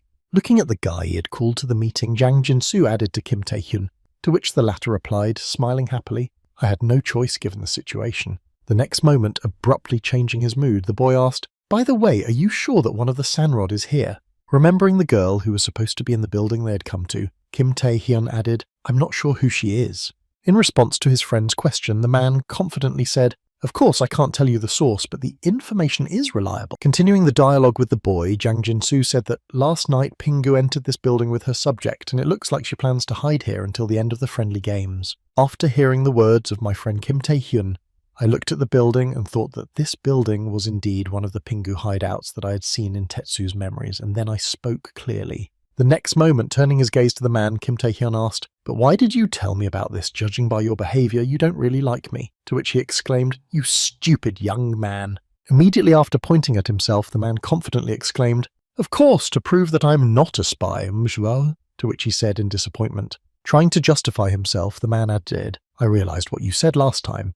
After a sudden attack by a representative of another's country, it's only natural to not trust anyone, but I don't want to be on the list of suspects." Continuing his heartfelt speech, the man added, "That's why I prepared myself. Found reliable information so that you would recognise me as your friend. Now you understand, Kim Tae-hyun." After explaining his noble intentions, Jang Jin-soo exclaimed that "I am your ally, not a spy." To which he was surprised to hear Jang Jin-soo exclaim. Trying not to give away his awareness, the guy mentally added, "I already know you're a traitor." In fact, before meeting with Jang Jin-soo, Kim Tae-hyun received a call from Yoo Ah-yeon. Heading to the meeting place with her friend, the girl told him, "Kim Tae-hyun, about your request, as you assume there really is a spy in the team," to which he replied, "Yes, and it is Jang Jin-soo correctly." Hearing the boy's guess, the girl exclaimed in surprise that you already knew, to which he replied, "Well, let's just say I had reason to suspect whose side he was on, given his connection to Kimura, which is Japan, yes." In response to the boy's question, the leader of the Vagrant Guild, sitting in front of a monitor with information, said, "No, unfortunately, it is China." Continuing to report, she added that it turned out that he had been visiting Chinese casinos for several years and apparently agreed to a deal to pay off his debts. Hearing this, Kim Tae-hyun was surprised to hear that, and then he said, "Wait a minute, how did Kimura Ren find out about my whereabouts?" In response to the guy's question, Yoo Ah-yeon answered, "That's why I said, unfortunately, that is, in addition to Jang Jin-soo, there is another spy from Japan." When he heard this, he thought, what kind of fool is this? 2 traitors on the same team. What was the association doing if it couldn't detect it? After the information was provided, the girl added, "However, don't worry too much if you report it to the leader. He will immediately take appropriate measures," to which he heard a sharp exclamation of "No!" After his categorical refusal, Kim Tae-hyun smiled slyly and said, "Please don't tell anyone about it," and she was surprised to hear him add 2 reasons for this. Having developed in his mind the developments of various cases, he said, "First, if it becomes known that Jang Jin-soo is a spy and he's arrested, then our Japanese can cover his tracks." Continuing his dialogue, the guy added, "Well, secondly, if we already know that Jang Jin-soo is a traitor after a while, after having a conversation with Kim Tae-hyun's husband," he added in his head, "we can use it to our advantage." After which the traitor said, "Of course, there are many traps and thieves in the building, but don't worry." Pounding his fist in his chest, the man said confidently, "I have already found out not only the exact location of Pingu, but also the best route for infiltration." Immediately after he said that, the man smiled slyly and said in his head, "Bugaga, the best route, you little asshole. You're dead. I was ordered to lure you to this building." Smiling slyly in his mind, Chan Jin-soo mentally added, "There is not only Pingu to finish you off, even Mr. Kai Ming-min, the national level player of China." Before he could gloat enough, Kim Tae-hyun used his skill to shoot at the building where one of the sandrods was located. After making a preemptive strike at the thieves' hideout, the guy said that the hunt had become more amenable, and the power had increased significantly compared to the last time. Seeing how the brilliant plan had just collapsed before his eyes, the man exclaimed, "What are you doing?" To which Kim Tae-hyun replied, "You said yourself that it was full of thieves and terrible traps. Why should we go there at all?" Smiling slyly right into the traitor's face, Kim Tae-hyun said, "You can just make this building their grave." And he replied, "You crazy bastard." The next moment, the traitor shouted out to Kim Tae-hyun, which is completely contrary to human rights laws, to which he pointed forward and said, "Oh, I think Pingu is lying there," to which Jang Jin-soo shouted out to Kim Tae-hyun. At the same time, under the rubble of the destroyed building, the girl exclaimed, "Jang Jin-soo! Jang Jin-soo, you damn gambler, how dare you betray us?" Continuing to express her dissatisfaction, the girl added that she swore that I would finish you off. Hearing this, Kim Tae-hyun turned his head to the man and asked him what she was talking about, and he exclaimed in confusion. The next moment, turning her attention to the guy standing next to Jang Jin-soo, she added, "You're a waste of time, Kim Tae-hyun, and you're a waste of time trying to get to the bottom of this." Before she could finish, the guy interrupted her and said, "I have to go to Tsai Ming-min, I'm right." Hearing what her opponent had just said, the girl exclaimed in confusion, "Kim Tae-hyun, how do you know that?" After receiving a question from the girl, Kim Tae-hyun turned his head to the traitor and spoke about Tsai Ming-min, or that you, Jang Jin-soo, had lost your country. When he heard what Kim Tae-hyun had just told him, the man exclaimed in confusion, "So you've been with me from the beginning?" Unable to stand the abuse and such treatment, Jang Jin-soo threw himself at the guy with his fists and shouted out to Kim Tae-hyun. The next moment, the man lost consciousness during the attack in flight and fell to the ground without showing any signs of life. Surprised by what has just happened to Jang Jin-soo, Kim Tae-hyun suddenly received a notification. You entered the world without feeling successful in resisting the mysterious force. The next moment, he received another notification. All cognitive abilities, including 5 senses, were weakened. His vision was temporarily impaired, and then he felt blood gushing from his eye.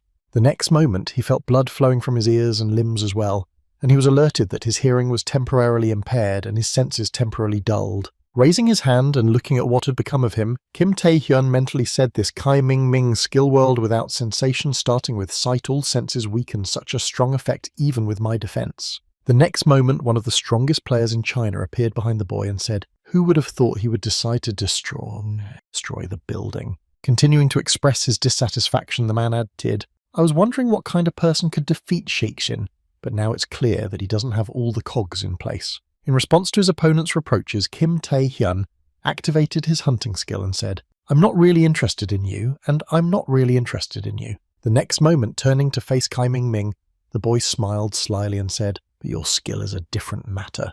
At the same time, Isaki Ryohei returned to the saint, after which they went to the gazebo in the garden together. In a place where no one would find them or overhear them, Yoshikawa Tsurara used her mind-reading skills to recount some interesting memories. Looking through all the memories of her husband, she added to think only this child, Kim Tae-hyun, not only became a national-level player, but even managed to defeat Shixin himself. The next moment, looking into the eyes of her subject, she asked Ale Ryohei why you helped him, why you agreed to betray him so easily and with a trembling voice. Putting her hand on her husband's head, the saint began to stroke him and said, "It's okay, don't be afraid," as he said, "I'm not interested in your life, but you have fulfilled your task if Kim Tae-hyun comes to me." The next moment, she leaned over to Isaki Ryohei and put her hand on his back, adding, "I'm not happy that everything is going according to plan either." Immediately after his words, the girl asked him if he said he was hunting Sanroda, and he was frightened and exclaimed, "Really?" Hearing her subject's exclamation, the girl smiled ominously and said, "It looks like I'll have to meet him in person." And now let's go back a little bit. Standing in front of the leader of the Chinese Association, the subordinates heard Zhang Long raise 3 fingers up and say that we have 3 tasks. Looking at his subordinates, the leader of the association added the first victory in the Asian-friendly games, the second to weaken other associations by removing key players, and the third, while achieving the first 2, to prove that our Chinese Players Association is the best in Asia. After informing about the goals of these games, Zhang Long promoted them and used it to monopolize all dungeons and trade in magic stones. Continuing to speak to his subjects, the leader of the association exclaimed, "For this we will go to all the killings and torture that will be necessary. Do not worry about the consequences." Hearing the order from his leader, Shui Shexin laughed joyfully and told me it didn't matter to me as long as I met a strong opponent. At the same time, Liu Ping joined the conversation and added, "Well, if it all burns out, it will be quite good." After listening to the words of his comrades and the leader of the association, Tsai Mingmin mentally said that everyone here had gone crazy. Immediately after his thoughts, the man squinted his eyes and added confidently in his head, "But none of this concerns me at all." Recalling his close relationship with a woman, he mentally added, "I myself removed all those who interfered with my relationship with Pingu." Continuing his thoughts, the man added, in his head, "I am also not in my right mind." And this time he remembered Zhang Lun's words, who told him to bring me Kim Tae-hyun's head or else. The next moment, the words of his beloved girlfriend appeared in his head, saying, "It looks like this Kim Tae-hyun is on our trail if Tsai Min-min takes over." Recalling everything that had been bothering him lately, the man rushed into the fight against the boy and shouted, "It's your turn, Kim Tae-hyun!" Only his ferocious attack was doomed to be drowned in his own blood. Kim Tae-hyun had salted his hunt earlier and prepared to fight back. When the man saw the monster behind the boy, he was frightened. Thinking that my world without feelings hadn't worked, I expected him to be strong after all. The national monument was a national monument, and he had defeated Shixin. But what an incredible power! Feeling truly afraid of his opponent, who outnumbered him by more than 1 tin, Kai Mingmin mentally said that this was clearly not the strength of a simple national-level player. It was something beyond human capabilities. At the same time, looking at his opponent, Kim Tae-hyun said, "A world without sensation means an ability that deprives you of all sensation. It would be dangerous if I couldn't use the hunt." The next moment, ready to demonstrate his skills, the guy smiled slyly and said, "Well, that's great." Stretching out his hand in front of him and clenching it into a fist, the boy added, "I'll be good with your skill." The next moment, the predator contained in the hunting skill pounced on the man, after which Kim Tae-hyun was notified the world was swallowed up without feeling. The next moment, burned. When he saw a dagger sticking out of the ground, he picked it up and said, "I was lucky to be unarmed." Seeing that this dagger was S rank, the guy said, "Of course a national player won't use cheap weapons, I'm even happier with that." Hiding the weapon in his jacket, the guy walked away, thinking that now China had lost 2 national-level fighters at once, the last one was left. Continuing his thoughts, the guy looked at the scoreboard and thought that, even though he was a nationally ranked player, he would not be able to make up for such a difference on his own. The next moment, turning his gaze to the girl under the rubble, he added the question of Pingu, and it was decided that if I found the last of the big 3, I would win the friendly tournament. As he continued to walk away from the scene, Kim Tae-hyun added in his mind that the lack of action by Japan was a bit disturbing. The next moment he heard a strange noise in the air and looked up to see a helicopter above him. Surprised by the appearance of a flying mechanical bird above him in such a place, the guy thought it was a helicopter, and then the door of its cabin opened. Immediately after that, a girl appeared at the entrance. It was a Japanese national player who had just jumped out of a helicopter. A few seconds later, the girl landed quite spectacularly a few meters away, right in front of Kim Tae-hyun. Finding herself in front of the guy who'd been interested in her for so long, and who'd been bothering her with his existence, the girl smiled slightly and said, "Well, we finally met again." Looking at the guy in front of her, the player Kim Tae-hyun added to the celebration, to which Yoshikawa Tsurara said in surprise, "Yoshikawa, Tsurara's skill allows him to restore even severed limbs, heal a large number of people with superhuman regeneration calm. All mental disturbances give blessings, improves all physical abilities. She also saves many souls through sacred revelation. She is also known to everyone as a saintly player at the national level in Japan. But all of this is just a cover. The true effect of the sacred revelation is mental control that manipulates memory and brainwashing. Yoshikawa Tsurara used this skill to make even her enemies become her most loyal fans." Recalling all the features of his new rival, the guy waved his hand and said in his head, "Now it's probably my turn." The next moment, the boy said, "But I didn't tell Ryohei my exact location. How did you find me?" To which she replied, laughing, "You should have realized by now that I don't catch Senroda because I don't know where they are." Hearing the girl's words, Kim Tae-hyun asked, "And you made all this fuss, forgetting about the tournament and everything else, just to find me right there with Goosebump?" In response to the boy's words, Yoshikawa Tsurara asked in surprise how you managed to stay calm in my presence. Continuing her speech, the girl added, "I know my role as a saint is to give strength to live on in this ugly world, and how did I do it, you ask?" Immediately after putting her hand to her chest, the girl exclaimed that they should be forced to worship me, to which Kim Tae-hyun replied in surprise, and then added that meeting such a beautiful, sweet, sexual, proud saint and perfect me was a joy and happiness for everyone. Continuing her speech, the girl took several postures and said, "In the end, worshipping me becomes the driving force for life in this world." Continuing her speech, the girl added, "Why can you remain so indifferent at the sight of me?" To which Kim Tae-hyun looked at the girl in disappointment and thought, "Wow, she's really some kind of a dullard." The next moment, after completing her demonstrative performance, Yoshikawa Tsurara smiled slyly and said, "But it's okay. It's my sacred duty to save even people like you." Immediately after her words, he heard the whistle of wheels and looked back to see a large number of cars behind him blocking his path of retreat. The next moment, a considerable number of people got out of the car, and seeing them, Kim Tae-hyun mentally said, "Where did civilians come from?" Noticing something strange about all the people who had just left the car, he mentally added, "She was begging them to pick their brains with a sacred revelation." Immediately after his thoughts, the boy heard the voice of a saint from behind him, who said, "Even after studying Ryohei's memories and all your actions, there is still a point that I could not understand, namely the source of your awareness and hidden skills." The next moment, snapping her fingers, she smiled ominously and added, "That's why I'm prepared, no matter what secrets you have, no matter how powerful your skills are." While the civilians, on the girl's orders, rushed at Kim Tae-hyun and added, "I will make sure you can't use them."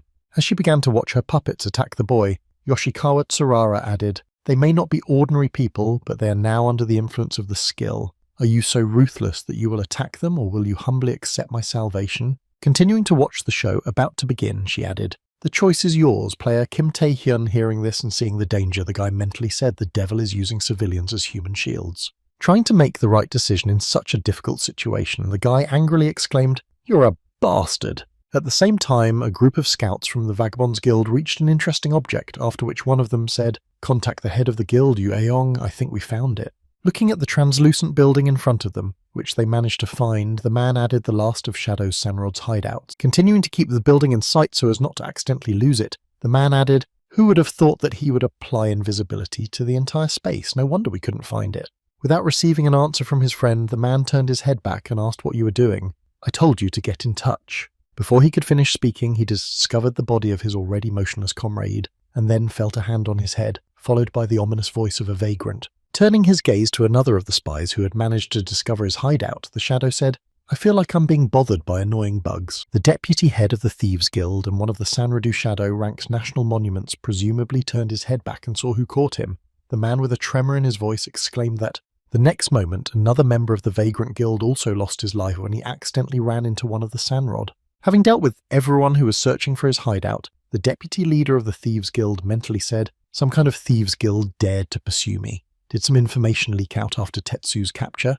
The next moment, the man began to adjust his sleeve and added mentally to Kim Tae-hyun, "With his appearance, all plans went awry. Who would have thought that the one we wanted to remove by the hands of the Big Three in China would be able to defeat Shixin himself?" Continuing to walk forward, the man heard one of his subjects shout out, "The gate is ready, Mr. Shadow," after which he mentally added, "But don't brag about Kim Tae-hyun." Continuing his thoughts as he approached the portal, the deputy leader mentally added, "You are not the only leader in this world anymore." Upon reaching the gates of the transmigration, the Shadow stopped and looked back in his head and added that he had met the pinnacle of talent more than 10 years ago.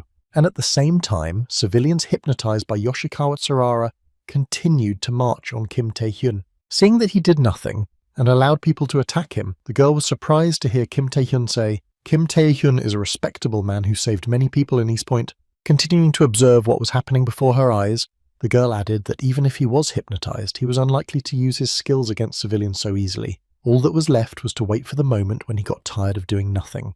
But all her plans fell apart in an instant as soon as she saw that the guy used a stone skin to scatter all the civilians. Confused by what she had just seen, the girl suddenly exclaimed, "What are you doing? They are civilians," and was told that they started it first. The next moment, using the skill of chains, Kim Tae-hyun tied the girl with them and said, "By the way, these civilians were led by you." The next moment, the guy pulled the chains toward him and pulled the saint up and kicked her in the jaw. At the same time, Yoshikawa Tsurara, in shock at what had happened, thought, "What the hell, was I wrong?" Continuing to think about the guy who had just cooked her, she mentally added, "Who would have thought that the hero of East Point would turn out to be a complete bastard?" As soon as she thought about this, she turned her gaze to the civilians and said in her head, "No, stop!" Even though he hit them, he used only skills that did not cause significant damage. Continuing to watch the unconscious people lying there, the boy mentally added that he was not going to kill them, and that meant something. After taking out a few grains and activating her super regeneration power, she mentally added a cheap trick. The next moment, thanks to the power of healing, the seed sprouted instantly and the plant grew to a considerable size, driving Kim Tae-hyun away and making a mess of things. At the moment when the whole mess started, the guy used his chain skill and his own strength to catch several citizens without letting them get injured. The next moment, turning his head to the left, the boy exclaimed in surprise behind the tree and she applied a quick regeneration to the seed. The next moment, looking at the girl he was holding in his arms, Kim Tae-hyun added, "But there were people there who were under her control," and the victim said heavily, "So you knocked them out." At the same time, Yoshikawa Tsurara and her puppets were approaching the boy, laughing loudly, and I knew it. Wiping the blood from her face, she added that the recent surprise attack was just a trick to make me believe that it was useless to use civilians. But if you're going to pretend, play your role to the hilt. After removing some of the blood from her face, the girl used regeneration on herself and smiled ominously and added, "Although you're already caught." Immediately after these words, the girl who was holding the boy in her arms suddenly grabbed his neck and began to strangle him. Not understanding what was happening, Kim Tae-hyun looked at the victim and thought, she should be immobilized. At the same moment, the saint said, "Now no matter how many times they lose consciousness, even if their bones break and their flesh tears, they will not stop. Unless you want them to die, there is only one way out." Continuing to smile ominously and manipulate civilians, the girl exclaimed, "Please accept my salvation, Kim Tae-hyun." In response to Yoshikawa Tsurara's proposal, Kim Tae-hyun exclaimed that even you who call yourself a saint do not have even a drop of compassion. The next moment, throwing the girl he was holding out of his arms, the guy used his newly acquired skill to say it was time to finish with you. The next moment, Yoshikawa Tsurara received a message that said you have entered a world without senses. All cognitive abilities including vision and hearing are deteriorating, and cognitive abilities and characteristics are decreasing. After all the debuffs were applied, she received another notification informing her that there were problems with the flow of magical energy. Gathering her thoughts after receiving the negative effects, she thought in confusion that this was Kai Ming-ming's ill. How could it be possible? The next moment, seeing a large skeleton in front of him with the aura skill of the King of the Knights of the Holiday, mentally added a similar skill. Just a coincidence? No, if this skill had been there from the beginning, he would have already used it. At the same time, Kim Tae-hyun himself, preparing to strike the last blow, exclaimed that it was time to pay the price. Having taken away the civilians with the help of a chain skill so as not to injure them, the guy simply slapped the saint. After this blow, the puppets controlled by Yoshikawa Tsurara stopped moving and lost consciousness. After laying the chained civilians on the ground, Kim Tae-hyun went to the saints, who were still showing signs of life. Waving his hand to wipe the dirt off his face, the guy said, "You are truly worthy of a super fast regeneration and incredible resilience." Continuing to look at the girl who was crawling towards him, the guy added, "Despite your injuries, you're still moving." As soon as the skill healed the biggest wounds of the holiday, Kim Tae-hyun exclaimed, "Where did you get this skill? Who are you really?" In response to Yoshikawa Tsurara's question, Kim Tae-hyun knelt down in front of her and said, "I've been asking myself this question, which is why I sought out a meeting with you." Confused by the boy's answer, the girl, leaning on her hands, suddenly raised her head and exclaimed what it meant. After receiving this question, Kim Tae-hyun smiled and said, "You are planning to brainwash me, right? So let's go ahead and see your vaunted divine revelation." Giving the girl permission to read his thoughts, the boy added, "I was going to meet the saint anyway. I just didn't expect it to happen so soon." Continuing to look at the girl who was approaching him, Kim Tae-hyun thought, "This is a divine revelation, a skill that controls the memory and consciousness of the opponent. That is, at the same time as I approach the boy, I will be able to see the world of his consciousness." While Yoshikawa Tsurara hurried to him with great enthusiasm, Kim Tae-hyun mentally added the lost memories from East Point and that dream about how Rosaria's attitude changed after revising my memory. Recalling the moment when the succubus queen suddenly changed her attitude towards him, the guy mentally added, "In my mind, a secret is definitely kept." Preparing to find out the whole truth through the ability of the saint, Kim Tae-hyun mentally added, "It's related to the hunt if I can get in there and uncover it." Rising to her feet with a trembling body, the saint said, "It seems that you have greatly underestimated me, but if you insist, I will use it." Using her skill, the girl summoned a seraph and exclaimed, "You will become my follower." Continuing to envelop the boy with her skill, the girl added in her head, "I don't know what you are up to, but no matter how strong you are after the divine revelation, it will not matter. I will find a good use for your strength." The next moment, having moved into the boy's mind, Yoshikawa Tsurara froze in her tracks at the sight of a shocking sight. Looking around at the red liquid filling the space, she mentally said that this sea of blood was Kim Tae-hyun's subconscious. The next moment, I noticed a certain person sitting on a throne made of skulls and bones with a staircase leading up to it, and mentally added who Kim Tae-hyun was. At that very moment, the mysterious person whose face was covered by the shadow smiled slyly and said, "You turned out to be smarter than I expected." The next moment, a hole appeared in the middle of the space where a sea of blood began to pour out, after which the person on the throne added, "I didn't expect you to try to catch me in such a trifle." And at that very moment, I thought that Kim Tae-hyun was not a human being from the very beginning. Not understanding what was going on, the girl thought this frighteningly, while the strange person added, "But..." As he began to suck Yoshikawa Tsurara into the hunter added in a menacing tone, "I'm not your match." After some time, when Kim Tae-hyun regained consciousness, he confusedly told me in the hospital what had happened, and where Yoshikawa Tsurara had gone. The next moment, after the boy's confused words, the door to his room opened, and Yu Ah-yeon came in and called out to Kim Tae-hyun. The leader of the Vagabonds Guild added, smiling happily when she saw that the boy was fine, "You finally came to your senses." Continuing to walk towards the boy, the girl added anxiously, "Do you have any idea how worried we were yesterday? Your whole family came running," to which he asked in surprise. In response to Kim Tae-hyun's question, Yu Ah-yeon raised her finger and said, "You probably won't believe it, but you haven't shown any signs of life for more than a day." When he heard the news of his condition, the guy was surprised to add that what about Yoshikawa Tsurara? Continuing the dialogue with the patient, the girl said to her, "Fainted not far from you, the same goes for Pingu from Sanrod." Continuing to report on the situation they found upon arrival, the girl added, "And Kai Ming has disappeared altogether. What happened there?" Hearing about the latest events, Kim Tae-hyun mentally said, "So it didn't work out after all, even though I had assumed such a possibility." And then the girl added, offended, "Hey, you're listening to me." Ignoring Yu Ah-yeon's question, the boy mentally added to think only even with the power of a national monument level, it was not possible to come close to unraveling the mystery of my skill. What is it about my mind?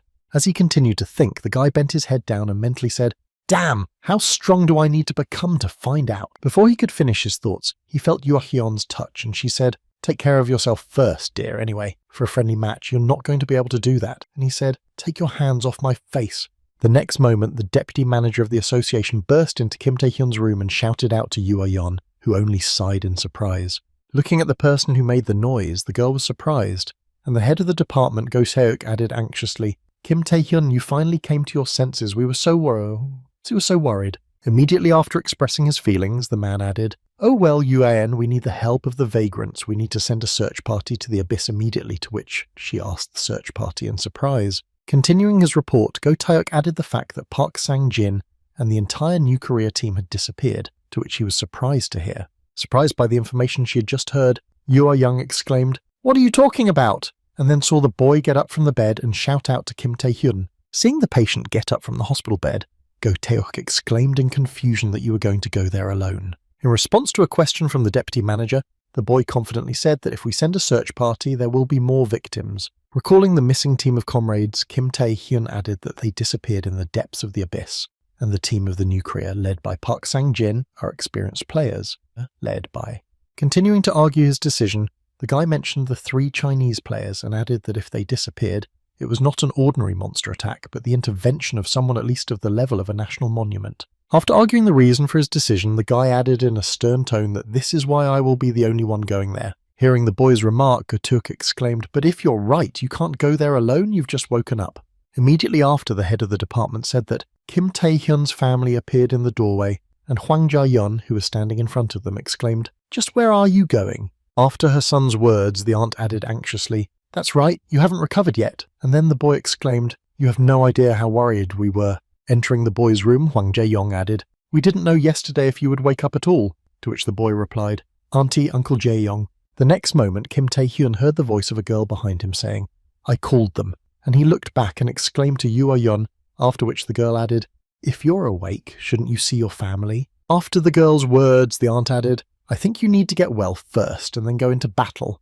after which Go Taeuk exclaimed, "Kim Tae-hyun, don't overexert yourself." Hearing this, he thought to all of you. The next moment, immersed in his memories, Kim Tae-hyun mentally said, "In the days before I woke up, most people mocked me and they definitely did not care about my condition." Continuing to recall the grey past, he mentally added, "Wherever I went and whatever happened to me, I received only mocking glances in response." Immediately after his thoughts, Kim Tae-hyun looked at the people who were sincerely worried about him and said, Now. With a joyful sigh, the guy gathered his thoughts and said, "Thank you all for your concern." Expressing his gratitude to everyone in his ward, the guy confidently added, "But I still have to go." Surprising everyone with his decision, Kim Tae-hyun also said that even though we hadn't been on the same team for very long, my comrades were still in danger. As Yoo Yeon looked at him with pride in her eyes, he added, "Now only I can save them." Looking directly into the eyes of his family, who were so concerned for him, Kim Tae-hyun added, "It was you and my uncle who had taught me that you cannot leave your friends in trouble." Hearing what Kim Tae-hyun had just told them, the boy's family froze in place without saying a word of objection. At the very moment when everyone suddenly quieted down, Yoo Young slapped the guy on the back and exclaimed, "What sentimentality!" Diluting the tense atmosphere, the leader of the Vagrant Guild smiled and added, "Well, we decided to come back alive." Catching the boy's attention, she added, and led them back, to which he looked at Yoo Young and exclaimed the same. At the same time, somewhere in the abyss, the battle for the survival of Park Sang-jin's team against one of the Chinese players continued. After being defeated in the fight, the team leader flew back and fell to the ground, after which Kwak Si-yang ran up to him and shouted, "Park Sang-jin Taeyak." At the moment when the girl tried to help her leader, Liu Ping's voice was heard saying, "No matter how much mercy I showed, I did not think that you would resist Park Sang-jin of New Korea so stubbornly." The next moment, Liu Ping, a national-level player from China, stretched out his hand in front of him and said it was time to end the game of hide-and-seek. Continuing the dialogue with his opponents, the Chinese player added, "Given your abilities, if you swear allegiance to me, I'll keep you alive. After all, I am not some kind of thief." In response to his opponent's suggestion, Park Sung-jin only laughed and then said, "You're suggesting that I betray my homeland and my comrades." Immediately after the question was asked, in response to Liu Ping's proposal, Wing exclaimed, "I refuse." After receiving another rejection from the New Korea team commander, the national-level player from China said, "Pride is more important than life means beautiful, of course." The next moment, looking at one of the opposing team members who raised his hand, he added, "But it looks like your friend doesn't think so," after which Kwak Si-yak exclaimed to Sohan Gil. Not understanding the reason for her husband's actions, she added, "Why now?" to which he mentally replied that it was time to go over to their side. Continuing to shake with fear, Sohan Gil added in his head, "Liu Ping, a monster among monsters, is our only way to survive." Feeling somewhat relieved by this decision, the man recalled his mistake and added to it. The next moment, he recalled the moment when he fell into the Saint's trap, and then she said, "I wonder if you are one of the players on the New Korea team." Continuing to have a monologue with the guy, she added, "So Hangil, right as a saint, I came to give you a revelation. Become my follower and tell me in detail about the location of the plans and in general, everything about Kim Tae-hyun and the team of the New Korea." The next moment, Yoshikawa Tsurara looked up at the captured boy and added, "Of course, if you refuse, I have a way to make you obey." Looking at the frightened guy with a smile on her face, she added, "But you realize that voluntary consent is better for both of us." Continuing to hold his hand up, the guy added in his head, "I've already betrayed everyone once, even if I do it again." The next moment, Park Sang-jin's voice was heard putting his hand on his shoulder and saying, "Seo Han-gil is fine." Trying to reassure his friend, the man added, "It looks like you're scared, but don't worry, I'll get you out of here even if it costs me my life," to which Park Sang-jin replied in confusion. Immediately after his words, the man used his skill and summoned his magic weapon and walked forward, saying to the man that he would have time to betray me even after I died. Hearing the bold statements of his comrade Kwasi Yang, who was also preparing to take the fight, said, "Look at the way you've been commanding, you only know how to brag." Seeing that his comrades were not willing to accept his opponent's proposal so easily, Seo Han-gil said with a trembling voice, "I'm sorry." The next moment, the third member of the team began to wipe the tears from his eyes and added, "I'm sorry, I'll fight too." Seeing that the new Korea team decided to fight him, Liu Ping said in frustration, "What the hell, I offered you the path to salvation on a plate, and you reject it." The next moment, stretching his hand behind him, the man added that because of my gentleness you cannot assess the situation correctly. "I'm right," to which his subject confusedly exclaimed that yes it is and no it is not. After receiving a vague answer from his subject, the man smiled ominously and said, "Well then, I'll have to show you." Snapping his fingers to demonstrate his strength, the man activated the skill and added the difference in our strength. The next moment after activation, hundreds of bloody swords created by Liu Ping hung over the three players of New Korea. At the same time, the Korean team looked up to assess the difference in their strength and froze in shock. Seeing the reaction of his enemies, the Chinese national player said, "Well, now it's come to this. You are breathing and standing on your own 2 feet only because of my mercy." The next moment, a Chinese national player brought his bloody blades down on the Korean team. Only his attack was unsuccessful at the moment when they were supposed to reach the target. Liu Ping received a notification that the senseless world had been activated. As soon as his attack failed, the man was surprised to hear the world without feelings in his head. Kai Ming was not the one who died. Immediately after his thoughts, the Chinese national player looked up and mentally added this. Seeing Kim Tae-hyun above him, who activated the Night King's aura skill and was already heading for him, his killer added. As soon as the new opponent appeared in front of him, Liu Ping smiled ominously and exclaimed, "It's you, Kim Tae-hyun, I've been waiting for our meeting." In response to his opponent's shouts, the guy only said, "I'm sorry, but you're very wrong." Before they could even cross their swords, the guy instantly disappeared from sight, after which Liu Ping said, "What the hell?" As he approached the sinkhole where the new Korean players disappeared, he used only one skill and ran away, and I was hoping to have fun. The next moment, his subject began to run toward Liu Ping, exclaiming, "Are you okay?" To which he replied, "I'm fine." And then the subject added, "We will immediately begin the pursuit," to which he replied, "No need." Denying the intentions of his subject, the man added that judging by the residual magical energy, they fled to the... Turning his gaze to the dungeon near him, Liu Ping added the Dragon Tower a place known as an impregnable dungeon even in the depths of the abyss. Once in the Dragon's Tower, Park Sang-jin only had time to shout the boy's name before he began pouring a healing potion into him and said, "Drink this first." While the guy was pouring the elixir over his friend, a girl who was approaching behind him asked Kim Tae-hyun, "Thank you for saving us, but I hope you have a plan." Continuing her speech, Kwak-si Yan added, "This tower is a dragon. Many experienced players have tried to pass it but failed. It is called an impregnable dungeon. If we enter it, we cannot leave until we find the portal." Continuing her words, she added that even though we needed to get away from Liu Ping, Kim Tae-hyun shrugged and said, "There was no other choice. Even I can't protect you all in a fight, but don't worry. After all, it's just a dungeon." At the same time, Seo Han-gil thought, it turns out that potions can also kill people. The next moment, pointing to himself, Kim Tae-hyun smiled happily and added, "If we pass it, we can get out." Hearing the confident words of her friend Kwak-si Yang, shocked by the stupidity of her friend, said exactly that. "It is impossible to pass it, so it is impregnable. Hey, did you listen to me at all?" After which Seo Han-gil added, "In fact, there is no plan even in mention. The Dragon Tower is an impregnable dungeon located in the depths of the abyss." Thinking back to this place they were in, Kwak-si Yang mentally said it had 2 peculiarities. The first is a high number of traps on each floor and numerous dragon monsters with high intelligence and strong defense. Continuing to follow her friend, who was clearing the way to the next floors, the girl was surprised to add a similar place in her mind. Watching how easily the boy overcomes enemies and disarms traps on his way, she added with such ease. Continuing to follow Quack's comrades step by step, Si Yang mentally recited how Kim Tae-hyun was doing. The number of interviews he had read with the survivors of the Dragon Tower was 2,437. Continuing to clear the way for his comrades to finally leave the place, Kim Tae-hyun thought, although this place is called impregnable, it does not mean that it is impossible to get out of here.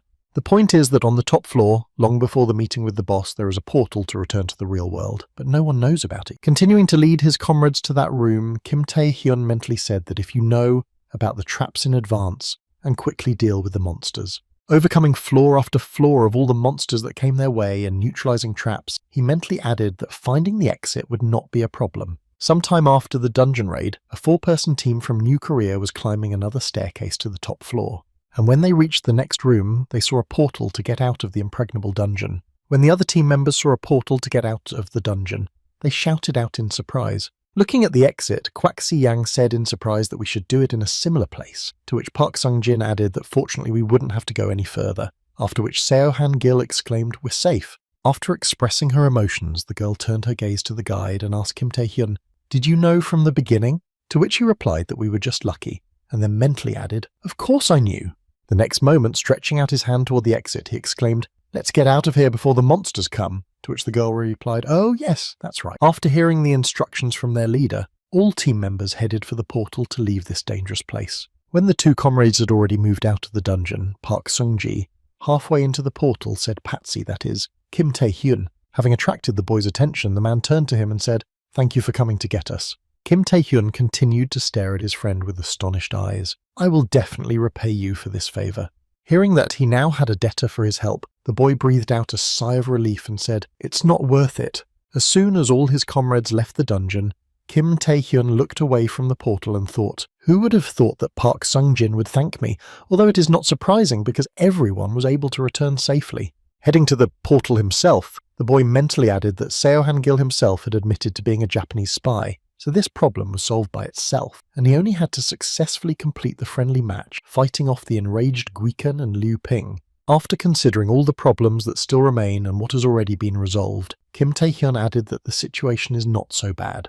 But his problems did not end there. When he tried to enter the portal, it threw him back, not letting him out. When he found himself on the ground after the collision, the guy exclaimed in confusion that it was after that he received a notification that use was impossible. Surprised by the ban on passing the portal, the boy received another notification that said the owner of the tower, Kaiselin, was watching you. Wondering why he couldn't leave the dungeon, the boy was surprised to hear Kai say that he was the owner of the tower. The next moment a loud roar was heard, followed by a giant fire dragon appearing before Kim Tae-hyun's eyes. Seeing the boy in front of him, the beast said, "I was wondering who was scouring my tower." And the dragon shouted in fright. Continuing his speech, ignoring Kim Tae-hyun's words, the owner of the Dragonid Tower, the SS-ranked Red Dragon Kaiselin, added that he was a pathetic human being. Dragons are one of the strongest races among monsters. These creatures found in the abyss fall into 4 categories. The first are baby dragons, whose strength is close to rank S, followed by adult dragons who correspond to rank S. Following them are creatures with much higher power, ancient dragons, whose power is equal to SS rank. And finally, the last 4th category is those whose existence is only legendary, and whose essence and power cannot be accurately assessed by the original dragons. Continuing to look at the enemy he personally met, Kim Tae-hyun said in his head what was exactly in front of me. Looking at the creature under whose gaze he fell, and because of whom he could not leave the dungeon, he added at least an ancient dragon. Feeling a certain fear of an enemy of this level, the boy said in his head, "A bone dragon was created from the remains of an adult dragon, so how strong is this one?" Continuing to look at the mighty beast that appeared before him, Kim Tae-hyun thought, why did it appear at all? According to the information I saw before I returned, this should not have happened. Thinking about how he could survive in this situation, the guy mentally said in such a situation it is better to start with a conversation, after which the dragon said, "Get rid of the garbage." Hearing the enemy's remark, Kim Tae-hyun mentally muttered, "Of course, who would doubt it?" And then the dragon used his fire breath. Realizing that there would be no dialogue, the guy exclaimed, "Well then you're forcing me to attack you earlier." Immediately after his shout, the guy used the Night King's aura skill and charged Kaiselina in the jaw.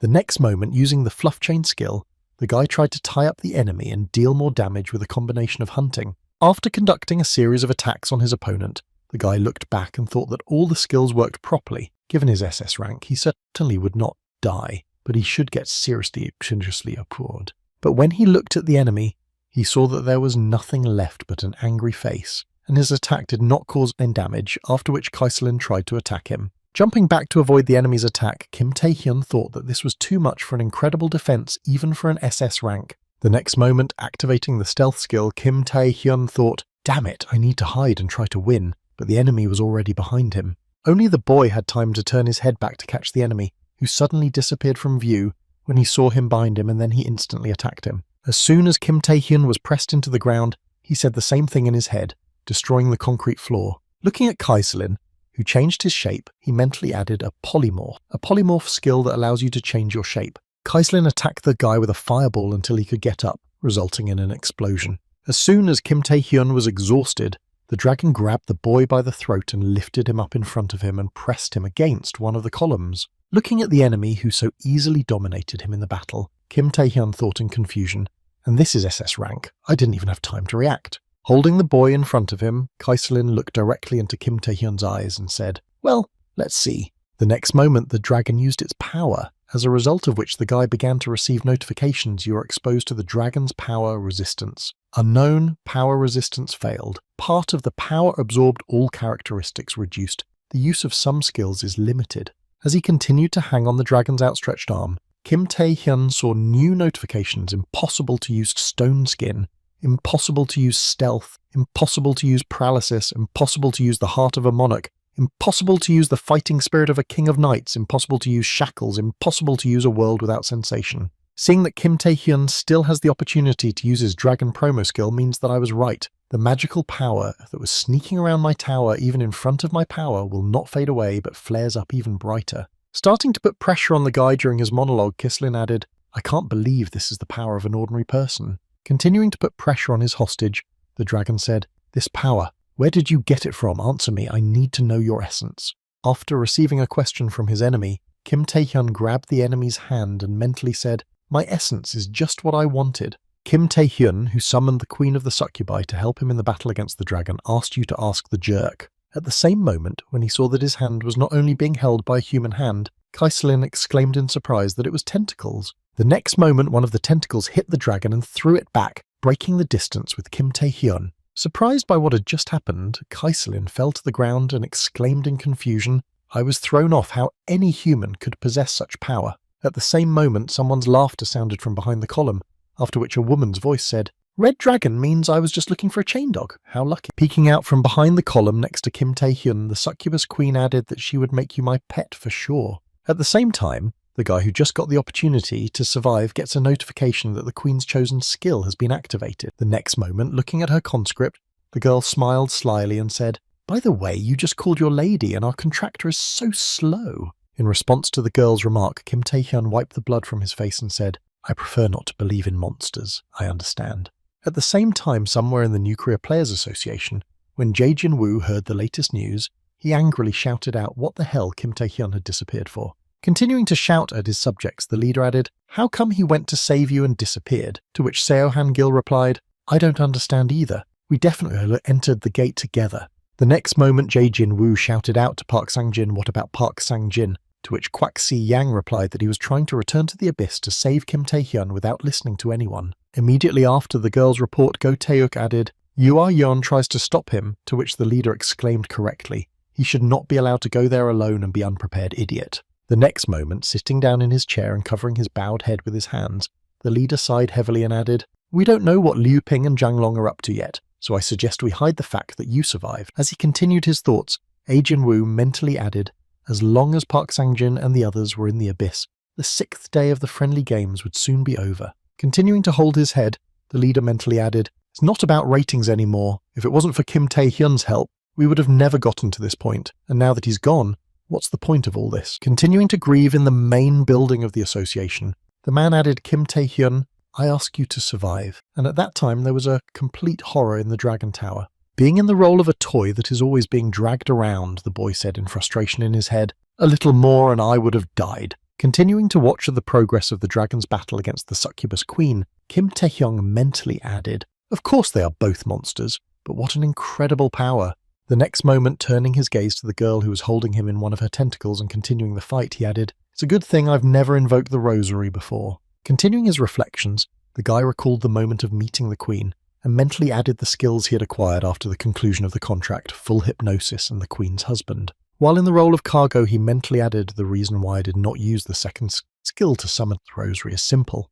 First of all, it is a big mana consumption. Analyzing the reasons, Kim Tae-hyun mentally added summoning skills require a lot of mana, not only when activated, but also to maintain the summoning. Of course, you can solve the problem by constantly drinking potions during the battle, but continuing his thoughts, the boy mentally added that the real problem was another reason why Kaiselin had prepared for the attack when the meteor spoke. The next moment, fiery space rocks of impressive size flew from the sky directly at Kim Tae-hyun and the rosary. When he saw how easily the girl destroyed the meteors that Kaiselin had sent at her, he mentally added, Rosaria was too strong. Continuing to watch the Battle of the Queen, Kim Tae-hyun mentally said, too much power is dangerous even if she is contractually obligated to help me.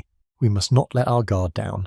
I will summon her and she will take and burn the entire city. The next moment, as soon as the girl had dealt with all the enemy's attacks, Kim Tae-hyun looked at Rosaria and thought, but then said with a laugh, well, how's that? Looking at the guy who called her, she added that she liked my strength, and he just smiled and mentally said it was a win-win. The next moment, stopping at the top of the ruined tower, Kaiselin said, I realized you are the Rosary Queen of Demons.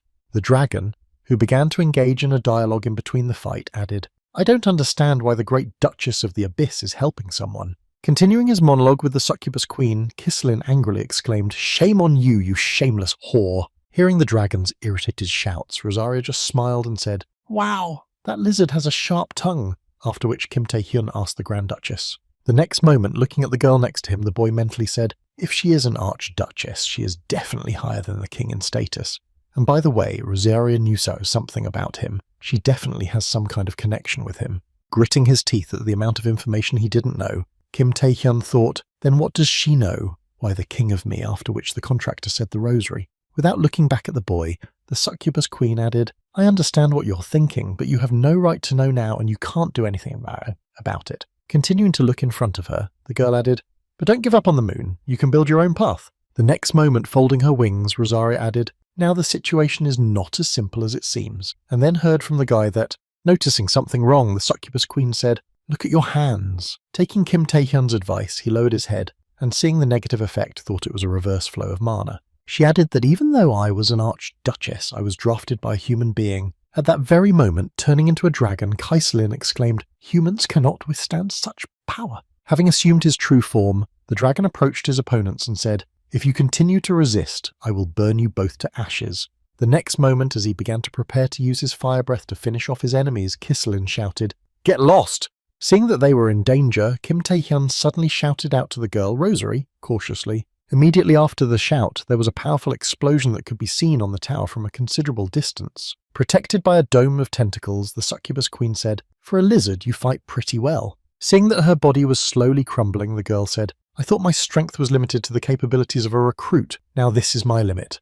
Looking at the enemy who was still able to fight, Rosaria added, if I use more power or stay here, you will die from the reverse flow of mana. Continuing to move slowly back to her palace, the girl said, so before I disappear, I will give you a small gift. The next moment, the queen kissed the boy's forehead and then said, try not to die. Immediately afterwards, the guy received a notification that said you received a kiss from the queen, a temporary change in the rank of full hypnosis. After receiving a farewell gift from Queen Kim, Tae-hyun received another notification that said the skill Full Hypnosis S was activated. A few seconds after the skill was activated, Kaiselin's body began to be enveloped in a hypnotic aura, causing him to exclaim in confusion, Fusion, what you had done? A few seconds later, Kaiselin found himself in Kim Tae-hyun's subconscious, where Yoshikawa Tsurara had been before. Seeing a new guest in front of her, the mysterious creature sitting on the throne spoke succubus decided to flow, leaving me with the consequences. At the same time, Kaiselin, sensing the sea of blood, confusedly said in his head that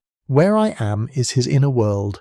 The next moment, looking up at the person sitting on the throne, he mentally added that this was the person. Noticing some differences in the personalities of the person in front of him and Kim Tae-hyun, the dragon added it in his head, he looks the same, but he is different and generally different. Feeling the strong pressing aura behind this mysterious creature, he added in his mind that it was definitely a living being.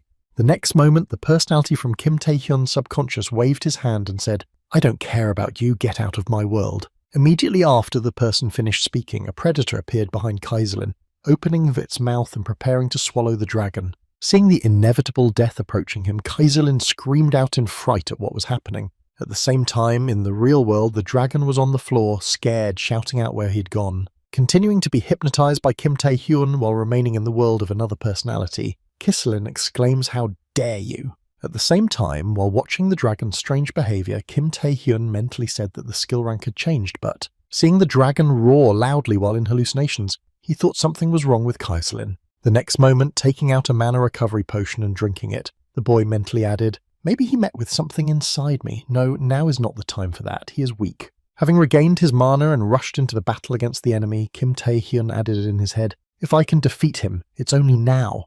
A few seconds later, Kim Tae-hyun approached his opponent and made several precise strikes on the dragon's flesh. When he saw the result of his actions, which left wounds on the enemy's body, he mentally said, "Finally, my attacks have worked." Preparing to finish this task as soon as possible, the guy activated the hunting skill and added in his head, "Don't die," he said.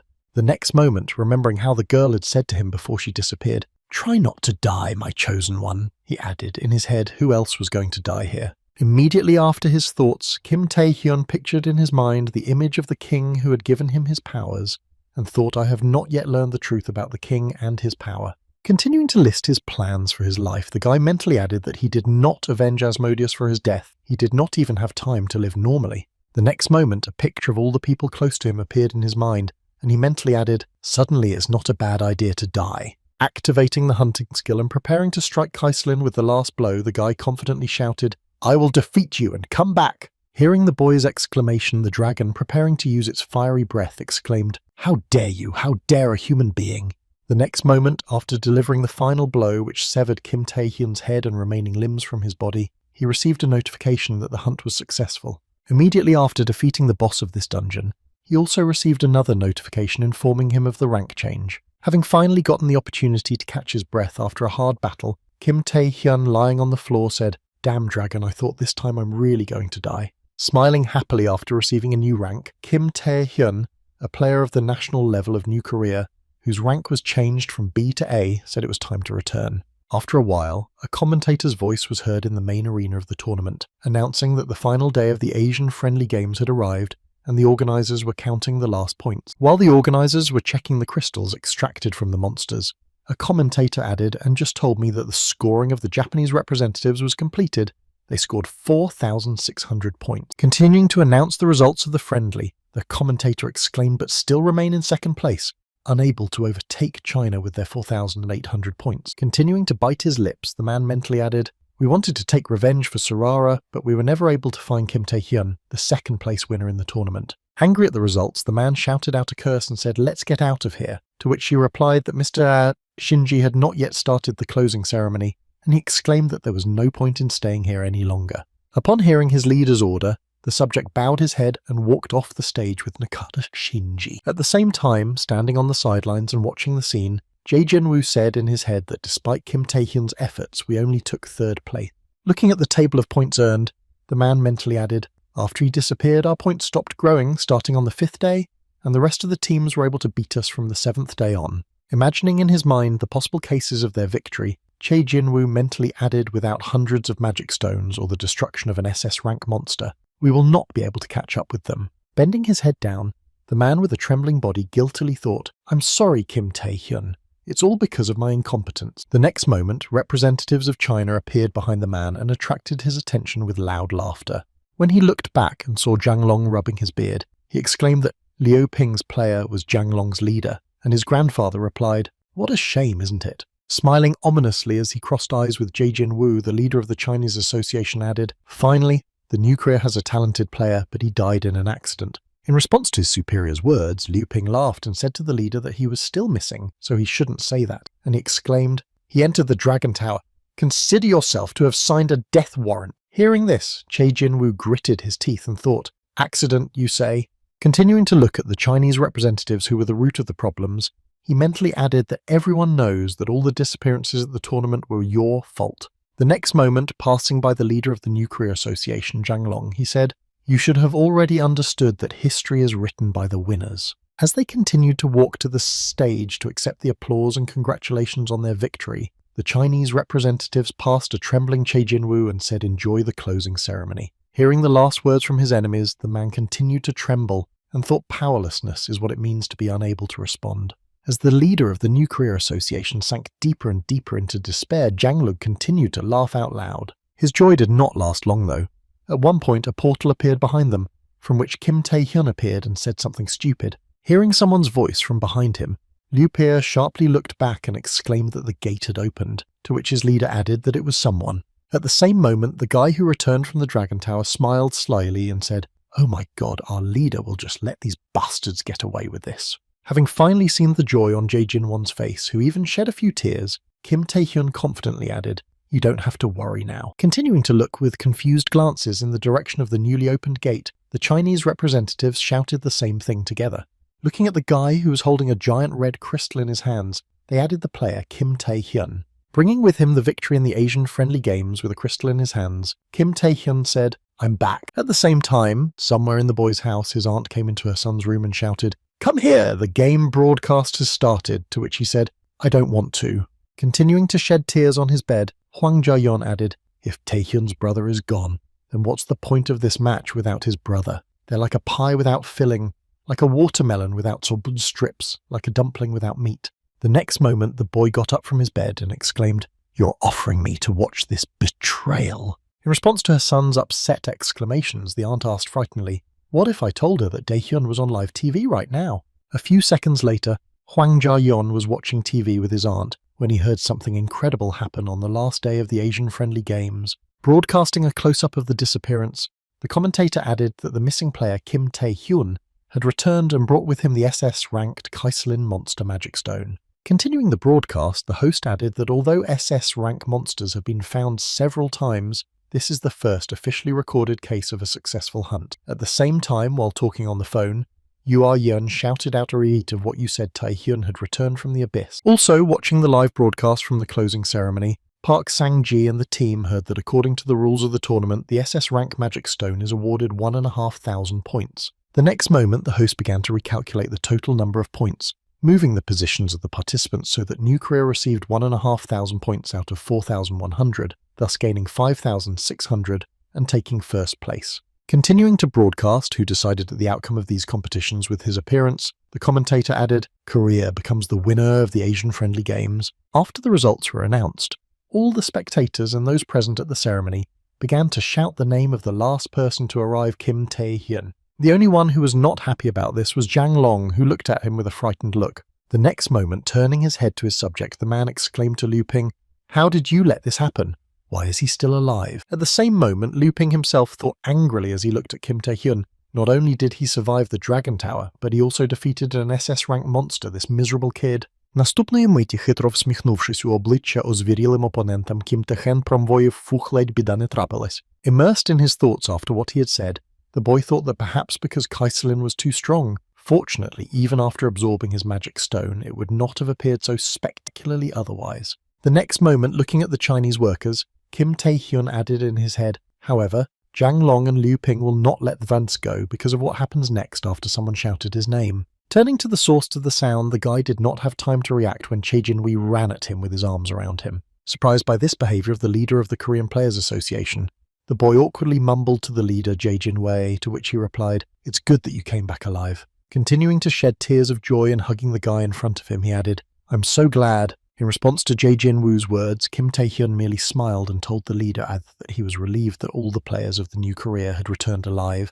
or that Jae Jin-woo was grateful and cried for a long time. On such a warm note, Kim Tae-hyun ended the 7-day Asian-friendly games in the arms of the leader of the Korean Players Association. After the New Korea was announced as the winner, the media and social media were full of stories about Kim Tae-hyun, with headlines like "Kim Tae-hyun is the first national-level player in the New Korea." Kim Tae-hyun is the world's first SS rank monster winner hero who brought the victory, and many others. Also, after Kim Tae-hyun's return and the team's victory, the Korean players decided to organize a celebration. While on stage during the celebration, Kwon Kang-hyuk joyfully exclaimed, "The old man said you were roaring at the closing ceremony, you idiot fool hearing." Seeing what the leader of the invincible guild, You Are Young, exclaimed, "Who called this fool Kwon Kang-hyuk? Shut up already." Also, after a certain period of time, there was another event related to the Singapore Players Association. Seeing the guest hero Hailey Tan in front of her, player Kim Tae-hyun said, "Thank you for taking the time to come despite your busy schedule. We invited you because..." Looking at the invited guest, the leader of the Singapore Players Association, Hailey Tan, added, "Our Singapore Players Association." Continuing to look at the guy in front of her, the woman confidently added, "I want to propose an alliance to you. When I heard the proposal from the leader of the Singaporean Association, Kim Tae-hyun, I mentally said yes, and I thought it had happened before I returned. Thinking back to his past life, the guy mentioned the Chinese representatives and added that in the past Singapore, having lost major players in the tournament, tried to make an alliance with strong players from different countries. Continuing his reminiscences about the similarities with the past, he mentally added that Zhang Long and Liu Ping had not allowed it. After considering this proposal, Kim Tae-hyun bowed his head, smiled, and said, "I suggest that we first deal with the uninvited guest." The next moment, the main door to the office suddenly exploded and debris flew in all directions. Entering the room with a bloody weapon, one of the invaders laughed and said, "You're the leader of Haley Tak, Kim Tae-hyun." When the Singaporean leader saw who had come to her office, she exclaimed in fright, and Liu Ping said, "I don't know how you managed to get out of the Dragon Tower."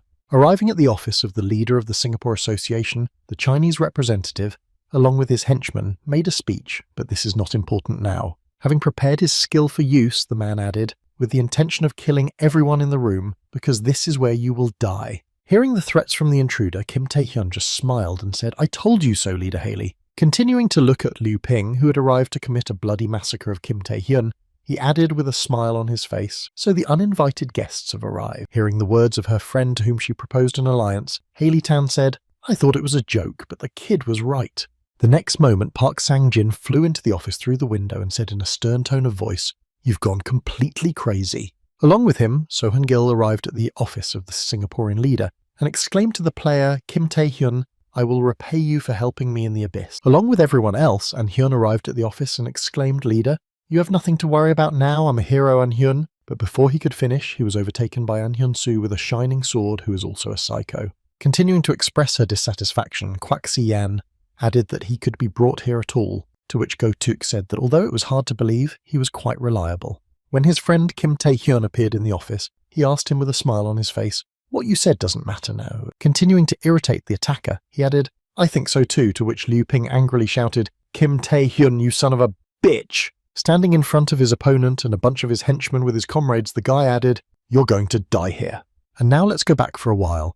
When Kim Tae-hyun arrived at Chejin-won, he told us about what would happen in the future, and then heard Liu Ping finish off the leader of the Singaporean organization. Immediately after his question, the man suddenly exclaimed that what the hell had just ended, and that there would be more killings, to which Kim Tae-hyun replied that Zhang Long would not give up so easily. Continuing the dialogue with the leader of the Korean Association, he added his goal to remove other associations and monopolize dungeons and magic stones. Having drawn all the attention to himself, Kim Tae-hyun added, "We are the survivors of the clash with Liu Ping, and the heads of other associations are all in danger," to which Che Jin-woo replied, "I will believe you." After expressing confidence in the boy's words, the leader of the New Korea Players Association added what we should do. When asked by his leader, Kim Tae-hyun smiled slyly and said, "Well, isn't it obvious that such scoundrels are obvious?" Directing his comrades to the attackers of the Singaporean leader, the boy confidently added, "We need to teach them a lesson." The next moment, a massive explosion occurred in the main building of the association after two different forces with different beliefs clashed. Continuing to destroy the enemies who blocked the exit, Park Sang-jin shouted, "Take the head of the Haley Association," and said, "Let's break through." At the same time, Yu Ah-yeon, switching to Berserker mode, exclaimed, "My darling was right," to which Kwak Si-yang exclaimed darling in confusion. At the same time, taking Haley Tan in his arms, An Han exclaimed to the head of the association, "Don't worry, I'm a hero, An Han Soo. I will protect you," after which she exclaimed in fright, "He'll be fine." Seeing that something was not going according to their plan, one of the attackers shouted out Mr. Liu Ping Feng and took away the leader of the Singaporean Association. Hearing the message from his subject, the man activated his skill and shouted out the miserable insects to the last twitch. At the moment when the Chinese national level player swung his arm to attack him, Kim Tae-hyun grabbed him with chains and pulled him onto the roof of the building. At the same time, seeing their leader suddenly disappear, flying out of the building, the subjects exclaimed in confusion, "Mr. Liu Feng fell out because of Kim Tae-hyun." At the same time, somewhere on the roof where Kim Tae-hyun took the attacker with him, he held the enemy's hand with a chain and asked where he was going. Smiling slyly right into his opponent's face, the boy added, "Didn't you want to play with me?" In response to his opponent's provocation, Liu Fengping rushed into the fight, first escaping into the abyss and now deciding to fight. The next moment, using his skill and creating hundreds of bloody swords to target Kim Tae-hyun, Liu Ping exclaimed, "Don't be so arrogant." After breaking Kim Tae-hyun's chains and escaping from his shackles, the attacker angrily added, "Kim Tae-hyun, it looks like the victory of our Shae Sin and Tsai Min-min has gone to your head." Starting to push with all his might, the man added, I've seen you in action with this power. You've got me." Before he could finish, he heard a response in a disgruntled tone. "I'm tired of talking." The next moment, using the hunting skill and fighting spirit of the King of Knights, Kim Tae-hyun struck a direct blow at his opponent, driving him into the ground. Having made a hard landing from the height of self-confidence, Liu Ping confusedly said in his head what was happening. Looking at his opponent, who was already heading towards him, using the world without feelings, Liu Ping mentally added that someone like him would cut off my arm. It couldn't be. As he continued to watch Kim Tae-hyun approach him from the air, the Chinese man thought he was definitely weaker in the abyss. The next moment, as he stood up from his seat and headed to meet the enemy, the man thought and just a few days later shouted out to Kim Tae-hyun. However, the attempted attack on Kim Tae-hyun failed, and Liu Ping lost his arm and suffered considerable damage, after which he thought about how he did it. At the same time, having dealt with his enemy, Kim Tae-hyun confidently walked toward the defeated Liu Ping, who was lying on the ground nearby. Approaching his opponent with a smile on his face, Kim Tae-hyun mentally said after absorbing Kaiserlin and raising his rank, "I knew I could win, but..." Approaching a sufficient distance, Tap saw the enemy's condition and mentally added even Liu Feng, the strongest fighter in the Asian-friendly games, could not do anything with this power. I will be able to complete the rest of the dungeon. At the very moment when Kim Tae-hyun was on his way up, Liu Ping raised his head and said, "Now I understand why Shay Sin and Tsai Ming-min lost. You are the real monster." The next moment, smiling ominously, the man added, "I didn't think I'd have to use the power of the great against someone like you," to which Kim Tae-hyun said in surprise. Before he could finish, Liu Ping interrupted him, turning into a monster and said, "Kim Tae-hyun, you must think you've become the strongest." Taking the frightening form of a skill and turning into a bloody monster, the man added, "I will show you what real power is." The next moment, the man received a notification from Liu Feng, activating the Bloody Madness skill, and by then Kim Tae-hyun's comrades had almost dealt with the remaining enemies. Looking at the motionless soldiers who had invaded the Singaporean Association, Yu Ayun exhaled a sigh of relief and said, "I'm almost done." Immediately after she said the hat, Park Sang-jin's nervous voice came from behind her, calling out her name, and when she turned to face him, she heard Kim Tae-hyun fighting over there. Arriving at the edge of the building where a wall had been destroyed, a pair of Korean players saw a bloody dome in the square where their friend had most likely been killed. Wondering what she was looking at, the girl said anxiously what it was. At the same time, while inside the bloody dome, Kim Tae-hyun tried his best to survive, dodging his opponent's attacks. Continuing to squeeze the guy, not giving him the opportunity to counterattack, Liu Ping exclaimed, "This is true strength, true power." In response to the shouts of his opponent, Kim Tae-hyun, reinforcing his dagger with the skill of hunting, shouted, "Don't be silly about it." Having carried out his attack and cut off one of his enemy's arms, he confidently added a huge piece of meat. The next moment after the attack, as soon as the guy landed, he saw his arms grow back almost instantly, after which Liu Ping attacked him, and then Kim Tae-hyun mentally said regeneration. Putting up a block to avoid damage from the enemy's attack, Kim Tae-hyun mentally said what kind of destructive force it was for sure Liu Feng. Also paying attention to the environment around them, the boy mentally added what kind of space it was when he used the skill.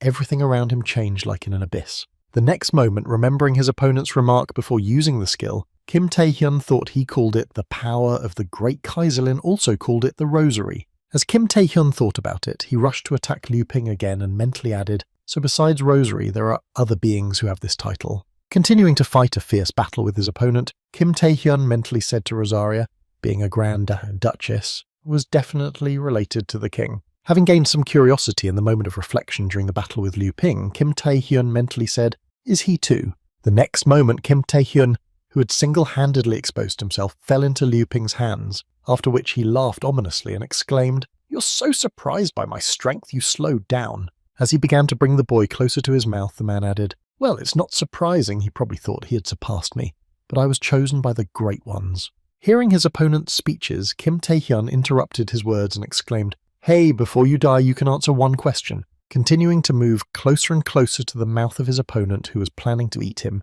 Kim Tae-hyun added, "What do you know about the king?" When he received the question from Kim Tae-hyun, Liu Ping was surprised to hear that he was asking about the king and you were asking about the great ones. Having roughly imagined what exactly Kim Tae-hyun was interested in, Liu Ping replied that his power was unattainable for people like you, after which he said nothing. Activating his hunting skill, which began to burn the opponent's flesh, Kim Tae-hyun added in a menacing tone, "I thought it was impossible for someone like you to know about it." Feeling his entire body crumble into pieces, Liu Ping exclaimed in confusion and then thought about where such strength came from, while Kim Tae-hyun said, "It's okay." Smiling ominously while using his power, Kim Tae-hyun added, "Thanks to you, I learned about my next target. It will be the big ones." Feeling his strength becoming nothing compared to his opponent's, Liu Ping exclaimed in fright, "Kim Tae-hyun, have you been hiding all this time?" Not allowing his opponent to finish his frightened exclamations, the boy smiled slyly and said it was time to end it. The next moment, Kim Tae-hyun activated his hunting skill and began to consume his opponent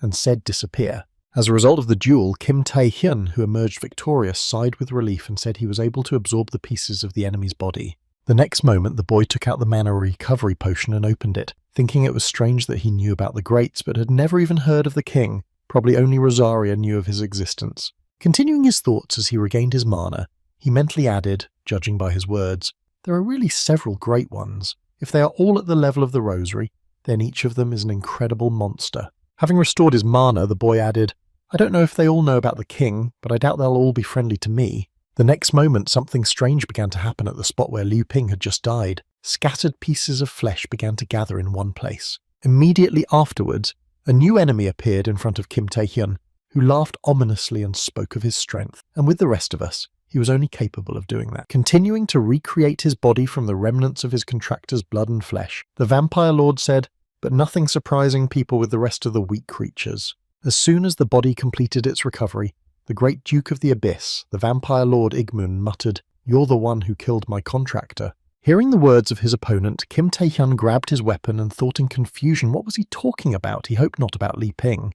The next moment, feeling a tremor throughout his body, the boy mentally added this magical power to his own. Looking at Igmun, who suddenly appeared in front of him, Kim Tae-hyun thought, "The great Duke of the Abyss," and then the vampire added, "Well, let's see your abilities." As soon as Yigman created the bloody swords used by Liu Ping, Kim Tae-hyun, assessing their scale, wondered why they were so large. Liu Ping had used the same swords. The next moment, trying to block the attack of one of the swords that was coming at him, Kim Tae-hyun mentally added a different size and strength. Trying to somehow resist the great Duke of the Abyss who was pushing against him, Kim Tae-hyun thought, "This power definitely belongs to the great Duke of the Abyss. Like in the rosary, now I can't even come close to matching him." Gritting his teeth from the tension, the guy in a difficult situation thought why he had suddenly appeared. But now it doesn't matter. The main thing is to survive. The next moment, using the King of Knights battle duo skill, the guy summoned the skeleton and mentally added, "I'll have to do my best for this." All summoned creatures depend on the contractor, and if the contractor is stronger than the summoned demon, the latter can become more powerful thanks to the strength of the former. However, if the demon's strength far exceeds the contractor's, the summoner's body will not withstand the reverse flow of magic and will collapse, or the summoning will be cancelled. The next moment, turning his gaze to the enemy he was now fighting, Kim Tae-hyun mentally said to Liu Ping his alleged contractor had already died, so now the Grand Duke was simply forced to be drafted over a dead body. Continuing to press the enemy so that he would not start attacking him again, the guy mentally added that there should be a limit on the time of the call's activity. In an attempt to prevent the enemy from finishing him off before the time limit expired, Kim Tae-hyun added in his head that he only needed to hold out until it ended.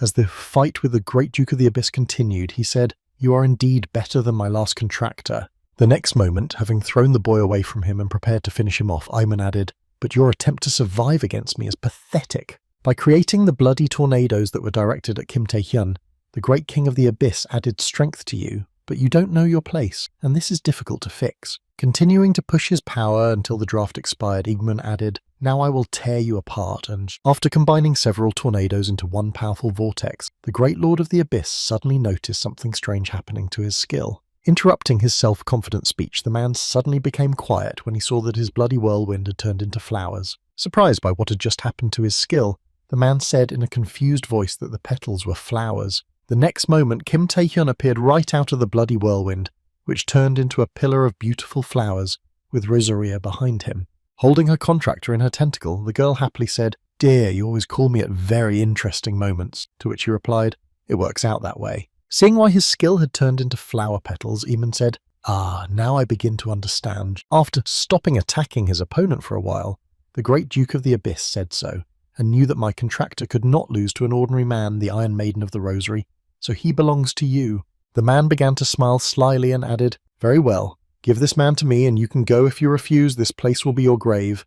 In response to the vampire lord's proposal, the girl just laughed and said, "You're taking out your anger over the death of your contractor. You haven't seen him in 1,000 years, and your petty nature hasn't changed at all." The next moment, removing her hand from her face, the Archduchess of the Abyss added, "You know very well that my answer is no."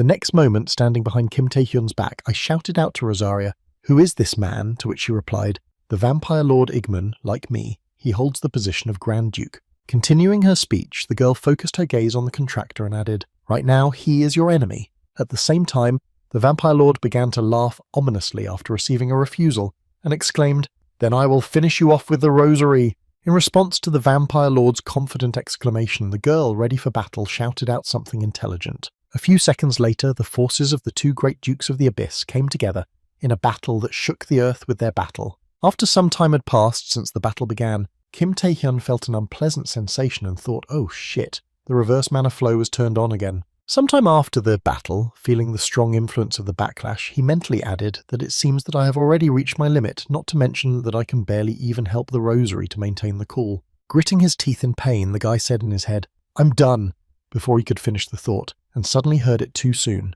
Distracted by the girl's words, Kim Tae-hyun raised his head and heard, "The power I could manifest depends entirely on you." Continuing to look at her contract, the girl added, "Although you have become stronger, our opponent is the Grand Duke. Even I will have to fight seriously." Continuing to talk to the guy, Rosary added, "Please hold out for at least one more stroke," to which he suddenly shouted out to Rosary. Trying to somehow encourage her chosen one, the girl added, "You didn't want to live so desperately to die here." After her words, she activated the skill that caused flower petals to appear in the air and added, "Remember well what the true power of the Great Duke is. By creating a giant sphere above you to hit the enemy, the rosary has added power that you will someday have to surpass." Seeing the threat to his life, the Great Duke of the Abyss noticed that the time of conscription was coming to an end and said, "It looks like my time here is coming to an end."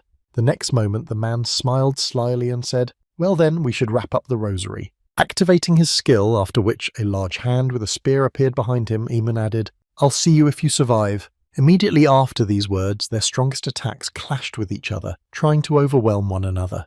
At the same time, Kim Tae-hyun, shielding himself from the bright light of the clash between the two dukes, said a devilishly conscious word. Feeling himself sinking into the water, the guy received a notification that his fatigue had reached 100% and his health had dropped below 10%, and then he thought to himself, "I wonder which one of these is the S-rank national level player." Continuing to sink to the very bottom of his consciousness, the guy mentally added, "The Great Duke. Every time I think I've become stronger, a new invincible opponent appears. How many times will I have to?" After a while, Kim Tae-hyun went to the same place in his subconscious as Yoshikawa Tsurara and Kaiselin, and then the person asked him what he was doing with the king's power. Continuing to reprimand the owner of his power, which was given to him by the king, the person added, "A national-level Grand Duke is not funny if you're not going to use this body properly." Looking down on the king's chosen one, the person from Kim Tae-hyun's subconscious said, "Then I will take him for myself." When he suddenly woke up after seeing Kim Tae-hyun, he looked at his hand and said in confusion that it was a dream again.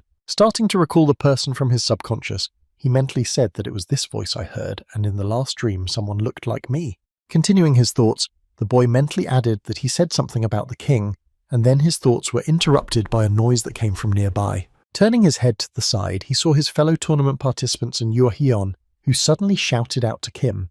According to Yoo Hyun, after the end of their battle, something caught fire in the barrier in which Kim Tae-hyun was located, and he flew away. Inside the barrier, which instantly dissipated, was Kim Tae-hyun, unconscious and traces of a fierce battle. Fortunately, Liu Ping's attempt to finish off the leader of the association, Haley Tan, was unsuccessful thanks to the efforts of the new Korea players led by the Sword of Light and Hyun Soo. Zhang Lu, who was probably the one who gave the order to Liu Ping, will not be able to avoid the investigation of the World Player Organization. After some time in the hospital, the guy finally recovered and went out into the fresh air and said with a sigh of relief that he was finally released. Continuing down the stairs, the boy mentally added, "The more I get closer to solving the king and the hunt, the more questions I have." The next moment, opening his status window to look at the current performance, the guy mentally added that at least the performance was growing. After a certain period of time, having kept his promise to the girl, Kim Tae-hyun and Yoo Hyun found themselves in a restaurant, after which she asked him how he was feeling, to which he replied more or less. Having received the answer to her question,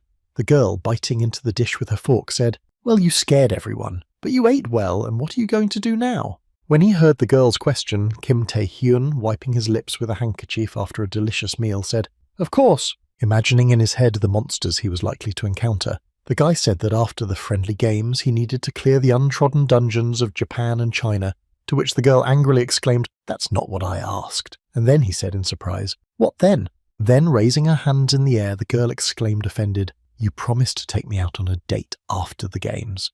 To which he replied, "We only agreed to have lunch, and you suggested it." After hearing what Kim Tae-hyun said, the girl said something else, and even with the right to clear, you won't be able to go there right away. Continuing her story, Yoo Ah-yoon added that dungeons are, above all, the most valuable source of magic stones. Even if you have the right to clear them, you as an outsider will not be allowed to just clear them. Continuing to tell some details, the girl added, "Both player associations will likely find reasons to stall until the expiration of your right," to which he replied, "Nothing, I have a plan." Noting that this reason was not a problem for him, Kim Tae-hyun added that if the case dragged on, I would just do other things, after which Yoo Ah-yoon asked what those things were. Having aroused the girl's curiosity with my other affairs, Kim Tae-hyun spoke and I realised how weak I was and how much I surprised her. Immediately after his words, the boy mentally recited the skill taken from Liu Ping, Bloody Madness. Continuing his thoughts, he mentally added, "I tried to activate it several times, but there were no changes, only a message of blood rampage unknown at the present time.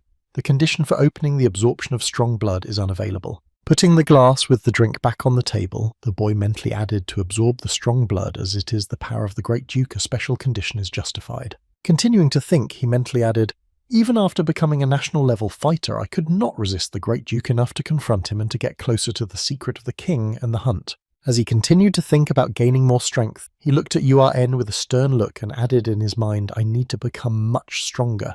After saying goodbye to the girl in the afternoon, Kim Tae-hyun went to the distillery where he was rumoured to be able to gain power.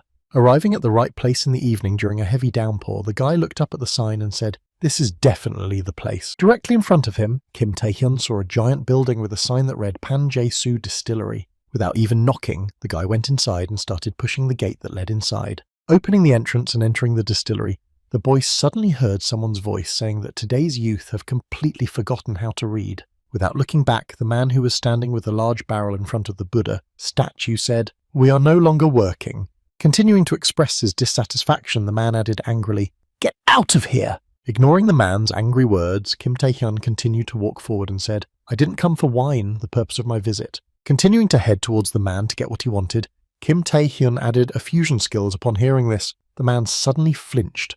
The next moment, turning his head to the guest who had arrived at the distillery, the man exclaimed in surprise, "How you knew about him."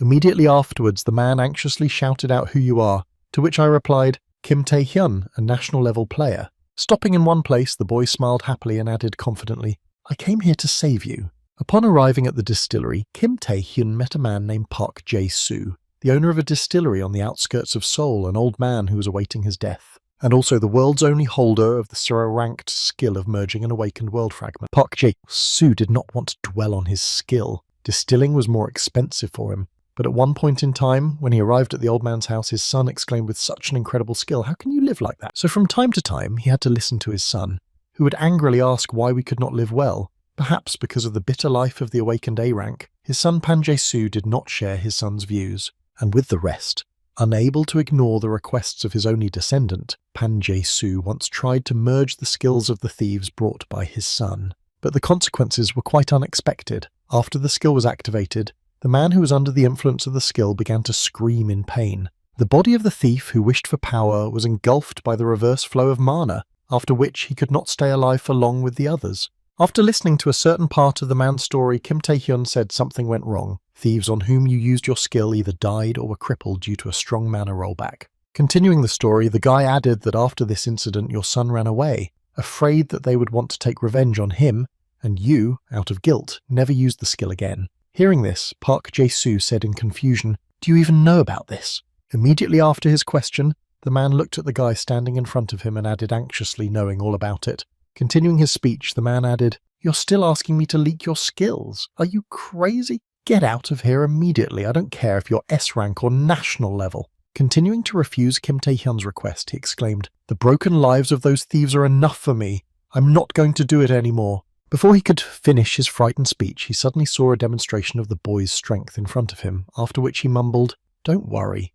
Demonstrating the power he possesses, Kim Tae-hyun confidently added, "Your skill will not be able to harm me." After a while, after explaining the reason and giving several arguments to calm the man down, Park Jae-choo asked if what you said was true. In response to the man's question, Kim Tae-hyun answered that the reverse flow of mana from the thieves was not your fault. Surprised by the boy's words, the man exclaimed in surprise, to which to which Kim Tae-hyun replied that it happened because. Continuing to reassure Park Ju-soo, he added, "Your rank was too high compared to those people's ranks, and the skill gained after the fusion was much higher than their characteristics." Continuing his speech, Kim Tae-hyun added, "I am strong enough so there will be no problems even if there is a setback. I will not become crippled." Hearing this, Pan Jae-soo thought, is this really possible? As he continued to use his fusion skill, he added, "I considered my awakening, my skill with my hands, a curse that destroyed other people's lives." Continuing his thoughts while working, the man added in his mind that meeting this young man in an instant turned everything around.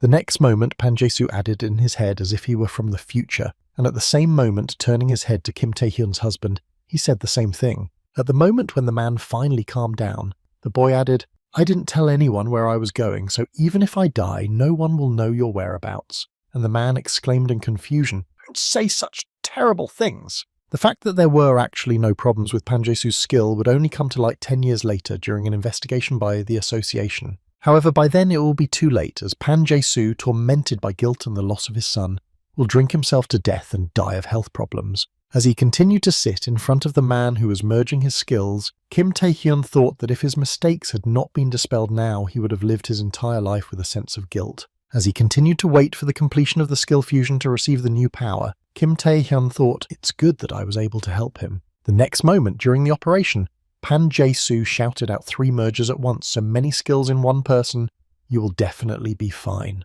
Hearing the warning from the man who had discovered that he had 3 skills, Kim Tae-hyun mentally said, "I knew it." Continuing his thoughts, the boy added in his head skills with unknown origin by type of hunting cannot be detected, and then confidently said, "Everything is fine, let's get started." Hearing the confidence in his patient's voice, Park Jae-soo, still hesitating whether to start, exclaimed, "Well then." Nevertheless, daring to repeat again what he promised himself he would never do again, the man began to merge his skills. Meanwhile, a meeting was held somewhere in the headquarters of the United States Players Association. Arriving at the order of their leader, several high-ranking players arrived at their leader and took their seats at the table. As soon as everyone arrived in the office, the leader of the US Players Association, S-ranked player Kevin Yang, said it had been a long time since all the strongest US players had been in one place.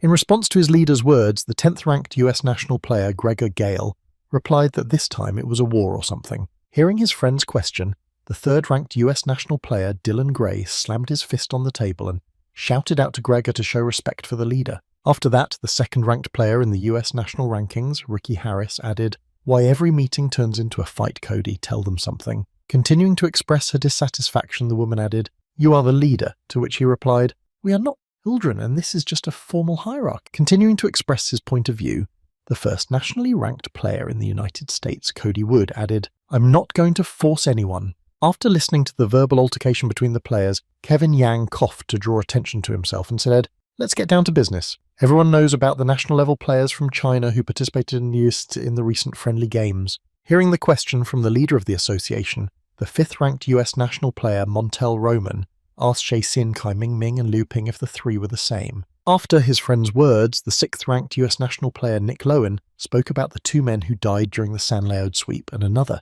who tried to finish off the leader of the Singapore Association. Hearing the words of his comrades, George Gale asked if they were all dead and what was next, to which Dylan Gray exclaimed in displeasure. After another short skirmish, Kevin Yang said this is the official version of the Chinese Association, but according to our investigation, all 3 were defeated and killed by one person. Continuing his conversation with the players, the leader of the association added that it was especially important that Liu Ping, as it turned out, had a contract with one of the great dukes of the Abyss, the vampire lord Igmun. Hearing the leader's remarks, Montel Roman exclaimed in surprise, "The great duke is a monster," after which Ricky Harris exclaimed, "Cody, you knew." Ignoring the girl's question, Cody Wood said, "So who took them all out?" In response to a question from the number 1 player of the United States, Kevin Yang, the national level player from New Korea, Kim Tae-hyun, spoke.